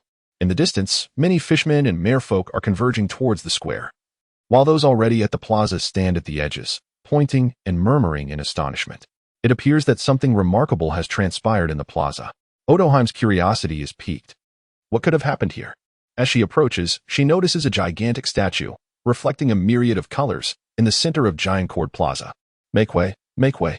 The esteemed Princess Odoheim has arrived. The guards from Ryugu Palace escort her through the throng. It's Princess Odoheim. How beautiful and graceful. I suppose she is here to speak about coexistence with humans again. Shh, keep your voice down. Don't let her hear you. What is the big deal? It's not as if we haven't been trying to coexist. It's the humans who have been bullying us. The speaker seems to harbor deep resentment, prompting a nearby fishman to tug at his sleeve. Yet, emboldened, he continues, moreover, while we fishmen can live on land, there is nothing quite like the comfort of the sea. I fail to see the purpose of relocating to the surface. Indeed, the humans on land have not prepared a place for us either. Aside from the dangers of the ocean, we have nowhere to reside. It's far better to remain on Fishman Island. Another voice chimes in. The purpose is to foster understanding between humans and ourselves, allowing us to live freely in this world. Odoheim pauses. Furthermore, if enough individuals are willing to venture onto land, the world government will arrange accommodations for us. The speaker lowers his head, refraining from retort, yet Odoheim, through her innate observation haki, senses the discontent simmering within them. She sighs, feeling helpless. The land holds countless wonders. And if they cannot step outside, how many opportunities will they forever miss? Without mutual understanding, how can humanity comprehend that the mermen are not merely fish? In the future, How many mermen will become mere collectibles and playthings in the hands of humans? If there is no proactive willingness to compromise and understand, what might transpire should humanity ever seek to conquer the island of mermen? Once Fishman Island falls, will the future of the Fishman tribe be confined to the cold, dark depths of the ocean? Would that not be a lamentable fate? Princess Odoheim gazed far into the future, fully aware that the fishmen are ultimately no match for humanity. Though they can thrive freely in the sea, they pale in comparison to the numerous and formidable human beings. This understanding is the very reason she has consistently advocated for the unity between humans and fishmen. Alas, those who comprehend her vision remain all too few. As the crowd recognized Princess Odoheim's presence, they instinctively parted to clear a path for her towards the square. As the crowd dispersed, Princess Yahim gazed upon the splendid scene in the square ahead, finally understanding why so many had gathered at the Jalanko Square today. The once empty plaza had, unbeknownst to anyone, been adorned with a shimmering mirror-like surface. The ethereal Fishman Island appeared reflected in this vast mirror, creating the illusion of another beautiful realm beneath their feet. The onlookers at the periphery seemed hesitant to enter for fear of shattering this enchanting ambience, choosing instead to admire the breathtaking sights from the sidelines. Above, the clouds, the azure sky, and the Dragon Palace were all mirrored, enhanced further by the sunlight bestowed by the radiant eve of the sun and the plethora of pink coral edifices nearby, rendering the entire square reminiscent of a fantastical world, evoking a sense of unreality. Princess Yahim's astonishment gradually shifted from the mirrored realm of the plaza to its center, where her wonder transformed into sheer shock. This was a miracle, a divine sign heralding the future of the Fishman race. Her conviction stemmed from the majestic statue at the heart of the square, a goddess composed of myriad reflective surfaces, crowned with a resplendent diadem and holding a crystalline torch aloft, pointing toward the heavens. The statue depicted a mermaid, yet to Princess Yahim, the mermaid's gaze seemed to penetrate the abyssal depths, yearning for the red earth continent that lay beyond Fishman Island. This symbolized the Fishman tribe's aspiration for peace and their longing for the terrestrial world, representing their liberation from the shackles of the deep sea. With heartfelt emotion, Princess Yahim spoke. The individuals in the square exchanged glances, and as they contemplated the miraculous events that had unfolded overnight, a wavering belief began to take root in their minds regarding Princess Yahim's words. She was so kind, so compassionate, surely she would not deceive them. Was it possible that the Fishman tribe should indeed venture beyond the ocean to understand humanity and allow humanity to comprehend them better? Many fell into deep contemplation as they gazed upon the colossal mermaid statue in the square. Princess Yahim seized the moment of astonishment to deliver her speech beneath the towering mermaid statue. This magnificent sculpture was a creation of Milu, initially intended to mirror the Statue of Liberty. However, upon reflection of his surroundings, he transformed the human likeness of Liberty into the vision of the future white star that resided in his mind. This adaptation not only conformed to local customs but also served as a delightful, albeit startling, surprise for the future white star. The rationale behind this creation was twofold. It bore a hint of mischief and provided the inhabitants of Fishman Island with further justification for not dismantling the plaza mirrors. Mira had not anticipated the overwhelming praise from Princess Yahim, for to him, it was merely a statue. Nonetheless, he had dedicated considerable effort to its design. Crafting a humanoid figure from countless mirrors was no simple feat, and Mira had spent several hours laboring in the mirror world, ultimately completing the creation with the aid of his materialization abilities. As he opened the door, Mira was greeted by the paper figure diligently enforcing the knocking command, accompanied by the stout blue fishman, Jinbei. "Hello, please come in," Mira said, feeling a touch awkward as he crumpled the paper figure and tossed it aside. Mira found himself perplexed by Jinbei's intentions, particularly regarding his claim of having no ill will. It was crucial to note that just yesterday, through the mirror world, he had gleaned that Jinbei suspected him to be the architect behind the maiming of Arlong. Given the bond between Jinbei and Arlong, it was unreasonable to expect a cordial demeanor, even though Miru had rescued Arlong's sister, Shirahoshi. In their earlier days, both Jinbei and Arlong, having emerged from Fishman Street, joined the Sun Pirates. During that period, they were fervent proponents of Fishman supremacy, united in their brutal campaign against humanity. However, following Fisher Tiger's demise, Jinbei came to understand Tiger's convictions and recognized the vulnerability of the Fishman race. Gradually, he distanced himself from violence, embraced a path of chivalry, and ultimately took on the mantle of responsibility as one of the 7 warlords, striving to secure greater welfare for Fishman Island. However, Arlong, much like in his earlier years, remains a staunch proponent of racial supremacy, believing that humans are incapable of even surviving in the sea. He posits that, in their fully matured state, humans possess strength that pales in comparison to that of fishmen, rendering them an inferior race. Yet, despite their divergent paths, upon Jinbei's ascension to the position of warlord, he promptly urged the Navy to release Arlong, which illustrates the deep bond that exists between the two, having grown up together in Fishman Island. When Jinbei encounters Moreau, he does not exhibit any intent to eliminate him. Rather, he appears to seek a conversation, suggesting that the situation is far more complex than it seems. What, then, could have prompted Jinbei to adopt such an attitude? Moreau, holding a teacup, gazes at Jinbei, waiting for him to speak first. After a prolonged silence, Jinbei finally addresses the diminutive figure before him. You saved Shirahoshi, yet you also harmed Arlong. This brings us to an equilibrium. Moreover, Arlong was unaware that I would seek you out, thus I have no intention of attacking you, though Fishman Island will not extend its welcome to you. His directness resonates with Moreau, who appreciates such candid discourse. As for why Arlong refrained from disclosing his identity and appearance to Jinbei, Moreau finds it perplexing, perhaps. In Arlong's eyes, being easily defeated by a human child is a matter of great humiliation, prompting his silence. Unwelcome in Fishman Island, Milu expressed his disbelief. After all, the young ladies at the Mermaid CAF would undoubtedly welcome a generous patron like himself. So, I wish to depart. Will you assist in making arrangements? Having completed the setup at the plaza, Mila found little purpose in remaining on Fishman Island. According to his original plan, a merchant ship was scheduled to set sail for the Sabaody archipelago tomorrow, laden with supplies acquired from Fishman Island. However, due to the capture of Smays, he now sought alternative means of leaving. With an opportunity presenting itself, Milu saw no reason to hesitate. Certainly, I have already secured a vessel for you, Jinbei nodded. Regardless of whether Mila had escaped from the Don Quixote pirates, he wished to avoid further interaction with the boy. The malice he sensed in the alley yesterday remained vividly etched in his memory. A person exuding such a cold, malevolent aura could hardly be deemed virtuous. Very well. When shall we depart? Mila felt quite satisfied, though he intended to visit the Jalanko Plaza during the day to assess the results of his late-night endeavors. Should the departure be too hasty, he would have to find time to traverse the mirror world for a glimpse instead.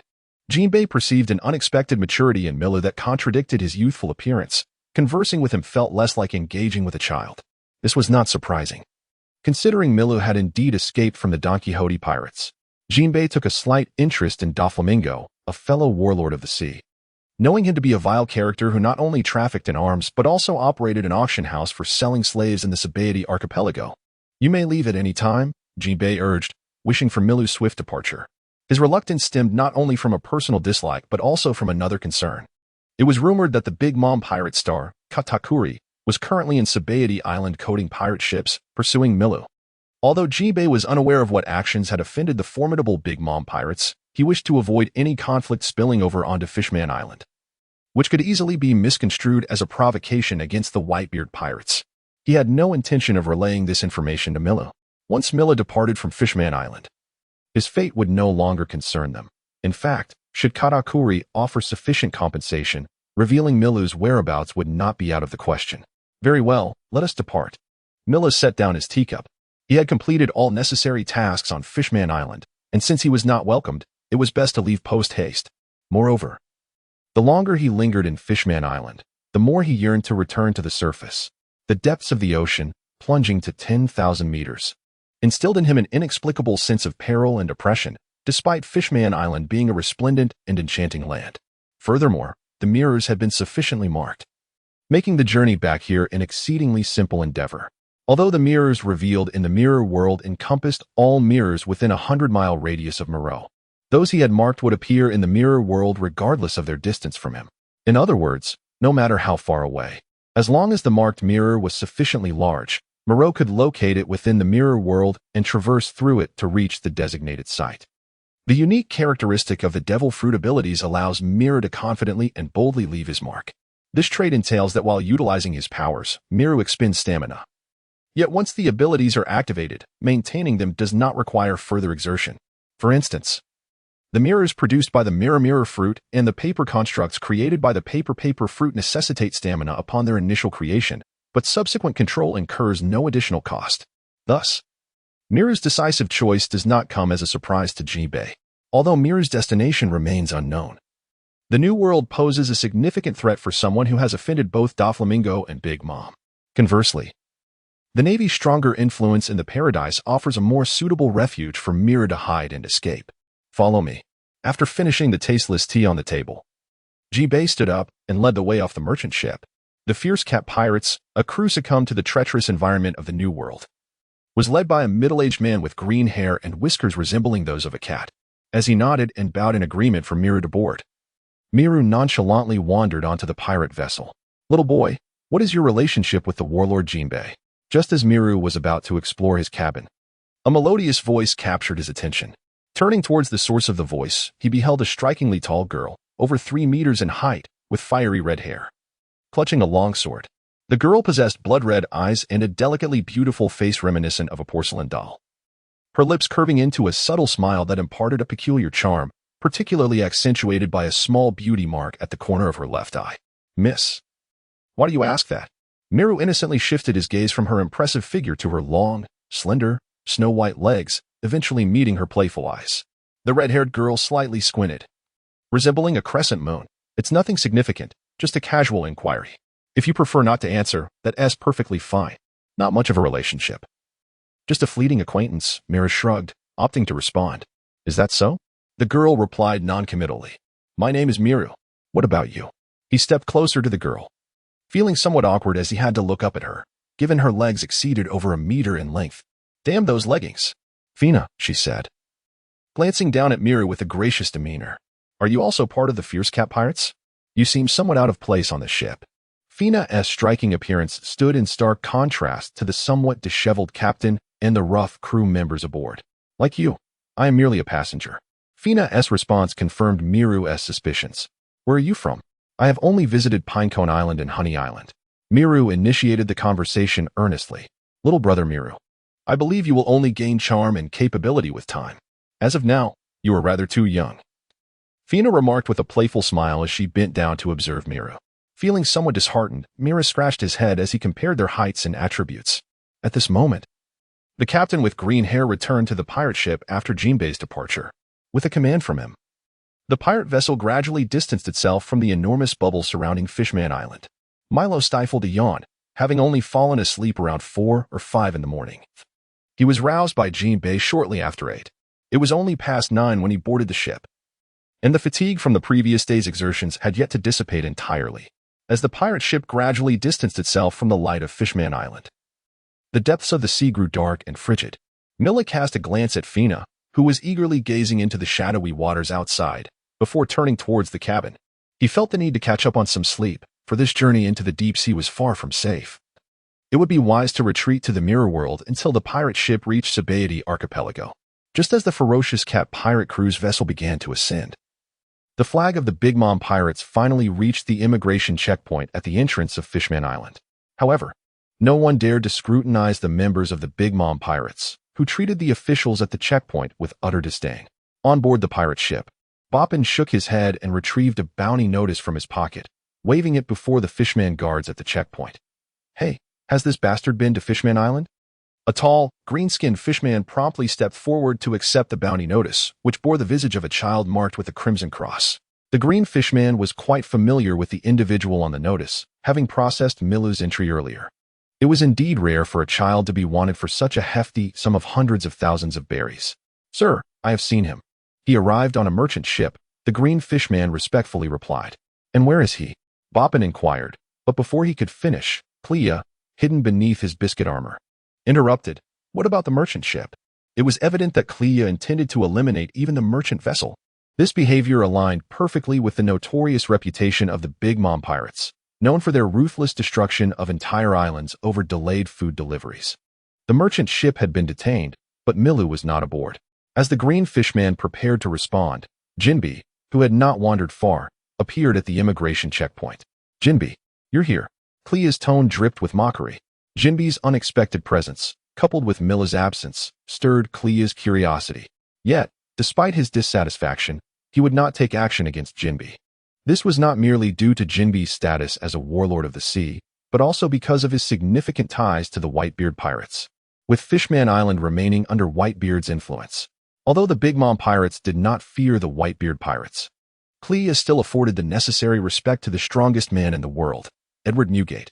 After all, his sole purpose here was to track down and eliminate Milu. While Jinbei may have long known that he would confront Moreau, he chose instead to let him escape, likely wishing to avoid engaging him on Fishman Island. However, has Jinbei perhaps overestimated that scoundrel? Cracker, brimming with confidence, believed that as long as he took action, free from the constraints of altitude and the sea, he could effortlessly eliminate Moreau to avenge Bruley. Jinbei also discerned Cracker's discontent, yet remained indifferent. He was not one to pander, and would not assist the Big Mom pirates in capturing anyone. If they wished to pursue, they could do so after leaving Fishman Island. Before their arrival, he had just boarded a pirate ship bound for the Sabaody archipelago. Jinbei did not conceal the truth, stating it plainly. While he would not aid Cracker in apprehending Moreau, it did not hinder him from providing information about Moreau, as he harbored no fondness for him either. Cracker nodded in acknowledgement. He held a favorable view of Jinbei's straightforward character. "Bon, let us pursue," Cracker commanded, turning back. Now that they had discerned Moreau's whereabouts, there was no need to squander time on Fishman Island. "Cracker, what exactly did Moreau do?" Jinbei inquired curiously as the pirate ship set sail. "He killed my sister, Charlotte Bruley, which means that in these waters, no one can save him. He must die." Cracker hesitated before divulging this to Jinbei. Observing the Big Mom pirates departing Fishman Island, Jinbei's lips twitched. He had not anticipated that such a young wretch would possess the audacity to provoke the formidable hornet's nest that was the Big Mom pirates. Several hours later, the pirate ship gradually emerged from the inky depths of the ocean. As the vessel broke the surface, the coating shattered with a resounding pop. Before the pirate ship, a wondrous island emerged. This entire isle was composed of numerous towering trees, with the ground formed by their sprawling roots, which occasionally released bubbles that ascended into the sky. This locale marked the final stop of the first half of the Grand Line, known as the Sabaody archipelago, also referred to as the Island of Soap Bubbles. The majestic giants that stood tall were the colossal red trees of the Yarchman species. The bubbles that ascend into the sky are a remarkable spectacle formed by the unique resin produced through the respiration of the exposed roots of the Yarchman red trees. Expanding in the air, these bubbles have given rise to a distinctive bubble culture within the Sabaody archipelago. The colossal red trees of Sabaody number 79, with their root systems creating 79 islets. The inhabitants have designated these islets into various regions according to the tree's numbering. The islets numbered from 1 to 29 are referred to as the Lawless Zone, a place that harbors a multitude of human traffickers, pirates, bounty hunters, and even illegal auction houses for human trade. The destination that Milo is about to embark upon lies within this very region, for he is aboard a pirate vessel. In truth, as a vital thoroughfare of the New World, had this area not been in close proximity to the Navy headquarters, it might have long since succumbed to lawlessness. Presently, while it is claimed that areas numbered 1 to 29 are lawless, in reality, this encompasses the Soap Bubble Park from 30 to 39, the sightseeing and specialty zones from 40 to 49, the coating and shipbuilding districts from 50 to 59, and the lodging area from 70 to 79, all of which are periodically frequented by pirates and human traffickers. It can be asserted that throughout the entirety of the Sabaody archipelago, aside from the region numbered 60 to 69, where the Navy and the world government maintain their presence, no place is truly safe. In this context, the station Navy adopts a rather ambiguous stance, turning a blind eye to the situation. The 24th island, characterized by its civilian streets and numerous restaurants, serves as a vibrant locale. It is here that Milu disembarks, although his next destination is the island of Rusukai. There exists a place in the Sabaody archipelago that he simply must visit, the bar owned by Shaki, known for its dubious dealings. This establishment not only hosts the legendary Rayleigh, the former first mate of the pirate King Roger, but also the enigmatic Shaki, who, despite her advanced age, maintains a youthful appearance. Both individuals are undoubtedly iconic figures, having once been pursued by the formidable Monkey D. Garp. However, it is noteworthy that Shaki retired from piracy 40 years prior to the current events, establishing her bar in the Sabaody archipelago 30 years ago, where she now deals in information. Riley retreated to this place only a decade after Roger's demise. The nature of their relationship appears to be intricate and ambiguous. They cohabitate yet refrain from declaring themselves as spouses. However, whenever Riley plans to venture out, he dutifully informs Shaki, illustrating the undeniable complexity of their bond. Regardless, Milu is filled with curiosity about the two. Having arrived at the Sabaody archipelago, it seems only logical for him to explore the area. particularly since he may only need to part with a modest sum to acquire the precise location of Ruska Island from Shaki. This option proves far more convenient than searching for Daughter Island first and then seeking Ruska Island, all while posing less risk. After all, the Nine Snakes pirates of Daughter Island are not to be trifled with, and the island is home to many formidable women skilled in hockey. Should he inadvertently provoke them, it could lead to considerable complications. As for the universally acknowledged epitome of beauty on Daughter Island, the Empress Boa Hancock, Milu, although intrigued, is fully aware that he is not Luffy and lacks the peculiar immunity to the powers of the Maramara Nomi. The efficacy of defensive strategies remains uncertain to Milu, who is reluctant to recklessly confront the situation. Therefore, it is prudent to avoid the Empress altogether.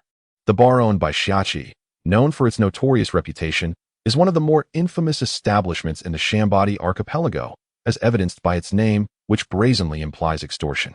A brief inquiry allowed Mila to ascertain the bar's location on Island 13. The distance was not considerable, so he ambled there with his bag slung over his shoulder. Although the mirror world serves as a storage space, retrieving items from within is a cumbersome task, as the position of the mirror alters each time it is accessed. Consequently, Mila must delve into the mirror to locate his belongings, which proves to be quite troublesome. Thus, he only stows away items he does not immediately require, such as the unused devil fruit, a plethora of change of clothes, and collected treasures. Typically, he carries his black backpack filled with money and provisions. Island 24. A den of iniquity attracts human traffickers, particularly those seeking vulnerable targets like Milu, a solitary child with an appealing appearance. Although his bounty of 500,000 berries is modest, it suffices for several lavish meals. His looks render him an easy mark for bounty hunters, who perceive his capture as a risk-free endeavor. Thus, upon being spotted on Island 24, Milo had already become a veritable cash cow in the eyes of traffickers and bounty hunters alike. With extensive experience in piracy, acute sensory abilities, and commendable strength, Milo easily detected a group trailing behind him as he left the common streets and entered the expansive meadows toward Island 23. However, he merely scoffed at the presence of these traffickers and hunters, dismissing them as weak. Few among them could match the prowess of Arlong, making them a trivial threat. "Hey, Milo, you've caught someone's attention," came Fina's voice unexpectedly from a position slightly ahead of him.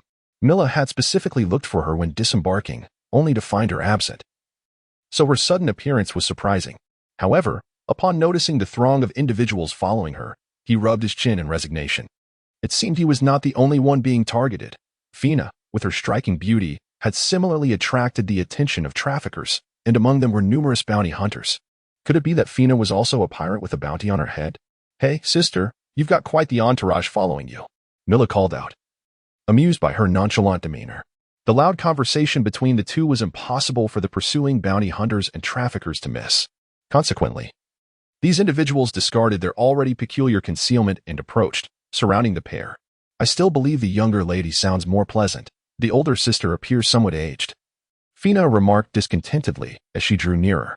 "So, are you the pirate with a bounty on your head? Why are there so many bounty hunters after you?" Milo scanned the surroundings and noticed that the number of hunters pursuing Fina was clearly more than threefold compared to those after himself. I am a pirate with a bounty of 50 million berries." 50 million, Fina boasted. Milo sighed, pondering how this woman could naively perceive a bounty as something commendable. Just like Luffy and his companions. Was such a thing truly so desirable? Furthermore, why was her bounty 100 times greater than his? It seemed illogical. He was undeniably formidable too. Wait, you have a bounty as well? But given the few people chasing you, you must not be as formidable as I am, Fina concluded. But do not lose hope. After all, you are still young. When I was your age, I hadn't been issued a bounty yet, so in that regard, you can take pride. What is there to take pride in? Milo raised an eyebrow, evading Fina's hand as she attempted to ruffle his hair. Annoyed by her failure to reach him, Fina shot him a disgruntled glare, having thought the boy somewhat endearing. Enough with the pointless chatter. Will you surrender obediently? Or shall we take action? The leader of the bounty hunters and the trafficker chief were irked by Milo and Fina's nonchalant demeanor. Milo glanced around and realized that the number of adversaries was indeed considerable. Nearly 100 had gathered in a short span of time. However, with so many individuals, even if they captured him and Fina, the reward would merely equate to his own bounty. Wait a moment, Milo thought, shifting his gaze back to Fina. Why had he become a mere accessory since her arrival? Come on, Let's see what you can do. Fina exclaimed, assuming a combat stance, her hand resting on the hilt of her long sword, radiating excitement. Little Milo, you need not worry. Your older sister will handle these bothersome fellows. Goodness, you are quite enthusiastic. How do you manage to be a pirate like this? Milo's lips twitched in exasperation. However, since someone was willingly offering assistance, he decided against intervening. Oh, by the way, I'll give you a discount. Each person at 80% off, so for every foe I take down, you owe me 800 berries. Quite a bargain. Wouldn't you say? Fina added this without allowing Milo a chance to retort and dashed forward. Hey, who asked for your help? Milo shouted after her. Yet, Fina was much quicker. The instant her longsword, housed in a white sheath, was drawn, one of the encircling foes fell. Meanwhile, she audibly counted the number of adversaries she had dispatched. Most bounty hunters and traffickers were inherently cowardly, relying on their numerical advantage to prey upon the weak. Confronted by a genuine swordswoman like Fina, they quickly lost their resolve. Within a few minutes, the surrounding grass lay strewn with groaning figures, and Fina sheathed her sword. Casting a triumphant glance at Milo, Milo was not at all surprised by this outcome. Anyone with a bounty of 50 million berries, aside from those who earned it through the slaughter of innocents, possessed considerable skills. As a swordswoman capable of unleashing aerial slashes, Fina found it exceedingly easy to deal with these unscrupulous individuals. As for bounty hunters, Mila harbored no fondness for them. In fact, the majority of bounty hunters in this world, when devoid of funds, would raise a skull flag and become pirates.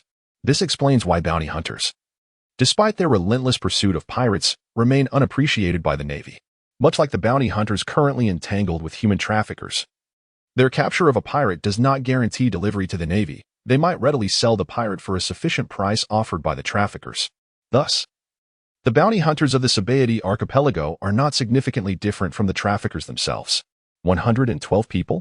With a discount, let's just say 100,000 berries. Fina returned to Milu's side, brazenly extending her hand. Who taught you to count? She quipped. Moreover, the number of pursuers after me does not exceed 20. The remaining troubles are entirely your own doing, understood?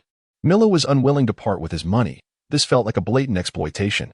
Are you trying to evade payment? Fina shot him a sharp glance. I thought you were a clever little rascal. What debts are you trying to dodge? You were the one who engaged willingly, weren't you? Did I plead with you or something? Milu rolled his eyes. He had hands of his own and could easily handle such lowly foes. Fina, however, was unfazed. Since her inception as a pirate, no one had ever dared to evade payment, not even minors. But you did not refuse nor take action. You merely watched as I dealt with your troubles, so you must pay up. At worst, I'll take a loss and settle for 80,000 berries. Milu sighed, wondering if he appeared so easily bullied. Or was it that this individual simply could not comprehend human conversation? You're quite the beauty. Yet how can you be so unreasonable? If you truly desire it, I might be persuaded to offer you a mere 10,000 berries for your services. That's all I can spare. Even if you compliment me, I want to forego my payment, and 10,000 is far too little. It wouldn't suffice to purchase a lovely garment, Fina insisted, yet her eyes narrowed into crescent shapes, revealing her good spirits. Nonetheless, Milu had no intention of continuing this squabble. He would concede the 10,000, for he did not fear a fight. What a bore! Just as Milu began to speak, an odd voice interjected. Along with the words came a large blade descending toward him. Milu's expression swiftly turned grave. It was Boppin from the Big Mom Pirates. Clang. This one seemed formidable. Assistance would require additional compensation. The blade was effortlessly intercepted by Fina's longsword, though she cast a displeased glance at Milu. You can name your price this time. To which Milu responded, launching a punch imbued with his aura directly at the swaying Boppin's abdomen. Sensing the imposing aura in Milu's fist, Boppin's midsection instantaneously darkened, cloaked in armament hockey. Bang! The punch struck its target with precision. Yet Milu felt as though he had struck a wall. However, he did gauge the strength of Boppin's armament hockey. If he maximized the aura in his punch to 80% of his practiced output, Milu was confident he could breach Boppin's defensive hockey and inflict damage. What a bore! Yet at that moment, Boppin's peculiar catchphrase echoed again, accompanied by the rhythmic swaying of his masked head. Not good, Milu thought to himself, swiftly retrieving the black book from his pocket. Fina, who had been watching intently, suddenly felt a wave of drowsiness wash over her as Boppin swayed.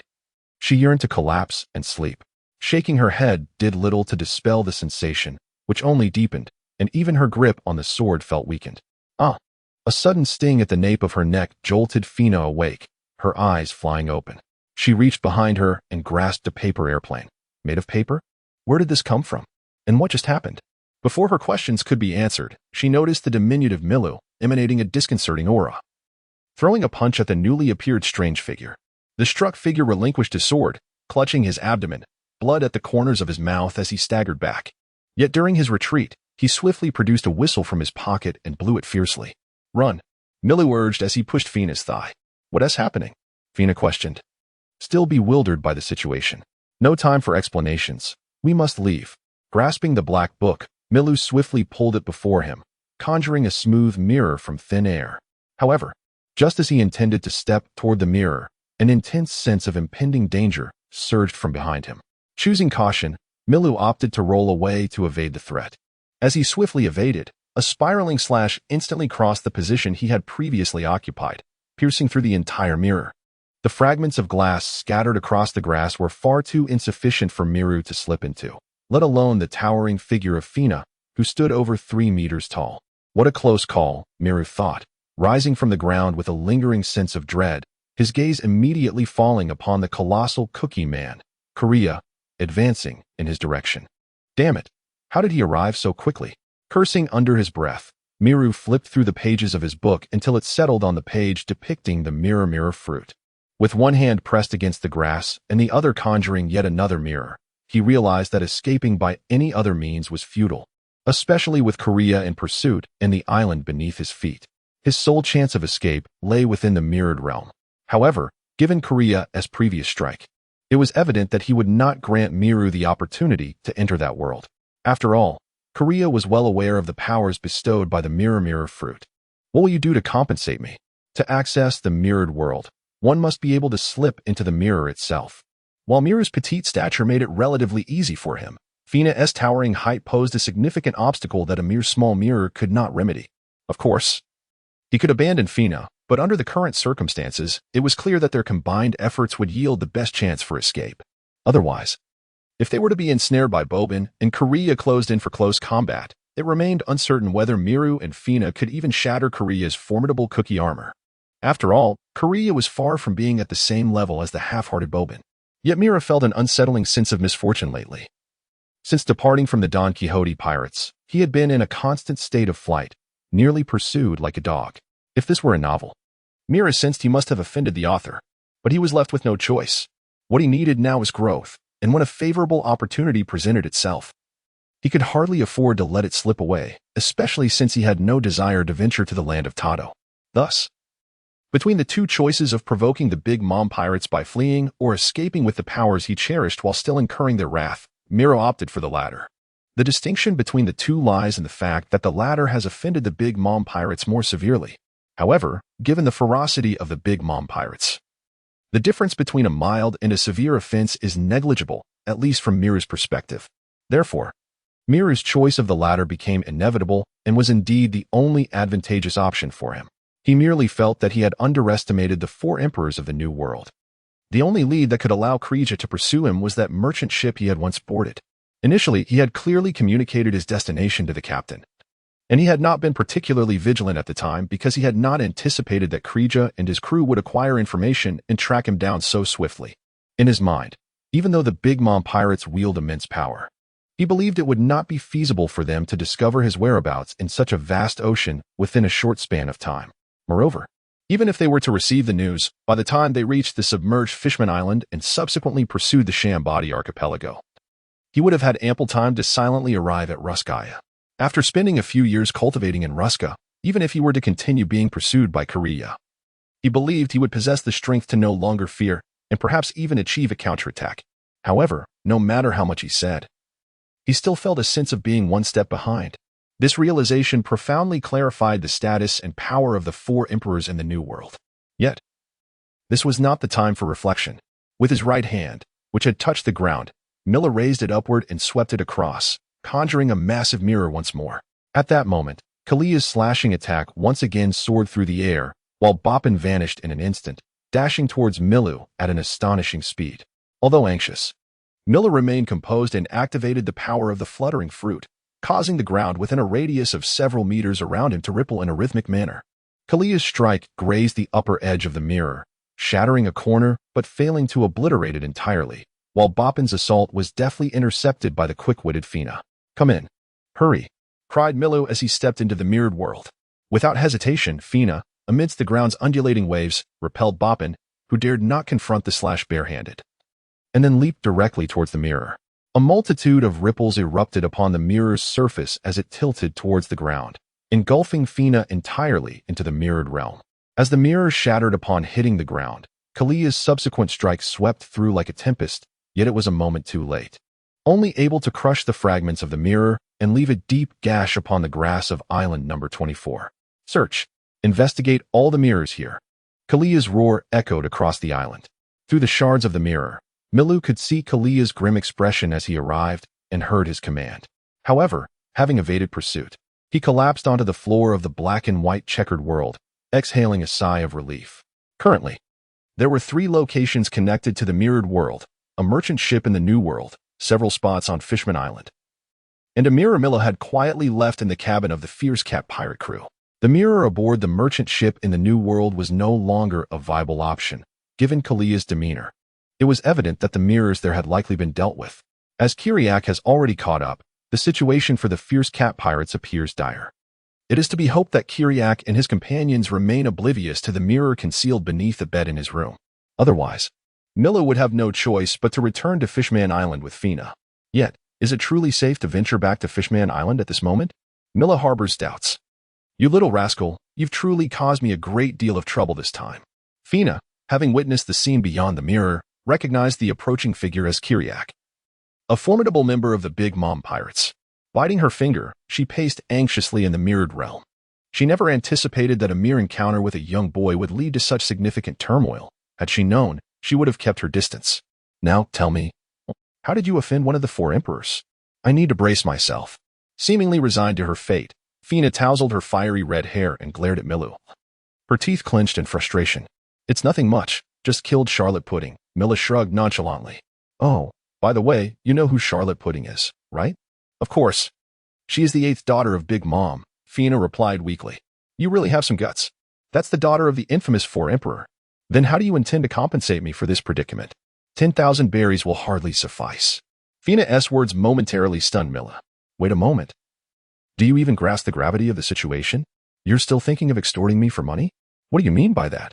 Fina's eyes widened, sparkling like rubies. As she exclaimed, "You dare claim I'm extorting you? If it weren't for me, would you have escaped so easily? And isn't your current predicament entirely your fault? You've just used me, and now you wish to shirk responsibility?" Milu's expression darkened. He felt an inexplicable sense of guilt, as if he had become a cad. "I'm only 10 years old. Fine, fine. How much do you want?" Despite the banter, Fina had a point. He had indeed relied on her to fend off the formidable Bobin, and it was thanks to her that he could so effortlessly hide in the mirrored world. Given that Fina believed a favor could be repaid in currency, Milu was more than willing to settle the matter. 100, no, 5 million berries. Fina calculated before uttering a number that quickened her heartbeat. Upon hearing this figure, Milu's expression morphed into one of amusement. 5 million berries? This price is not exorbitant. Fina asserted. "You must realize that I have offended the Big Mom Pirates because of you, and you're well aware of the risks involved, right?" As she spoke, her gaze flickered to Milu's backpack. She furrowed her brow, contemplating how such a small bag could possibly contain 5 million berries. Furthermore, how could a mere child produce such a sum? "Fina, what is your purpose in becoming a pirate?" Milu suddenly inquired, posing a question that seemed entirely unrelated. Fina frowned slightly before retorting, "Never mind. You probably don't have that much money anyway. This time it's my misfortune. Just give me whatever you can afford. I'll accept it." Money is not the issue, however. We face a more pressing dilemma. Rising to his feet, Milu chose not to pursue further inquiries with Fina, but instead began surveying the situation outside the various mirrors in the mirrored world. Yet many mirrors near Island 24 were in shattered states. "Isn't money the issue?" Fina countered, her tone laced with disagreement. "I'm already tied to this sinking ship with you. If I don't manage to earn something, I'll truly be at a loss." "You have a point," Milu conceded. He halted before a relatively vacant wall, reaching out to feel its surface, which revealed a concealed door. Not long after entering the dark doorway, Milu re-emerged with an additional backpack in tow. The open bag revealed to Fina a bounty of currency. Although Milu had not actively sought wealth during his 9 months in the North Sea, he had nonetheless amassed several million berries from encounters with various pirate ships. Parting with 5 million to Fina was a trivial matter for him, who did not place high value on money. His primary aim in accumulating wealth was to one day purchase a devil fruit. However, he had recently discovered that such commodities were rarely available outside of large underground syndicates like that of Doflamingo. The issue was no longer one of financial worth, but rather of scarcity. Tossing the backpack to Fina, he stated, "Here's 5 million. It should suffice." Upon seeing the backpack, Fina's south eyes narrowed into crescent shapes, and with the money in hand, a smile crept onto her face. "You're quite generous." "Huh?" Milu rolled his eyes. After confirming the backpack indeed contained 5 million berries, Fina transferred the funds into her own bag and carefully cradled it in her arms before asking, "Where are we? How do we leave?" While Fina posed her question, Milu had already positioned himself near a massive mirror. Through it, he could see a vast plaza, the grand mirrored surface of the Jillincod square he had left behind on Fishman Island. "This square is magnificent." Indeed, Princess Otoheim has been frequenting it of late. These casual remarks were not the intelligence Milu sought. Fina, following closely behind, marveled at the sights beyond the mirror, simultaneously reassessing her perception of Milu. Although he appeared to be a mere child, she resolved not to underestimate him. Yet despite the newfound wealth, Fina felt a lingering unease. After fleeing alongside Milu, she had undoubtedly been perceived as his accomplice. The Big Mom pirates would likely not afford her an opportunity to explain herself. What now? She glanced down at the money in her arms, pondering, "Now that I have the money, should I just return home?" As Fina's thoughts wandered, a blue catfish man appeared on the opposite side of the mirror. He stroked his lengthy whiskers while conversing with those around him. "I heard that one of the 4 emperors, Big Mom's minister, the Biscuit General, was recently here on Fishman Island?" Milu, who had been advancing, paused to eavesdrop intently. "Yes, but he was persuaded to leave by Jinbi," responded a tall, slender fishman beside him. "However, I've heard from the brothers in the inspection office that many fishmen who joined the Big Mom pirates remain behind." The catfish man seemed well informed about the inspection office. The tall fishman shrugged. "They say those who offended them may still be on Fishman Island. Who knows? We fly the Whitebeard flag here, so even Big Mom would think twice before making a move against us." "That is true, but apparently all departing merchant ships undergo inspections, and they're not allowed to carry mirrors or similar items." The catfish man voiced his perplexity. Moreau licked his parched lips. It appeared that Kreja had indeed kept a hidden card. With the blockade preventing any ships from carrying mirrors, Fishman Island could undoubtedly be regarded as a vast prison. Pressing his lips tightly together, Moreau did not linger but traversed the expansive realm of mirrors, halting before a completely dark mirror. Upon seeing that this mirror remained intact, Moreau breathed a sigh of relief. This was the mirror he had left with the Fierce Cat pirates, if it shattered. His only remaining means of escape would be Fishman Island. However, venturing out recklessly was far from an advisable choice. Moreover, departing from this place, there exists a significant probability of encountering members of the Big Mom pirates. Upon confirming that the mirror left aboard the Fierce Cat pirate ship remained unscathed, Miru continued to traverse the mirror world for a while, ultimately ascertaining the location of the pirate ship, Island Number 1. After gathering a wealth of intelligence from various mirrors, Miru returned to the wall where the secret door was situated. He unfolded the black book and conjured a set of paper chairs and a table. And from the room behind the secret door, he retrieved an ample supply of provisions purchased from Fishman Island, sharing some with Fina. As he dined, he began to calculate using the black book. Given the current information, it appeared that the incident involving Korea could also serve as an opportunity. The question was how to proceed. After some time, as Fina, seated across from him, began to grow restless, Mira turned and retrieved a backpack filled with money from the room. "Our current predicament is far from favorable, although I possess a method for our escape. It entails considerable risk." Miru placed the money upon the table. "You desire funds, do you not? Here lies 5 million berries. As long as you adhere to my plan, this sum shall be yours." Fina gazed at the money on the table without hesitation and nodded. "Given my inability to extricate myself from the Big Mom pirates, I am inclined to accept your proposition, especially with the prospect of earning money. Are you acquainted with Ruska Island?" Miru inquired while pushing the money toward Fina. "Indeed. It's situated near Daughter Island. I emerged from Daughter Island and often visited there in the past," Fina replied, a hint of confusion in her tone. Miru expressed his astonishment. You departed from Daughter Island? Is it not said that only members of the Nine Snakes Pirates may leave that place? According to his understanding and the intelligence he gathered, Daughter Island was relatively insular. Apart from those chosen as elite warriors, others remained on the island for defense and production. And he had never heard of someone like Fina leaving independently. Should I provide the money first? Fina did not respond to Miru's question.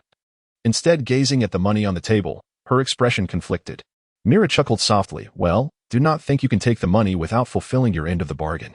Fina would not entertain such notions. She glared at Miru in dissatisfaction before methodically placing the money into her bag. I had presumed Daughter Island to be quite isolated, with few individuals departing, Miru mused. It is not so much isolation as it is that many of my sisters simply dislike leaving. I am perhaps an exception, as my fondness for money drove me to the sea. Fina responded candidly. She then continued, as if releasing a burden. You have no idea. There is scarcely any opportunity to earn money on Daughter Island. Even engaging in pirate activities, the spoils must be surrendered, leaving little to save over the course of a year. Unlike the freedom of the sea, I have only been out for a few months, yet I have already acquired a bounty of 50 million berries. Imagine the profit if I were to sell myself. You would sell yourself? Miru was left bewildered, questioning her sanity. Upon discussing money, Fina seemed to become animated. I was merely making a comparison. Do you not find it exhilarating to think oneself worth such a sum? Envision yourself as a living banknote. It brings me immense joy. Such a notion bewildered Miru. However, perhaps in the eyes of bounty hunters, the idea of a living banknote could indeed be thrilling.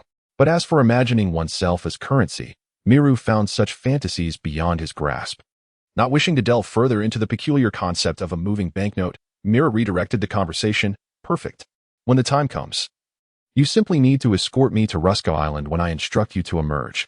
Very well, Fina acquiesced, having accepted the money. I can promise to take you to Rusco Island, but I cannot contend with Korea. Miru smirked. I had no expectation that you would be capable of defeating Korea. Humph. Fina huffed, though she acknowledged the truth in his words. Miru, unfazed, softly called, Nirua, do you desire half of my thoughts? With a melodious voice, Nirua suddenly materialized before Miru. Ah! Fina screamed at the moment Nirua appeared. Miru rubbed his ears, which tingled from the sudden outburst, and looked at Fina, who was cowering with her head held low. Is it really necessary? Nirua means you no harm. Indeed, Miru reassured, ignoring Fina's distress. Upon receiving his affirmation, Nirua smiled and gently embraced Miru. 3 days later, in the mirror world, Miru reached out to the obsidian mirror. The mirror, resting beneath the blanket on the bed, was carefully lifted from below, allowing Miru and Nirua to emerge from the mirror world, while Fina remained behind. The black book lay open to the page of the silence fruit, enabling Miru and Nirua to exit the mirror silently into the room. From within the room, the sound of patrolling footsteps echoed in the ship's cabin. Over the past 3 days, Mira had diligently collected information from the surrounding area through the mirrors. Although the mirrors aboard the Fierce Cat pirate ship had been shattered, the remaining shards still provided him with a wealth of valuable intelligence. First and foremost, Island No. 24 had been completely overtaken by the Big Mom pirates. Another location that has also been seized is the First Island, where the ferocious cat pirates were stationed when discovered by the Big Mom pirates. The first island of the Sabaody archipelago is a rather unique place. Here lies an auction house belonging to Joker, also known as Don Quixote da Flamingo, while the Big Mom pirates occupy other areas. The stationed navy at the Sabaody archipelago dares not intervene, nor do they wish to. However, their presence here compels the navy to engage in negotiations. This is because the transactions that occur here each month attract the world nobles, the celestial dragons, from the Holy Land Mariewa. Should a conflict arise between the Big Mom pirates and the celestial dragons, the navy would be obliged to dispatch an admiral to the Sabaody archipelago, regardless of their inclinations. This is not a scenario that the navy or the pirates in the archipelago desire. Nevertheless, the Big Mom pirates are unwilling to make concessions after negotiations. Kazara resolutely chose to remain on the first island. However, he appears to seek to avoid further conflict, having slightly consolidated his subordinates. The reason why Mira chose this particular day to emerge was that he had seen the celestial dragons arriving in the Sabaody archipelago through a reflection in the mirror. The celestial dragons are easily identifiable, as they are always accompanied by slaves and world government officials clad in black suits. Furthermore, they wear special coverings on their heads, seemingly to avoid breathing the same air as what they deem the inferior commoners. The rationale behind his decision to appear at the moment of their arrival was that Miru intended to draw the attention of the marine admirals, necessitating an act against the celestial dragons. Miru felt his heart racing. Having been in this world for 4 years, especially after thoroughly studying its history and various intelligence while in the Don Quixote family, he was acutely aware of what the celestial dragons represented. He understood the severe consequences that would follow any confrontation with them. Unlike Luffy, who recklessly engages without comprehension, Miru was the type who, fully cognizant of the repercussions, would still choose to take calculated risks after devising a thorough plan. The reasons for this predicament are twofold. On one hand, he has been cornered to a significant extent by Kureha. On the other, ever since acquiring the Mirror fruit, he has been meticulously contemplating a particular matter. He ponders whether the Mirror fruit possesses any counteractive effects against the Light fruit. If it does he have the opportunity to confront the Marine Admiral Kizaru, also known as Borsalino? As the information regarding the Sabaody archipelago, Kureha, the celestial dragons, and the overwhelming punk hazard converged, Miru conceived a bold idea. However, the realization of this notion would not come easily.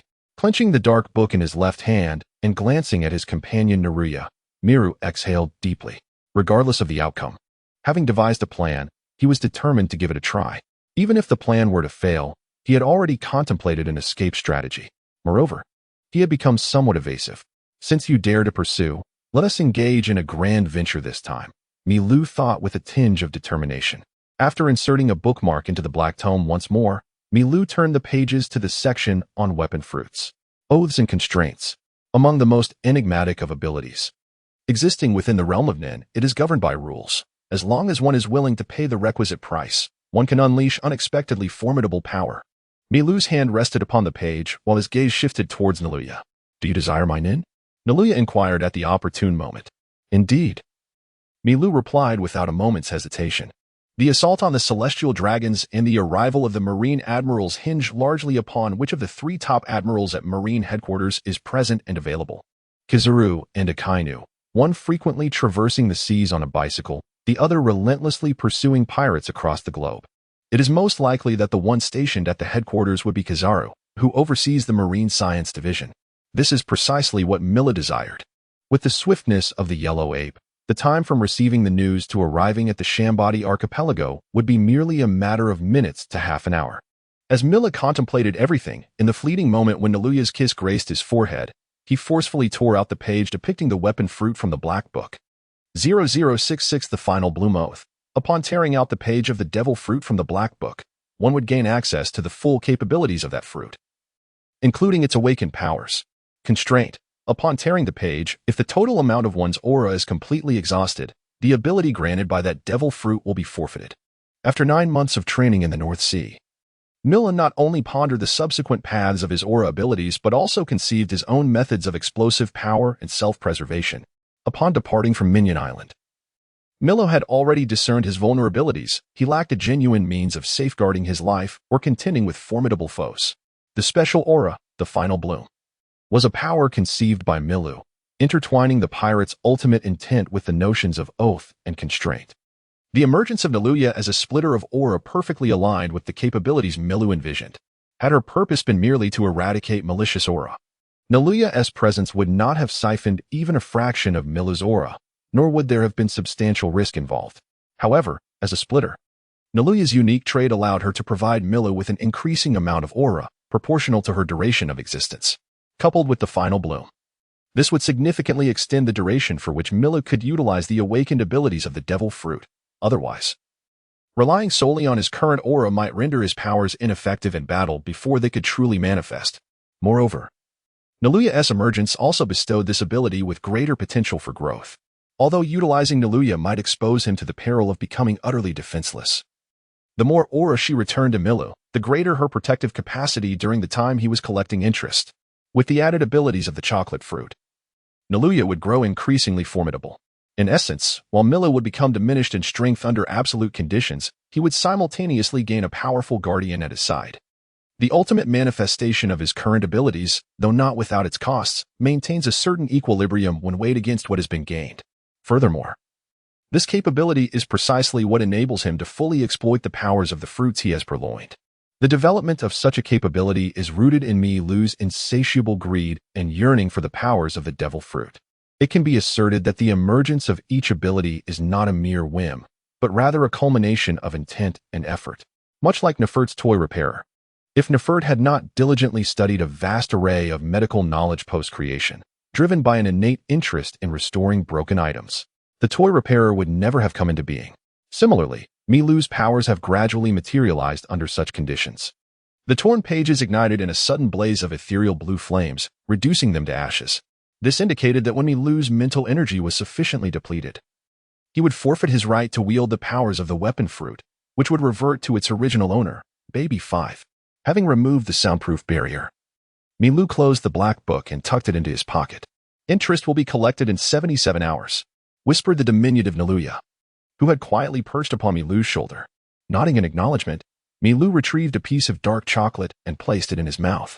The reinforced dark chocolate, akin to the blissful white chocolate, is a manifestation of Naluya's chocolate fruit abilities. True to its name, the reinforced dark chocolate bestows upon Milu an enhancement. As for why it was not consumed prior to tearing the pages, it is because this reinforcement does not augment stamina, but rather facilitates concentration and bolsters physical recovery. After savoring the chocolate, Milu extended his hand to touch the walls of the room. With this simple touch, accompanied by the rhythmic clattering of machinery, the walls of the room suddenly warped and distorted, revealing a colossal cannon before Milu. Slightly adjusting the cannon's aim, Milu did not hesitate. The moment footsteps echoed from outside the room, he fired the cannon. Boom! The thunderous roar reverberated across the entirety of Island Number 1. Subsequently, where the cannonball descended, a small mushroom cloud erupted, accompanied by the sounds of the blast and anguished screams. This was the open meadow that Milu had seen through the mirror, where the celestial dragon was destined to pass. It was likely that this strike would spell doom for the celestial dragon and his steed, who arrived seated upon a slave. However, this was of little consequence. There was scarcely a distinction between striking a celestial dragon and slaying one, as both were equally wanted, with no prospect for reconciliation. Moreover, he lacked both the opportunity and time to land a punch on the celestial dragon. Thus, this swift annihilation proved to be far more expedient. In truth, the distinction between striking and killing merely hinges upon the intensity of the pursuit. However, for someone like Milu, a solitary and marginalized individual, this is hardly a concern. Has he not already faced ample pursuit? What difference would it make if the world government and the Navy added to his troubles? One cannot help but wonder if this constitutes a form of reckless abandon. As Milu gazed in astonishment at the power of his awakened fruit, his mind began to wander amidst chaotic thoughts. Turning to face the room, his outstretched fingers set into motion, causing the various objects within to twist and morph into an array of weapons.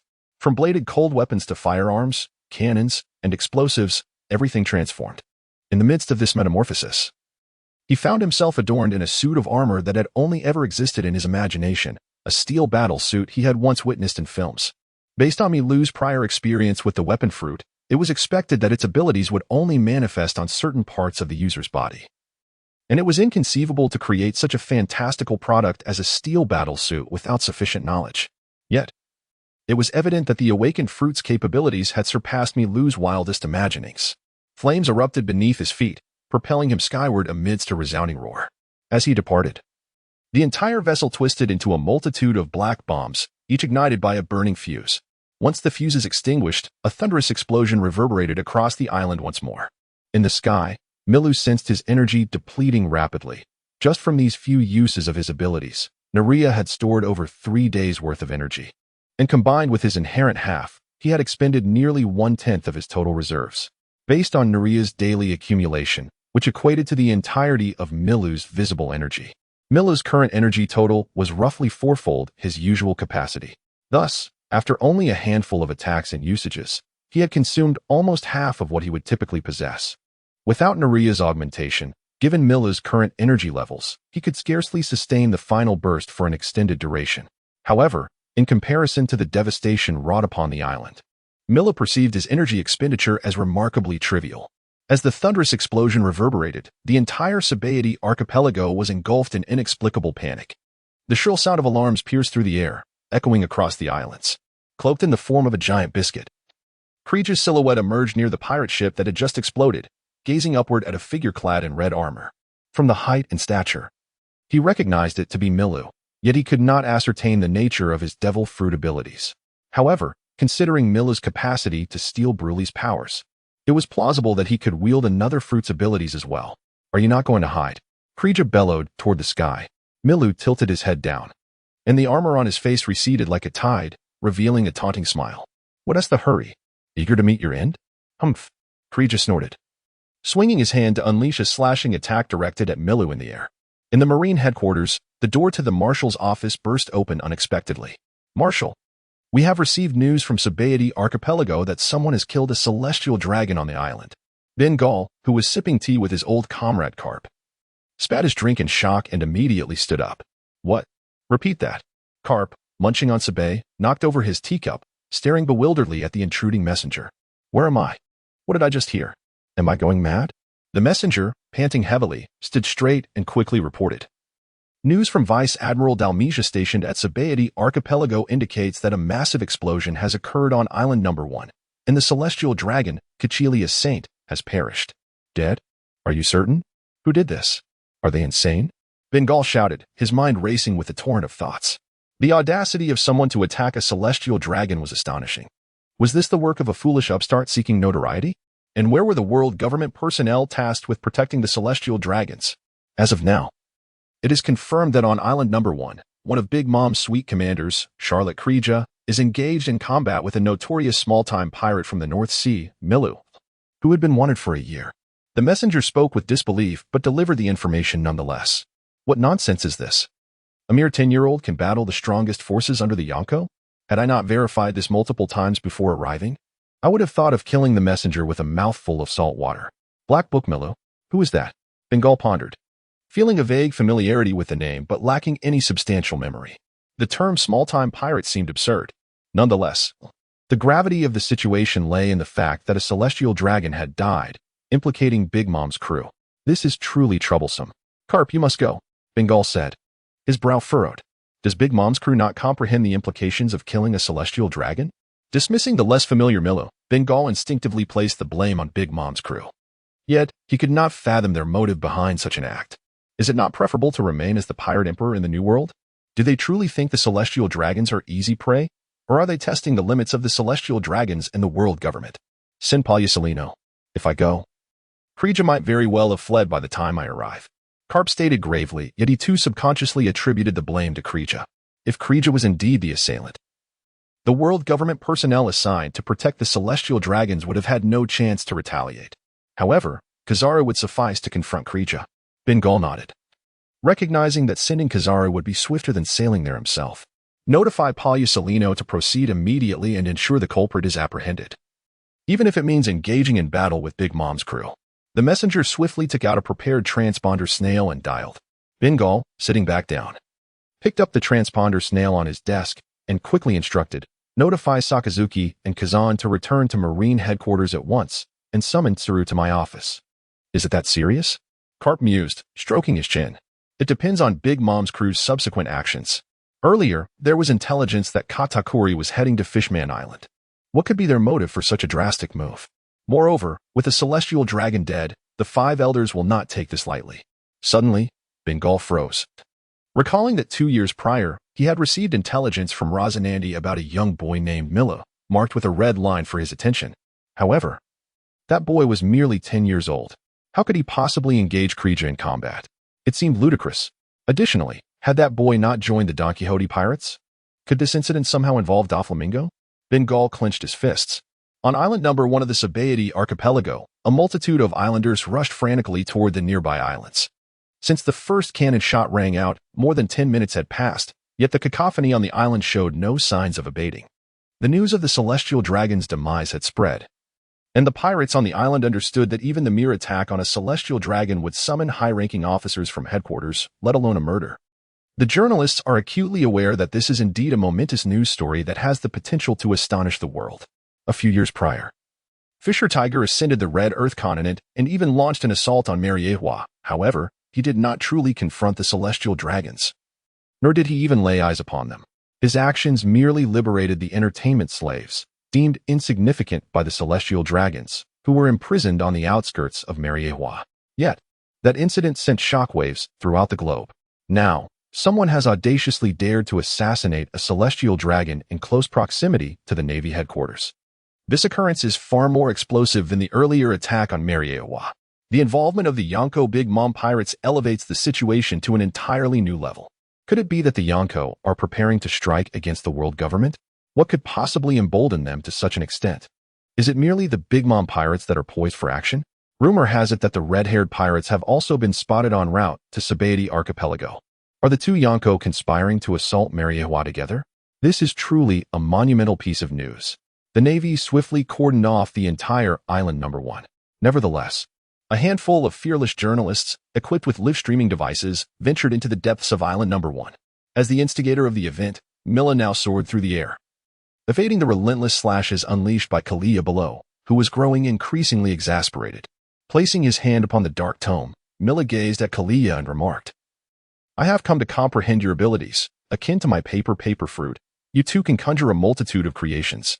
The distinction lies in your incorporation of hockey into your creations, am I correct?" "Indeed, you are astute," Kalia conceded, halting his assault as he realized that his strikes posed no threat to the airborne Milu. "However, your powers appear to diverge from the paper fruit. Allow me to hazard a guess. You possess some clandestine means to usurp the abilities of others, do you not? What? Do you wish to pilfer my cookie fruit? Then come down and try. TCH, what merit is there in your tortoiseshell-like abilities? Will you merely hide within cookies like a coward after seizing them?" Milu taunted from the sky. "Damn you, little brat. Do not presume that your ability to fly guarantees your survival on the Sabaody Archipelago." Kalia roared through gritted teeth. Milu nonchalantly dug at his ear, casting a disdainful glance at the flustered Kalia below. "What use is all your bluster? If you possess the prowess, then ascend and capture me." The clash on Island No. 1 unfolded differently than Milu had anticipated. Kalia was not merely adorned in armor. He had transformed into a formidable suit equipped with an array of weapons. How did the armor perform? Milu effortlessly evaded Kalia's strikes while accelerating towards the heart of Island No. 1. Its capabilities were impressive. Most of the weaponry he envisioned could indeed be created and manipulated.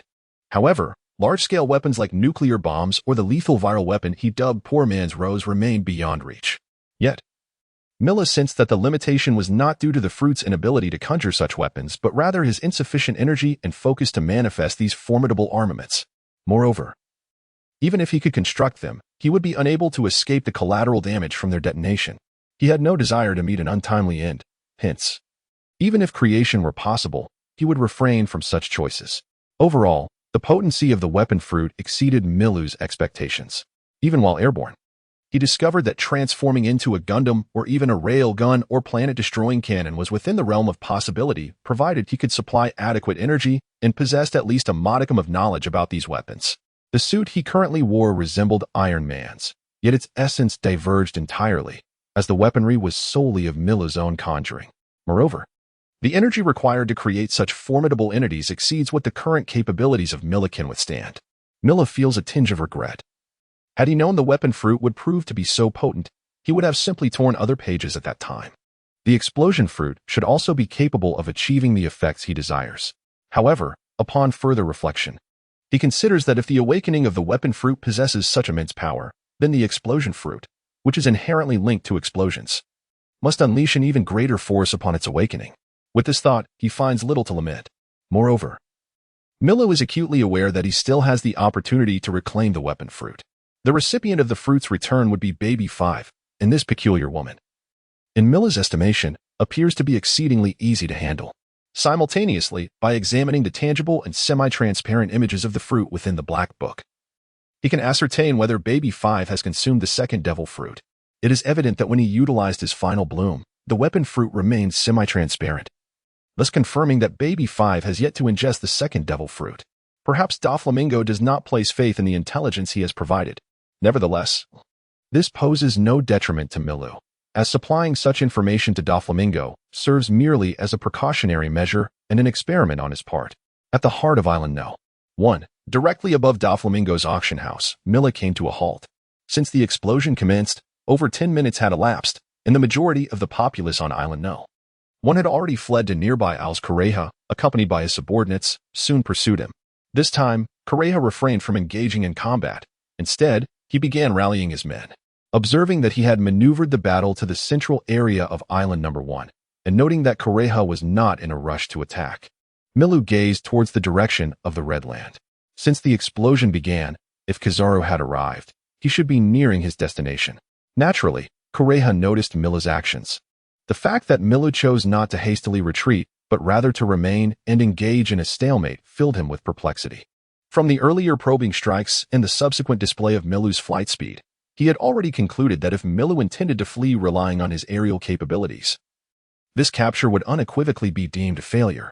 Yet, it seemed that Mila had other intentions in mind and appeared to be awaiting something. At that moment, Bobin finally arrived behind Kelly Jia with a machete in hand. Listen, Kelly Jia, that little brat caused an explosion that killed a celestial dragon. A marine admiral will soon appear in the Sabaody archipelago. Should we remain here and confront him? Kelly Jia, taken aback, gazed at Bobin in astonishment. A celestial dragon has perished? Is this information reliable? Has that little brat lost his mind to dare strike against a celestial dragon? Bobin attempted to nod, though his head seemed only capable of shaking. Fortunately, he managed to articulate, "Indeed, it is confirmed." What does he mean? Does he believe that after a celestial dragon's death, the Marine Admiral will engage us in battle? Kelly Jia mused, perplexed. While he bore no fear of the Admiral, he recognized the impending trouble. Could it be that he aims to frame us? Bobin, with his habitual phrase, proposed the only strategy he could conceive that might involve Milu. Kelly Jia struck the ground with his great sword, asserting, regardless of the circumstances, since he does not depart, we shall wait here. Today we will ensure his demise. Kelly Jia, pursuing Milu, was resolute, now that Milu had slain a celestial dragon and still dared to linger on the island. Retreating would tarnish the reputation of the Big Mom pirates. Moreover, Kelly Jia held little faith in the notion of being framed. Although they were pirates, they had maintained a tacit understanding with the world government and the Marines, never to transgress the taboo of engaging with celestial dragons. Thus, he was confident that as long as he asserted that the Big Mom pirates were not responsible for the celestial dragon's death, the Marines could not apprehend them while the true culprit remained at large. Furthermore, he had previously communicated with his brother, Katakuri, who was on his way from Fishman Island to Sabaody Archipelago. If he could stall for some time, when Katakuri arrived to deal with Milu, they would scarcely concern themselves with a single Marine Admiral, for one Admiral could not impede their progress. As Kriliaka and Bobin engaged in conversation, a resounding sound pierced the air from the direction of the Red Earth continent. A manned projectile hurtled towards Island Number 1. The explosions on Island No. 1 had ceased for a while, thus the arrival of this bomb instantly captured everyone's attention. It was the Yellow Ape. Kriliaka instantly recognized the figure atop the cannonball. However, just as the projectile and the Yellow Ape reached Island Number 1, Milu, who had been silently waiting in the sky, finally made his move. This action was not the kind of treachery Kriliaka and Bobin had anticipated. Rather, Milu pointed towards Kriliaka and his companions and then transformed midair into an immense missile. Boom! The cannonball carrying the Yellow Ape struck Island Number 1 with a thunderous roar. Simultaneously, the Yellow Ape's figure appeared above Kriliaka and the others amidst a dazzling golden light. Upon arrival, the Yellow Ape immediately noticed the colossal missile looming in the sky. The Big Mom pirates were indeed formidable.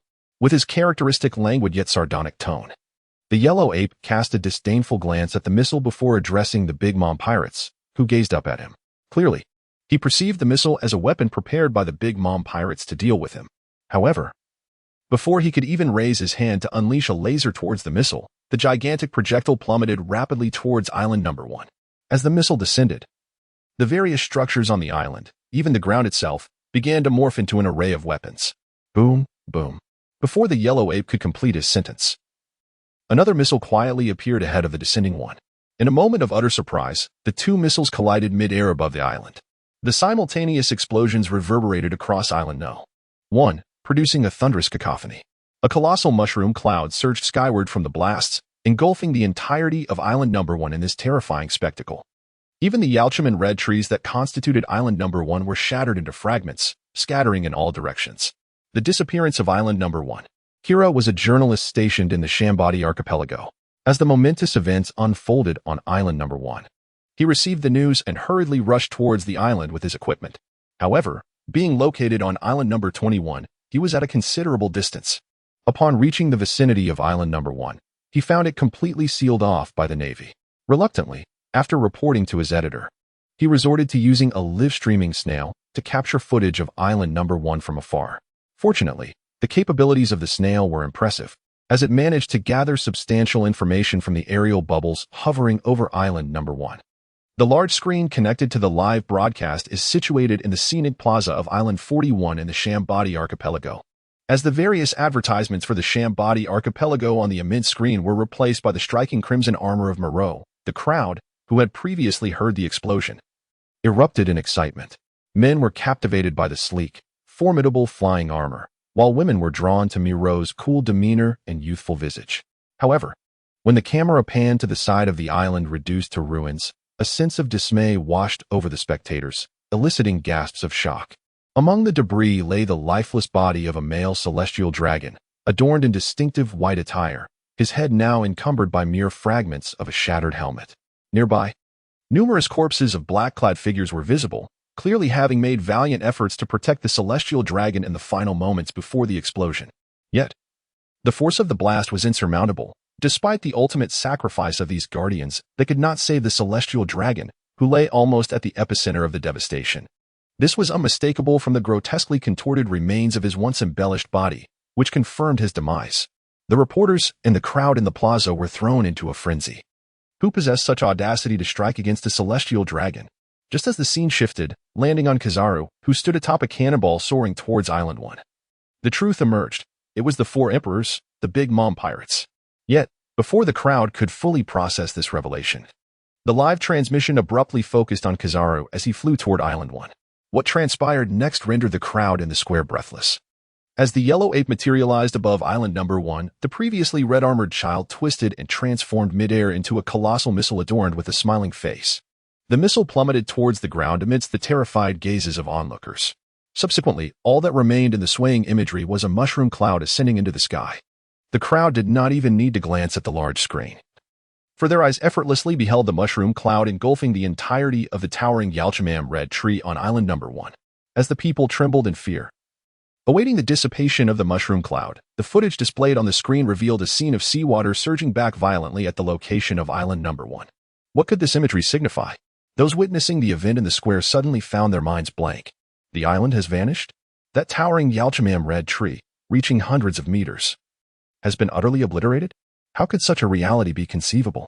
Yet, upon witnessing the sole survivor, Krija, floating atop the sea, alongside the somewhat disheveled yellow ape in the sky, and the architect of this chaos, Milu, they were compelled to accept this grim truth. What must it feel like to outmaneuver an admiral of the Navy? How can one pose a threat to an individual of the rank of an admiral? Especially when that admiral possesses the formidable powers of the natural type shining fruit. Seated in the mirror world, Mila pondered for 3 days and arrived at the conclusion that the only opportunity to inflict harm lies in launching his most potent attack when the admiral's guard is at its lowest. This necessitates acting swiftly, ensuring that the opponent is deprived of any chance to speak. As for whether the admiral bears any psychological burden, it is worth noting that he epitomizes justice, while Mila does not consider himself wholly malevolent. However, Mila can assert with conviction that he bears no such burden. Firstly, he identifies as a pirate. Though reluctant to admit it, he has always stood in opposition to the Navy. Secondly, he has never perceived himself as a benevolent individual, nor does he consider himself a good person within this world. Milo is acutely aware that he can be somewhat selfish. Yet, in a world devoid of kinship, if he does not look after himself, no one else will. He learned this lesson well during his time with the Don Quixote pirates. Most importantly, his target this time is the Navy admiral who has come to clean up the mess as a lackey of the celestial dragons. What is there to hesitate about?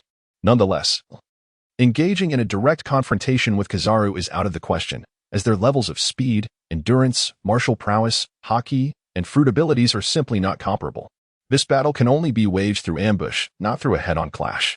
After witnessing the small mushroom cloud produced by the initial cannon fire following the awakening of the weapon fruit, Milu began to comprehend the magnitude of his potential. Although his abilities do not allow him to transform the awakened devil fruit into an extraordinary weapon such as a nuclear bomb, Mila possesses the confidence to harness all his thoughts and create a missile capable of sinking Island Number 1, even obliterating the Yarchamang tree of the Shambadi archipelago no. 1 into mere fragments. This accomplishment would suffice for the first step of his grand design.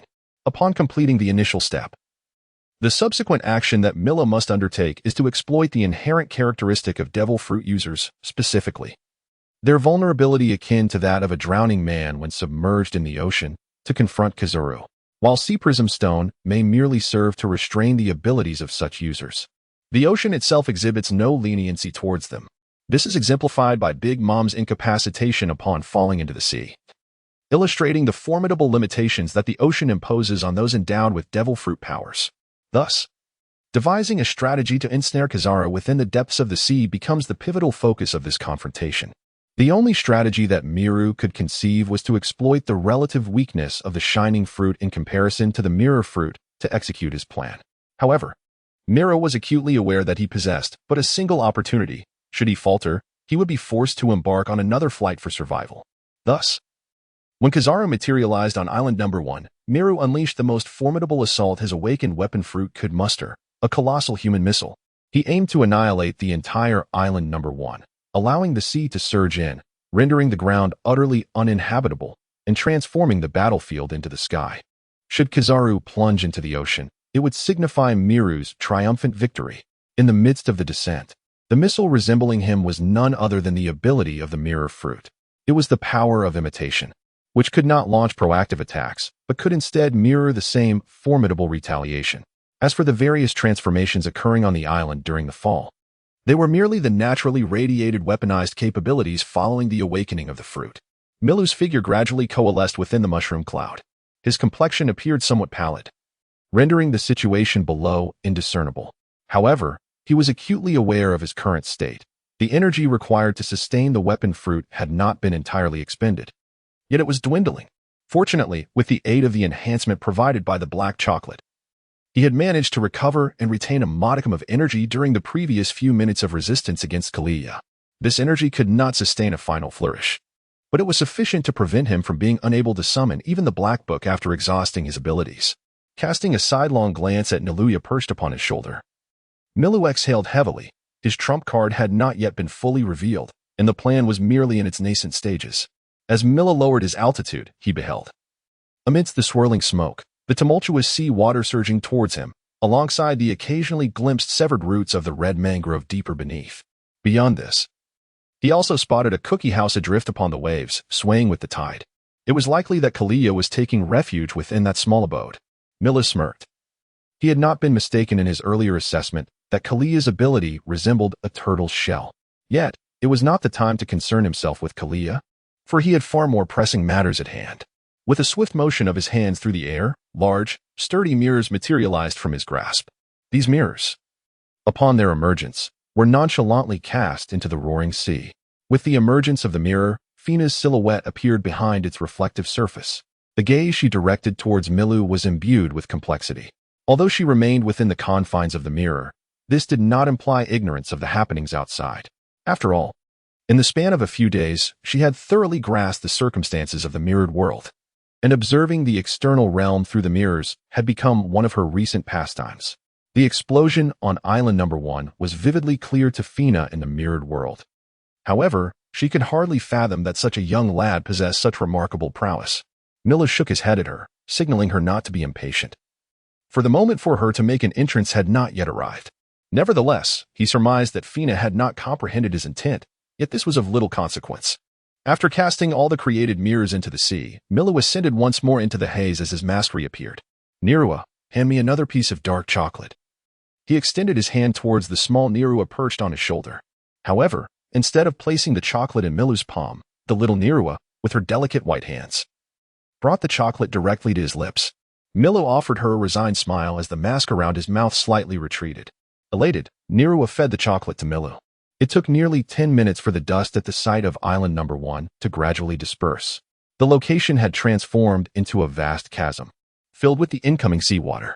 The once existing Yalchaman red trees had vanished without a trace. Adrift upon the sea was a colossal cookie alongside various debris, upon which Kalia, with his bare torso and purple hair, stood in a rather disheveled state.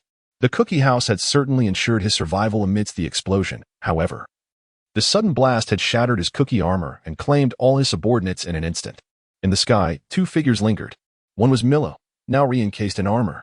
The other was the yellow monkey, whose yellow and white suit was tattered and whose cloak had vanished, utilizing the properties of the shining fruit to remain suspended in midair. In the distance, Bubbles from the island continued to rise, accompanied by the sound of popping. Yet, near island number 1, aside from the tumult of the churning sea, silence reigned. The explosion had scattered most of the nearby bubbles, leaving the onlookers at the sight of island number 1 breathless with shock. That fellow's abilities are truly formidable. The yellow monkey, floating in the air, had noticed Milu early on. However, he refrained from rushing into action, waiting for the dust to settle and ensuring no ambush lay in wait. When he finally spoke, his voice maintained its languid tone, yet it bore an unmistakable hint of anger. Upon seeing the yellow monkey's demeanor, Milu felt a pang of regret. He had intentionally infused a measure of emitted energy into the explosion, aiming to prevent the yellow monkey from seamlessly evading the blast through elementalization. Yet, it was evident that the amount he had infused was insufficient in comparison to the explosion's magnitude. It merely caused the yellow monkey to be somewhat disheveled amidst the chaos. However, upon witnessing the yellow monkey raise his hand, Milu's focus sharpened. Although the prior explosion had not harmed the yellow monkey, Milu distinctly sensed the frigid intent to kill emanating from him. Yet, he would not remain passive. As the yellow monkey pointed at him, Milu raised his own hand. His palm aimed squarely at the yellow monkey in return. As the golden particle shimmered and converged around the finger of the yellow ape, a vivid crimson glow similarly ignited within the palm of Miru. The laser weapon, after all, is still a formidable armament. With an acute concentration of spirit and the thoughts coalescing in his eyes, Miru discerned the target that the yellow ape had aimed for. In the midst of his evasive maneuver to dodge the laser emitted by the yellow ape, the laser from Miru's palm, imbued with a trace of his will, also shot forth towards the yellow ape. However, despite Miru's earnest attempt to evade, the speed of the laser's assault far surpassed his reaction time. He felt a sharp pain in his shoulder, and upon inspection, he discovered a small hole, the size of a pinky finger, pierced through by the laser's beam. The excruciating pain compelled Miru to grit his teeth. Nevertheless, his laser attack had indeed struck the yellow ape. It left a long, scorched wound on the yellow ape's arm, devoid of blood, resembling a charred mark. This laser, infused with his will, had inflicted genuine harm upon the yellow ape. The outcome took Miru by surprise. He had anticipated that the yellow ape would employ his observation haki to evade his onslaught. Yet, evidently, the yellow ape had failed to do so. Although Miru distinctly observed the yellow ape shift his body as the attack approached, it was too late for evasion. The searing pain in his arm caused the yellow ape's expression to darken significantly, since acquiring the glint fruit and taking charge of the Navy's scientific unit. He had not sustained an injury in a long time, particularly not from a mere pirate brat. Such a young pirate, already wielding such formidable power, must be eliminated. The lethargy in the yellow ape's drooping eyes faded even further. Miru understood precisely why he had the opportunity to wound the yellow ape. Firstly, his attack had come as a complete surprise, and the method of assault was beyond the yellow ape's expectations. Secondly, he was able to infuse his will into the laser. The third reason, although uncertain, was the yellow ape's tendency to feign weakness and sluggishness. Despite the yellow ape's strength, he possessed a notable shortcoming compared to paramecia and zoan types. Natural-type fruit users cannot imbue their abilities with haki while utilizing their powers, unlike many paramecia and zoan users.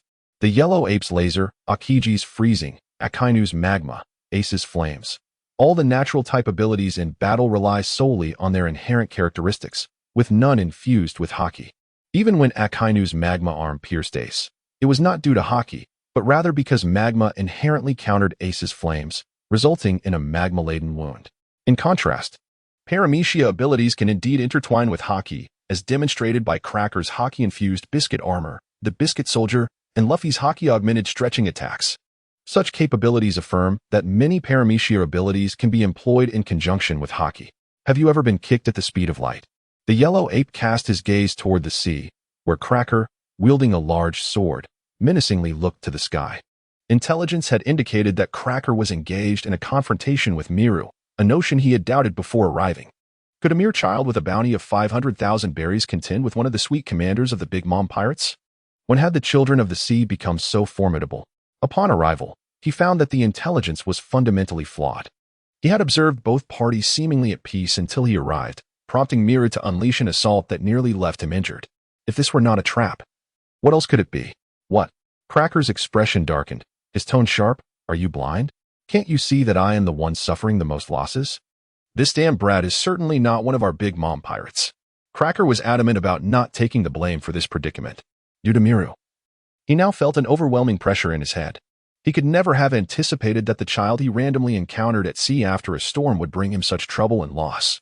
Not only had he lost his invaluable sister, Charlotte Brle, but he had also lost his entire crew to the explosion, which included the capable officer from the Big Mom Pirates, Bobbin. Now, he was unjustly accused of attacking a celestial dragon and a marine admiral. Even as a pirate, a member of the fearsome Yonko, he felt an immense sense of indignation. The yellow ape glanced at the turbulent sea and the solitary figure of Cracker, and began to find some merit in Cracker's claims. Indeed, there had been numerous subordinates of Cracker gathered on the island. But did that truly matter? Regardless of whether this incident was a trap or not, the current situation was now a matter involving one Marine and two pirates. The realization that Kizaru and the Marines are not allies brings forth a singular distinction for the Yellow Monkey. The protagonists of this farce have shifted from what they presume to be the Big Mom Pirates to a mere pirate brat with a bounty of 500,000 berries. However, it is precisely due to this shift that any mismanagement of today's events could potentially lead to a cascade of complications. Particularly after Kazara's gaze fell upon the distant live-streaming snail, a sense of irritation began to brew within him. This is your issue as pirates. All I know is that a celestial dragon has perished, and none of the pirates present here today will escape. From the moment the celestial dragon was slain, the question ceased to be who was responsible for the murder and instead transformed into a matter of ensuring that all pirates present in the Sabaody archipelago face dire consequences. This directive was relayed to Kizaru en route, coming directly from the Gorosei. The dignity of the celestial dragons is not to be trifled with. Even if members of the Big Mom Pirates are present, every last one must be apprehended or executed on the spot. Even if this leads to a conflict with the Yonko, the Holy Land of Mariehua and the world government will wholeheartedly support the Navy in their onslaught. This underscores the monumental significance of the celestial dragon's demise. The Yellow Monkey possesses unwavering confidence in his own strength, asserting that if he cannot contend with even a subordinate of one of the four emperors, it would render his title as the Navy's foremost combatant utterly meaningless. Are you suggesting that the Navy seeks to declare war on our Big Mom Pirates? Kizaru furrowed his brow, his tone laced with both menace and irritation, remarking that it was that damned little brat who brought down the celestial dragon. How terrifying the Big Mom Pirates are, unable to deal with a mere child. It truly frightens me. Kizaru's words were imbued with his distinctively irksome tone. As an admiral of the Navy, Kizaru harbors little concern for Kizaru, should Big Mom herself appear. He might show some trepidation, but how dare a mere biscuit human threaten an admiral of the Navy? Who has indulged you in such audacity? Moreover, when it comes to sarcasm and veiled contempt, Paulusolino has never feared anyone. Furthermore, this is not the New World, without the backing of the Big Mom Pirates. Do you truly believe that your title as one of the four emperors would intimidate a Marine admiral? That would be a gross underestimation of the admirals and the Navy. Moreover, if one could capture Krija here and frame him for the incident, it might present an opportunity to elevate the Navy's prestige. While the Navy may not hold the upper hand against the four emperors in the New World, the Paradise is undeniably their territory. Additionally, this endeavor would receive the full support of the world government and the celestial dragons, potentially transforming it into an occasion to strike a blow against or even annihilate the Big Mom Pirates. However, before that can happen, it seems necessary to first deal with the true perpetrator, Milu.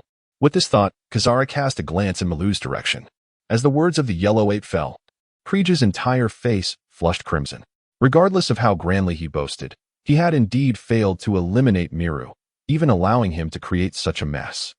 If this were to leak out, it would undoubtedly tarnish the reputation of the four emperors, Big Mom's pirate crew.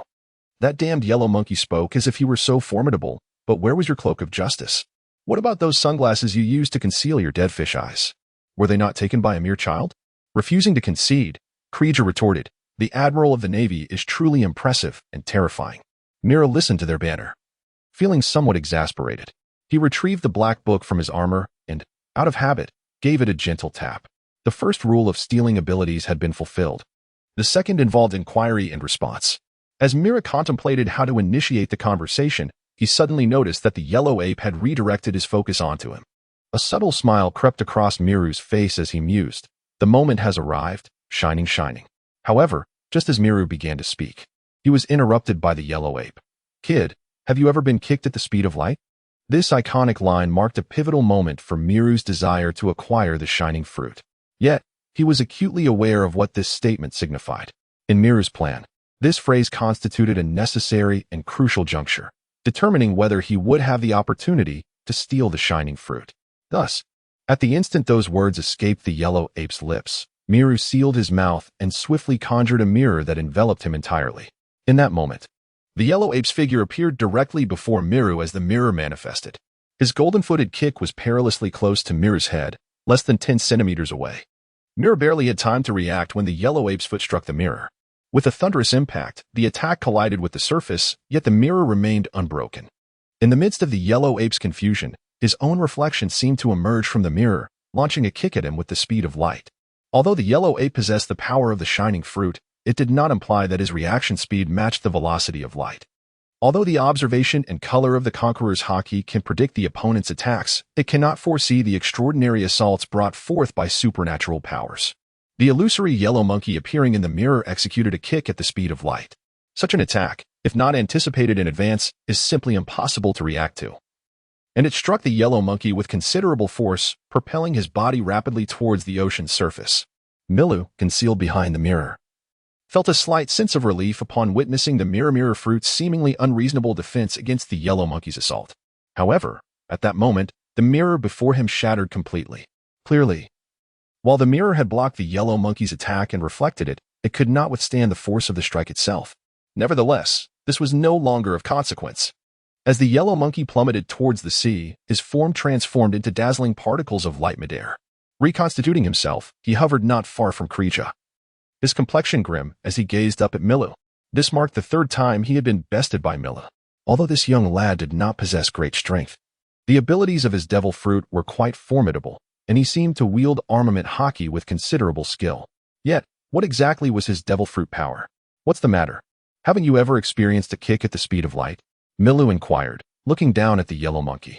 Just then, the restless Krija, seeing an opportunity with the yellow monkey in such a favorable position, unleashed a slash aimed directly at him. Previously overlooked by the two combatants above, Krija felt a hint of frustration. He couldn't fly. Thus, while the yellow monkey had ignored him in his assault on Milu, he could only watch from the ocean's surface. Now that the yellow monkey had fallen within his striking range, he wasted no time in launching an attack. His motivation was not to assist Milu. Rather, he found the yellow monkey's earlier remarks exceedingly irksome. Furthermore, Krija was inherently a hot-tempered pirate, and striking at the navy was simply second nature to him. In his view, if he could effortlessly eliminate the admiral, then the matter concerning Milu would be trivial, and the notoriety of the four emperors would resound throughout the world. However, Kalia was evidently underestimating the situation. Before the slash could even approach, Kizaru's form disassembled once again into particles of light. As he reformed, he pointed directly at Kalia, who was on the surface of the sea. Although Milu, capable of flight and peculiar attacks, posed a slight challenge, Kizaru deemed Kalia, who cowered in the water and dared not venture closer, far too easy to deal with. Thus, as golden light coalesced on his fingertip, a laser beam descended from the sky, just as Kalia, his expression drastically altered, raised his sword defensively. However, while Kizaru prepared to strike Kalia, Milu was not idle in the air. He concentrated a crimson glow in his palm, unleashing a laser imbued with all the formidable energy he could muster for a final flourish, aimed at both Kizaru and Kalia beneath him. This could be described as a twofold assault, for even if Kizaru were to evade, Kalia would be left with no choice but to absorb the blow head-on. With his observation haki actively engaged, Kizaru swiftly detected Milu's impending action. At the instant the laser was emitted from his hand, Kizaru's form dissolved into light particles for the third time. Although elementalization cannot counter attacks imbued with haki, this only applies when an attack is capable of reaching him. Should he predict the attack sufficiently and disperse his form preemptively, no amount of haki-infused assault could harm him.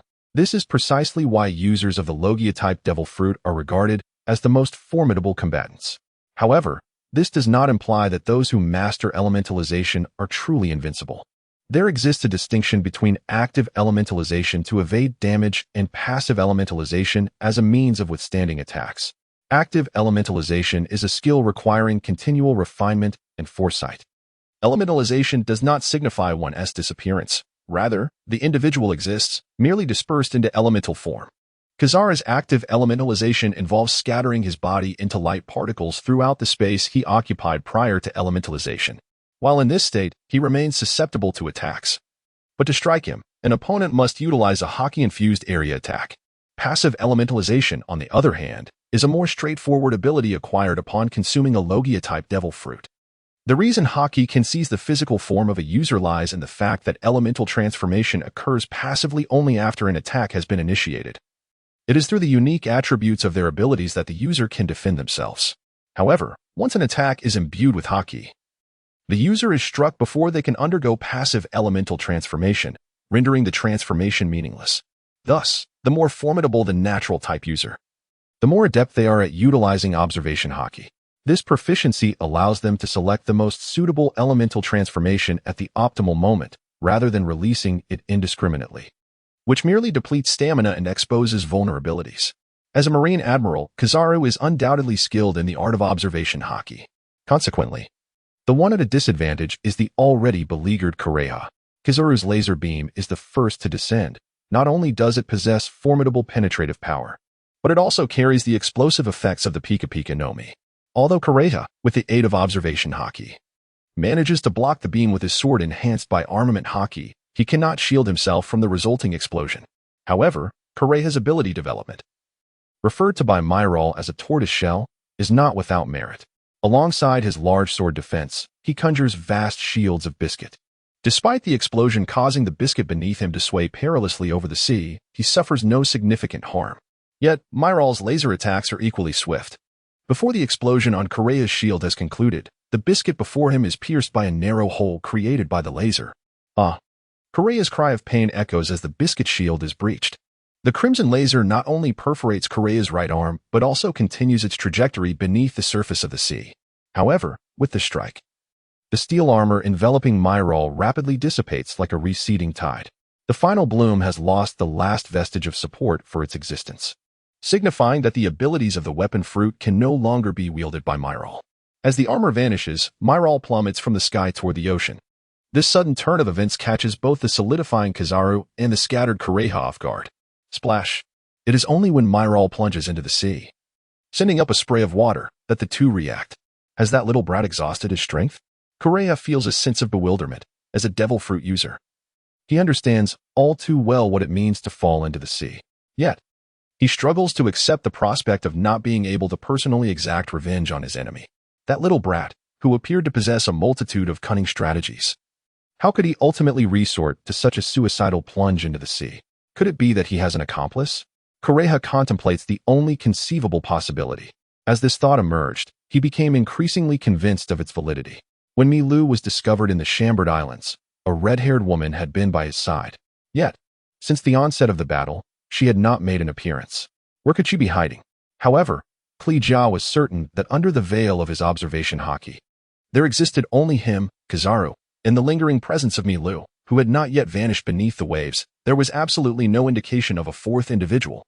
Could it be that Milu's plunge into the sea was merely a result of exhaustion? In the aerial realm, Kizaru was not burdened by such contemplations. His intelligence did not encompass any information regarding Fina. Moreover, his observation hockey continuously sensed everything around him. He could perceive Milu's powerless descent into the depths. And even within his thoughts, he had already assigned a label of certain death to Milu since the moment of his fall.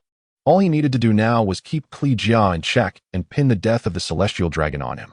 In that scenario, the Navy could easily use Kli Jia as bait to set a trap, seizing a rare opportunity to garner the full support of the world government and the celestial dragons in their endeavor against Big Mom.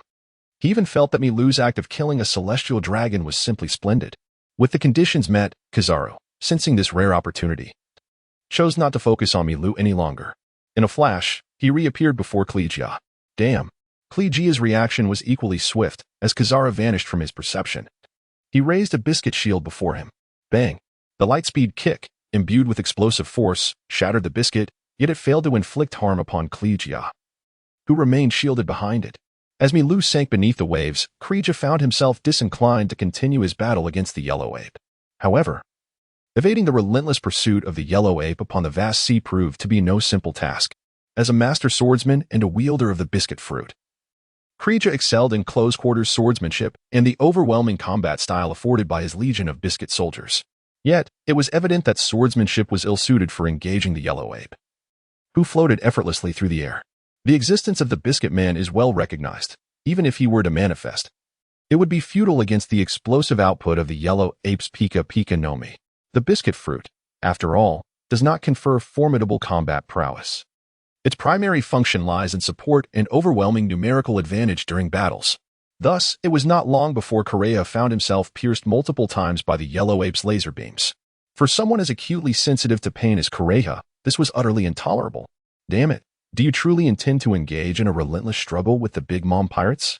Correa's expression darkened as he swung his sword to deflect yet another laser assault. The death of the celestial dragon, Moreau, was already a heavy burden. What more did this infernal Marine admiral wish to achieve? Was he attempting to instigate a war between the Big Mom pirates and the Navy? Correa was engulfed in frustration.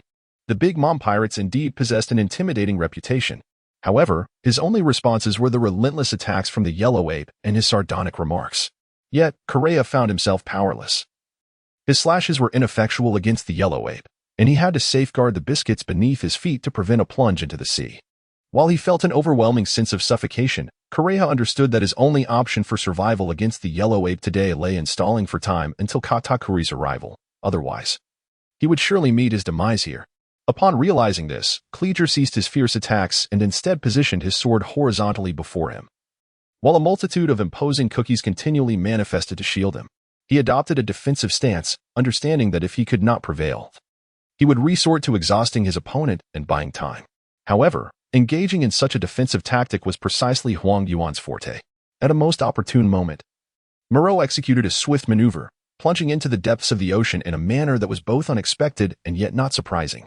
As he sank beneath the waves, he caught sight of Huang Yuan, who, without a moment's hesitation, launched an assault against Kleger. Once submerged to a certain depth, Moreau halted his descent, and with a swift motion, conjured a mirror before him. Though a devil fruit user loses strength upon entering the sea, this did not render Moreau incapable of utilizing his abilities, particularly as a pseudo-user. The aqueous environment posed no hindrance to his power. Thus, upon the appearance of the mirror, he merely swam slightly before diving into its reflective surface. Fina, witnessing Moreau's sudden emergence in the mirrored realm, was taken aback. She had clearly observed his fall into the ocean via the large screen located at Square 41, and her concern had been palpable. The thought of Moreau perishing filled her with dread, as she had no inkling of how she might escape this bizarre space should he meet his end. Fortunately, Moreau had reappeared in the mirror world. Yet, Fina was filled with doubt. Could a user still wield their powers beneath the waves? As Moreau wiped the water from his face, he spotted Fina emerging from his secret chamber, cradling his money. "Oh, busy are we?" he remarked, a mix of annoyance and incredulity in his tone. Embarrassed, Fina clutched the money and retreated back into the chamber. "Is there a mirror that provides a view of the outside?" Moreau inquired earnestly as Fina hurriedly returned from the chamber. "Indeed, I have already located one as per your instructions. Right here," she replied, pointing to a mirror not far away. Following her gesture, Moreau beheld a rather large mirror that offered a distant view of the enormous screen on Island 41. This revelation momentarily stunned him. He had not anticipated that Fina would find such a window into the outside world. He had expected a mirror that merely faced the direction of Island 1, allowing him to glean a semblance of the external situation upon returning to the mirror realm. Instead, it seemed the situation had been broadcast live by a distant transponder snail, displaying events around the now-vanished Island 1. This was not what Moreau desired. While he was not particularly afraid of being broadcasted, he was loath to expose his abilities to the public. After all, the theft of powers was not a matter to be openly displayed. What on earth is this cursed live broadcast? Is no one going to intervene? Moreau lamented. His spirits dampened. The emergence of this broadcast had caused him to waver in his forthcoming plans. Shifting his gaze from the mirror, Moreau turned to the creature perched upon his shoulder, Nelia. In his quest to acquire Huang Yuan's light fruit, Moreau had devised 3 strategies. The first involved the grand explosion triggered by Huang Yuan's arrival. The second was the unexpected reflective attack from the mirror fruit. The third was Nelia's ultimate ability.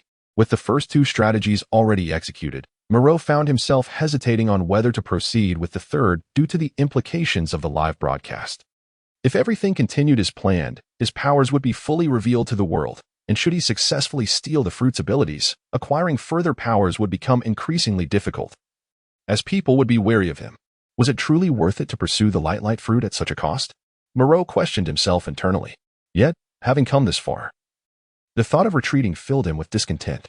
From the moment he fell into the ocean to his entry into the mirror world, Moreau recognized that he was now in a secure state. Beyond the knowledge of Doflamingo and the Don Quixote pirates regarding his ability to operate normally in the sea, no one else would suspect that a devil fruit user could survive beneath the waves. This meant he could simply await the conclusion of the battle above and exit through the mirror he had intentionally left behind, allowing Fina to guide him to Ruskaya. However, Moreau was unwilling to relent. He had already sacrificed much, from the impending days of peril to the loss of his weapon fruit abilities. It was unreasonable to halt his plans at this juncture due to potential risks, especially since this step had long been part of his strategy. With a heavy sigh, Moreau resolutely retrieved the black book from his pocket. Do you still wish to chant? The conditions have been met. Nalia, sensing Moreau's determination, whispered softly from his shoulder. 0074 Deader Nalia. The ability of Nalia, the splitter, can be divided into 4 phases. The first phase is ordinary summoning, allowing Moreau to summon Nalia at will. Initially, this phase did not exist, but due to a fortuitous circumstance involving Nalia consuming the chocolate fruit, she gained unexpected abilities. In addition to fighting with her body in conjunction with her devil fruit powers, she can also provide Moreau with 4 types of chocolate supplements, each with distinct effects. The white chocolate of happiness grants a fleeting sense of joy to its consumer. The black chocolate of enhancement temporarily augments the strength of those who partake. There are also 2 types of chocolate Moreau has yet to utilize, the milk chocolate of romance and the heart-pounding chocolate of adventure. The second phase entails the division of half of Moreau's aura.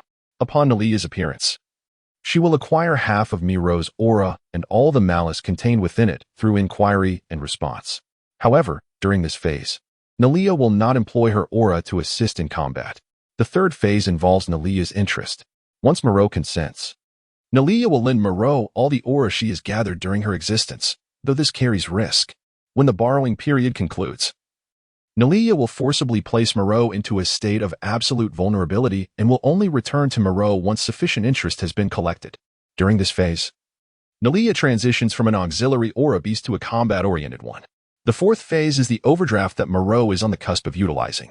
The condition to initiate the overdraft is that Moreau must expend all the aura borrowed from Nalia. Only after exhausting all of his aura could he continue to borrow from Nalia. However, this time the energy borrowed by Milu would be calculated from the moment Nalia's overdrawn ability was last used. In other words, once Milu activated Nalia's overdrawn ability, the energy he would borrow would encompass all the aura Nalia had accumulated over the past 7 months since the creation of Nalia. This immense reserve of aura was beyond mere strength. Milu felt that with such a vast amount, he could potentially defeat Kizara head-on. Yet, in adherence to the balance of aura, such an extraordinary power inevitably came with significant risks and costs. Firstly, the time Milu could utilize the overdraw was limited. Nalia's overdraw would last for 10 minutes, after which she would enter a state of enforced interest collection. Secondly, once the overdraw was completed, the interest collection period would be excessively prolonged. The aura borrowed from Nalia would need to be repaid tenfold. Thus, the over 7 months of stored aura would require Milu to repay over 2,000 days, equating to nearly 6 years. However, there was a silver lining. During the interest payment period, Milu would enjoy a minimum guarantee of aura, much like a bank that does not drive its debtors to desperation. This minimum guarantee was established on the same principle. This safeguard would allow Milu to retain a certain amount of aura during the repayment period, specifically 1% of his visible aura.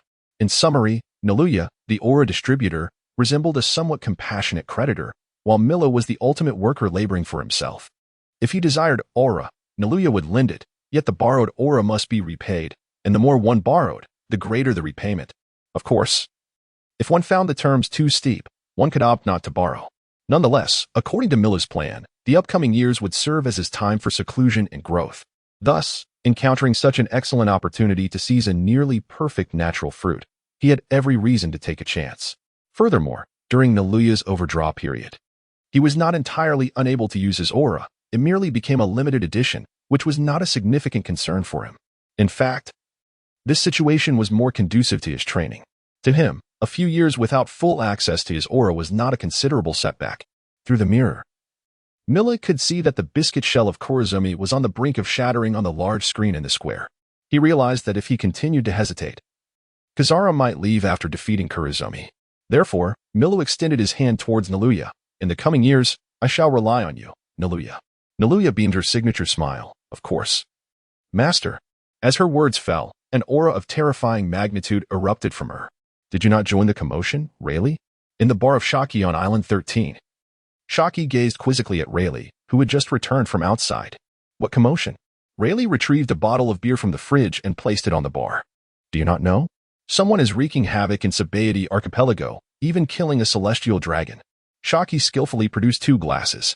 Rayleigh poured the beer, clinking glasses with Shaki before downing a refreshing icy gulp. Ah, refreshing. Shaki took a sip and then set her glass down. The kids these days are quite formidable. It seems they can manage on their own even before reaching adulthood. Is that so? That massive explosion was also caused by them, right? Rayleigh poured another glass, but did not rush to drink. It was that fellow named Milu who caused it, but Kizaru has arrived. He is likely in trouble. Shaki, who spent all day in the bar, was oblivious to how she obtained such intel. Whatever, as long as they do not ruin Sabaody Archipelago. I seek peace here and wish to avoid getting involved in these matters. Ever since Roger's death, Rayleigh had ceased to care about such events. His current identity was that of a coding master, and he was merely a gambler who occasionally sold himself off to repay debts. The red-haired young man has returned from the East Blue. He should be nearing Sabaody Archipelago soon. Shaki divulged another piece of information. Are you not going to see him? He holds you, the vice-captain, in great respect. Rayleigh shook his head.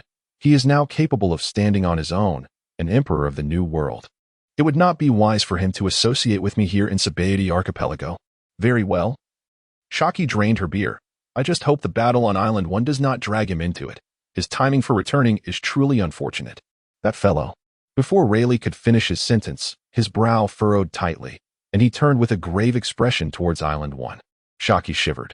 There is an utterly repulsive yet terrifyingly evil aura. Who is it? I shall go take a look, Rayleigh declared, and before his words had fully settled, he had vanished from the bar. Shaki could only shake her head helplessly and light a cigarette. What a lively scene. A massive ship adorned with the Big Mom Pirates flag suddenly surged from the depths of the sea, appearing near the Sabaody Archipelago. Charlotte Compote? A petite figure with a height of 1.2 meters, donned a yellow hat and black round glasses, held a snail phone, glancing up at her towering companion, Charlotte Katakuri, who stood 5 meters tall, clad in metallic attire. Brother Korizumi ISN, T answering the phone. Compote hung up the unanswered call. Let us head directly to Island 1 of Sabaody, Katakuri said in a low voice, having communicated with Korizumi before leaving Fishman Island. He knew Korizumi would be waiting on Island 1. Yet, he wondered why Korizumi was not answering now. Was he caught up in something? However, he never anticipated that a simple journey to collect some snacks would result in the tragic loss of his beloved sister, BRLE. It was precisely due to Brulee's unexpected demise that food could not be delivered back to Cake Island in a timely manner, resulting in Mom's onset of appetite-induced madness, wreaking havoc along the Cake path. In Katakuri's eyes, all of this could be attributed to the audacious little brat who dared to challenge the dignity of the Big Mom Pirates, while also placing an undeniable burden of responsibility on Cracker. Despite being acutely aware of Brulee's significance, Cracker failed to provide the necessary protection, leading to the loss of a beloved sister, an unforgivable transgression. However, the brat's ability to steal powers piqued his interest as well. Although he harbored thoughts of eliminating Miro, he could not dismiss the notion that Miro's abilities might hold great value for whole Cake Island. Yet, for reasons unbeknownst to him, ever since the pirate ship surfaced, an ominous premonition loomed over him. Katakuri furrowed his brow in concern. Had something amiss occurred at Sabaody Archipelago? Before he could contemplate further, a chilling and malevolent aura emanated from the direction of Sabaody Archipelago. Katakuri's observation haki instinctively expanded upon being enveloped by this aura. As his haki spread, many of the crew members on the ship, whose bodies had been seized by dark thoughts, ceased their trembling. Full speed ahead, Katakuri spoke, his tone grave. Something extraordinary must have transpired at Sabaody Archipelago. Clenching his fists, he reflected on the loss of a dear sister and his determination not to lose a promising brother as well. Conversely, in another part of Sabaody Archipelago, a pirate ship adorned with a skull and crossbones steadily approached the island. The skull bore 3 red marks, flanked by 2 swords, marking it as the flag of the red-haired pirates. After an extended stay in the East Blue, Shanks, having sacrificed an arm to the Sea King, returned to the Grand Line with his crew. As the cold malevolence from Sabaody Archipelago enveloped them, the lively celebratory music aboard the ship came to an abrupt halt. Shanks, With bandages still wrapped around his shoulder, set down his drink and rose to his feet. Full speed ahead, let us investigate, he commanded, glancing toward Sabaody.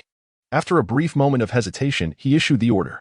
He had never encountered such extreme malice in all his years at sea, and he was eager to uncover what had transpired at Sabaody Archipelago. Moreover, he found it somewhat difficult to discern whether this overwhelming presence emanated from observation haki or conqueror's haki. If it were indeed conqueror's haki, the ability to project such force across several kilometers from Sabaody Archipelago would imply that there must be a formidable creature residing there at present. Even if it is not the conqueror's haki, the ability to project observation haki over such a vast distance suggests that there must be a significant figure on the Sabaody Archipelago. Shanks is somewhat intrigued as to which notable individual would dare to engage in activities near the Marine headquarters in the Holy Land of Mariewa. Moreover, given the occurrence of such an event, he should be able to encounter the reclusive first mate residing in the Shambadi Archipelago. Since the captain's departure, it has been quite some time since he last laid eyes on Rayleigh. He fondly reminisces about the days of his apprenticeship as a pirate. Shanks gazed ahead, lost in thought. As for the possibility of adversaries on the island, Shanks was utterly unconcerned, for he possessed an unwavering confidence in both his prowess and reputation. Even though he had previously faced a setback against the Sea King, that creature was not human, and when he glared, the Sea King obediently retreated. Having departed from the mirror world, Miru felt an immense surge of power. Yet, this sensation often felt somewhat unreal, almost ephemeral. Miru was well aware that this was due to his physical condition not being fully capable of harnessing such an abundance of energy. However, this was entirely normal. The sheer volume of energy he could currently wield was equivalent to over 200 times his usual capacity. Reflecting on the past, when a mere 4 times his energy combined with the awakened weapon fruit was sufficient to obliterate Island Number 1. He couldn't help but wonder what effects would arise from over 200 times his energy paired with the final blow. Nonetheless, as he ascended, Miru refrained from tearing any pages, for with such a vast reservoir of energy at his disposal, continuing to utilize the fruit's awakening abilities was no longer a necessity. Maintaining his absolute presence, Miru halted several meters above the sea surface. He retrieved a black book from his pocket and materialized 2 bookmarks, inserting them into the pages of the silence fruit and the blast fruit. He then lifted his gaze skyward. Through the water, Miru could see Kazuru, who remained steadfast atop a biscuit and was relentlessly employing laser attacks from the air. Stabilizing himself in the water, Miru extended his right hand, releasing a stream of energy that floated from his palm like a small energy orb. The floating black mass of energy emitted no discernible aura, and Miru gently tossed it into the sea. Subsequently, he clasped his hands together, and with a sudden surge of force, he propelled the soundproofed energy mass towards Kazuru.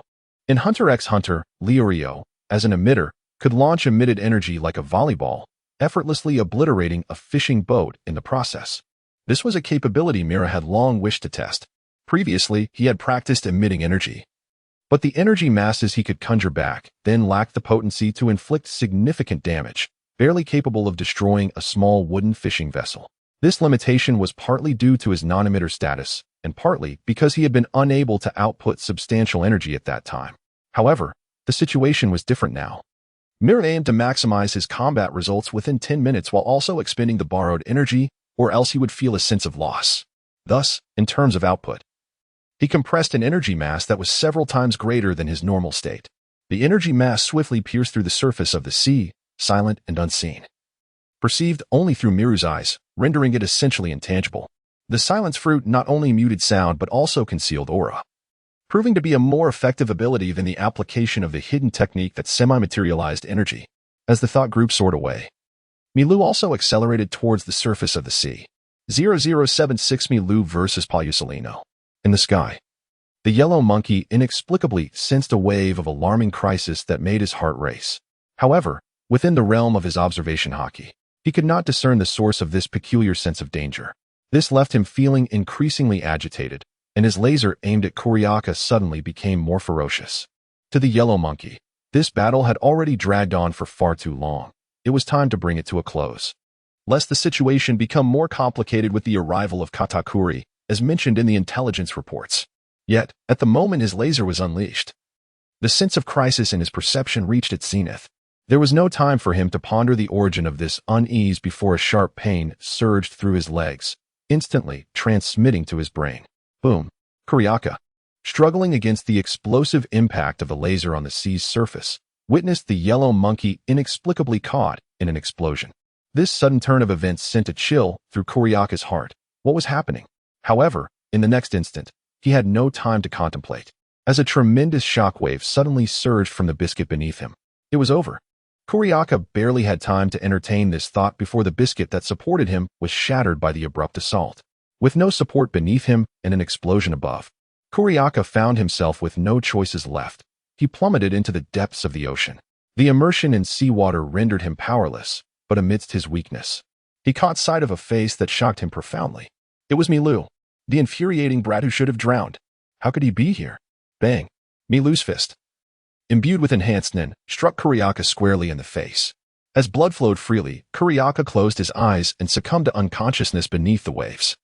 As Kalia descended towards the ocean's depths, a mirror silently obstructed his falling form. Miru, clutching the black book, glided over and pressed the unconscious Kalia's hand upon its surface.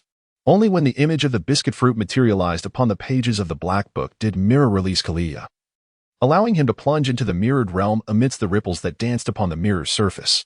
After witnessing Kalia's descent into this world, Miru resurfaced and descended onto the origami crane that had been conjured. The silent fruit, having completed its ambush, had lost its efficacy, prompting Miru to relocate the bookmark to the page of the paper fruit. At this moment, the explosions in the sky had ceased. The yellow ape still hovered aloft, yet his legs were drenched in blood. Clearly, although the previous ambush had inflicted harm upon him, it was not fatal. This outcome fell within the realm of Miru's expectations. If a single ambush could vanquish a vice admiral, it would indeed be far too effortless. It is worth noting that even Whitebeard's assault had failed to significantly affect the yellow ape a decade hence. Thus, the mere fact that Miru's sudden attack could yield such results was already commendable. How could it be you? Upon witnessing Miru's emergence from the sea, the yellow ape's tone lost its previous sardonic edge, replaced instead by grave seriousness. A devil fruit user plunging into the ocean yet retaining their powers. Even capable of launching another silent ambush against him, had this been relayed by another, he would surely have mocked them for their absurdity. However, now that this bizarre reality unfolded before him, and having paid the price of his injured legs, all he could do was exert every ounce of strength to eliminate this 10-year-old pirate, who already possessed the might to contend with a naval vice admiral. Had he not employed hockey at the critical moment, he might now be facing the loss of his legs, or even his life. The yellow ape's listless eyes narrowed. It appeared he had underestimated this seemingly insignificant pirate with a bounty of merely 500,000. However, he would not afford Miru another opportunity. Without hesitation, as soon as he spoke, the yellow ape's body shimmered with golden light, activating the powers of the Pika Pika no Miyasakani no Magatama. Countless beams of light erupted from the dazzling form of the yellow ape, swiftly converging upon their sole target, Miru. Miru did not evade. There was no need. For someone who had mastered the Muro no Mi, such laser assaults posed little threat. A realization he had grasped as soon as he understood that his mirror could counter the yellow ape's attacks. Thus, as the yellow ape transformed into a colossal source of light, Miru extended his fingers forward, summoning a multitude of mirrors that rapidly materialized in the sky. The incoming laser beams, upon striking the mirrors, could only yield two outcomes: reflection or detonation. The reflected beams ricocheted chaotically across the sea, while the explosive beams inflicted catastrophic damage upon the mirrors. Yet it was evident that the yellow ape's Yasakani no Magatama was effortlessly thwarted by the continuously emerging mirrors. The yellow ape had not anticipated such a counter from Miru. Nevertheless, once the mirrors manifested, he realized that to defeat Miru, he would need to engage in close combat. This thought caused him to furrow his brow, vividly recalling how his previous close-range, light-speed kick had been repelled. Furthermore, with his legs injured, even if not severely, it would undoubtedly impede his performance in close quarters. It seemed that since Miru's reappearance, he had already lost the initiative. No, from the moment he arrived at Sabaody Archipelago, the reins of control had remained firmly in the hands of that insufferable young pirate, be it the thwarted Kizaru or the wounds on his legs. Even as these events were broadcasted live, the Navy would likely face scrutiny. After all, no matter how much was said, the orchestrator of it all was merely a 10-year-old child. Yet the yellow ape harbored a profound suspicion that the deaths of the celestial dragons, his own arrival, and everything else seemed to have been meticulously plotted by Miru well in advance. Still, the yellow ape could not fathom what Mira stood to gain from such machinations. However, he understood that now was not the time for contemplation. Rather, as long as he could defeat Miru and capture him, the truth would inevitably come to light. If Miru were to escape today, he would indeed have ample time to ponder Miru's intentions, halting the continuous release of the 8-foot-long Qiang Goyu in midair.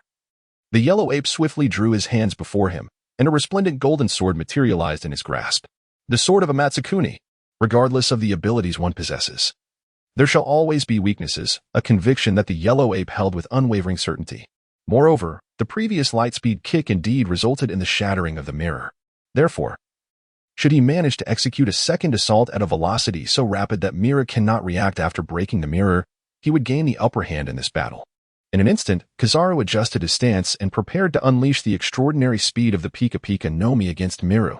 However, at that very moment, an intensely cold and malevolent aura suddenly manifested over this maritime expanse, swiftly spreading into the distance. Conqueror's Haki, Kizaru exclaimed in astonishment, nearly taken aback. Despite Mira successfully blocking Kizaru's attack with the mirror, the multitude of mirrors also obstructed his line of sight towards Kizaru. This predicament is far from advantageous when facing an adversary adept in observation Haki. Thus, without hesitation, Mira's aura instantaneously radiated outward, forming an unexpectedly vast circle beyond his imagination. As he chose not to conserve his aura, once this circle expanded, Mira realized that the extent his aura could reach after 7 months of training was indeed remarkable. As the royal guard of the Ant King, Nefertiti could unleash an irregularly shaped supersized circle spanning a radius of 2,000 meters. Within the thoughts of Milu, which are imbued with malice and can even be described as harboring resentment, the circle he releases is an irregular one, bearing the distinct characteristics of his intent. However, unlike others, Milu's circle envelopes the entirety of the Shambodi Islands and extends to a considerable vicinity around them. It is conservatively estimated that this distance spans approximately 10 miles. Although this is still far from the capabilities of Fujitora, who can sense meteors in space with his observation Haki, this range has exceeded Milu's expectations entirely. The ability to create such an expansive circle can be attributed, on one hand, to Milu's mastery of circular techniques, and on the other, to the immense energy he currently possesses, sufficient to sustain such a vast expanse. However, maintaining such a grand circle seemed utterly unnecessary to Milu. Thus, in the next moment, the sinister aura surrounding the circle diminished to a size that encompassed the entirety of Sabaody Archipelago Island No. 1. Yet, as this circle was drastically compressed, an unexpected sensation quietly emerged within his perception. Within the confines of the circle, he distinctly sensed the presence of Kizaru, akin to a luminous source in the sky, and was acutely aware of his sword-wielding motion. Such an occurrence had never transpired in Milu's previous experiences of unleashing the circle. This sensation even bore a closer resemblance to the precognitive awareness associated with Kinbunchika Haki. Following this instinct, Milu channeled the energy that had been perpetually flowing through him and delivered a powerful punch toward his left side. As his fist swung, the figure of the yellow ape materialized before him, shimmering with golden light. With a resounding thud, his fist, imbued with intent, struck the Tian Song Yunjian. Rather than being harmed by the sword's sharpness, his fist produced a cacophony of violent collision. He truly succeeded. This was the first thought that surged through Milu's mind as he realized he had managed to block the sword. It turned out that when a quantitative change triggers a qualitative transformation, the essence can indeed unleash power beyond imagination. Yet within this essence, there seemed to be an added nuance of transformative intent. As this sensation emerged, a sudden epiphany dawned upon Milu. The potency of one's aura seems to be intricately connected not only to the nature of one's abilities but also to the inherent capacity of one's spirit. When this capacity reaches a certain threshold, it can catalyze a qualitative transformation, rendering the development of various abilities remarkably more seamless. Much like one of the 3 elite guards of the Ant King, Yuppie, who, despite his lack of intellect, possessed an overwhelmingly vast aura that allowed him to gradually unlock various applications of his abilities during combat. Mila perceived that this unique circle he currently wielded mirrored the organic evolution of Yuppie's powers as they materialized from his thoughts in the heat of battle. It, too, represented a natural birth of capability. Yet, as a counterbalance, what conditions and restrictions would accompany the utilization of this formidable circle imbued with perceptive foresight? Just as Yuppie's strength required the accumulation of rage, what prerequisites govern the emergence of a perception-based circle? However, immersed in the throes of battle, Mila had no time to ponder this conundrum, for the onslaught of Kizaru's attacks descended upon him like a tempest. Kizaru's speed was extraordinary. While it did not reach the fabled speed of light, Milu could distinctly sense that Kizaru's velocity surpassed even that of Virgo's shave technique. Absent the manifestation of the perception-based circle, Milu knew he would be unable to keep pace with Kizaru's movements, let alone counter his assaults. Even now, while he could perceive Kizaru's strikes, his body often lagged behind the speed of Kizaru, forcing him to rely on his vast aura for defense while intermittently unleashing reflective abilities to mitigate Kizaru's blows. Fortunately, Kizaru, despite his rapid-fire attacks, could not unleash their full might, allowing Milu to temporarily withstand the damage. Nevertheless, this passive endurance was far from the outcome Milu desired, especially in contrast to Kizaru, who could sustain such high-intensity onslaughts indefinitely. Milu's power, however, was time-limited. Since borrowing the aura from Naluya and engaging Kizaru in aerial combat, over 4 minutes had elapsed. If this stalemate continued, the scales would inevitably tip in Kizaru's favor. Yet, during the skirmish, Milu discerned that Kizaru appeared to exercise restraint. Kizaru intentionally avoided the paper cranes beneath Milu's feet. With a mere thought, Milu grasped Kizaru's intention. Both combatants were suspended in the air.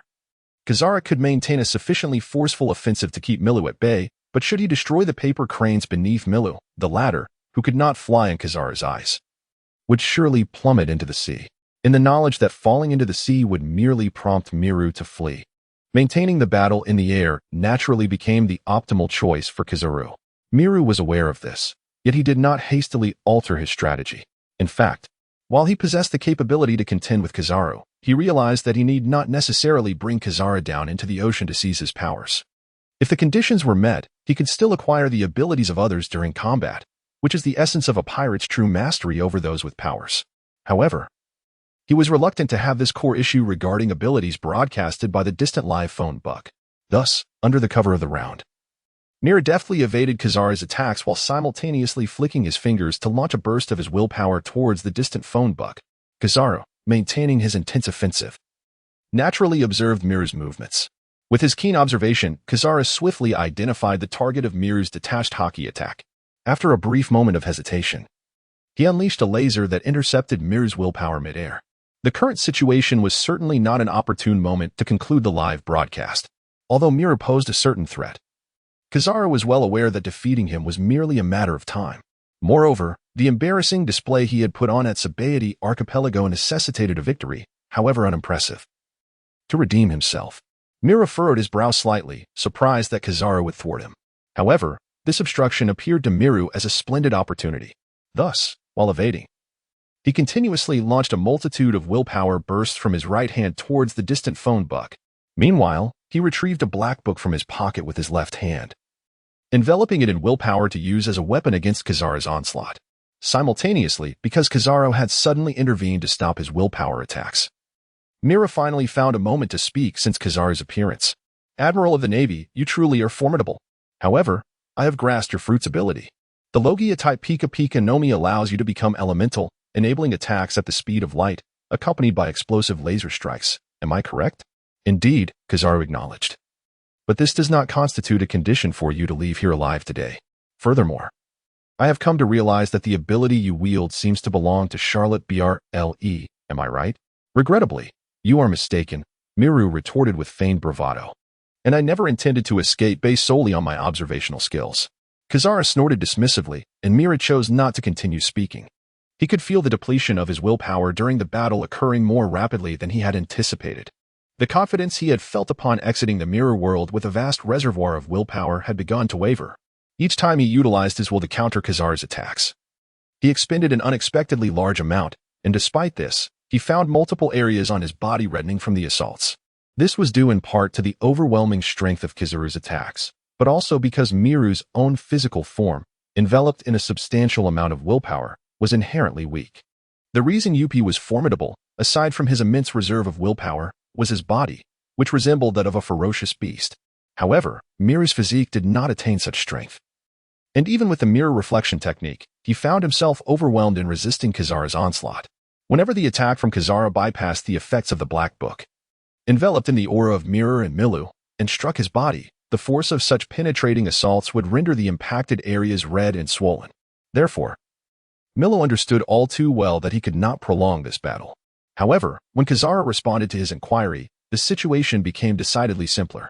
For now, all he needed was to allow Kizaru to make contact with the Black Book, thereby fulfilling the conditions for theft. Achieving this is no simple task amidst such intense confrontation. As the Sword of Heaven's Clouds was once again swung by the Yellow Ape, a mirror materialized before Milu. Within the reflection, the Yellow Ape brandished the Sword of Heaven's Clouds, striking at the real Yellow Ape. However, the experienced Yellow Ape instantaneously transformed into an elemental state, evading the blow while his left hand circumvented the mirror's obstruction, pointing towards Mila behind the mirror amidst a dazzling golden light. This time, Mila did not opt to dodge or shield himself with the Black Book. Instead, he conjured a mirror in front of him to deflect the trajectory of the laser attack and soared towards the Yellow Ape on a paper crane. This unexpected maneuver took the Yellow Ape by surprise, yet he remained unfazed. In fact, it aligned perfectly with his intentions. The battle in the Sabaody archipelago had instilled in him a sense of frustration from the very beginning. First, there was the explosion upon arrival, followed by the tenaciously durable shell of the biscuit turtle, and finally, his attempts to engage Milu in close combat were thwarted by those bothersome mirrors. The Yellow Ape, a master of speed, had never encountered such vexation. Therefore, when Milu abandoned evasion and charged at him, seemingly shifting tactics to engage in melee, the Yellow Ape, despite knowing Mila might possess unexpected stratagems, chose to allow him to advance. Naturally, the Yellow Ape would not permit Mila to approach so effortlessly. Thus, the laser he had concentrated on his fingertip shot towards Milu's forehead without hesitation. Upon contact with the mirror, the laser did not reflect but instead detonated, shattering the mirror without affecting Milu's relentless advance. Meanwhile, the Yellow Ape swung the Sword of Heaven's Clouds downward at Milu, who, in comparison to him, was diminutive in stature. Once again employing the same technique, the reflective mirror shielded Milu from the assault and launched a counterattack against the Yellow Ape before shattering. Due to the proximity, the elemental Yellow Ape, evading damage, refrained from emitting lasers this time. Instead, he enveloped his formed arm with armed haki, ferociously circumventing the shattered mirrors and striking towards Milu at an astonishing speed. Bang! Milu, using the Black Book imbued with his aura to block the Yellow Ape's fist, heard a sharp crack emanate from his arm. It was the sound of a bone fracturing. Yet, this was of little consequence to Milu, for the Yellow Ape's fist had undeniably made contact with the Black Book. The Yellow Ape, who should have been effortlessly floating in the air, suddenly experienced an unexpected heaviness in his body, a sensation he had not felt since consuming the glint fruit. Amidst this peculiar feeling, he observed Milu's sudden smile and realized, with shock, that he was plummeting towards the sea. What has happened? Why am I unable to utilize my devil fruit abilities? A sense of panic surged within the Yellow Ape for the first time. However, as an admiral of the Navy, he possessed not only formidable strength but also unparalleled mental fortitude and adaptability. As he descended towards the ocean, he merely adjusted his posture slightly in midair and activated the Navy's Rokushiki technique, moonwalk, to stabilize himself. Yet, at that moment, the expression with which he regarded Milu had profoundly altered. What have you done to me? The Yellow Ape's voice, now laced with an icy malice, inquired of Milu, his usual bravado having vanished entirely. However, Milu, perched atop the swiftly retreating paper crane, did not meet his gaze. Instead, he looked down at his left hand, which had become somewhat numb under the influence of his telekinetic control, noticing that the Black Book had already been opened. Upon the pages of the open Black Book appeared a translucent, golden fruit resembling a pineapple. Beneath it, a line of blocky text read, "Glint fruit." Milu gazed at the page, his excitement bubbling uncontrollably within him. With a smile, he first directed a telekinetic blast towards the distant live-streaming snail, before turning his attention back to the Yellow Ape, who had maintained a certain distance from the paper crane. This time, the Yellow Ape refrained from obstructing Milu, for he was incapable of stopping the telekinetic attack while merely floating in the air using Rokushiki. And even closing the gap between himself and the paper crane had become somewhat cumbersome. The distant live-streaming snail was instantly shattered by the telekinetic assault. Simultaneously, the large screen on Island 41 of Sabaody plunged into darkness following the demise of the live-streaming snail. Once Milu confirmed that no further devices would capture him, he extended his finger towards the Yellow Ape. "I haven't done much. I merely borrowed your ability." As Milu spoke, a familiar golden light erupted from his fingertip, one that the Yellow Ape recognized all too well. "Who are you?" Upon witnessing that uncontrollable flicker of golden light dancing upon Milu's hand, the Yellow Ape finally comprehended that his previous suspicions were indeed correct. Milu was utilizing the abilities of Charlotte Brle.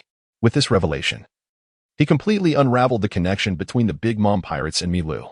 He even grasped the intent behind Milu's assassination of the celestial dragons. It became evident that from the very beginning, Milu had set his sights on the powers of the glint fruit that belonged to him. But how had he managed to steal his abilities? What manner of ability user was he? The yellow ape's gaze fell upon the black book in Milu's hand. His intuition and various clues pointed towards the fact that everything was intrinsically linked to that book. I am Milu, a small pirate from the North Sea with a bounty of 500,000 berries. Milu dissipated the golden light from his hand, though he had acquired the glint fruit. Much like Sabo upon first obtaining the flame fruit, Milu was not yet able to master its powers perfectly. Within the confines of his awareness, Milu sensed the presence of another individual, radiating a vitality akin to that of a beacon. His gaze turned towards this figure, revealing a man with a cascade of silver curls, adorned with round spectacles, and bearing a vertical scar across his right eye. It was none other than the illustrious Rayleigh, the mastermind behind the 0079 plan. Milu had long desired to meet this person upon his arrival at Sabaody Archipelago. Yet he was taken aback to encounter him at this moment.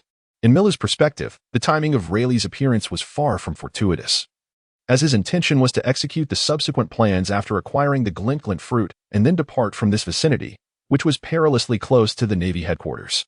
However, upon reflection, Milu concluded that even if Rayleigh were to learn of his forthcoming plans, it would bear little consequence for him. Thus, with this realization, he averted his gaze from Rayleigh and extended a hand, conjuring a colossal mirror upon the back of the paper crane. The yellow monkey, employing his moonwalk technique, refrained from hastily attacking Milu, for he had lost the ability to detain him without the powers of the glint fruit.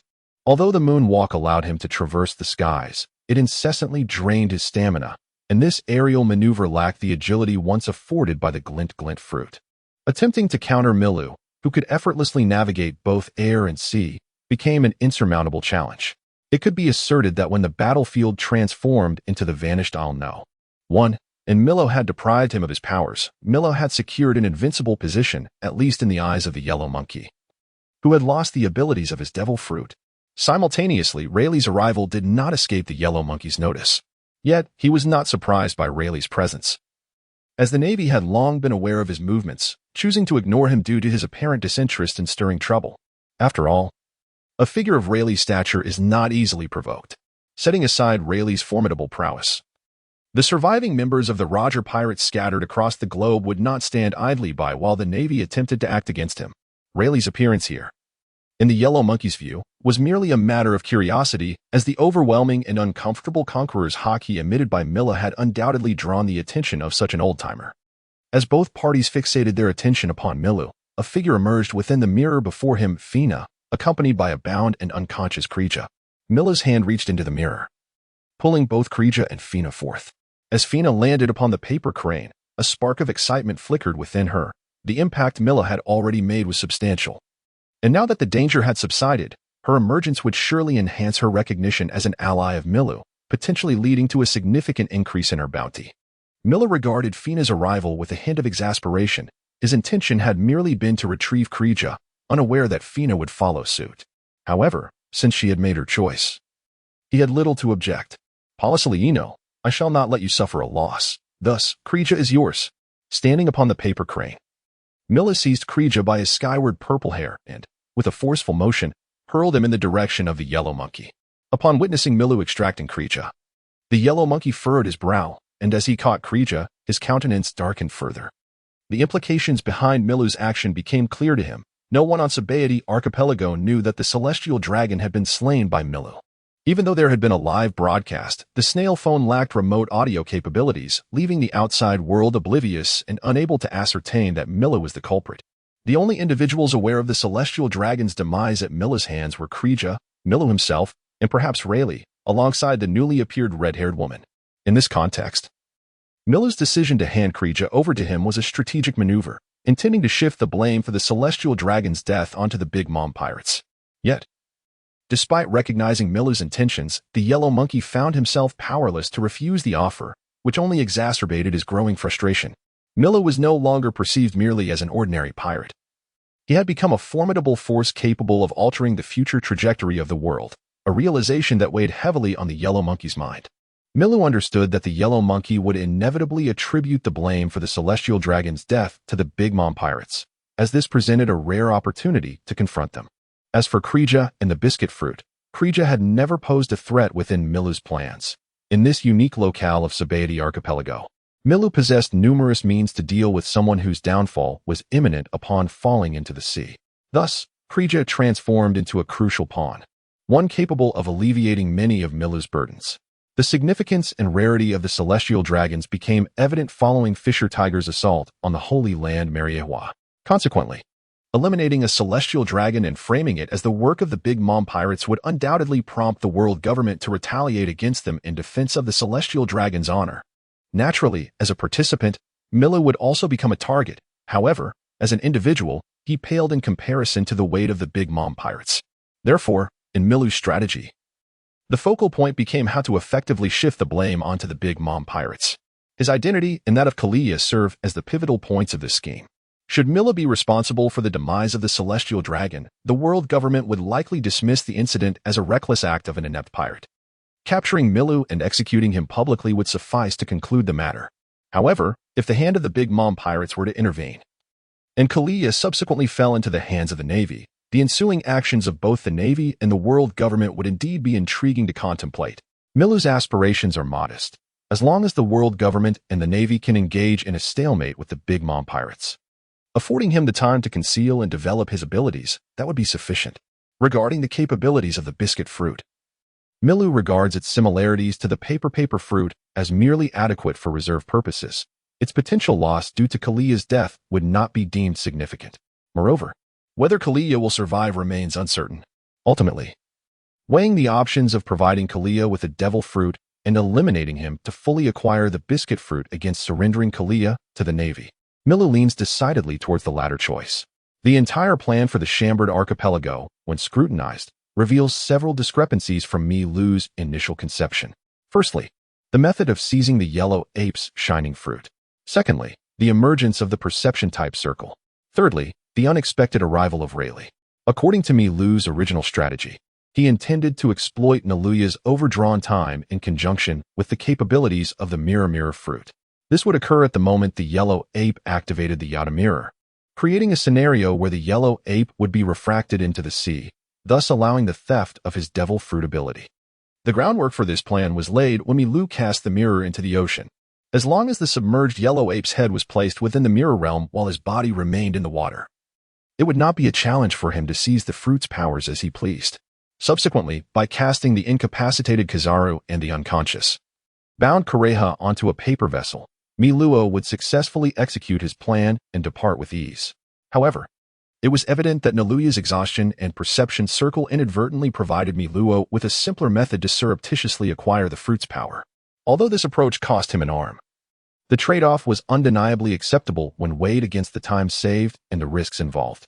In the combat strategy designed by Miluo against the glint fruit, the primary focus was to exploit the inherent weaknesses of Kizaru's desire to achieve true lightspeed movement. In truth, lightspeed movement exists solely in theory, as human reaction times cannot reach such velocities. Nevertheless, Kizaru managed to realize this ability through the use of the Yada mirror. The so-called Yada no Kagami utilizes the convergence of light to emit a luminous trajectory, allowing Kizaru to manifest true light speed along this path. This represents a mode of movement that transcends human reaction time. However, this ability harbors a significant vulnerability for Miru. If he can seize the perfect moment, he may create a sudden mirror at the instant Kizaru employs the Yada no Kagami, thereby redirecting the light trajectory into the ocean. This would cause Kizaru, in his lightspeed advance, to plunge directly into the sea before he has the chance to react.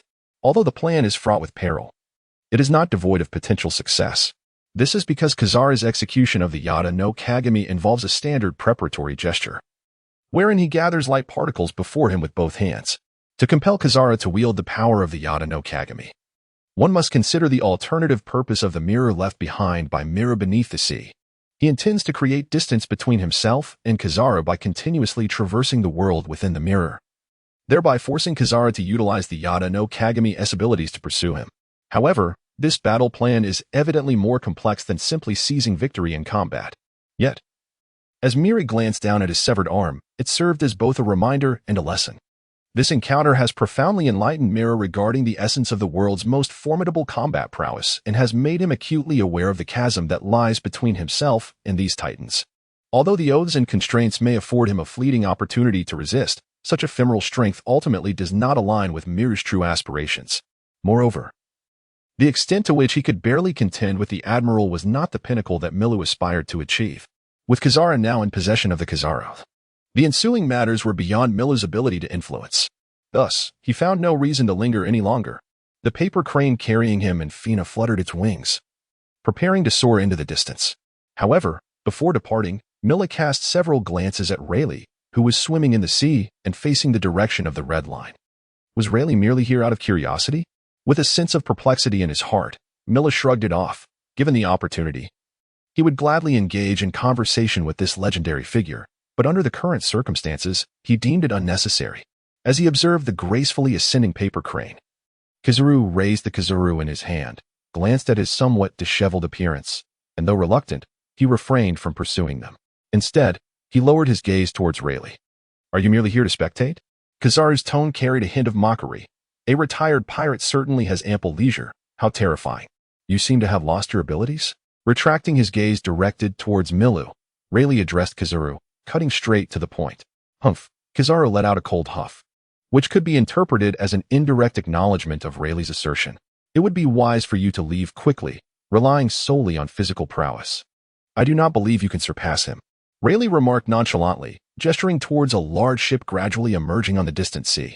At the bow of the swiftly approaching vessel stood Katakuri, clad in a metallic ensemble, his face contorted in anger as he glared at Kizaru, who was suspended in the air.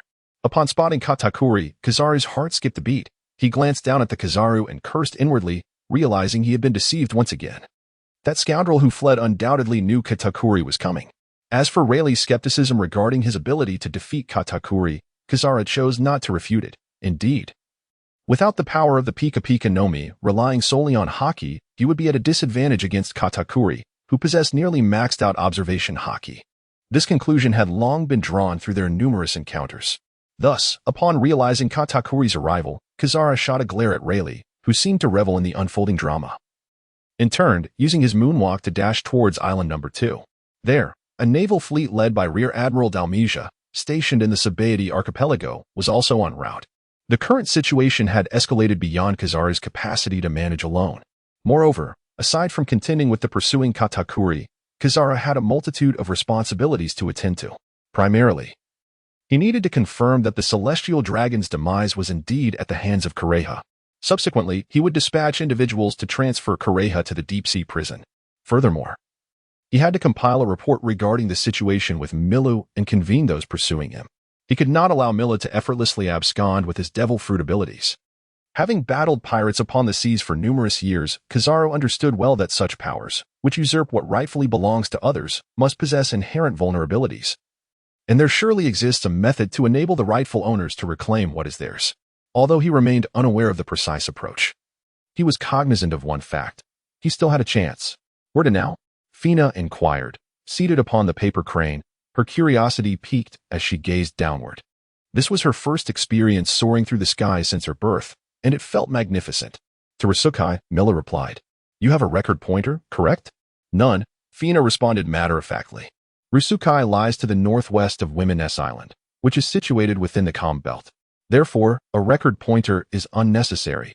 Once we enter the Calm Belt, a compass will suffice.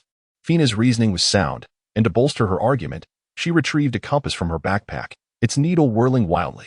Mila had little to say, merely nodding in satisfaction. Shall we depart just like this? Fina questioned, her eyes darting over the swiftly passing scenery below. Yes, what other option do we have? Milu's gaze shifted toward the horizon beyond the island. The urgency of their previous departure stemmed not only from Naria's dwindling time, but also from Milu's awareness of several new, intense life forces intruding upon his territory. Regardless of who these intruders were, it was unwelcome news for him. At present, he is faced with two options. One is to directly escort Fina to Ruskena, while the other is to seek a secluded spot in the Shambodi Islands to hide for a while before departing. The former appears to be the safer choice in Milu's eyes, whereas the latter carries a greater risk. For no one can ascertain whether the Navy and the world government possess a means to counter the mirror fruit. In the forthcoming period, the Sabaody archipelago is destined to become a focal point of turmoil, so it would be prudent to depart sooner rather than later. After all, as Neria's overdrawn phase transitions into a period of interest accrual, Milu will inevitably enter a prolonged state of exhaustion. Fina reflected for a moment. Although they had evaded the pursuit of the Big Mom pirates, it seemed they had attracted the attention of the Navy and the world government. Formidable adversaries indeed. It's not just me.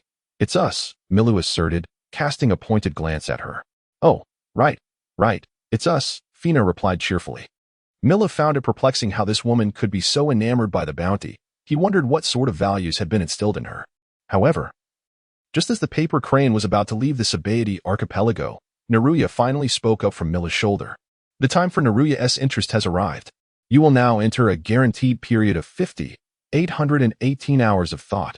Please take note. As Neruya's interest period commenced, the remaining energy within Milu vanished instantaneously, as if it had never existed.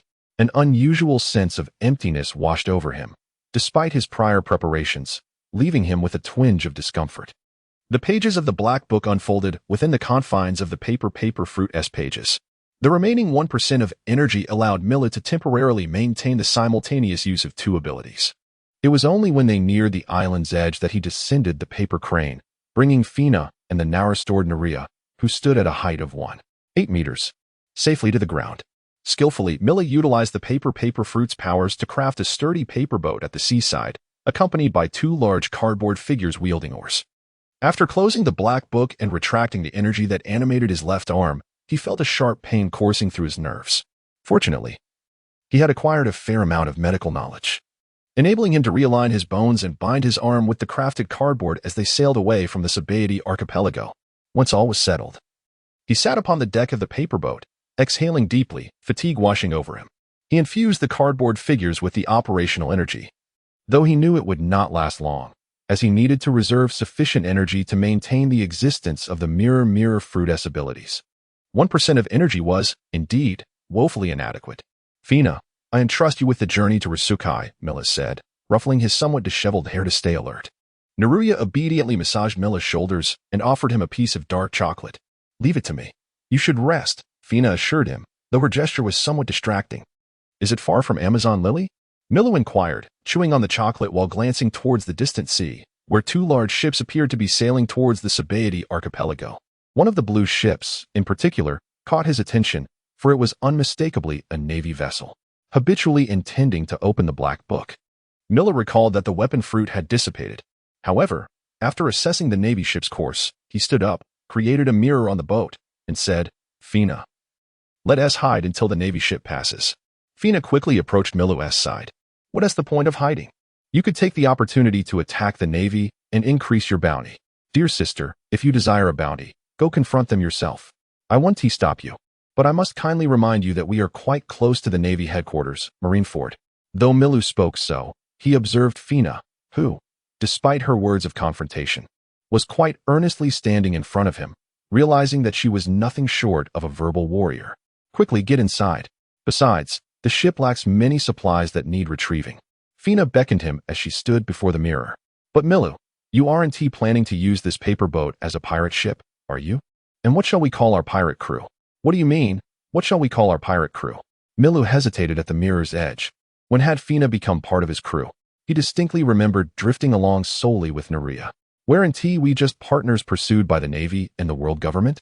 Fina looked at him incredulously, her red eyes deceptively innocent, as if her tears would flow if Milu denied her claim.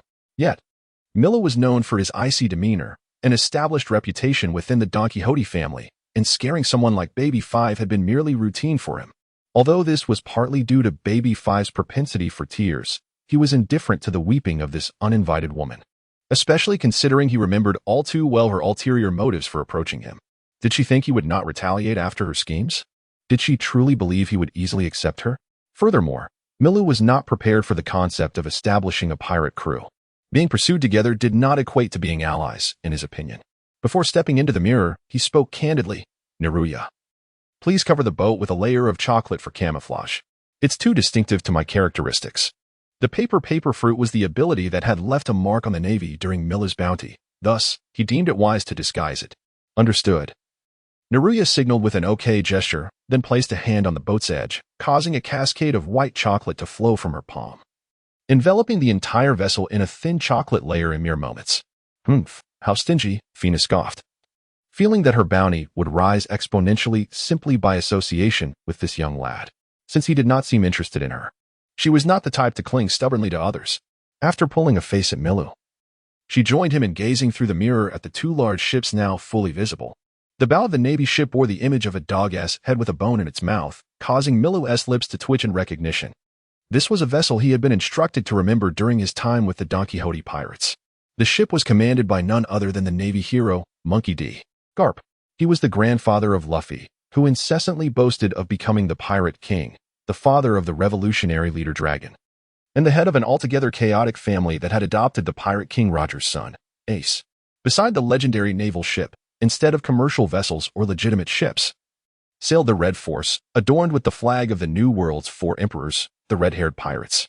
The two formidable figures, nearly at the pinnacle of power in the world, surprisingly journeyed together towards Sabaody Archipelago, a scenario that Milu could not have anticipated. Concealed within the mirror world, he felt a wave of relief.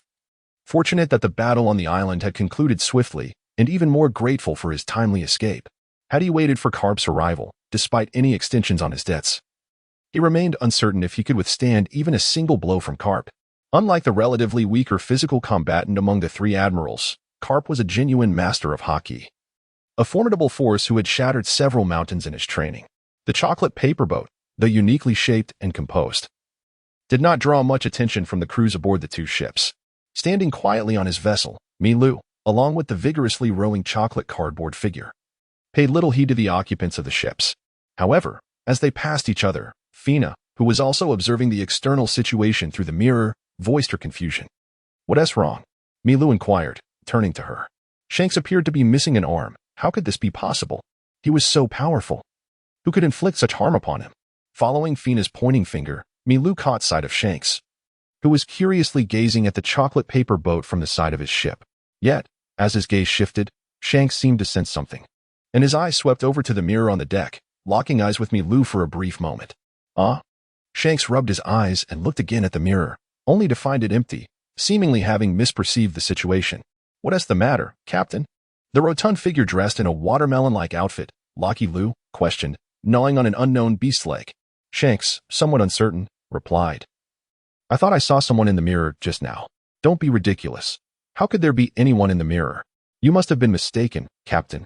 Lucky Lu laughed heartily, mocking his captain while eyeing the white little boat, drooling as he added, "That boat looks like it's made of chocolate.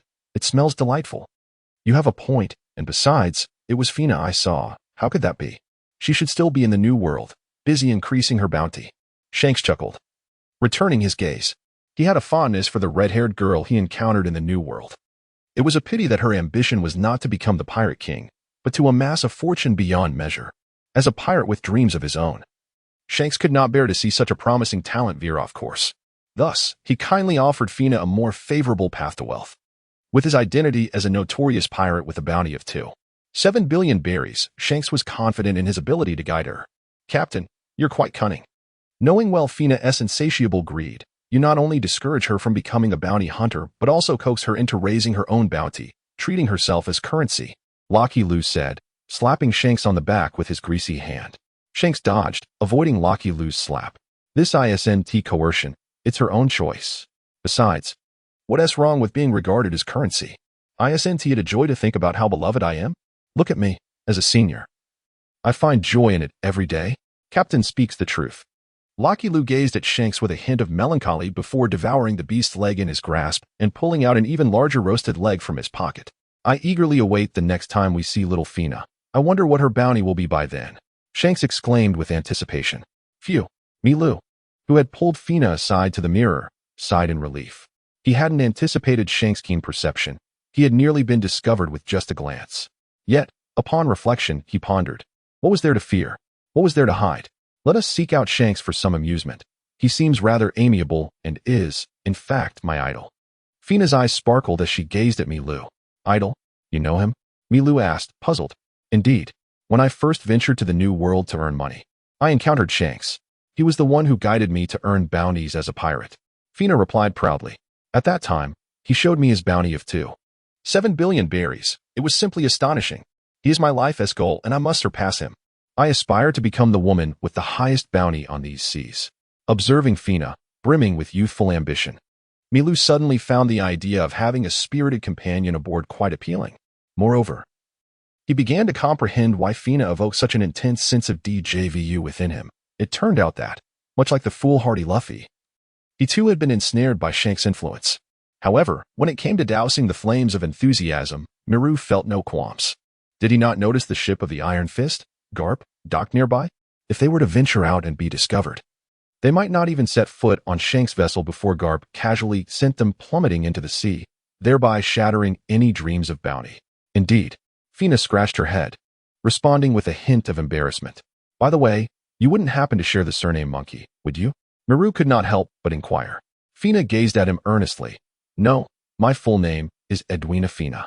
With her revelation, Miru's impression of Fina transformed dramatically, from that of a cool young lady upon their first meeting to that of a somewhat reckless, overly ambitious, and strikingly beautiful swordswoman. At this moment, the three vessels drifted apart, each following its own course. After Milu and Fina brought various utensils and daily necessities purchased from Fishman Island into their ship in the mirrored world, the paper boat embarked on a tranquil voyage. Entrusting the task of charting their course to Fina, who claimed to be a navigator, Milu made his way to the stern of the ship. From this vantage point, he could still faintly discern the outline of the Sabaody archipelago. His objective had been achieved, and he felt a twinge of anticipation regarding the changes this world might undergo next. A month ago, the Dressrosa Royal Palace had already become the stronghold of the Don Quixote family, one of the 7 warlords of the sea. The royal family of this vibrant nation had once again transformed from the Riku family back into the illustrious Don Quixote lineage. Since the moment Don Quixote Doflamingo seized control of this island nation, which was not particularly affluent, it has suddenly garnered significant attention. A multitude of merchant ships, pirate vessels, and even warships arrive daily at this vibrant and enchanting island. Merchants have ushered in an abundance of wealth, while the formidable title of the 7 warlords instills fear in pirates, deterring them from wreaking havoc on the island. Although the inhabitants have gained access to various forms of entertainment and leisure, the ascendance of Doflamingo to the throne has bestowed upon the citizens a sense of fulfillment and happiness through newfound wealth and security. Gradually, the reverence and support for the Liku royal family began to wane, with some citizens even choosing to forget the once benevolent Liku king. This shift in sentiment is undoubtedly linked to the deception and bloodshed inflicted upon the populace by the Liku king prior to his abdication. Within the palace of Dressrosa, Doflamingo observed Baby 5, clad in a maid outfit, transform her arm into a weapon, a sight that caused him to furrow his brow in contemplation. Since the afternoon, Baby 5 had inexplicably regained her powers associated with the weapon fruit. This development not only piqued Doflamingo's curiosity but also caught the attention of his family members, Diamante and Gladius. However, the anticipated resurgence of abilities did not manifest in others.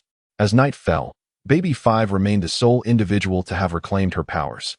Just as everyone was engaged in analysis and speculation, an urgent communique arrived from Virgo, revealing a significant incident involving an assassination attempt on the celestial dragons at Sabaody Archipelago.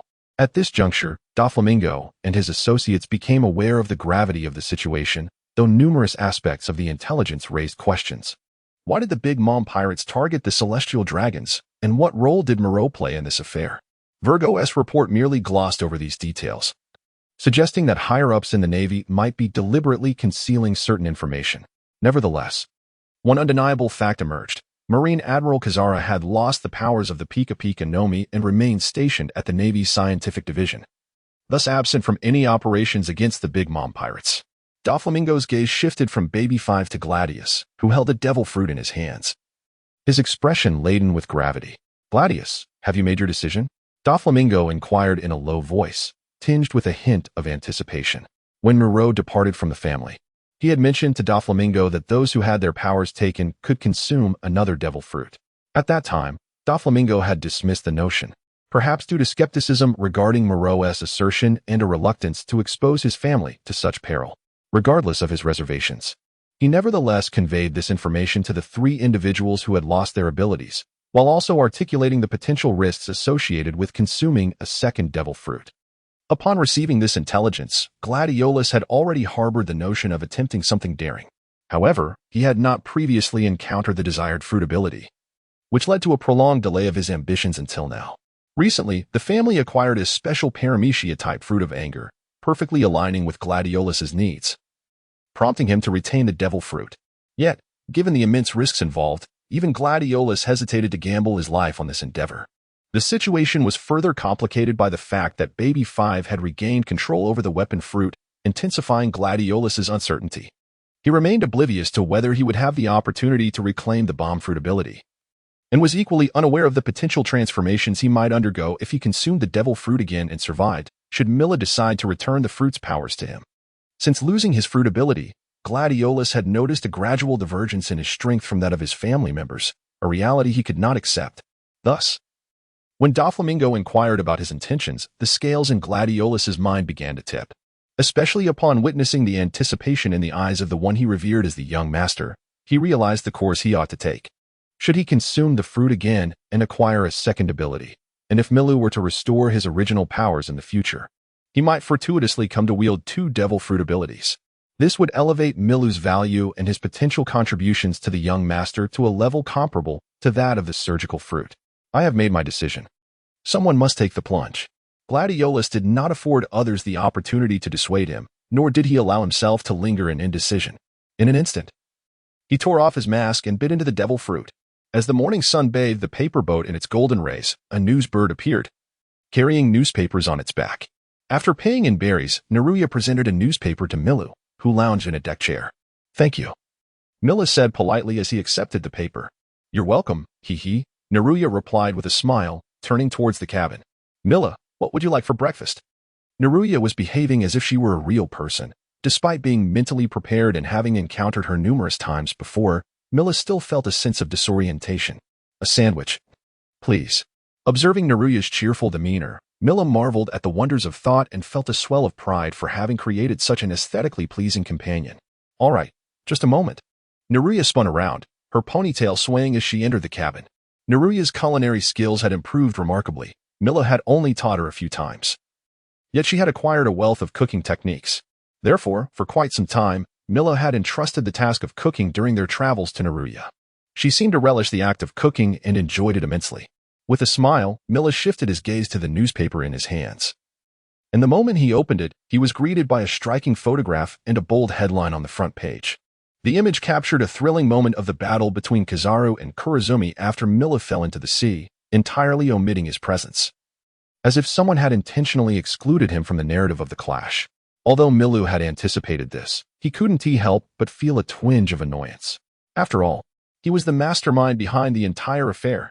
Nevertheless, despite his irritation, the lack of widespread attention afforded him a modicum of satisfaction, as it indicated that his plan to hand over Kurazumi was indeed successful. The subsequent articles became even more sensational. Shock. The Yonko Big Mom pirates launch a surprise attack on Sabaody Archipelago, audaciously assaulting the celestial dragons. As Milu read through the article, he eventually closed the newspaper with a bemused chuckle, for within its pages, he was mentioned only in a rather inconspicuous manner. Moreover, the writing is utterly perplexing. Captain of the Black Book Pirates, the young pirate Milu led his crew, Bloodsword Fina, in a tumultuous rampage on the island of Sabaody Archipelago No. 1, causing extensive devastation, though fortunately, there were not many casualties. Nevertheless, this pirate crew is exceedingly ruthless and warrants serious attention. The newspaper fails to mention Milu's involvement in the assault on the celestial dragons, merely stating he stirred up trouble on the island, and upon reading the article, it seems he hardly caused any significant destruction. One can only conclude that this major news outlet is indeed a loyal sycophant of the world government. The content in this publication is entirely crafted to align with the whims of the world government. Furthermore, what is this Black Book Pirates nonsense? And what sort of ridiculous title is Young Pirate? Moreover, what perplexes me is the inclusion of the name Bloodsword Fina amidst this bewildering pirate crew.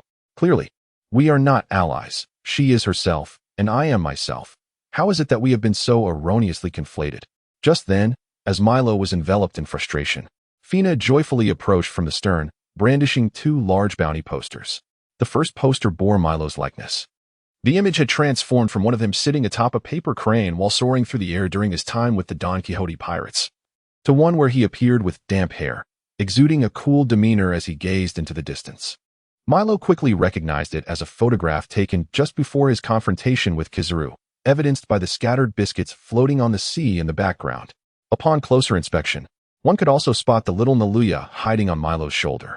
The bounty amount at the bottom had also changed, escalating from 500,000 berries to a staggering 150 million.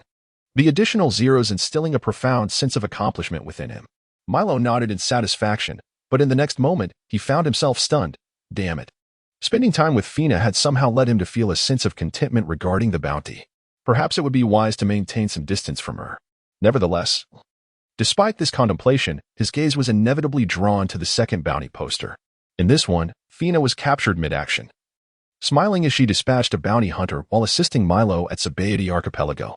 It was a blend of beauty and boldness that characterized Milo's impression of Fina in that photograph. However, he couldn't help but notice himself in the background, his expression one of satisfaction. Milo could only marvel at the genius of the photographer, as he was utterly unaware that he had ever donned such an expression, nor did he know from where the photographer had concealed themselves to capture this moment. Beneath the bounty notice, the reward stands at a staggering 77 million berries. This left Mira somewhat indignant. According to Fina, she was originally a pirate with a bounty of 50 million. Yet now, merely by association with Miru, her bounty inexplicably increased by 27 million berries. Was the Navy truly so blind? Observing the two bounty notices alongside Fina's beaming expression, an irked Mira could only offer a dismissive heh. 0084 The imminent war. Once Fina had departed, her spirits lifted. Mira pondered over the newspaper in his grasp. Besides his own information, it chronicled numerous events that transpired during his absence. The subsequent arrival of Katakuri was unexpected for Miru. Did Katakuri truly deem a mere cracker insufficient to handle a novice pirate like Miru? Did he feel compelled to intervene personally? However, upon reflecting on Katakuri's protective nature towards his siblings, Miru found some understanding. Yet, Katakuri alone could not gain the upper hand against the approaching Carp, who had merely spared him due to the presence of a prideful individual. According to the newspaper, when Carp arrived, members of the Big Mom Pirates were being subdued on Island Number 2 by the Navy. Mira was skeptical. Without the powers of the Pika Pika no Mi, he found it plausible that Kizaru could only hold his own against Katakuri, who possessed almost maxed observation haki. The notion of them being overpowered seemed utterly nonsensical to Miru. However, the mention of Rear Admiral Dalmesia piqued Mira's interest. He had a considerable impression of this admiral. While many might not recognize the name Dalmesia, he was notable for his prolonged half-human, half-dog form. Dalmesia could be regarded as a formidable marine admiral adept in the canine form of the Zoan-type devil fruit. With his presence alongside Kizaru, it was hardly surprising that Katakuri would find himself at a disadvantage. As for the Charlotte family member named Compote, Miru had no recollection of him. Nonetheless, this was of little consequence. By the time Carp arrived, Katakuri's attempt to rescue Cracker had already failed. Fortunately, in a last-minute intervention, Shanks halted Carp, granting Katakuri a semblance of dignity. According to the newspaper, the Navy had achieved a resounding victory against the Big Mom Pirates. On March 15th, at Floral Cloud Island in the New World, they would publicly execute one of the Sweet Commanders, Charlotte Cracker, for daring to offend the Celestial Dragons. This revelation was the most shocking of the entire newspaper. Such a punishment evoked memories of the Marineford War from the comics. However, unlike before, the protagonists of this impending conflict would be the Big Mom Pirates and the Navy, potentially involving the world government as well, given the Celestial Dragon's involvement. Mira had not anticipated that his plan to steal the Pika Pika no Mi on Sabaody Archipelago would escalate into a war between the Navy and the Four Emperors. Mira felt a twinge of regret. This conflict would undoubtedly feature a multitude of devil fruit users. Yet, with his current state of merely 1%, he found himself unable to partake in this world-shattering battle. Nevertheless, Mira harbored some doubts. Big Mom was not Whitebeard. On one hand, she was undoubtedly at her peak, and on the other, her attitude towards her children starkly contrasted with Whitebeard's. Big Mom was known to recklessly strip away the lifespans and even lives of her offspring in moments of fury. The Navy's apparent strategy of laying a trap at Floral Cloud Island, enticing their adversaries into a snare, made Mira ponder whether Big Mom would willingly walk into such a trap. Regardless, this war was destined to erupt. Moreover, as long as Kizaru and Kureha remained silent, the world might mistakenly believe that it was Kureha who assassinated the Celestial Dragons. The Big Mom Pirates would, in utter ignorance, inexplicably bear the notorious title of Slayers of the Celestial Dragons, a rather impressive title, nonetheless. As for how events will unfold subsequently, Milu need only keep an eye on the newspapers. Regardless, the impending war in 10 days will not concern him. His plans on Sabaody Archipelago can be deemed, to a significant extent, a success. The Navy and the Big Mom pirates will soon divert their attention away from him. His only lingering concern is the CP-0, the direct agents of the Celestial Dragons. The CP organization serves as the intelligence agency of the world government. Unlike the other CP units, CP-1 to CP-9, CP-0 stands as the apex of the organization, consisting of special officials directly subordinate to the Celestial Dragons, some of whom possess strength rivaling that of Marine admirals. The death of a Celestial Dragon will undoubtedly stir these formidable individuals. However, upon observing the Navy's maneuvers on Flower Cloud Island through the newspaper, Milu felt a sense of reassurance. Since the Navy dared to set this trap for the Big Mom pirates, Milu surmised that there was a considerable chance Kizaru would shift the blame entirely onto Kureha. The likelihood of this occurrence appeared substantial to him, given the historical discord between the Navy and the world government, as their philosophies often clash.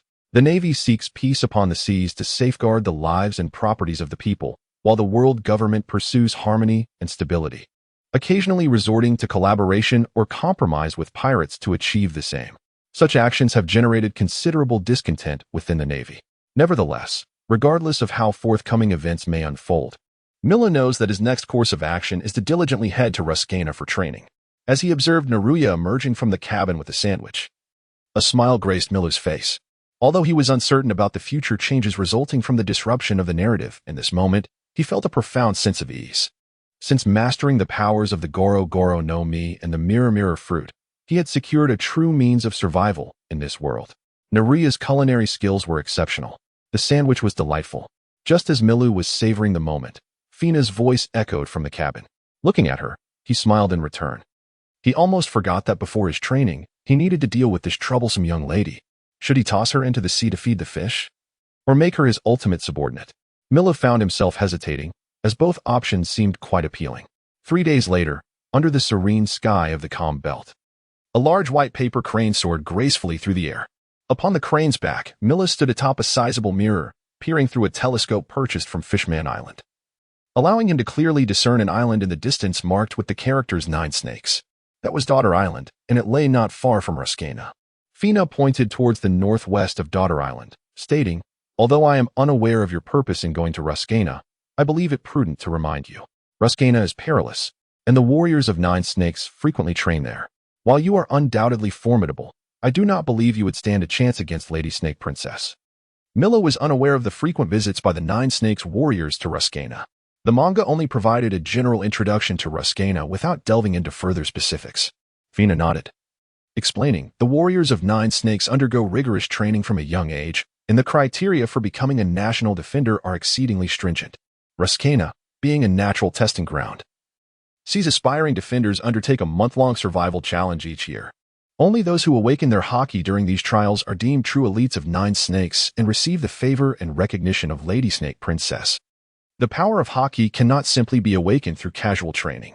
Milu had come to this realization during his time with the Don Quixote family. His prominence within the family stemmed from Doflamingo deeming him a natural haki awakener. However, such individuals are exceedingly rare even across the world. The majority of those who master haki do so through relentless trials and life-and-death challenges, even in a nation like 9 Snakes, which possesses a comprehensive haki training methodology. The prerequisite for mastering this technique is the initial awakening of haki, which is why aspiring national defenders from 9 Snakes venture to Ruskana each year to awaken their haki through continuous challenges and breakthroughs. As for the notion that the New World is teeming with haki masters, this can be attributed to the multitude of pirates flooding into the New World. While those lacking haki have long since met their demise or serve as mere fodder in some forgotten corner, hardly deserving of the title of master. The assertion made by the Green Pepper regarding the mastery of conquerors' haki being as commonplace as fish crossing a river is utterly absurd. Not every ragtag pirate aboard those ships harbors the ambition to conquer the world or ascend to kingship. Many are merely inclined towards reckless indulgence and the pursuit of easy gains. If such individuals were indeed capable of wielding conquerors' haki, then the very essence of that power would be rendered devoid of elegance. At the very least, Miru has not encountered a multitude of individuals possessing such prowess. If there were truly so many, the astonishment witnessed when Luffy unleashed his conqueror's haki during the Marineford War would not have been so pronounced. Have you indeed trained in Ruskaya? Miru inquired.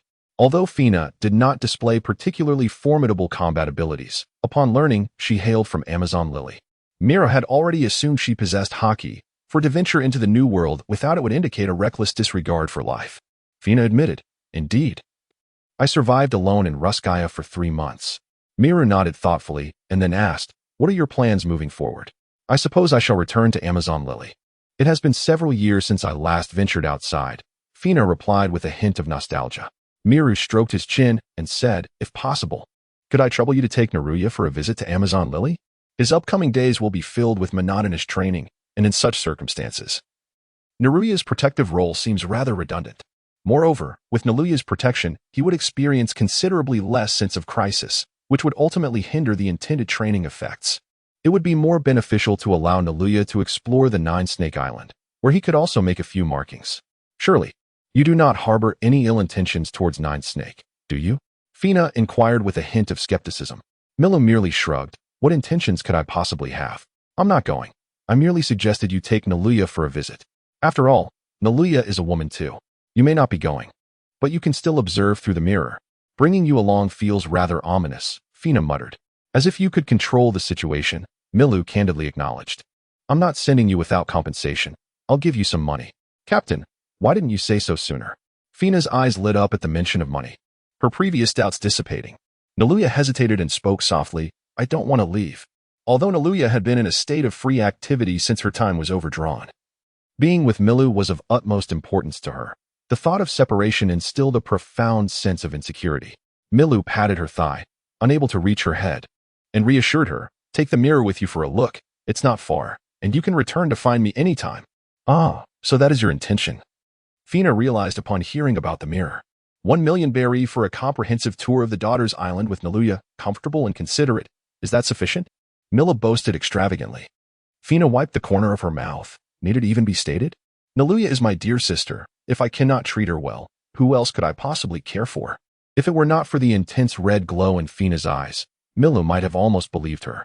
Amidst the squabbles among the few, an island adorned with several imposing volcanoes emerged into view.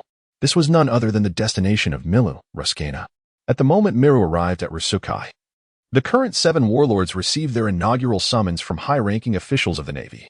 However, the concept of the 7 warlords had only emerged a few years prior, and presently, not all 7 positions had been filled. The individuals who could be convened included the Fishman Islands pirate hero Jinbei, the Empress of Amazon Lily, Boa Hancock, the new king of Dressrosa, Don Quixote da Flamingo, the world-renowned swordsman Dracula Mihawk, and the recently inducted Shichibukai, Crocodile. As for the remaining 2 positions, the world government and the Navy had yet to identify suitable candidates for these roles.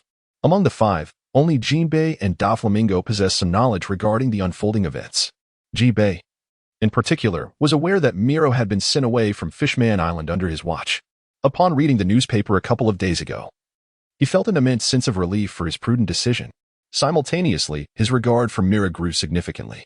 Understanding the circumstances that led to Kazara's presence at Sabaody Archipelago, as well as Kazara's subsequent capture while Miro had managed to escape, Jinbei formed a rough idea of the situation. After all, he had learned a great deal from his father, Whitebeard, about the reluctance of the Yonko to act against the celestial dragons. Nevertheless, as a member of the 7 warlords, the issuance of the summons by the Navy left him no choice but to comply if he wished to retain his status. Thus, after a brief period of preparation, he departed from Fishman Island alone. Confronting the Big Mom pirates posed no significant burden for him, especially since the main forces in this conflict would not be the 7 warlords. Conversely, Hancock, who luxuriates in the expansive bath of Daughter Island, harbors a reluctance to engage. The newspapers have explicitly reported that the Big Mom pirates have slain a celestial dragon. For Hancock, this is akin to a divine revelation. The notion of her, a former slave of the celestial dragons, confronting the audacious Big Mom pirates is utterly absurd. This is not the time for caprice, even if you must feign compliance. You are still obliged to attend, insists Granny Snake, the previous snake princess and now an elderly matron, as she stands at the edge of the bath, persistently urging her. If you wish to go, then go, but I shall never comply. And if you inquire why, it is simply because I am far too beautiful, Hancock retorts with disdain. However, Granny Snake remains unfazed by such reasoning. Do not regale me with nonsensical arguments. Hasten to get dressed and depart. What an irksome old hag, Hancock mutters in annoyance. The identity of a warlord of the sea is currently of utmost significance to Nine Snake. Moreover, your presence there does not necessitate direct confrontation. You might even seize the opportunity to subtly assist the Big Mom pirates, which would be quite advantageous, would it not? Granny Snake asserts with earnestness. A flicker of intrigue ignites in Hancock's eyes, yet she haughtily snorts before rising slowly.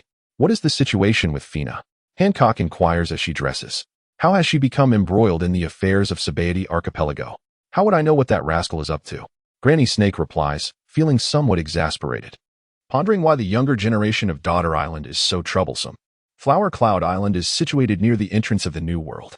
Despite its name, the island bears no resemblance to the beauty suggested by it. Instead, it is characterized by cracked white sandy terrain that immediately reveals its unsuitability for habitation. The island's name derives from the presence of a low-flying, abandoned sky island directly above it. Although the derelict sky island resembles a sieve, it is composed entirely of colorful clouds. When sunlight pierces through the perforated sky island and cascades onto the barren white ground below, one can observe from above that the immense sky island casts a shadow, and the beams of sunlight create a stunning image akin to a beautiful white rose upon the desolate canvas. It is for this reason that the island is referred to as Flower Cloud Island. Due to its inhospitable environment, Flower Cloud Island is unsuitable for commoners. However, during the time when Roger was still alive, the G3 unit of the Navy, led by Garp in pursuit of him, once stationed here. Even after Garp's gradual retreat to a secondary role, maintaining the operation of the naval base on Flower Cloud Island remained a priority. Moreover, the influence of the four emperors was just beginning to take shape, compelling the Navy to remain vigilant. Consequently, after considerable deliberation, 6 months prior, the headquarters dispatched thousands of elite naval forces from the first half of the Grand Line to the New World, temporarily establishing a presence on Flower Cloud Island. Recognized as a forward base in the New World, with the intention of delivering a significant blow to the so-called Four Emperors. Although the idea was commendable, the execution has consistently resulted in setbacks for the Navy. This recent incident involving the Celestial Dragons has indeed provided the Navy with a genuine opportunity for redemption. The stationed troops on Huayun Island became the primary reason the Navy could swiftly ascertain the time and place of Kreeja's execution. Otherwise, regardless of how urgently the Celestial Dragons pressed, the Navy would have found it impossible to act against the Big Mom pirates due to insufficient forces and inadequate preparations. 7 days ago, Sengoku hastily arrived from Navy headquarters in Marineford, and his first task was to initiate the arrangement of the entire Huayun Island. However, this hurried organization left him with an unsettling sense of insecurity. Although he was acutely aware that this presented a rare opportunity to confront the Big Mom pirates, the rapid development of the plan raised the specter of potential oversights, which could result in catastrophic consequences for the Navy. That little rascal with the Black Book certainly knows how to stir up trouble. As Sengoku perused the documents, he couldn't help but reflect on this in his mind. After receiving the report from Palyasolino, Sengoku compiled all the data regarding Miru. It was truly hard to believe that a once-overlooked child, at merely 10 years of age, had set a historical record for the youngest bounty ever. Furthermore, upon receiving intelligence regarding the yellow ape from Dr. Vegapunk, an analytical report on the capabilities of Moreau revealed that Sengoku, in his bounty notice, prominently marked a large red circle around the Black Book in Moreau's possession. This analysis suggested that Moreau, despite possessing the ability to traverse the seas with ease, was most likely not a devil fruit user. Although this conclusion seemed somewhat peculiar, Sengoku chose to place his trust in it. Apart from his faith in Dr. Vegapunk, historical records reveal no instance of a devil fruit user being able to swim. Based on this premise and the insights drawn from the Yellow Ape's report concerning the loss of abilities, the collective gaze of all present ultimately fell upon the Black Book held by Moreau. Dr. Vegapunk has provided information indicating that it is indeed possible for an object to possess the abilities of a devil fruit. This insight aptly elucidates why Kizaru's powers vanished after his contact with the Black Book. It is plausible that the Black Book in Mihawk's possession is the very object that harbors such abilities. Simultaneously, according to Kizaru's recollections, after his powers were taken from him, Mihawk excitedly perused the Black Book, as if it had revealed new content. This further substantiates the collective conjecture surrounding the Black Book. It appears that by acquiring this tome, one could unravel all mysteries, even reclaim Kizaru's lost light fruit powers and the ability to commandeer others' abilities. If such power were truly to fall into the hands of the Navy, Sengoku contemplated whether it could be wielded against Whitebeard. Just as Sengoku pondered the implications of Mihawk and the Black Book, a knock resonated at the office door. "Come in," interrupted in his thoughts. Sengoku redirected his gaze to several intelligence reports on his desk. In light of the impending conflict, it would be prudent to temporarily set aside matters concerning Mihawk and the Black Book, at least until further communications from Dr. Vegapunk arrived. The door swung open to reveal a figure towering over 3 meters, clad in a vibrant red floral shirt beneath a Marine Admiral's coat, none other than Akainu Sakazuki, one of the 3 current Marine Admirals. "Sakazuki, it seems you have arrived first," Sengoku acknowledged with a nod. "Are we finally prepared to take action against those scoundrels of the seas?" Akainu's tone bore a rare hint of anticipation. It is fortuitous that a young pirate has created such an excellent opportunity. While Sengoku does not adhere to the doctrine of absolute justice, he found himself in agreement with Akainu's assessment. The pirates who had declared themselves kings in the New World were, in his view, indeed a lawless rabble. Sengoku had a clear understanding of Akainu's philosophy. In fact, he was well acquainted with all 3 of the current Marine Admirals, though they were all disciples of Zephyr. Each harbored ambitions of succeeding him as Fleet Admiral. Akainu epitomizes the archetype of a soldier, staunchly upholding the tenets of absolute justice, believing that even minimal sacrifices are necessary to achieve such ideals. Sengoku perceived this as somewhat extreme, yet if the world were to descend into chaos to a certain degree, Akainu would be the most fitting candidate for Fleet Admiral. Kizaru, on the other hand, embodies a more laid-back approach to justice, which has left Sengoku somewhat disheartened. Pondering how Kazan had become embroiled in such peculiar antics, as he had once been an individual brimming with passion, now resembling a mere sluggard akin to Kizaru. Regarding the topic of Admiral Kizaru, Sengoku expressed a reluctance to comment. Although Kizaru displays enthusiasm in combating pirates, he often spends a considerable amount of time idling, which explains his choice to remain stationed at the Marine Headquarters Scientific Division daily. "I have heard that members of CP0 will also be participating in this battle," as Sakazuki spoke. The office door swung open once more, revealing the youthful Admiral Kazan, adorned in the same Marine Admiral coat and sporting a cerulean eye patch. "Ah, Sakazuki, you arrived first?" The tall Kazan, standing over 3 meters, casually greeted. "I noticed a member of CP0 had already arrived, albeit just one." Sakazuki nodded at him, despite their differing philosophies. Their relationship was amicable, as both were current Marine Admirals and disciples of Zephyr. "Indeed, a member of CP0 will participate, though he will not take immediate action," Sengoku interjected, taking over Kuzan's statement. However, just as he was about to continue, the office door was pushed open for the 3rd time. "Is there tea?" "I brought a substantial amount of sabe." Garp entered, carrying a large bag of sabe. Following him were Vice Admiral Tsuru and the tall former Marine Admiral Zephyr, distinguished by his short purple hair. With everyone gathered, "Let us commence," Sengoku stated, disregarding Garp as he rose from behind his desk and walked toward the central conference table. March 15th, 1510, Marine Calendar. On Flower Cloud Island, the weather was as sunny as ever. Within the fortress of the Marine Harbor, an execution platform had been constructed well in advance. A live transmission snail was continuously broadcasting directly towards the execution platform. Connected to the live broadcast is the colossal screen situated on Island 41 of the Chambord Archipelago. Following the announcement of the impending public execution of the Big Mom Pirate's formidable star, Katakuri, the majority of the world's most astute reporters flocked to the Chambord Islands, where the live stream was set to occur. However, due to the exceedingly brief interval between the announcement and the execution, many journalists were unable to reach the islands in time. Nonetheless, the square on Island 41 was still teeming with people. These reporters, equipped with their recording devices, despite being aware that the execution was several hours away, began to feel a sense of anxiety. For today, the events unfolding on Flower Cloud Island would encompass far more than just a public execution. A war between the Navy and one of the 4 emperors recognized throughout the New World, the Big Mom Pirates, was also imminent.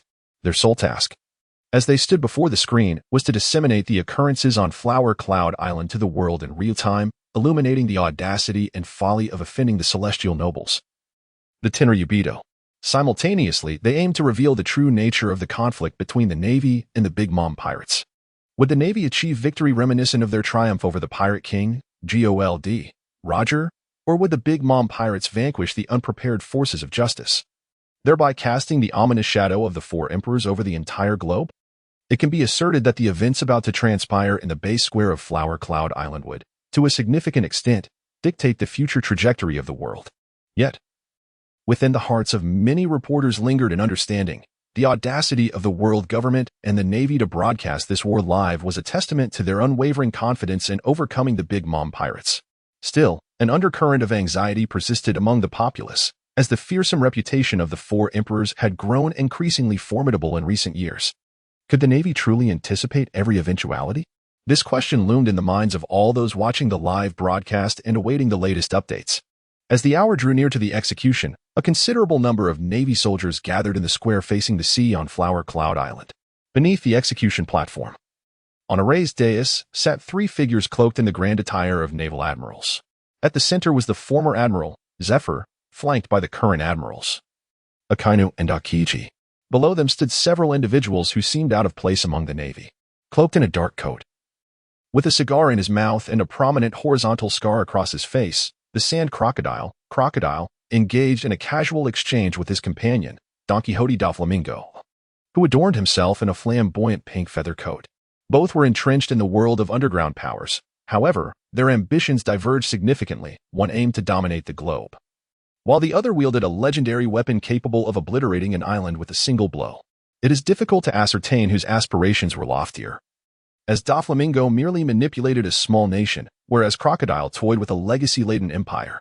Nearby, Hancock, perched upon her serpent companion Salome, with her long, straight black hair and striking beauty, gazed into the distance at the harbor, seemingly lost in thought. The towering merman Jean Bay sat on the ground, absent-mindedly touching his deep blue skin, which had been parched by the intense midday sun. Meanwhile, the formidable Hawkeye Mihawk, another member of the Seven Warlords, was conspicuously absent from this gathering. In front of the four warlords of the sea, there stood several towering giants, each measuring several dozen meters in height, alongside elite vice admirals and rear admirals from the Navy headquarters. Further back, one would find 70,000 elite naval soldiers occupying Base Square.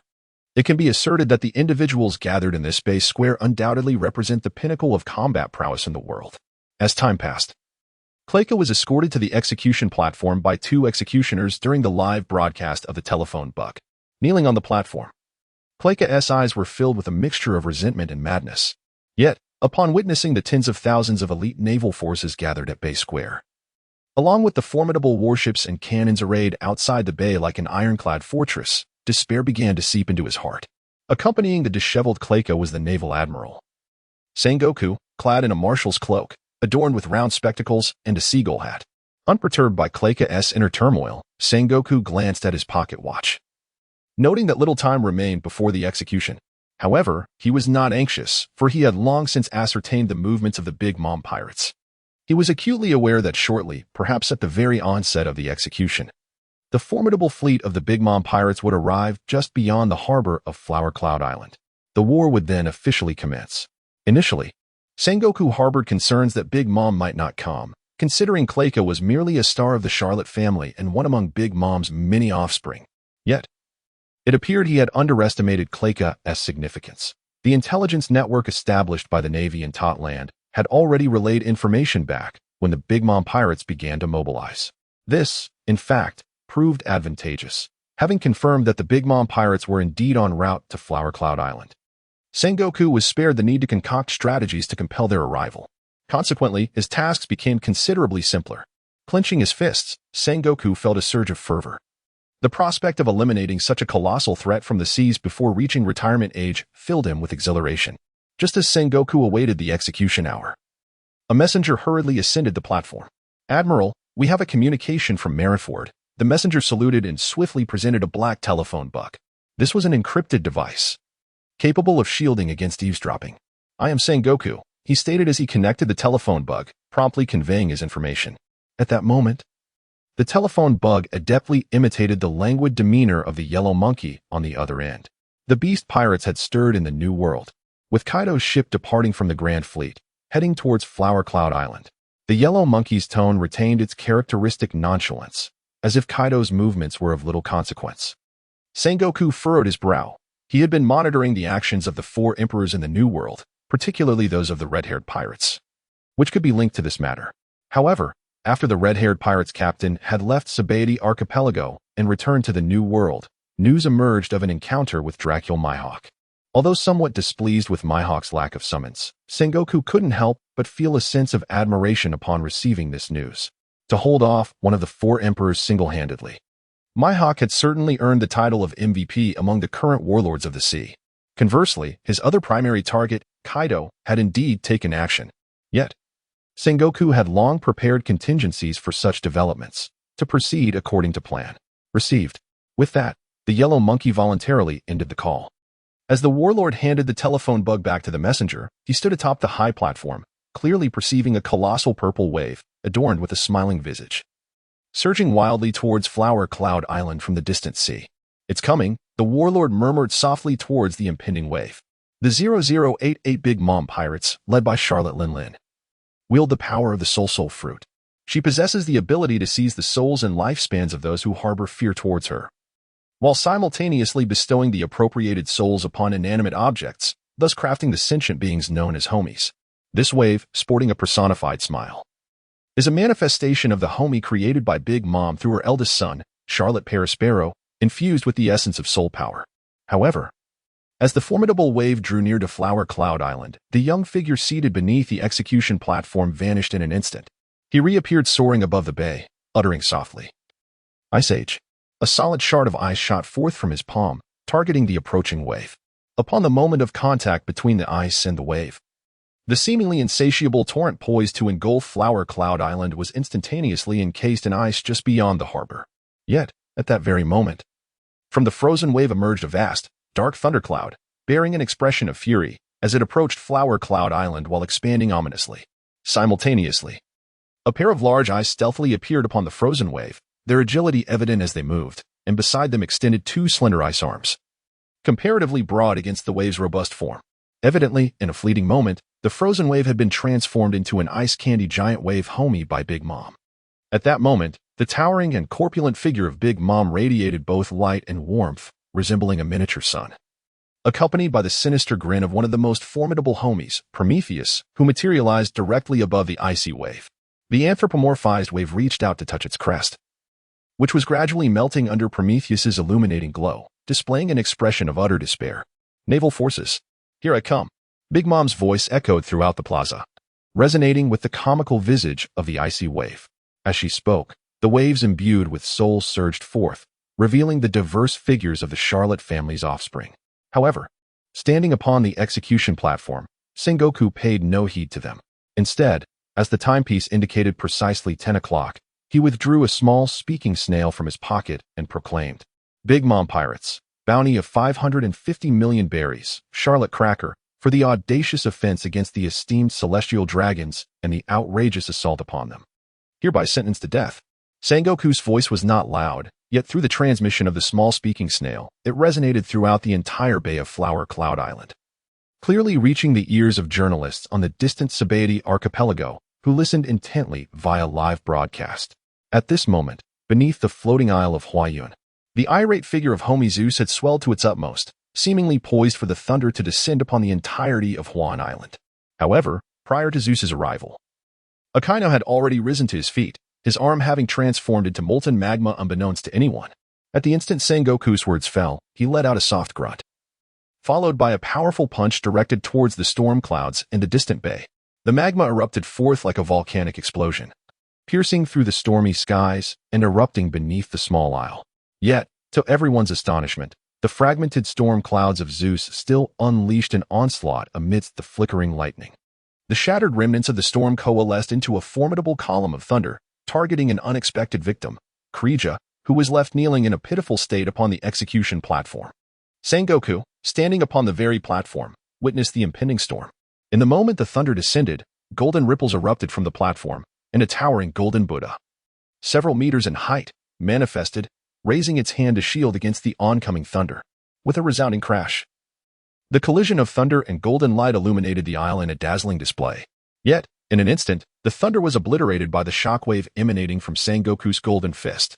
At that moment, the thunderclouds of Zeus, having discharged their electricity, had coalesced once more into a white, fluffy formation, drifting back over Prometheus, which had swelled several-fold from the copious magma expelled by the Red Dog. In the distance, upon the towering waves, stood Charlotte Perispero, the eldest of the Charlotte family, sporting a hat adorned with numerous lollipops.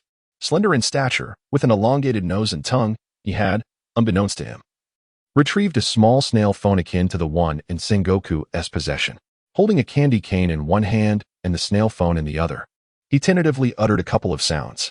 Upon realizing that his voice could indeed traverse the bay, Perispero proclaimed, "Navies, the war you desire has arrived. However, before we engage in battle, it must be clarified that although our Big Mom pirates possess the capacity to slay celestial dragons, it was not we who eliminated the celestial dragons on Sabbaty Archipelago, but rather that detestable little brat, Moreau, who obliterated the entirety of Island Number 1. Whether you believe this or not is of little consequence, just silence the snail phone." Sengoku, now restored to his normal form atop the execution platform, wore a grim expression as he shouted to the relay soldiers standing by. Yet, it was too late for such declarations, while conflict between the Navy and pirates was commonplace. I must emphasize that those navies who resort to such crude tactics to ignite war shall face the wrath of the Yonko, Big Mom. Prepare to bear the consequences. Ah. And one last thing, Cracker, Mom will avenge you. As his words echoed, Perispero hurled the snail phone skyward, and Prometheus, carrying Big Mom, surged into action as if commanded. Its objective aimed squarely at the small sky island above Flower Cloud Island. Sengoku's expression darkened, not due to Perispero's words, for when the Big Mom pirates appeared here, the identity of the celestial dragon's slayer became irrelevant. His grim demeanor stemmed from the realization that the Big Mom pirates harbored no intention of rescuing Cracker. Their purpose for coming here was solely to engage in battle. This was evident from the fact that the Grand Fleet had not approached the harbor, maintaining a distance that allowed for a swift retreat at any moment. In light of this, the fate of Charlotte Cracker has become inconsequential. Sengoku picked up the Den Den Mushi, observing Big Mom as she soared towards the small sky island, and declared, "Execute the death sentence." Cracker, kneeling on the execution platform, gazed into the distance at the towering waves where his brethren resided. A sudden tranquility enveloped him, especially upon seeing his sister, Charlotte Brile, standing beside their elder brother. The long-held bitterness within him stemmed from his inability to convey the significance and peril of Moreau to others. However, with Perispero now aware that the death of the celestial dragons was not his doing, it implied that Brile had utilized her powers to ascertain the truth of the events that transpired at Sabbaty Archipelago. Thus, he found solace in the thought that his siblings and mother would avenge him after his demise. For Cracker, who had long prepared himself for death since his days as a pirate, this was sufficient. Yet, the thought of dying was undeniably daunting. As he stood on the execution platform, the executioner, who had been poised for this moment, swung the blade down upon Cracker. The pain was excruciating. How he wished that scoundrel Moreau could experience this agony as well. Such were the final thoughts of Charlotte Cracker. 0089 Big Mom versus Carp, though merely 7 years old. Charlotte Brile, having consumed the memory fruit, possessed an indispensable ability for the nation of Topland. The line of memories, flashback. This unique power typically aids in the restoration of one's memories. However, when utilized on the homies of her family, it could temporarily restore the memories of their original souls. As a member of the Big Mom Pirates, Cracker's essence had been crafted into a homie that existed within Totland. When Brile invoked her ability on the homie imbued with Cracker's soul, the restored entity candidly divulged all that it knew regarding the occurrences at Sabbaty Archipelago. This revelation was the basis of Perispero's unwavering confidence that Cracker was not responsible for the murder of the celestial dragons. Yet, despite this newfound knowledge, they were nonetheless compelled to plunge into the trap set by the Navy at Flower Cloud Island. For Big Mom was furious at any who dared to threaten or scheme against her pirate crew. The distinctions between Big Mom and Whitebeard became apparent at this moment. Had the Navy captured one of Whitebeard's significant sons, he would undoubtedly have acted to rescue him. However, Big Mom would not behave similarly. In her eyes, if Cracker failed in his duties and was captured, even death would be his own fault. If the Navy dared to threaten her with Cracker's life, it was an indication that he had not performed adequately. Why did he not perish at the moment of capture? Such inept offspring were not befitting of Charlotte Linlin. Thus, her arrival at Flower Island with her crew was not to rescue anyone, but rather to make the Navy feel the wrath of her fury, even while she was pregnant. Indeed, at this moment, Big Mom, despite her peak combat prowess, was not merely stout, she was carrying her 81st child. As a woman with over 40 husbands, Big Mom relished the joy of birthing various peculiar children to populate her nation with diverse races. In stark contrast to Big Mom's decisions, Katakuri was an extreme protector of his siblings. Upon realizing that rescuing Cracker was futile, all he could do was convey a message to Cracker through his elder brother Perispero, one that would grant Cracker peace in death. They acknowledged his innocence and vowed to avenge him. This was the reason behind Perispero's statements. Whether the Navy or the world believed them was of no consequence. What lay ahead for Big Mom's pirate crew was retribution against the Navy and the world government. Buddhist Sengoku, observing the Big Mom pirates avoiding the harbor trap, felt a tinge of regret, but it was not beyond his expectations. He had clashed with Big Mom more than once on these seas and was well aware of the kind of person she was. In fact, Sengoku possessed a thorough understanding of all the emperors of his era, barring the red-haired Shanks. Whether it was Whitebeard, Kaido, or Big Mom, they were all figures of his generation. Perhaps the only trouble stemming from Perispero's words was the approach of that CP0 agent, Sakamichi. Sengoku, I hope you can provide a reasonable explanation. As Sengoku faced the towering figure of Sakamichi, who stood over 5 meters tall, donned a menacing red mask, and sported hair that fanned out like petals, he felt a headache brewing. Indeed, he spoke the truth. The situation had escalated to a point where further concealment was unnecessary. Moreover, Sengoku did not believe that Sakamichi could simply walk away unscathed. Whether Cracker had slain a celestial dragon was irrelevant. Perispero's declaration that the Big Mom pirates had the capability to eliminate celestial dragons had undeniably infringed upon the interests of the world nobles, especially since it had been uttered during a live broadcast. Under such circumstances, Sakamichi had no choice but to confront Big Mom, just as the Navy would. I hope this is the first and last time. Sakamichi's low voice emanated from behind his mask. Sengoku frowned, letting out a soft snort. Yet he refrained from further comment and shifted his gaze toward Big Mom, who was drawing near to the Sky Island. As Big Mom approached, a figure emerged at the edge of the Sky Island, one that, while not towering in comparison to her, was nonetheless imposing. With short black and white hair, a broad chest, and well-developed muscles, he clenched his fists and leaped toward Big Mom with a sudden swing. Kapu, I know you are here. Enveloped by the small sun Prometheus, Big Mom had already unleashed her unparalleled observation haki upon her arrival. As a rare natural-born wielder of advanced observation haki, she possessed abilities that were nothing short of extraordinary. With her haki granting her a form of X-ray vision, she had long since seen Kapu standing on the clouds. Upon spotting Kapu, she calmly removed her hat. The homie pirate hat, Napoleon, let out a bizarre laugh and transformed into a large sword, which Big Mom wielded as she aimed it at Kapu. Drawing upon the techniques from Elbaf, Big Mom executed a wide slash that surged toward him. In the air, Kapu harbored no thoughts of evasion and instead delivered a heavy punch in retaliation. Boom! As their fists met the oncoming strike, the Conqueror's haki of both Big Mom and Kapu radiated like a tempest, enveloping the vicinity. Although the Bay Square was filled with the Navy's elite, not all were exceptionally powerful. In the wake of the clash of their haki, numerous Navy personnel collapsed to the ground, their consciousness lost. Not far away, several of Big Mom's offspring were also brought to their knees under the overwhelming pressure of haki. Although Big Mom in the sky managed to block Carp's iron fist, she was nonetheless propelled downwards by the immense force, plummeting towards the ocean of the harbor below. Kapu gracefully floated in midair, executing a moonwalk. Prometheus came to a halt, carrying Big Mom, just a few meters from the ocean's edge. However, the clash between Big Mom and Kapu served as a signal, reverberating with both awe and igniting the war across the entirety of Flower Cloud Island. Beyond the bay, the thunderous roar of cannon fire erupted from the ships, resonating through the waves. The warships near the bay and the artillery stationed at the base were equally unyielding, unleashing shells toward the towering waves. Once it was confirmed that the formidable fleet of the Big Mom pirates would not dock, Changji effortlessly froze the entire bay's waters. Observing the newly opened route to the colossal waves, the Navy at the harbor, under orders from their superiors, began their organized charge toward the tumultuous sea.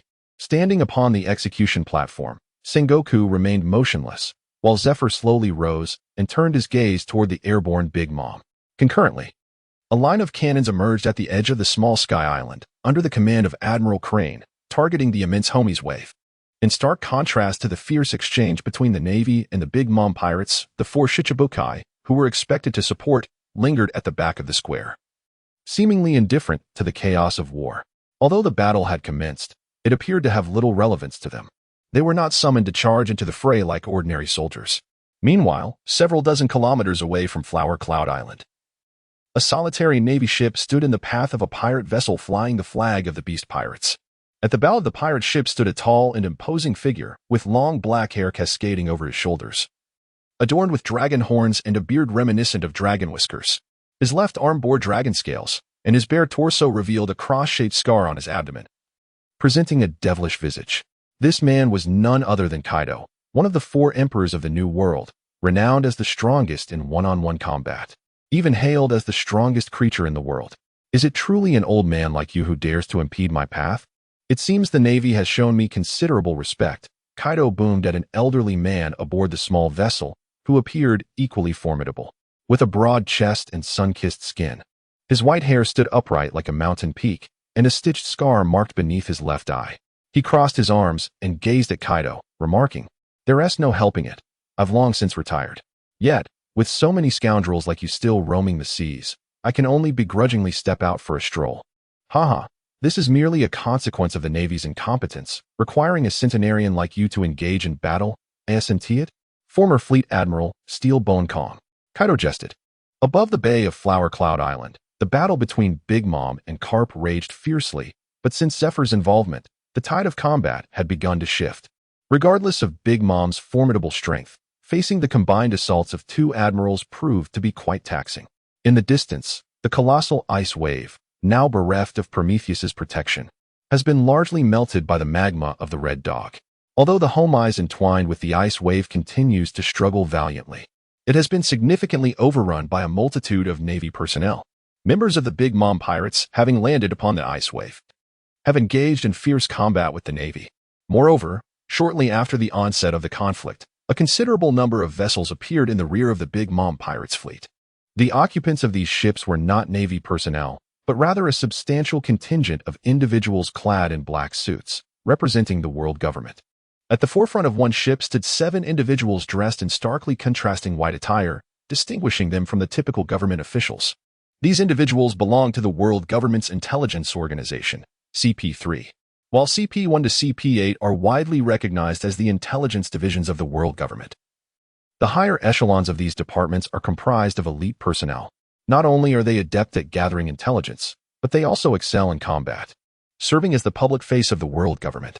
As for CP9 and CP0, the former typically undertakes clandestine missions, while the latter is dedicated to serving the highest-ranking officials of the Celestial Dragons.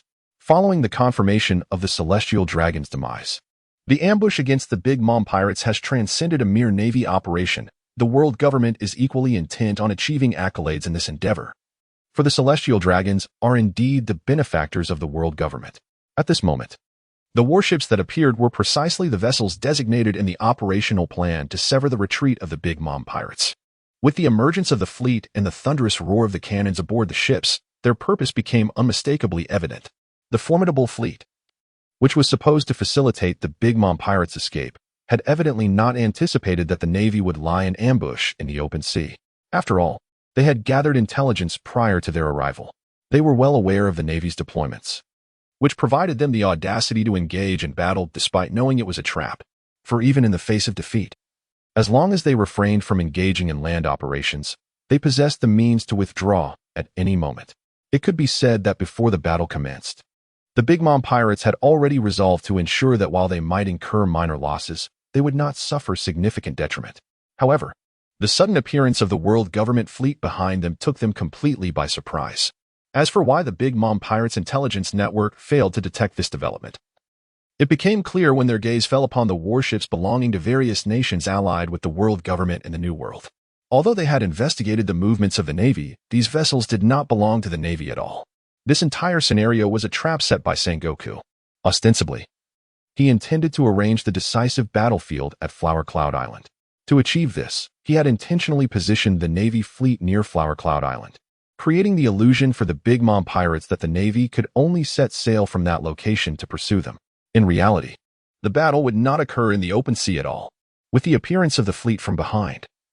The Navy fleet that had advanced from the front would completely encircle the Big Mom pirates' fleet. When this situation arose, Charlotte Smoothie, stationed aboard the Queen Mama Chander, finally grasped the reality. Every action they had taken since their appearance had been anticipated by the man known as the strategist. Whether it was Mom's choice of destruction or their decision to retreat at any moment, it had all been calculated. Standing slightly farther from the fleet, Perispero, who had blocked the attack from the young and inexperienced, also recognized the gravity of the situation. Katakuri, we must accelerate our plans, otherwise, today will not end well. Effortlessly deflecting the strike from Navy Vice Admiral Squirrel, Katakuri nodded slightly to Perispero before swiftly darting out from the towering waves, racing toward Big Mom's direction. The Weasel and the young Greenhorn, intent on continuing their assault on Katakuri and Perispero, were abruptly halted by a rather rotund figure drenched in cream and a tall man with a gourd-shaped head. "You shall face me," declared the somewhat bumbling Charlotte Opera, who had consumed the cream fruit. Meanwhile, Charlotte Snack, also one of the sweet generals, remained silent, merely observing the movements of the Greenhorn while absent-mindedly tugging at the scarf around his own neck. As Perispero and Katakuri charged forward, numerous rear admirals and vice admirals from the Navy surged ahead as well. However, they were swiftly intercepted by the members of the Charlotte family who arrived shortly thereafter. Standing upon the execution platform, Sengoku immediately discerned this situation and promptly summoned a messenger to relay his commands to the 7 warlords below. He had not forgotten the formidable powers that the world government had inexplicably conjured. Simultaneously, as Perispero and Katakuri advanced towards Big Mom, Sengoku cast his gaze toward the nearby CP0 member, Stussy. Stussy nodded and, with a swift motion, also propelled herself into action. At that moment, the distant arrival of Akainu only allowed him to intercept the fully unleashed assault of Katakuri, yet it inadvertently enabled Perispero to surge directly beneath the trio of Big Mom. Coming to a halt, Perispero waved his arm, summoning a stunning blue candy elevator that soared to the small sky island, manifesting on the battlefield. As he stepped onto the elevator, he simultaneously conjured a colossal golden candy figure to shield against Carp's fist. Although Carp's hockey-infused punch swiftly obliterated the gigantic candy being, it undeniably bought precious time for Big Mom in the air. After repelling Zephyr with Elbaf's might, Prometheus, situated beneath Big Mom, finally transported her to the vicinity of the small sky island. At that moment, the unexpectedly intervening Kaido leapt down from Prometheus, and Big Mom stood atop the colorful clouds of the small sky island, abruptly activating the powers of her soul fruit. She intended to transform the entire small sky island into a grand homie. However, as anthropomorphic faces began to emerge from the colorful clouds, Scaramouche, affiliated with the world government CP0, stealthily appeared on the small sky island like a specter. At that juncture, a conspicuous seal adorned the chest of his white attire. Silently materializing behind Big Mom, he resembled a genuine ghost. It was not until he extended his golden-tinged hand towards Big Mom that she, along with the 3 homies swirling around her, became aware of his presence. The first to react was the little son, Prometheus, who widened his eyes and instinctively unleashed flames toward Scaramouche. Yet, it was too late for Scaramouche to evade. His hand, shimmering with golden light, gently brushed against Big Mom's waist before the flames descended. Instantly, a golden web-like energy thread radiated from Scaramouche's hand, leaving a seal upon Big Mom's form. At that moment, Scaramouche, tearing off his white robe that shielded him from the flames, let out a resounding shout, "Seal!" Accompanying his proclamation, Prometheus, in the sky, along with the small thundercloud Zeus hovering above Big Mom, simultaneously emitted a series of crisp sounds. In the midst of these sounds, reminiscent of bursting bubbles, they truly vanished from the air as if shattered like fragile bubbles. As the small sky island, newly infused with the soul power by Big Mom, failed to display even a fleeting smile, its human-like expression vanished in an instant. Although Big Mom found herself somewhat bewildered, clutching the now soulless Napoleon, which had reverted to a meerkat, her instincts propelled her to unleash a powerful punch imbued with hockey towards Scaramouche. Caught off guard, Scaramouche raised his arm defensively, similarly enveloped in hockey. Yet, as Big Mom's attack descended, a cracking sound reverberated from his arms at the moment he was sent flying. In that brief span, Zephyr, who had previously been forced back, had already pursued them with the agility of the moonwalk. Upon catching Scaramouche, who was plummeting towards the small sky island, he swiftly ascended alongside him. CP0. So it was you who orchestrated this from the very beginning. How splendid. You truly are remarkable. Big Mom glared furiously at Scaramouche, who had been brought back to the small sky island by Zephyr. although she remained oblivious to the true nature of his actions. She was acutely aware that ever since the seal appeared upon her, she had been stripped of her powers. Upon a moment's reflection, it becomes apparent that the mischievous instigator possesses the ability to usurp the powers of others. Thus, the situation is laid bare. From the instant that Moreau and Kreja made contact, a trap targeting the Big Mom pirates had been meticulously set. Moreau is merely a fade orchestrated by the world government, a mere bait and scapegoat. It is no wonder that the notion of a mere 10-year-old inflicting grave damage upon Kreja and subsequently evading the grasp of Admiral Kizaru is utterly preposterous. All of this is but a manifestation of CP0's unique abilities, concealing their presence just as they did during the ambush. They're undeniably in cahoots. The pressing question remains how to reclaim the stolen powers. Must one eliminate this detestable world government official? Contemplating this, Big Mom's gaze upon Scaramouche was laden with palpable murderous intent. However, before Big Mom could take action, a resounding roar of a dragon reverberated from below the Sky Island. Following the sound, onlookers were met with an unforgettable and awe-inspiring spectacle. In the skies above the waters surrounding Flower Cloud Island, an enormous dragon emerged. Atop the rolling head of the dragon stood an elder, several meters tall, clad in naval attire. One hand gripping a dragon horn while the other relentlessly struck the dragon's snout, though the elder appeared diminutive in comparison to the colossal dragon. Each of his punches resonated with a heart-stopping thud, yet Kaido, transformed into the dragon, seemed rather unconcerned. Despite the erratic flight and a few traces of blood at the corner of his mouth, he had indeed reached the vicinity of Flower Cloud Island. Ha ha ha, I have arrived. How could such an amusing war commence without me, Kaido? Kaido's maniacal laughter echoed through the air. As Steelbone Kong looked up in astonishment, Kaido opened his maw, unleashing a torrent of dragon breath towards the small sky island above Flower Cloud Island. Damn it, Steelbone Kong bellowed, suddenly releasing his grip on the dragon horn to stabilize himself. With both hands clenched tightly, he struck down fiercely at the center of Kaido's dragon head. Kaido, having expelled a significant portion of his dragon breath, was forced to bow his head and close his mouth, his massive dragon form plummeting from the sky towards the world government fleet below. Just before his descent, however, he directed the remaining dragon breath from his mouth towards the fleet beneath. Simultaneously, as he exhaled, Kaido's form rapidly diminished in size. By the time he fell within mere meters of the ocean's surface, he had completely reverted to his human shape. As the Steelbone Kong descended from the sky, he delivered a powerful kick towards the colossal form of Kaido. The forceful strike sent Kaido flying, landing precisely on a distant warship that had not been scorched by the dragon's breath. Pursuing with a graceful moonwalk, filled with fury, Steelbone Kong spared no opportunity. Just as Kaido, enveloped in swirling black smoke and dazed, attempted to rise, a fist imbued with formidable haki descended with tremendous force upon his head. Thud. Amidst the tremors of the entire warship, Kaido let out a couple of hearty laughs before his eyes rolled back, and he succumbed to unconsciousness. He was promptly shackled with seastone handcuffs and confined within a seastone cage. Observing the arrival of the armed personnel from the world government, Steelbone Kong rubbed his back, which had seemingly suffered a twinge, exhaling heavily before issuing commands. Yet, as he looked at the handcuffed Kaido, a sense of exhaustion washed over him.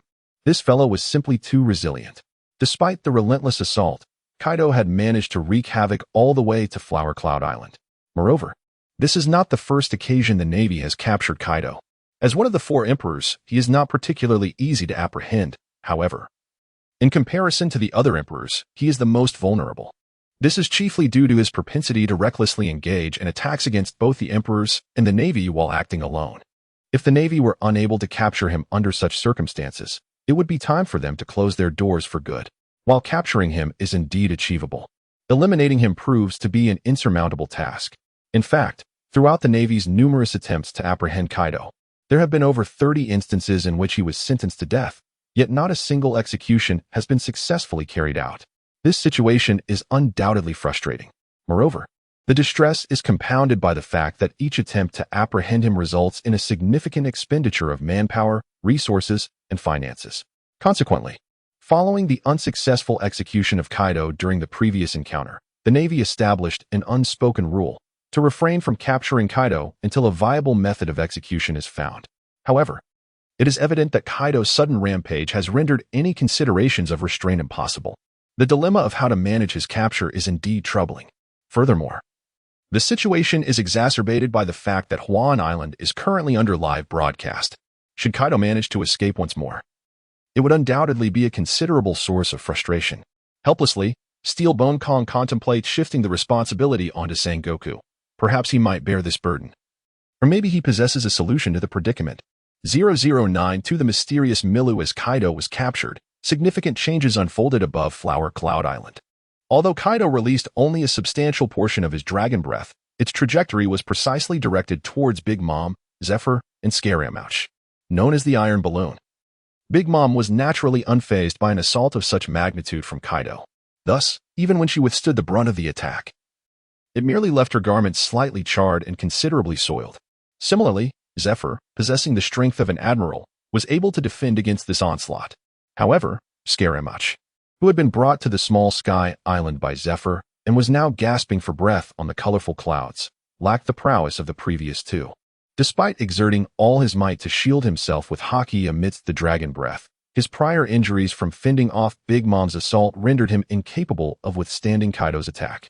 Consequently, once the dragon breath dissipated, the area on the small sky island facing its direction was left with only the bewildered Zephyr, the enraged Big Mom, and the arriving naval soldiers led by Vice Admiral Tsuru. Clearly, Scaramouche had been utterly annihilated by the dragon breath. With the demise of Scaramouche, the familiar figures of the Sun and Thundercloud once again appeared beside Big Mom, accompanied by the anthropomorphized large eye from the small sky island, standing on the execution platform. Sengoku sighed softly upon witnessing the reemergence of the anthropomorphic eye and the breakthrough point discovered by the Big Mom pirates, stirred up by Kaido in the distant waters. For Sengoku, a Pyrrhic victory and a resounding triumph were two distinctly different concepts. Indeed, the members of CP0 were as unreliable as their attitude towards pirates suggested. After hesitating for a moment, Sengoku retrieved a small transponder snail from his pocket and dialed a number.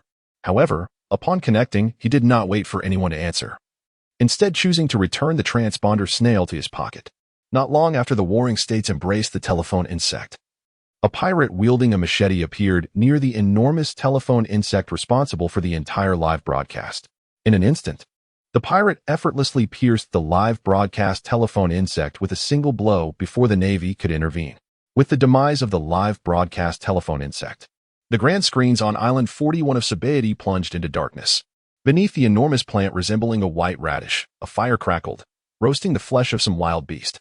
Nearby, a few newspapers lay beside Milu, who sat not far from the fire. Over a month had passed since the conflict between the Navy and the Big Mom pirates. Although the Navy emerged victorious in the skirmish, they failed to deliver a significant blow to the Big Mom pirates. Reports in the news stated that Admiral Akiji had slain Charlotte Snack during the battle, reducing the Sweet commanders from 4 to 2. However, the death of Snack did not substantially impact the Big Mom pirates. Aside from the defeat and subsequent retreat of the Big Mom pirates, the notorious Emperor Kaido, who had been captured during the war, managed to sink the vessel transporting him to the Great Prison and escaped 2 weeks ago. However, the world has grown accustomed to Kaido's escapades, as this is not an unprecedented occurrence. Yet, a declaration from the Big Mom pirates left Merlo somewhat bewildered. How did he mysteriously become an intelligence operative for the world government? Indeed, the defeated Big Mom, now hiding in the nation of Tado Land, issued a bounty on Merlo, labeling him as the world government's intelligence agent, codename Bait Merlo. The bounty amount stands at 50 berry. According to the Big Mom pirates, Merlo is merely a pawn deployed by the world government to provoke them. The notion of killing a celestial dragon is nothing but nonsense. This conflict has been, from its inception, a meticulously orchestrated scheme by the world government and the Navy to undermine the power of the 4 emperors. Merlo is uncertain as to how the Big Mom pirates arrived at such a conclusion. However, it is evident that this revelation brings him some relief, as it implies that the Big Mom pirates will not relentlessly pursue him. Nevertheless, he harbors some dissatisfaction regarding this new designation of bait and the adjusted bounty. What nonsense! I rightfully seized their fruits, and it was the Navy who honorably received them from me. If they do not believe it, so be it. But equating my bounty to Chopper S is utterly insulting, is it not? Yet, the Navy seems indifferent to the antics of the Big Mom pirates, maintaining the persona they have crafted for Moreau, with the bounty remaining unchanged at 150 million berry. As Miri secluded himself in Ruska, a whisper of skepticism gradually surfaced in the newspapers. A sensationalist news agency even published an article suggesting that the enigmatic Mira might be the catalyst for war, questioning whether he is a companion of justice or the seed of malevolence. With the emergence of this article, Mira's identity truly became an enigma. Sprinkling seasoning over the meat on the fire, Miru opened the dark tome and casually conjured a few biscuits. Although Korea had perished, the abilities he had stolen remained intact within the pages of the dark book. Over a month ago, when Miru entrusted Korea to the yellow ape, he distinctly remembered not having fed Korea the second fruit. Yet, prior to Korea's execution, the fruit had already solidified within the pages. Furthermore, with Korea's demise, the fruit did not vanish. It was evident that someone had administered the second devil fruit to Korea before his public execution. Only the Navy possesses the capability to achieve such a feat. This is evident from the transformation of the shining fruit, belonging to Admiral Kizaru, into a solid form within the pages of the Book of Moreau. It signifies that Admiral Kizaru has also consumed a second devil fruit. While the occurrence of this event ultimately unfolds in a manner advantageous to Moreau, it nonetheless leaves him with an unsettling feeling. Initially, his decision to refrain from allowing Kizaru to consume the second fruit can be regarded as a flaw in Moreau's planning. The rule of substitution surrounding the stolen fruit would have afforded the opportunity for its powers to become solidified within the tome. After acquiring Kizaru's fruit, Moreau contemplated whether to allow him to consume the second devil fruit, but at that time, he was more preoccupied with concealing his own abilities and focused much of his energy on the shining fruit, thereby neglecting this consideration. In truth, after departing from the Sabaody archipelago, Moreau realized that such concealment was entirely unnecessary. For even if this rule were to be exposed, it would ultimately evolve in a manner more beneficial than detrimental to him. Nevertheless, the Navy demonstrates remarkable prowess, even if they discern this aspect. Their audacity to validate the truth by allowing Kizaru to consume a second devil fruit is something Moreau cannot help but admire. It is crucial to understand that if this conjecture were proven incorrect, Kizaru could potentially perish from consuming two devil fruits. In such a scenario, the Navy's public execution would devolve into a farcical spectacle. As Moreau closes the black tome, a thought lingers in his mind. Perhaps, from the Navy's perspective, the risk they undertook was deemed commensurate with Kizaru's value, thus prompting their decision. And this should indeed be the sole answer. However, such a realization could pose considerable danger to oneself. Nevertheless, reflecting upon the various plans devised and the analyses of encounters throughout his journey from Beihai, Milu feels he has made substantial progress, leaving him with little concern or fear regarding future matters. Initially, he attempted to manipulate the surgical fruits without any real capability, nearly resulting in disaster. Yet, by the time he designed the strategy for Kizaru, he had amassed sufficient trump cards and briefly acquired power through oaths and constraints, allowing him to execute his plan and retreat unharmed. Although there remain several minor flaws within the scheme, he finds himself quite content with the outcomes. Moreover, through the comparison of two plans, Milu increasingly comprehended the significance of strength. The knowledge of the plot merely endowed Milu with a certain informational advantage. However, without corresponding power to match, an abundance of information is rendered futile. After all, the variables that exist outside the plan are far too numerous. In the face of these uncertainties, one often must rely on formidable strength to secure an invulnerable position. Contemplating strength, Milu savored the roasted golden beast meat. Casting his gaze deep into the forest, there lay the key to enhancing his prowess. Fina and Naluya were not present in Ruskai shortly after landing on the island. They were driven away by Milu. Thus, at this moment, Milu stood alone on the island. Regarding the warriors of the Nine Serpents, Fina mentioned that their battles would commence on the island in July or August, lasting for a month. In recent days, life on the island has bestowed upon Milu a profound understanding of Ruskaya. Although he lacks the ability to perceive the multitude and strength of the ferocious beasts inhabiting the island through the domineering observation haki, merely encountering a handful of these menacing creatures has instilled a palpable sense of urgency within him.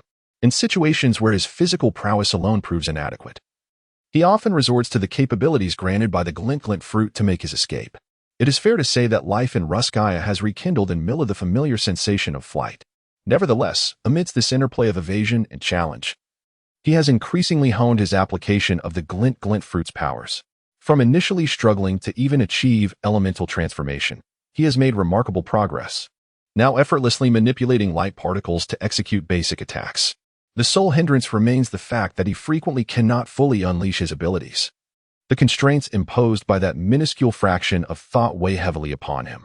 Simultaneously, Milu has gradually come to realize that he seems to have fallen into a misconception while learning the mirror fruit's abilities alongside Bruli. He questions why he cannot touch the mirrors within the mirror world, thereby facilitating his departure at will. While he has formulated this idea, he discovers through practical experimentation that the reality is far more complex. The mirrors in the mirror world resemble projections of their real-world counterparts, existing in a liminal space between illusion and reality. Although he can interact with them, he finds himself unable to unleash his powers upon these mirrors imbued with an ethereal quality. Perhaps once he has fully awakened the potential of the mirror fruit, he will be able to traverse the mirror world at will through any mirror. For now, he must content himself with the humble act of touching to establish coordinates for his mirror-traversing endeavors. As for why Bruley can navigate freely without preemptively establishing coordinates by touching the mirrors, it is not because she has unlocked her fruit's powers to the point of awakening. Rather, her mirrored world was infused with soul by Big Mom, resulting in a unique manifestation of homies. This method can similarly be employed by Miru, provided he possesses the soul fruit. Seated with a piece of beast meat, Miru began to ponder as he opened the black book. The paper fruit, being the first ability he acquired, is the one he has utilized the most. However, Miru feels that his development and application of this power are rather rudimentary. Nonetheless, having possessed this ability for the longest duration, he has garnered considerable insights through its usage. With his palm facing upward, a cartoon sticker bearing his likeness materialized in Miru's hand. This was an ability he gradually conceived during the process of utilizing his fruit power and his thoughts. Yet it had yet to be tested in actual combat, leaving him uncertain about its potential efficacy. However, should it truly succeed, it may grant him an additional power akin to a superhuman ability. While the paper fruit may not be formidable in battle, as a creation-type ability akin to manifestation, it has provided Miru with substantial assistance. Moreover, this is, after all, the first ability he has acquired, which imbues his feelings towards the paper fruit with a certain uniqueness. In addition to the paper fruit, Milu's pages also contain the bomb fruit, float fruit, silence fruit, mirror fruit, cookie fruit, and sparkle fruit, amounting to 6 distinct abilities. Among these, Milu has already devised specific plans for the sparkle and mirror fruits. The cookie fruit is also manageable, as Milu can draw upon the capabilities of the paper fruit and Kureha for its application. However, he has yet to conceive a more effective method for the bomb, float, and silence fruits. The bomb fruit's potential has diminished somewhat in comparison to the sparkle fruit, while the float fruit is often relegated to a supportive role. Milu feels that developing these two abilities is implausible, given the limited opportunities for their use. Nevertheless, they could serve as reserves for a final flourish. Yet, the thought of their abilities returning to Galadius and Diamandi after use leaves him somewhat disheartened. As for the silence fruit, its capabilities require little development. Being able to create soundproof barriers and conceal his presence suffices for Milu. He does, however, feel that the abilities within his tome are rather scant. If one day he were to possess a plethora of abilities, allowing him to unleash a final flourish without hesitation, it would indeed be a splendid occurrence. Simultaneously, he feels a touch of helplessness regarding the absence of Zoan-type abilities. Since embarking on his maritime journey, aside from the beaver that leapt to its demise, he has scarcely encountered any noteworthy Zoan abilities. Tucking his black book into his pocket, he recognizes that, regardless of the circumstances, these fruit abilities are merely embellishments. His true foundation lies in his nun. As long as his nun is sufficiently potent, he will undoubtedly find a way to amplify the combat prowess of the abilities contained within his tome. In the preceding usage of the Naluya's overdraft, one of the most remarkable discoveries for Milu was the emergence of the perception circle. Now that the thoughts lent by Naluya have dissipated, Milu's mere 1% of thought is sufficient for him to manifest a circle of less than half a meter. Despite its diminutive size, it is more than adequate for his research into the perception circle. The appearance of the perception circle is not without its origins. Fundamentally, it is rooted in Milu himself. After dedicating a considerable amount of time to ascertain the inability to cultivate the domineering aura due to the shared essence of life energy, Milu has been intentionally practicing the circle. Though unspoken, Milu's subconscious has always harbored expectations toward the circle. Perhaps it is more accurate to say that he holds expectations toward the thought itself, which he perceives as an omnipotent wish-granting machine.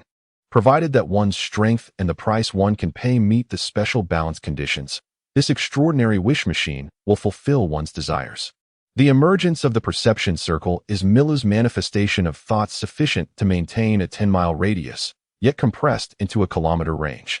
This qualitative change brought about by quantitative shifts is, at its core, a result of Milu's application of the transformation-based thoughts. Furthermore, through continuous experimentation, Milu has thoroughly comprehended the effects of the perception circle. It may be more apt to refer to it as a second-long circle. Under the influence of transformation-based thoughts, the function of the perception circle is to foresee the immediate future within the area covered by Milu's circle for the next second. 2 years later, in summary, the perception circle bears some resemblance to Katakuri's observation haki, yet the two possess essential differences. Katakuri's ability might be more accurately described as prediction, as he can foresee events that are highly probable to occur within a time frame. Conversely, Milu's ability is one of foresight, allowing for a perfect anticipation of all changes within the next second under the sphere of the perception circle. It is akin to possessing a divine perspective that grants him the ability to glimpse the future 1 second ahead. While this duration may be brief, if applied judiciously, it can spare Milu from most crises. Moreover, this foresight is not immutable. However, mastering the perception circle requires constant utilization and refinement. Prior to this, the most crucial aspect for Milu remains the enhancement of his manifest energy. Only when his manifest energy reaches a sufficient level can the perception circle he unleashes adequately cover a significant distance in battle. Nevertheless, as a thought-based ability, the use of the perception circle is accompanied by its distinctive rules. If maintaining a circle of 100 meters requires 1 unit of thought, then utilizing that same unit to sustain a 1-meter circle, in conjunction with transformation-based abilities, will yield the perception circle. This straightforward rule incorporates the enhancement of perception duration while imposing certain constraints on combat. The enhancement rule indicates that when the perception circle is compressed by a factor of 10,000, the duration of foresight extends to 10 seconds. Thus, if a 10,000-meter circle is compressed to 1 meter, Milu can foresee the next 10 seconds within that meter. Similarly, compressing 1,000,000 meters to 1 meter would grant him 100 seconds of foresight. However, Milu estimates that while he may still have a chance to manage 10,000 meters, 1,000,000 meters is simply beyond his reach. As for this perception circle, or perhaps more aptly termed the foresight circle, its limitations in combat dictate that, depending on the distance between the two combatants, Milu must maintain a distance of several meters for the foresight circle to be effective. This implies that the thought consumption required would correspond to sustaining a range covering several hundred meters. Such a level of consumption may be manageable for a short duration, but in the throes of intense combat, it could become a significant drain on his energy. Ultimately, everything returns to the fundamental truth. Enhancing his manifest energy is paramount for Milu. Casting aside the remnants of the beast bone, Milu stretched lazily and, after loosening his body, made his way toward the forest. Nothing invigorates one more than finishing a meal and engaging in a contest with ferocious beasts. Who shall he challenge today? The mischievous large rabbit, the newly acquainted grinning tiger, or perhaps the gorilla king near the ruins? Amidst the fluttering snowflakes on the island of Luskai, beneath the peculiar giant white radish tree, a mirror stood upright. As ripples danced across its surface, Naluya, adorned in a floral dress, emerged from the mirror like a character from a comic. Observing the young man battling a gorilla towering over 9 meters nearby, Naluya called out, "Milu, Princess Yahim has returned to Fishman Island from Mary Geos. After 2 years, during which Mila had experienced over 100 seasons on Luskai. He had grown from a height of 2 meters to 6 meters. Upon hearing Naluya's voice, he deftly dodged the gorilla's attack and jovially addressed it, Dahe. Let us call it a day. Though Milu uttered these words, the towering gorilla appeared unconvinced. With a disgruntled huff, it reached out again toward Milu. Milu, encased in a toughened exterior, found the situation somewhat exasperating, but met the gorilla's massive hand head-on, channeling his thoughts into a punch. The two disproportionately sized hands collided with a resounding thud, yet Milu effortlessly blocked the gorilla's hand. "I'll give you a cookie. We can play again another time," Milu said with a hint of resignation, as he pulled out the black book he had yet to use, flipping to the page of the cookie fruit. Upon completing his statement, a towering bear-shaped cookie materialized before him. Nearby, a large white bear, engaged in grooming its fur, huffed discontentedly upon spotting the cookie, which was comparable in size to the one it held. The gorilla, having retracted its hand, gleefully embraced the cookie and plopped down to enjoy it slowly. At that moment, Naluya approached with a towel in hand, wiping the sweat from Milu's brow.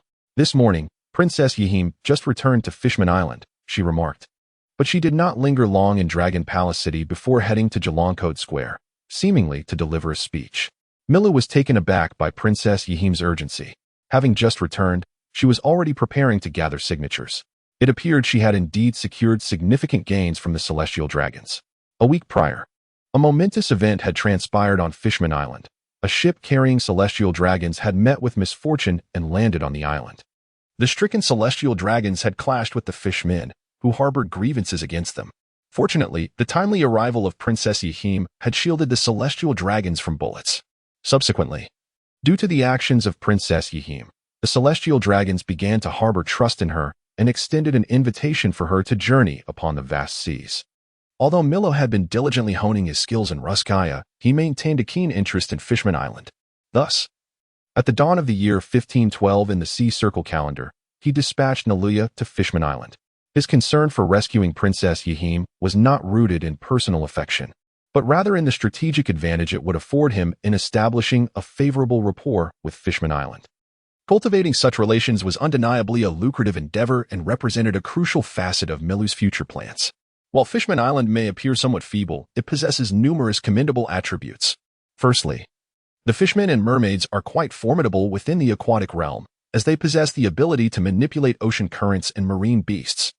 This capability allows them to discover untold treasures hidden beneath the waves, for it is well understood that the expanse of the ocean far surpasses that of the land. For Moreau, this was not of paramount importance. After all, the fishmen were not his to claim. What truly piqued his interest was the geographical significance of Fishman Island. There exist two routes from the Paradise to the New World. One traverses the Red Line, which is strictly regulated by the world government. However, the taxation and inspections along this route are exceedingly rigorous, rendering it nearly impossible for pirates. The alternative is to coat the ship in Sabaody Archipelago and then dive beneath the waves to reach the New World via Fishman Island. Though this path carries its own perils, it is unregulated, and the toll for passing through Fishman Island is relatively modest. It can be said that the number of travelers to Fishman Island each year is hardly less than those who venture along the Red Line. Consequently, Fishman Island serves as an excellent transit point. 0095 Fishman Island plans American Samoa a relatively prosperous and significant transit hub. One would expect Fishman Island to have long attracted the attention of merchants. Yet, over the years, few reputable human traders have ventured to invest in its development or establish trade. This scarcity can be attributed to two primary reasons. Firstly, the relationship between the fishmen and humans is fraught with tension. In the eyes of many nobles across the seas, fishmen and merfolk are regarded merely as commodities, suitable for trade and collection.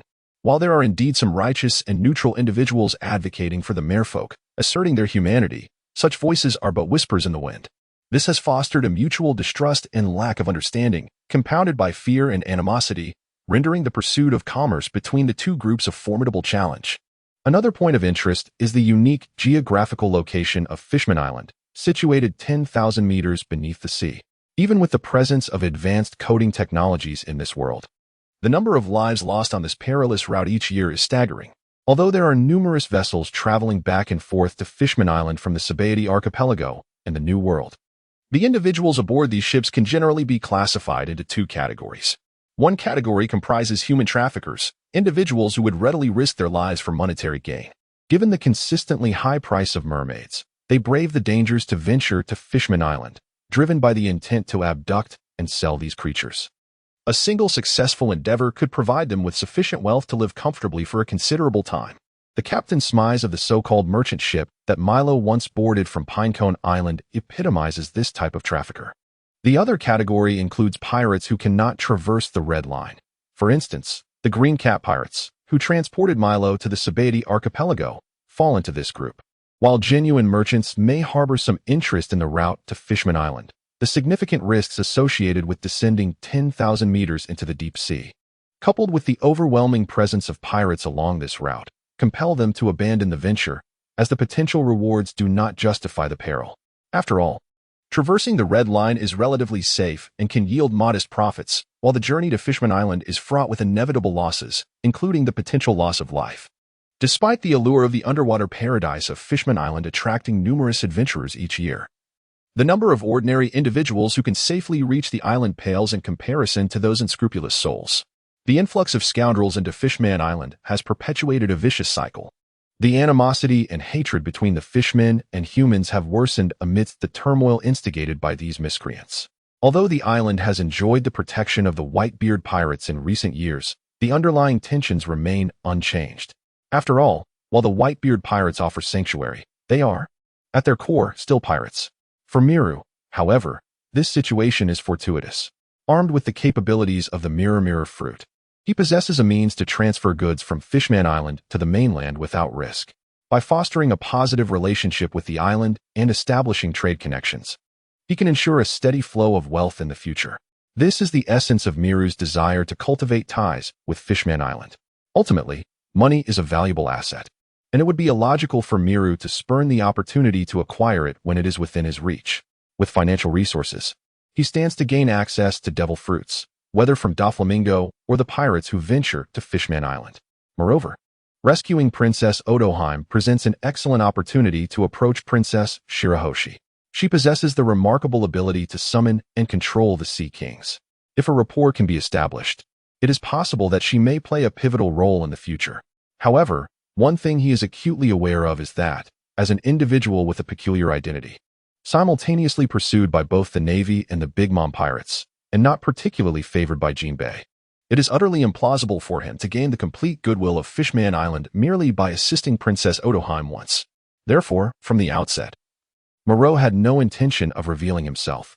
His objective is to create an opportunity for Naria to earn the affection of Fishman Island.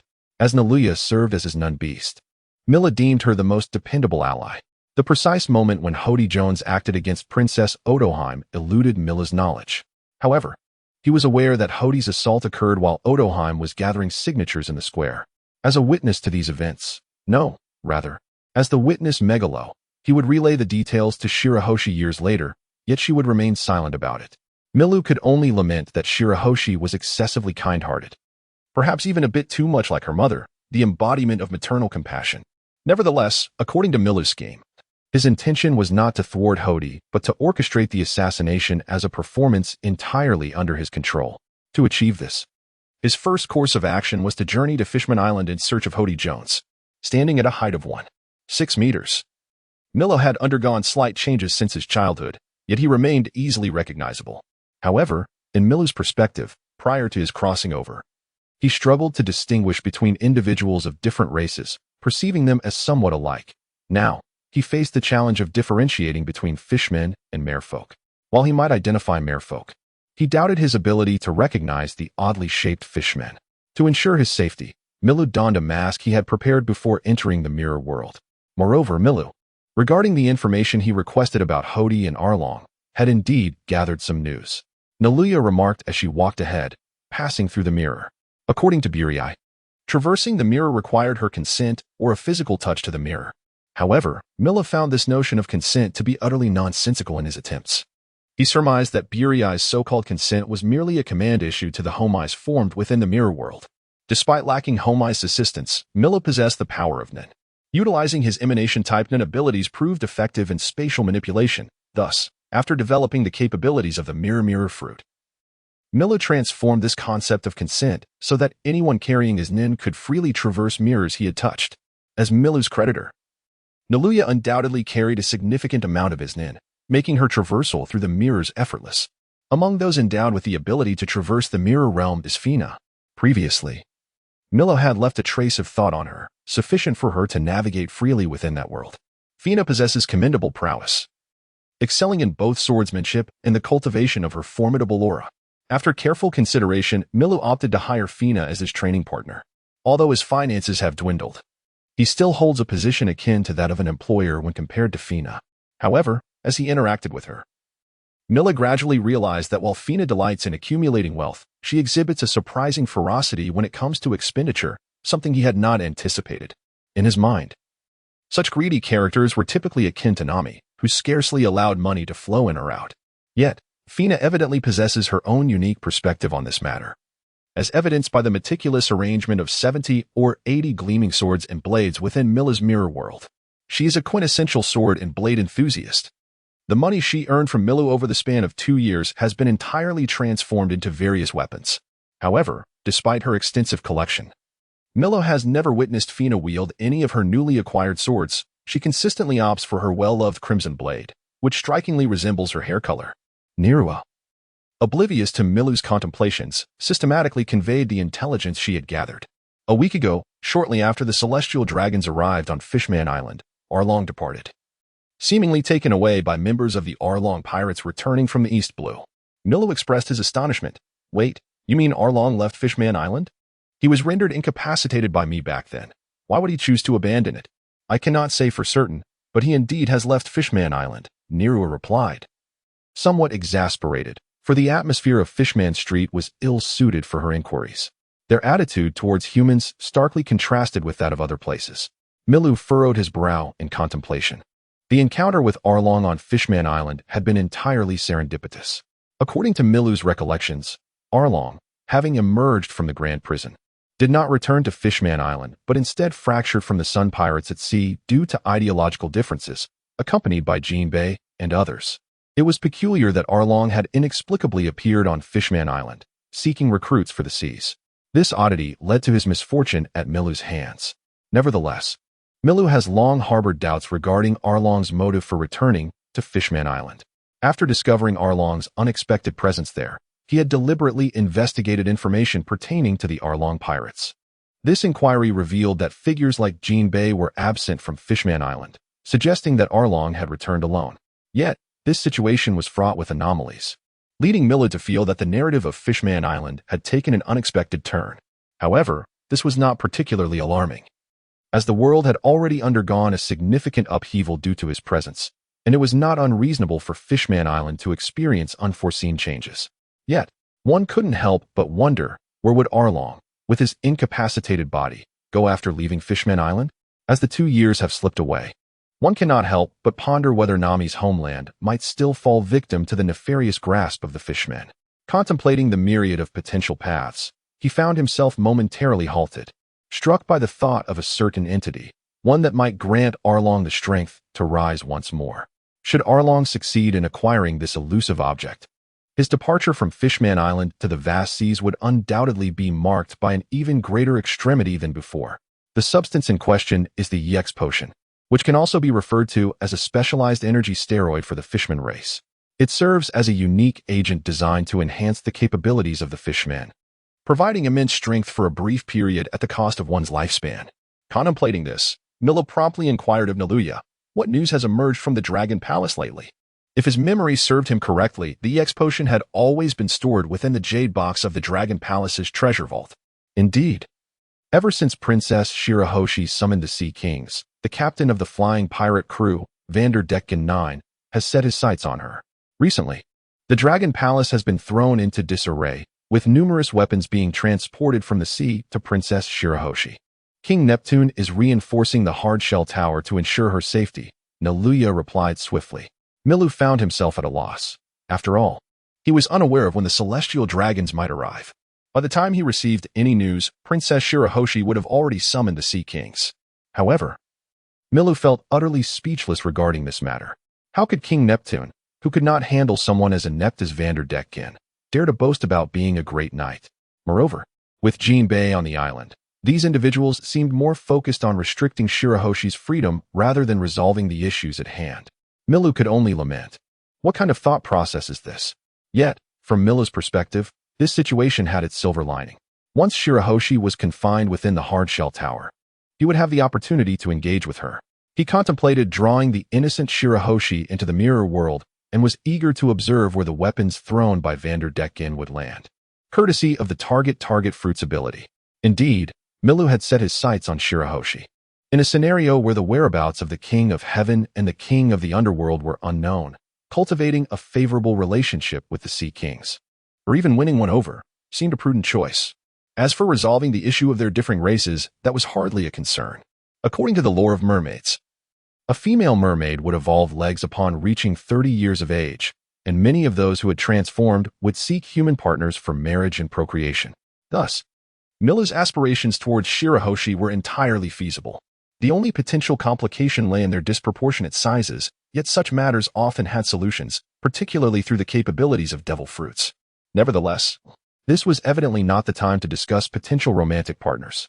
Is there anything else besides Shirahoshi's situation? Milu inquired. as his curiosity extended beyond her affairs. It appeared that something else had gone missing from the Dragon Palace. Although King Neptune had dispatched individuals to search, it seemed to be of little significance, and the matter faded away. This was a rumor Milu had overheard at the Mermaid CAF. You've done well. It seems you are becoming increasingly adept at gathering intelligence. Upon receiving the information he sought, Milu praised Naluya. She had indeed become more humanized. At times, when interacting with Naluya, Milu experienced the sensation that she was, in fact, a real person.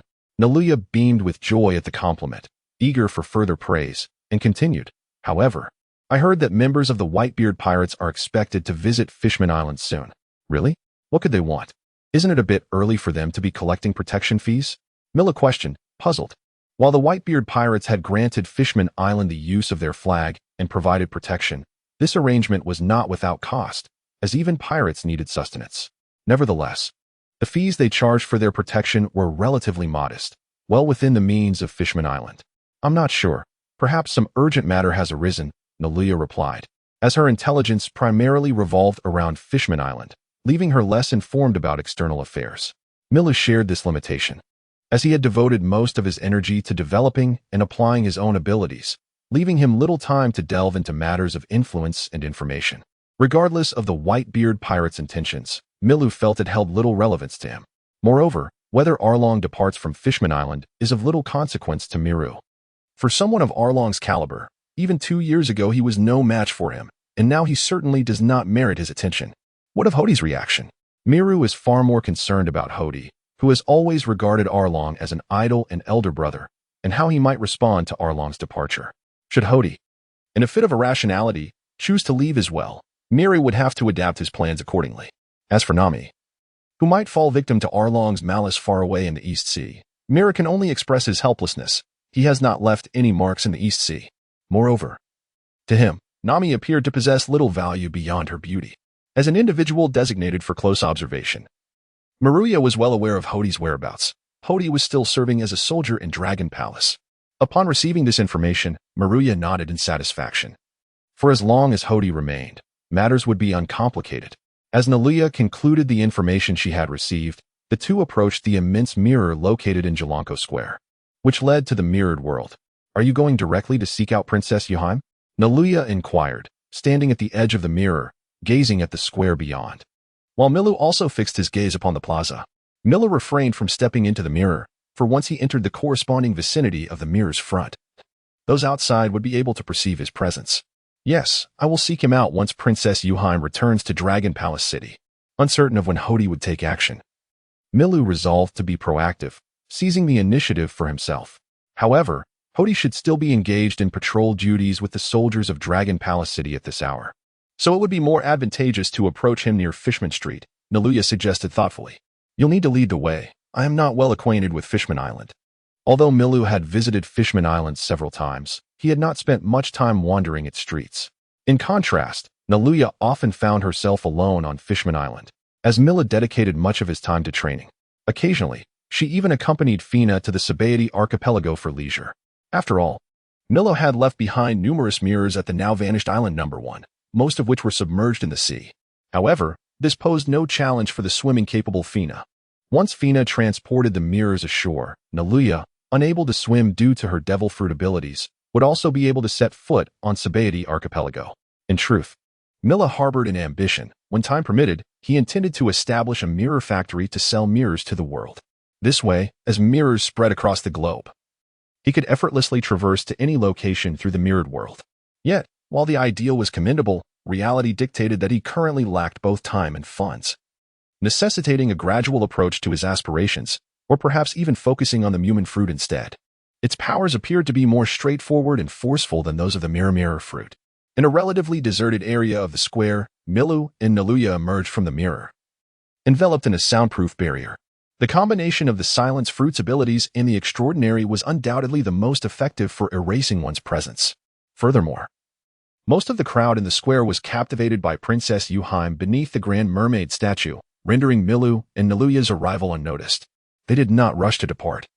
For Hodi's timing was notoriously unpredictable, and should the Dragon Palace City's treasure box be stolen, Hodi might very well possess the EX drug, known as the deadly poison. After all, when Arlong was injured, he had been living on Fishman Street, cared for by Hody and his associates. In Mila's estimation, Hody was the most likely candidate to attempt stealing the treasure box, as his identity as a soldier of Dragon Palace City granted him unparalleled ease of access to the palace. Moreover, the current circumstances have rendered many matters indecipherable through the lens of the manga's narrative. In the comic, Hody obtained the lethal EX after the demise of Odoheim. Presently, Shirahoshi is yet to be marked by Vanderdecken. However, in reality, Arlong has inexplicably materialized on the island. The Tamada Bako of Ryugu Palace appears to have been misplaced, and Vanderdecken is uncertain as to where he has encountered Shirahoshi. Furthermore, Ryugu Palace is undergoing fortifications of its hard shell tower. Similarly, it is improbable that Princess Odoheim would be assaulted on her very first day back. Yet amid this chaotic scenario, who can ascertain when Hody might strike against her? There even remains uncertainty as to whether Hody will act at all. Thus, what Moreau must endeavor to do is eliminate these uncertainties as much as possible. Princess Odoheim, a beautiful yet delicate mermaid, delivers an impassioned speech, particularly bolstered by the Dragon King's handwritten decree she holds. This document explicitly states that in the interest of fostering amicable relations between the Fishman race and humanity, I shall express my agreement with the submitted signatures. This serves as the Dragon King's finest promise to the Fishman race, and it is also Odoheim's most significant reward from the Celestial Dragons.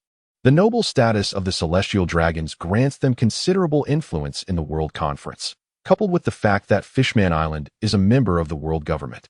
This decree has become a beacon of hope for the fishmen who yearn to live upon the sea. Under Princess Odoheim's oratory, many of the denizens of Fishman Island joyfully submitted their signatures. They long for life on land, yearning to bask in the sunlight during the day and gaze upon the resplendent night sky filled with stars in the evening. However, Moreau remains skeptical, for this decree merely embodies the intentions of a celestial dragon, and that particular dragon shares the Don Quixote surname.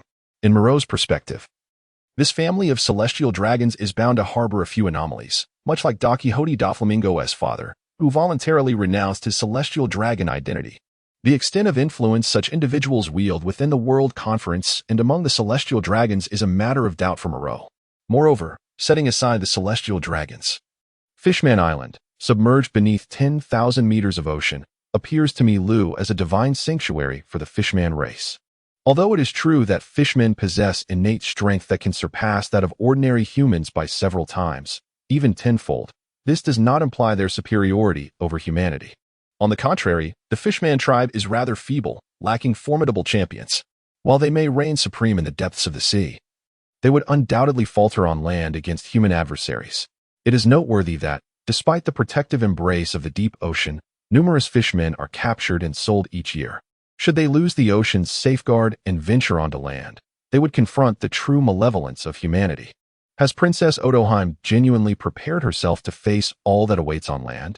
As the fishmen who land on the shore are relentlessly hunted and trafficked, can she still reconcile her actions with the signatures she collected? Contemplating these thoughts, Milu suddenly noticed Princess Odoheim gazing in his and Neria's direction, seemingly sensing something. Milu displayed no extraordinary reaction, merely returning her gaze with tranquility.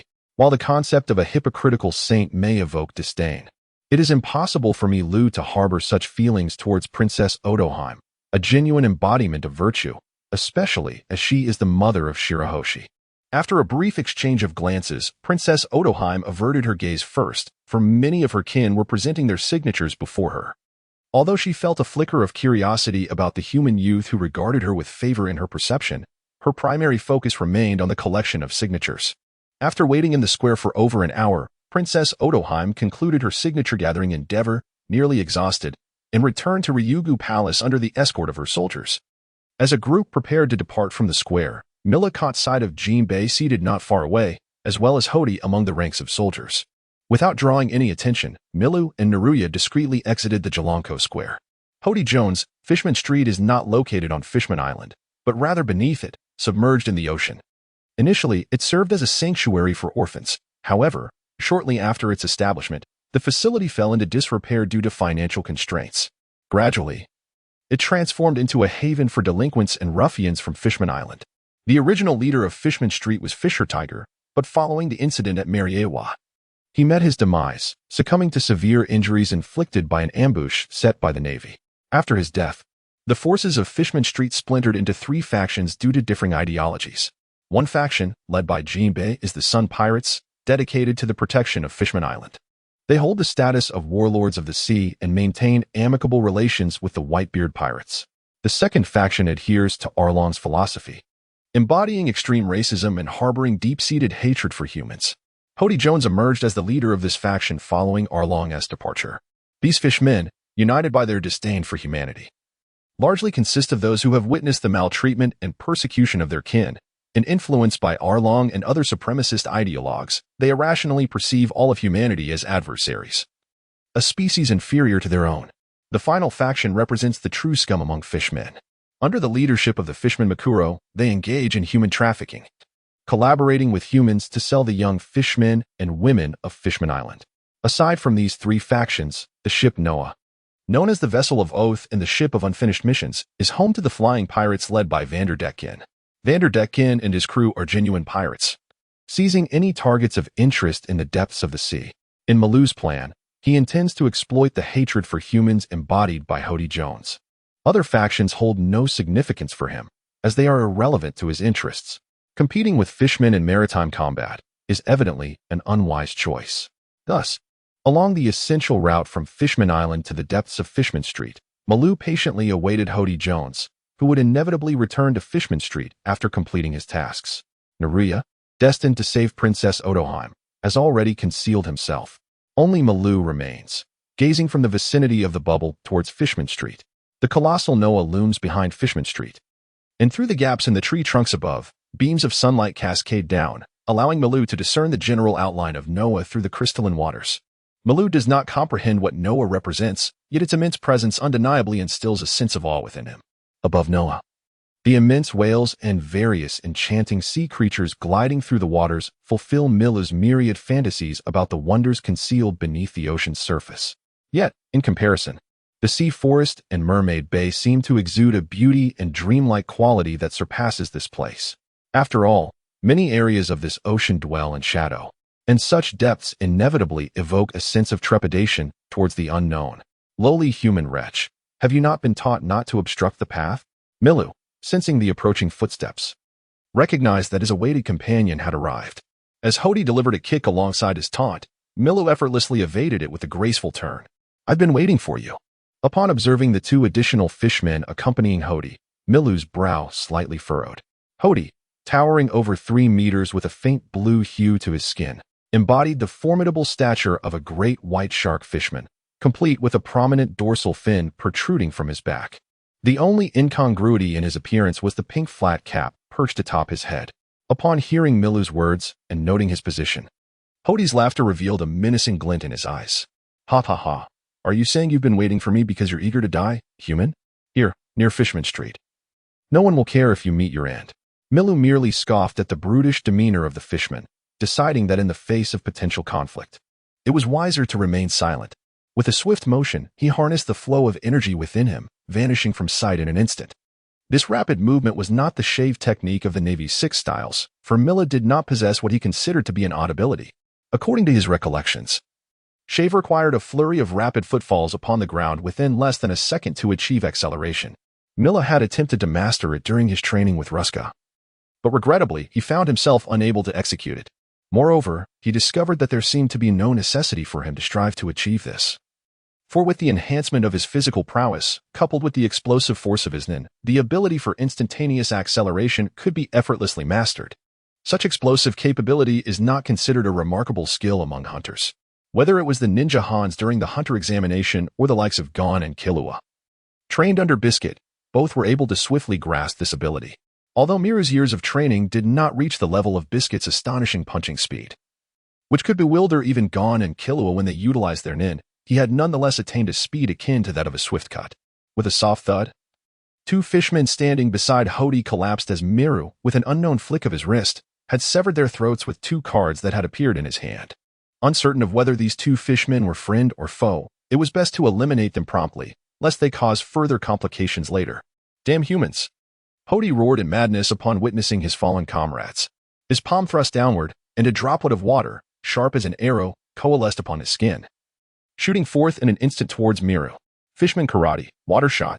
Miru had encountered a similar ability 2 years prior, when a fishman from the Big Mom Pirates executed a water shot.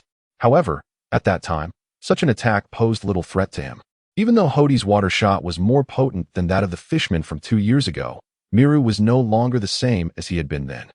As he kicked the lifeless fishman into the ocean beyond the bubble, Miru Esnan formed a stronger defense at his palm, effortlessly capturing the potent droplet as he extended his hand.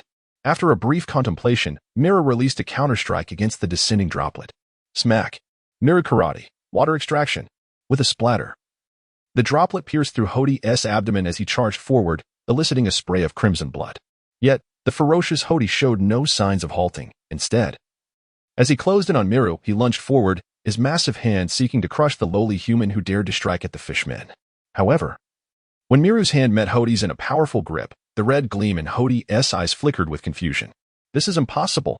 How can a human withstand the strength of a fishman? Miru gazed at the towering Hody, bemused. Is your Fishman Island still flying the Whitebeard pirate flag? Have you no inkling of human prowess? Was he jesting with him? Or did he truly perceive Miru as an easy target? With these thoughts swirling in his mind, Miru swiftly arrived at the latter conclusion. In a fit of indignation, he extended his left hand and affixed a sticker adorned with a cartoon depiction of Hody to his bleeding wound. 0099 Control Sticker. The control sticker is an inability derived from the paper fruit, developed through oaths and constraints. Its usage is governed by several rules. 1. The cartoon sticker automatically generates at the moment Miru injures the target, causing them to bleed. 2. Once generated, the cartoon sticker remains for 10 minutes, if unused. It will vanish after that time. 3. A new sticker for each target can only be generated once every 7 days. 4. The cartoon sticker only takes effect when affixed to a wound that is bleeding. 5. The affixed sticker must remain visible and cannot be concealed. Upon the completion of the established rules, the effects of the stickers can be quite formidable. Those ensnared by the cartoon stickers will be subject to manipulation by Miru. However, as a counterbalance, the stickers possess their own weaknesses and limitations. Firstly, the target cannot perish while under manipulation. Should the target die, Miru, as the manipulator, will endure a 24-hour period of cartoonification. Secondly, after this 24-hour duration, the sticker will automatically detach and lose its efficacy, allowing the target to regain their freedom. Thirdly, the sticker can be removed by anyone other than the target and Miru. From Miru's perspective, the first limitation appears rather inconsequential, for once the target is under control, there are myriad ways to inflict harm without resorting to murder. Moreover, the transformation into a cartoonish form is not particularly significant. It merely results in a somewhat peculiar appearance. If one were to identify a weakness in this ability, it might be the placement of the stickers and the fact that they can be effortlessly removed by others. Aside from these two aspects, Milu perceives nothing of great consequence. As long as one can best their opponent, fulfilling these conditions is quite manageable. While awaiting Hody's appearance, Milu had already inserted a second bookmark into the black book. Thus, following the injury sustained by Hody, where a droplet of water pierced through his abdomen, the cartoon sticker was automatically generated. As Hody actively closed in to launch an assault on Miru, Miru deftly intercepted Hody's attack, effortlessly affixing a cartoon sticker onto Hody's muscular abdomen, which was marred by blood. Hody, with his mouth agape in a bewildered and menacing expression, stood frozen in place. His eyes filled with terror. He realized that upon making contact with this human, he had entirely lost control of his own body.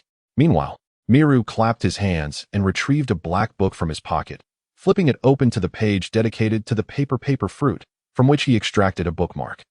Gently squeezing the bookmark inscribed with the numeral 2, it shattered and vanished into thin air. After 2 years of rigorous training, while his aura had significantly intensified, the fraction of thought he could control had also seen considerable improvement. He had reached a near equilibrium in maintaining the use of 2 pages of the book.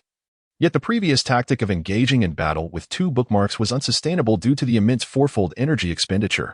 Thus, at the very moment the battle concluded, he withdrew the bookmark and kept the pages fixed on the paper fruit.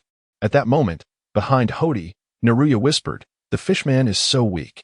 Hody, unable to perceive the events transpiring behind him, couldn't shake the thought of a certain individual, a mysterious human who should have faded into obscurity, upon witnessing the appearance of the black book in Miru's hands. Upon the emergence of this thought, a multitude of ideas instantaneously flooded his mind. The entity known as Black Book Miru, or the Bait Miru, is indeed a harbinger of chaos wherever it may roam. His presence here, could it be a scheme targeting Fishman Island? This cursed human, what on earth does he intend to achieve? Hody glared with wide eyes, filled with resentment as he regarded Miru. Yet Miru remained unfazed after circling around Hody. He tapped the peculiar fish fin on Hody's back and remarked, "It is rather useless. I discovered this when I first arrived here. These fishmen merely flail about relying on their physical prowess, yet they dare to aspire to enslave humanity. Such audacity is truly preposterous. In close proximity to the New World, there are hardly any formidable fishmen on the entire Fishman Island. This is a far cry from the likes of Amazon Lily. What shall we do next?" Naluya inquired, curiously tapping the fish fin. Though she had resided on Fishman Island for quite some time, her fascination with the fishmen remained. Miru commanded Hody to lower his arms and stand still with his eyes closed. Then, he gestured before him, and a mirror materialized out of thin air. "Let us await the arrival of tomorrow. Today's task has been accomplished," he declared as they stepped into the mirrored realm. Meanwhile, the Jelongkode Plaza was bustling with activity. The news brought back by Princess Odoheim, after a day's anticipation, had instilled a sense of hope for a life on land among a greater number of fishmen. Filled with hope, they arrived early at the plaza, eager to ascertain the truth of the information. The prospect of living under the sun filled the majority of Fishman Island's inhabitants with longing. Princess Odoheim, accompanied by her guards and her 3 sons, arrived at the Jelongkode Square early in the day, with the handwritten missive from the celestial dragons in her possession. The long-awaited opportunity for mutual understanding between fishmen and humans had finally emerged. It could be said that she was merely one step away from realizing her dream of leading her people onto the land, a prospect that filled her with exhilaration. Were it not for the attention drawn to Shirahoshi by Vanderdecken, she would undoubtedly have brought the young princess along to witness this momentous stride towards peace between fishmen and humans. By gathering sufficient signatures and securing the assistance of the celestial dragons at the World Conference, the day when fishmen and humans could coexist harmoniously was surely on the horizon. Observing the throngs of people in the square, Princess Odoheim felt an unprecedented surge of determination. As the hopeful crowd at Jelongkode Square submitted their signatures, Milu emerged from the meticulously arranged mirror alongside Naluya, positioned on the edge of the coral structure. From this vantage point, he was able to effortlessly observe everything transpiring below at Jelongkode Square. "You should head down to prepare. The next part is yours to improvise," Milu remarked. As Naluya offered him an encouraging expression, he made his way toward the square, simultaneously pulling Hody out from the mirror behind him. Upon stepping out, Hody gazed toward Jelongkode Square, his face filled with bewilderment. As he pondered, the words of Miru resonated in his ears like a divine revelation. What do you think would happen to Fishman Island if Princess Odoheim were to be slain by humans in the current situation? Hody's eyes sparkled with excitement as he gazed at Miru, who had approached him with a firearm in hand. If that were to occur, it would indeed be splendid. Hody long harbored disdain for those fishmen yearning for a peaceful coexistence with inferior humans. Just yesterday, he had even contemplated the idea of eliminating Princess Odoheim, though he had yet to devise a means to frame the humans for it. But now what was this? Was this young human actually willing to help him fulfill his desire? If he were to do so, then upon regaining my freedom, I shall grant him a swift demise. Hody suddenly found this human rather agreeable. Indeed, this proposal is quite appealing, is it not? Miru flashed a bright smile, revealing his gleaming white teeth. But what if it is a fishman, perhaps you, who attacks Princess Odoheim? And what if it is a human who comes to her rescue? What then? As he spoke, Miru aimed his firearm at Princess Odoheim, who was in the square, and in the moment Hody's pupils dilated, he pulled the trigger. With the sound of the gunshot, Princess Odoheim, holding a petition paper, looked down at her abdomen. There was a bullet hole, and crimson blood began to seep from it. How could this happen? With confusion and resentment, she felt her body weaken and collapsed. She was so close to her dream. How could she fall here? Moreover, Shirahoshi had yet to mature. Princess Odoheim has been shot. There's a sniper. Protect the royal family. Not far away, Jinbi, who had been listlessly observing the petition event, sprang to his feet the moment the gunfire rang out. Yet, just as his command left his lips, a second gunshot echoed abruptly. Over there, the rapid succession of gunfire, while somewhat unexpected, instantly revealed the sniper's position.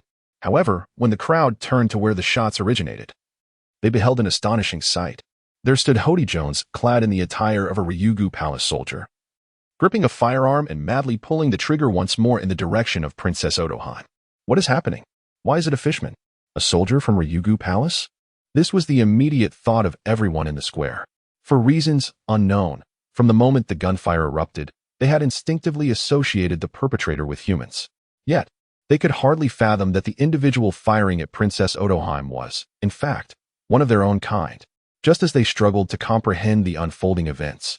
A diminutive human appeared atop the coral structure and swiftly kicked Hode's gun from his grasp. What is going on? The crowd in the square was left in utter bewilderment. The soldiers of Ryugu Palace had shot at the princess they were meant to protect.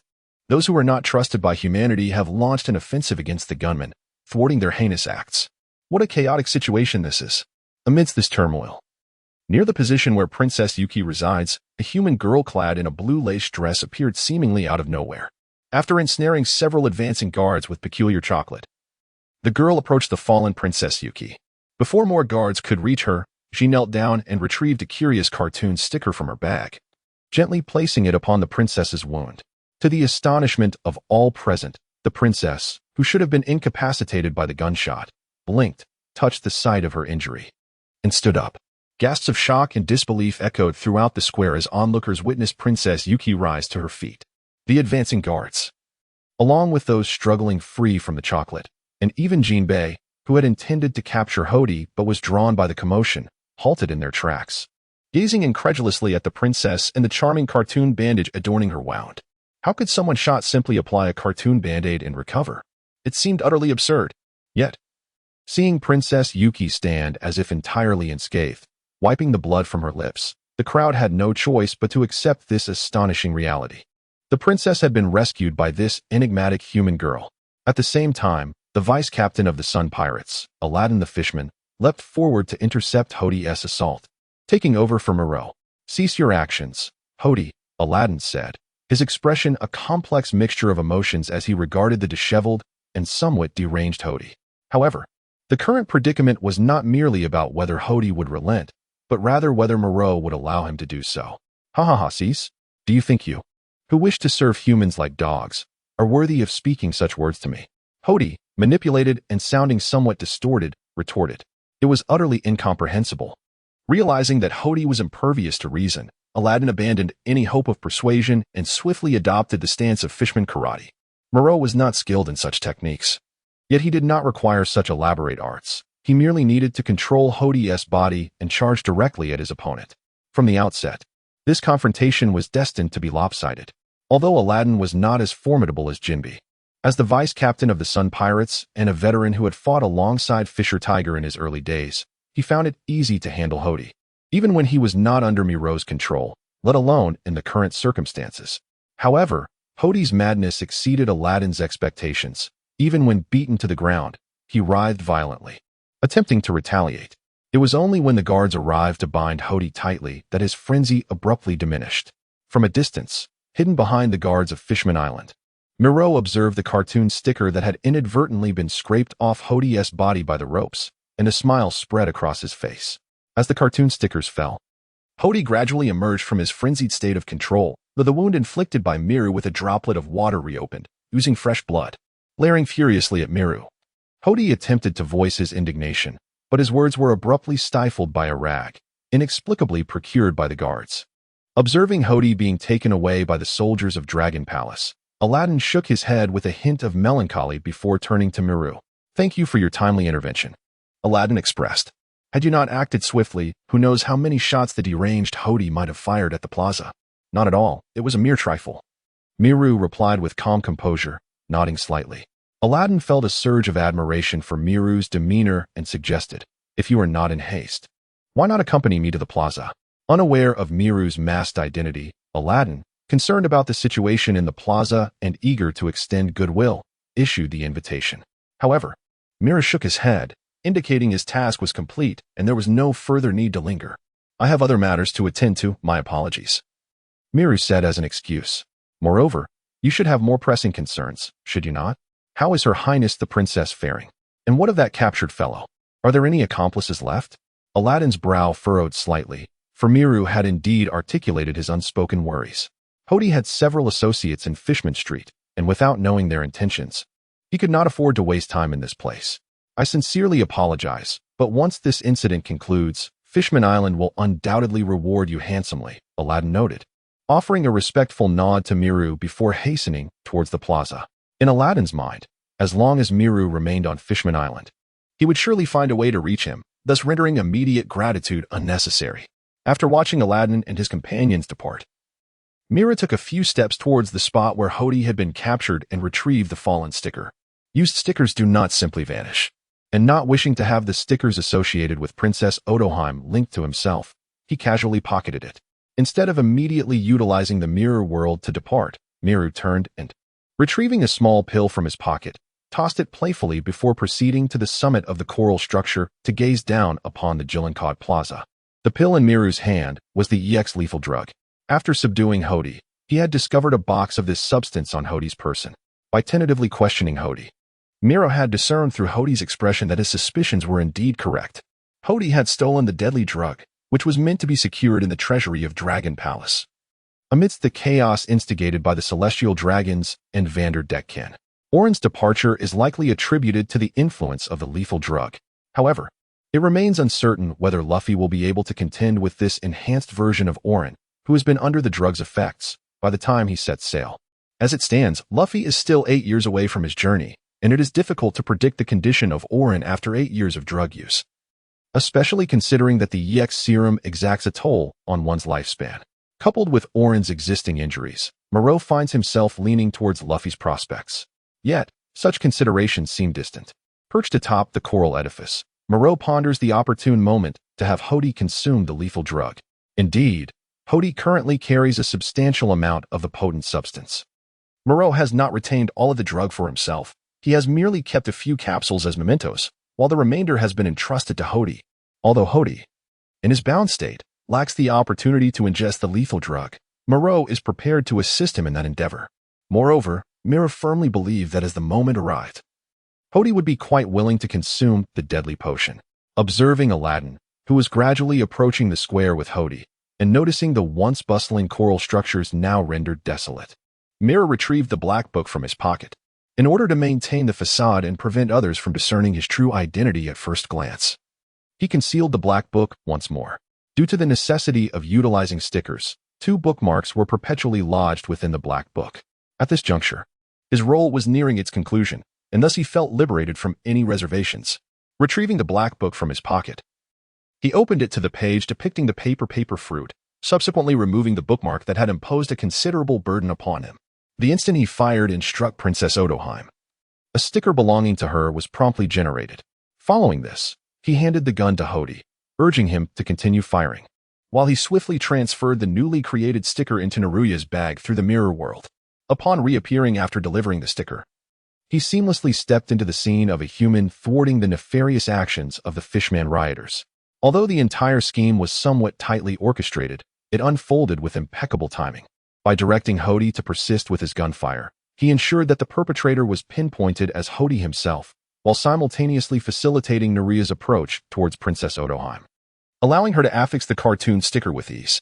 When Naruya affixed cartoon stickers onto Princess Iji, Milo had already acquired the ability to manipulate her. However, he chose not to use it. From the very moment he began adorning Princess Iji with the cartoon stickers, his intention was never to exert control over her. Rather, it is to harness the wondrous power of stickers, enabling Naruya to garner the trust of the Fishman tribe more effectively. Nothing evokes deeper emotions than an act of life-saving kindness, even if this act of salvation is intricately woven with schemes and traps. As long as the conspiracy remains unexposed and unverified, the fact that Naruya rescued Princess Odoheim will stand true. As for Hody, who is aware of the reality, from his battle with Moreau at the coral structure to the moment he aimed his weapon at Princess Odoheim under the gaze of the crowd, his words have become utterly untrustworthy. Moreover, Moreau would not afford him the opportunity to articulate further. The remarkable ability harnessed by Miru through the use of stickers is derived from a singularly restrictive rule. The cartoon stickers only manifest their effects when affixed to a target's bleeding wound. Although this stipulation may appear limiting, it simultaneously endows the stickers with a unique power. Upon application to the wound, they serve to staunch bleeding and seal the injury. Otherwise, adhering to the rule would necessitate that Miru first inflict a wound upon the target before applying the sticker. This raises intriguing questions regarding the nature of the wound. If it is too large, will the sticker still adhere amidst copious bleeding? If excessive blood loss prevents the sticker from sticking, or if it falls off due to coagulation, then the efficacy of this ability could be deemed rather inadequate. Thus, through the influence of intent, Mira has ingeniously developed the capacity for temporary hemostasis and wound sealing. This innovation aims to prevent the sticker from detaching or failing to adhere due to the presence of blood. However, it is crucial to note that this hemostatic effect is not a form of treatment. Once the sticker is removed or falls away, the wound will revert to its original state. This explains why, after the application of the sticker to Hody's abdominal area, his wound ceased to bleed. Conversely, when the cartoon sticker was accidentally dislodged by the guards, he began to bleed anew. At this moment, Princess Yahim, who stood pale and upright in the square, had not fully healed. Her wound was merely sealed by the sticker. For the sake of survival, seeking a physician would be prudent. Naruya is acutely aware of this fact. Thus, upon Jinbei's arrival, he promptly conveyed the situation to Princess Yahim and her companions. However, Princess Yahim's thought process seemed to diverge from that of a typical individual. Sensing Naruya's concern for her, she raised her arm to silence the crowd in the square and commenced a new round of persuasion, nay, a speech. The essence of the narrative is that not all humans are malevolent. Fishman Island has merely encountered a minuscule fraction of humanity, and this fraction consists entirely of nefarious pirates. A prime example of this is Milu and Naruya. Naruya, resembling Milu in demeanor, twitched her lips in concern, genuinely worried for the safety of Princess Otohan. During Milu's scheming, she voiced some dissent, advocating for the preservation of Princess Otohan's well-being. However, her objections were evidently dismissed by Milu. Moreover, due to Naruya's genuine concern for Queen Otohan, she received praise from Moreau, which she did not believe was warranted. Nonetheless, she felt a sense of joy in being acknowledged. Having lived on Fishman Island for an extended period, she held a deep fondness for Queen Otohan, who cared for her people as if they were her own children. Although some of the queen's actions were perplexing, such as slapping a child merely for a runny nose, this was not the crux of the matter. The essence lay in Queen Otohan's impassioned speech, which compelled Hody to be escorted by Aladdin to the square. As he listened to Queen Otohan proclaiming to the fishmen that there are indeed good humans and that walking under the sun is a splendid experience, an inexplicable rage began to well up within him. Did he wish to unleash this fury? Just as his anger was about to boil over, a voice, which he perceived as devilish, echoed in his ear. Hody felt his fish fin stiffen. He turned rigidly to the source of the voice on his shoulder, where he discovered a black paper figure, camouflaged within his tousled hair, mirroring the color of his own locks. The speaker is none other than the faceless paper figure. Do you wish to know? After posing this question once more, the black paper figure extended its somewhat rigid hand and pulled apart its paper abdomen. Within it lay the EX potion, a potent elixir that Hody recognized, capable of bestowing immense power upon him. Consume me, and you shall possess boundless strength. The black paper figure tilted its head, extending a deadly invitation to Hody. Clearly, the peril of the paper figure was directed at itself. Yet, the allure had firmly grasped Hody's heart. Observing Princess Otohan's speech and the countless fishmen in the square submitting signatures to the ballot box, Hody understood that if no one could thwart Princess Otohan now, once enough signatures were collected and presented to the world government, with the Celestial Dragon's support, a significant number of fishmen would likely migrate to the surface. This was a scenario he utterly dreaded. The quest for vengeance against humanity should not cease here. Had Brother Arlong not been entirely disenchanted with Fishman Island and chosen to depart, he would surely have made the same choice as I. With such thoughts, Hody gazed at the paper figure containing the EX potion and nodded heavily. He required power, the kind that could break the stalemate. Even though he was aware that this was all a trap set by Moreau, he found himself devoid of alternatives. With the entire square as witnesses to his act of firing upon Princess Otohan, his fate was already sealed. He would undoubtedly be imprisoned in Dragon Palace. Such a future was unacceptable to him. In light of this, he resolved to take a gamble. He was well aware of the potency of the EX potion and understood the cost involved. However, he was even more cognizant that he could not allow humanity's schemes to succeed. Moreau sought to fulfill Princess Otohan's aspirations, undoubtedly harboring some trap waiting for the fishmen to fall into. Regardless of whether Moreau represented pirates or the world government, Hody could not allow Moreau's objectives to be realized. His gaze swept across the square. Foolish compatriots, you have been utterly blinded by the beautiful future painted by Princess Otohan. I shall reveal to you that the future of the fishmen does not lie in coexistence with humanity. As the paper figure, seizing a moment of inattention from the guards, tore away the rag stuffed in Hodi's mouth, he opened his jagged maw and viciously consumed the entire paper figure. I will ensure you see humanity's true nature. With crimson eyes ablaze, Hodi bit through the paper figure's torso, severing it in two.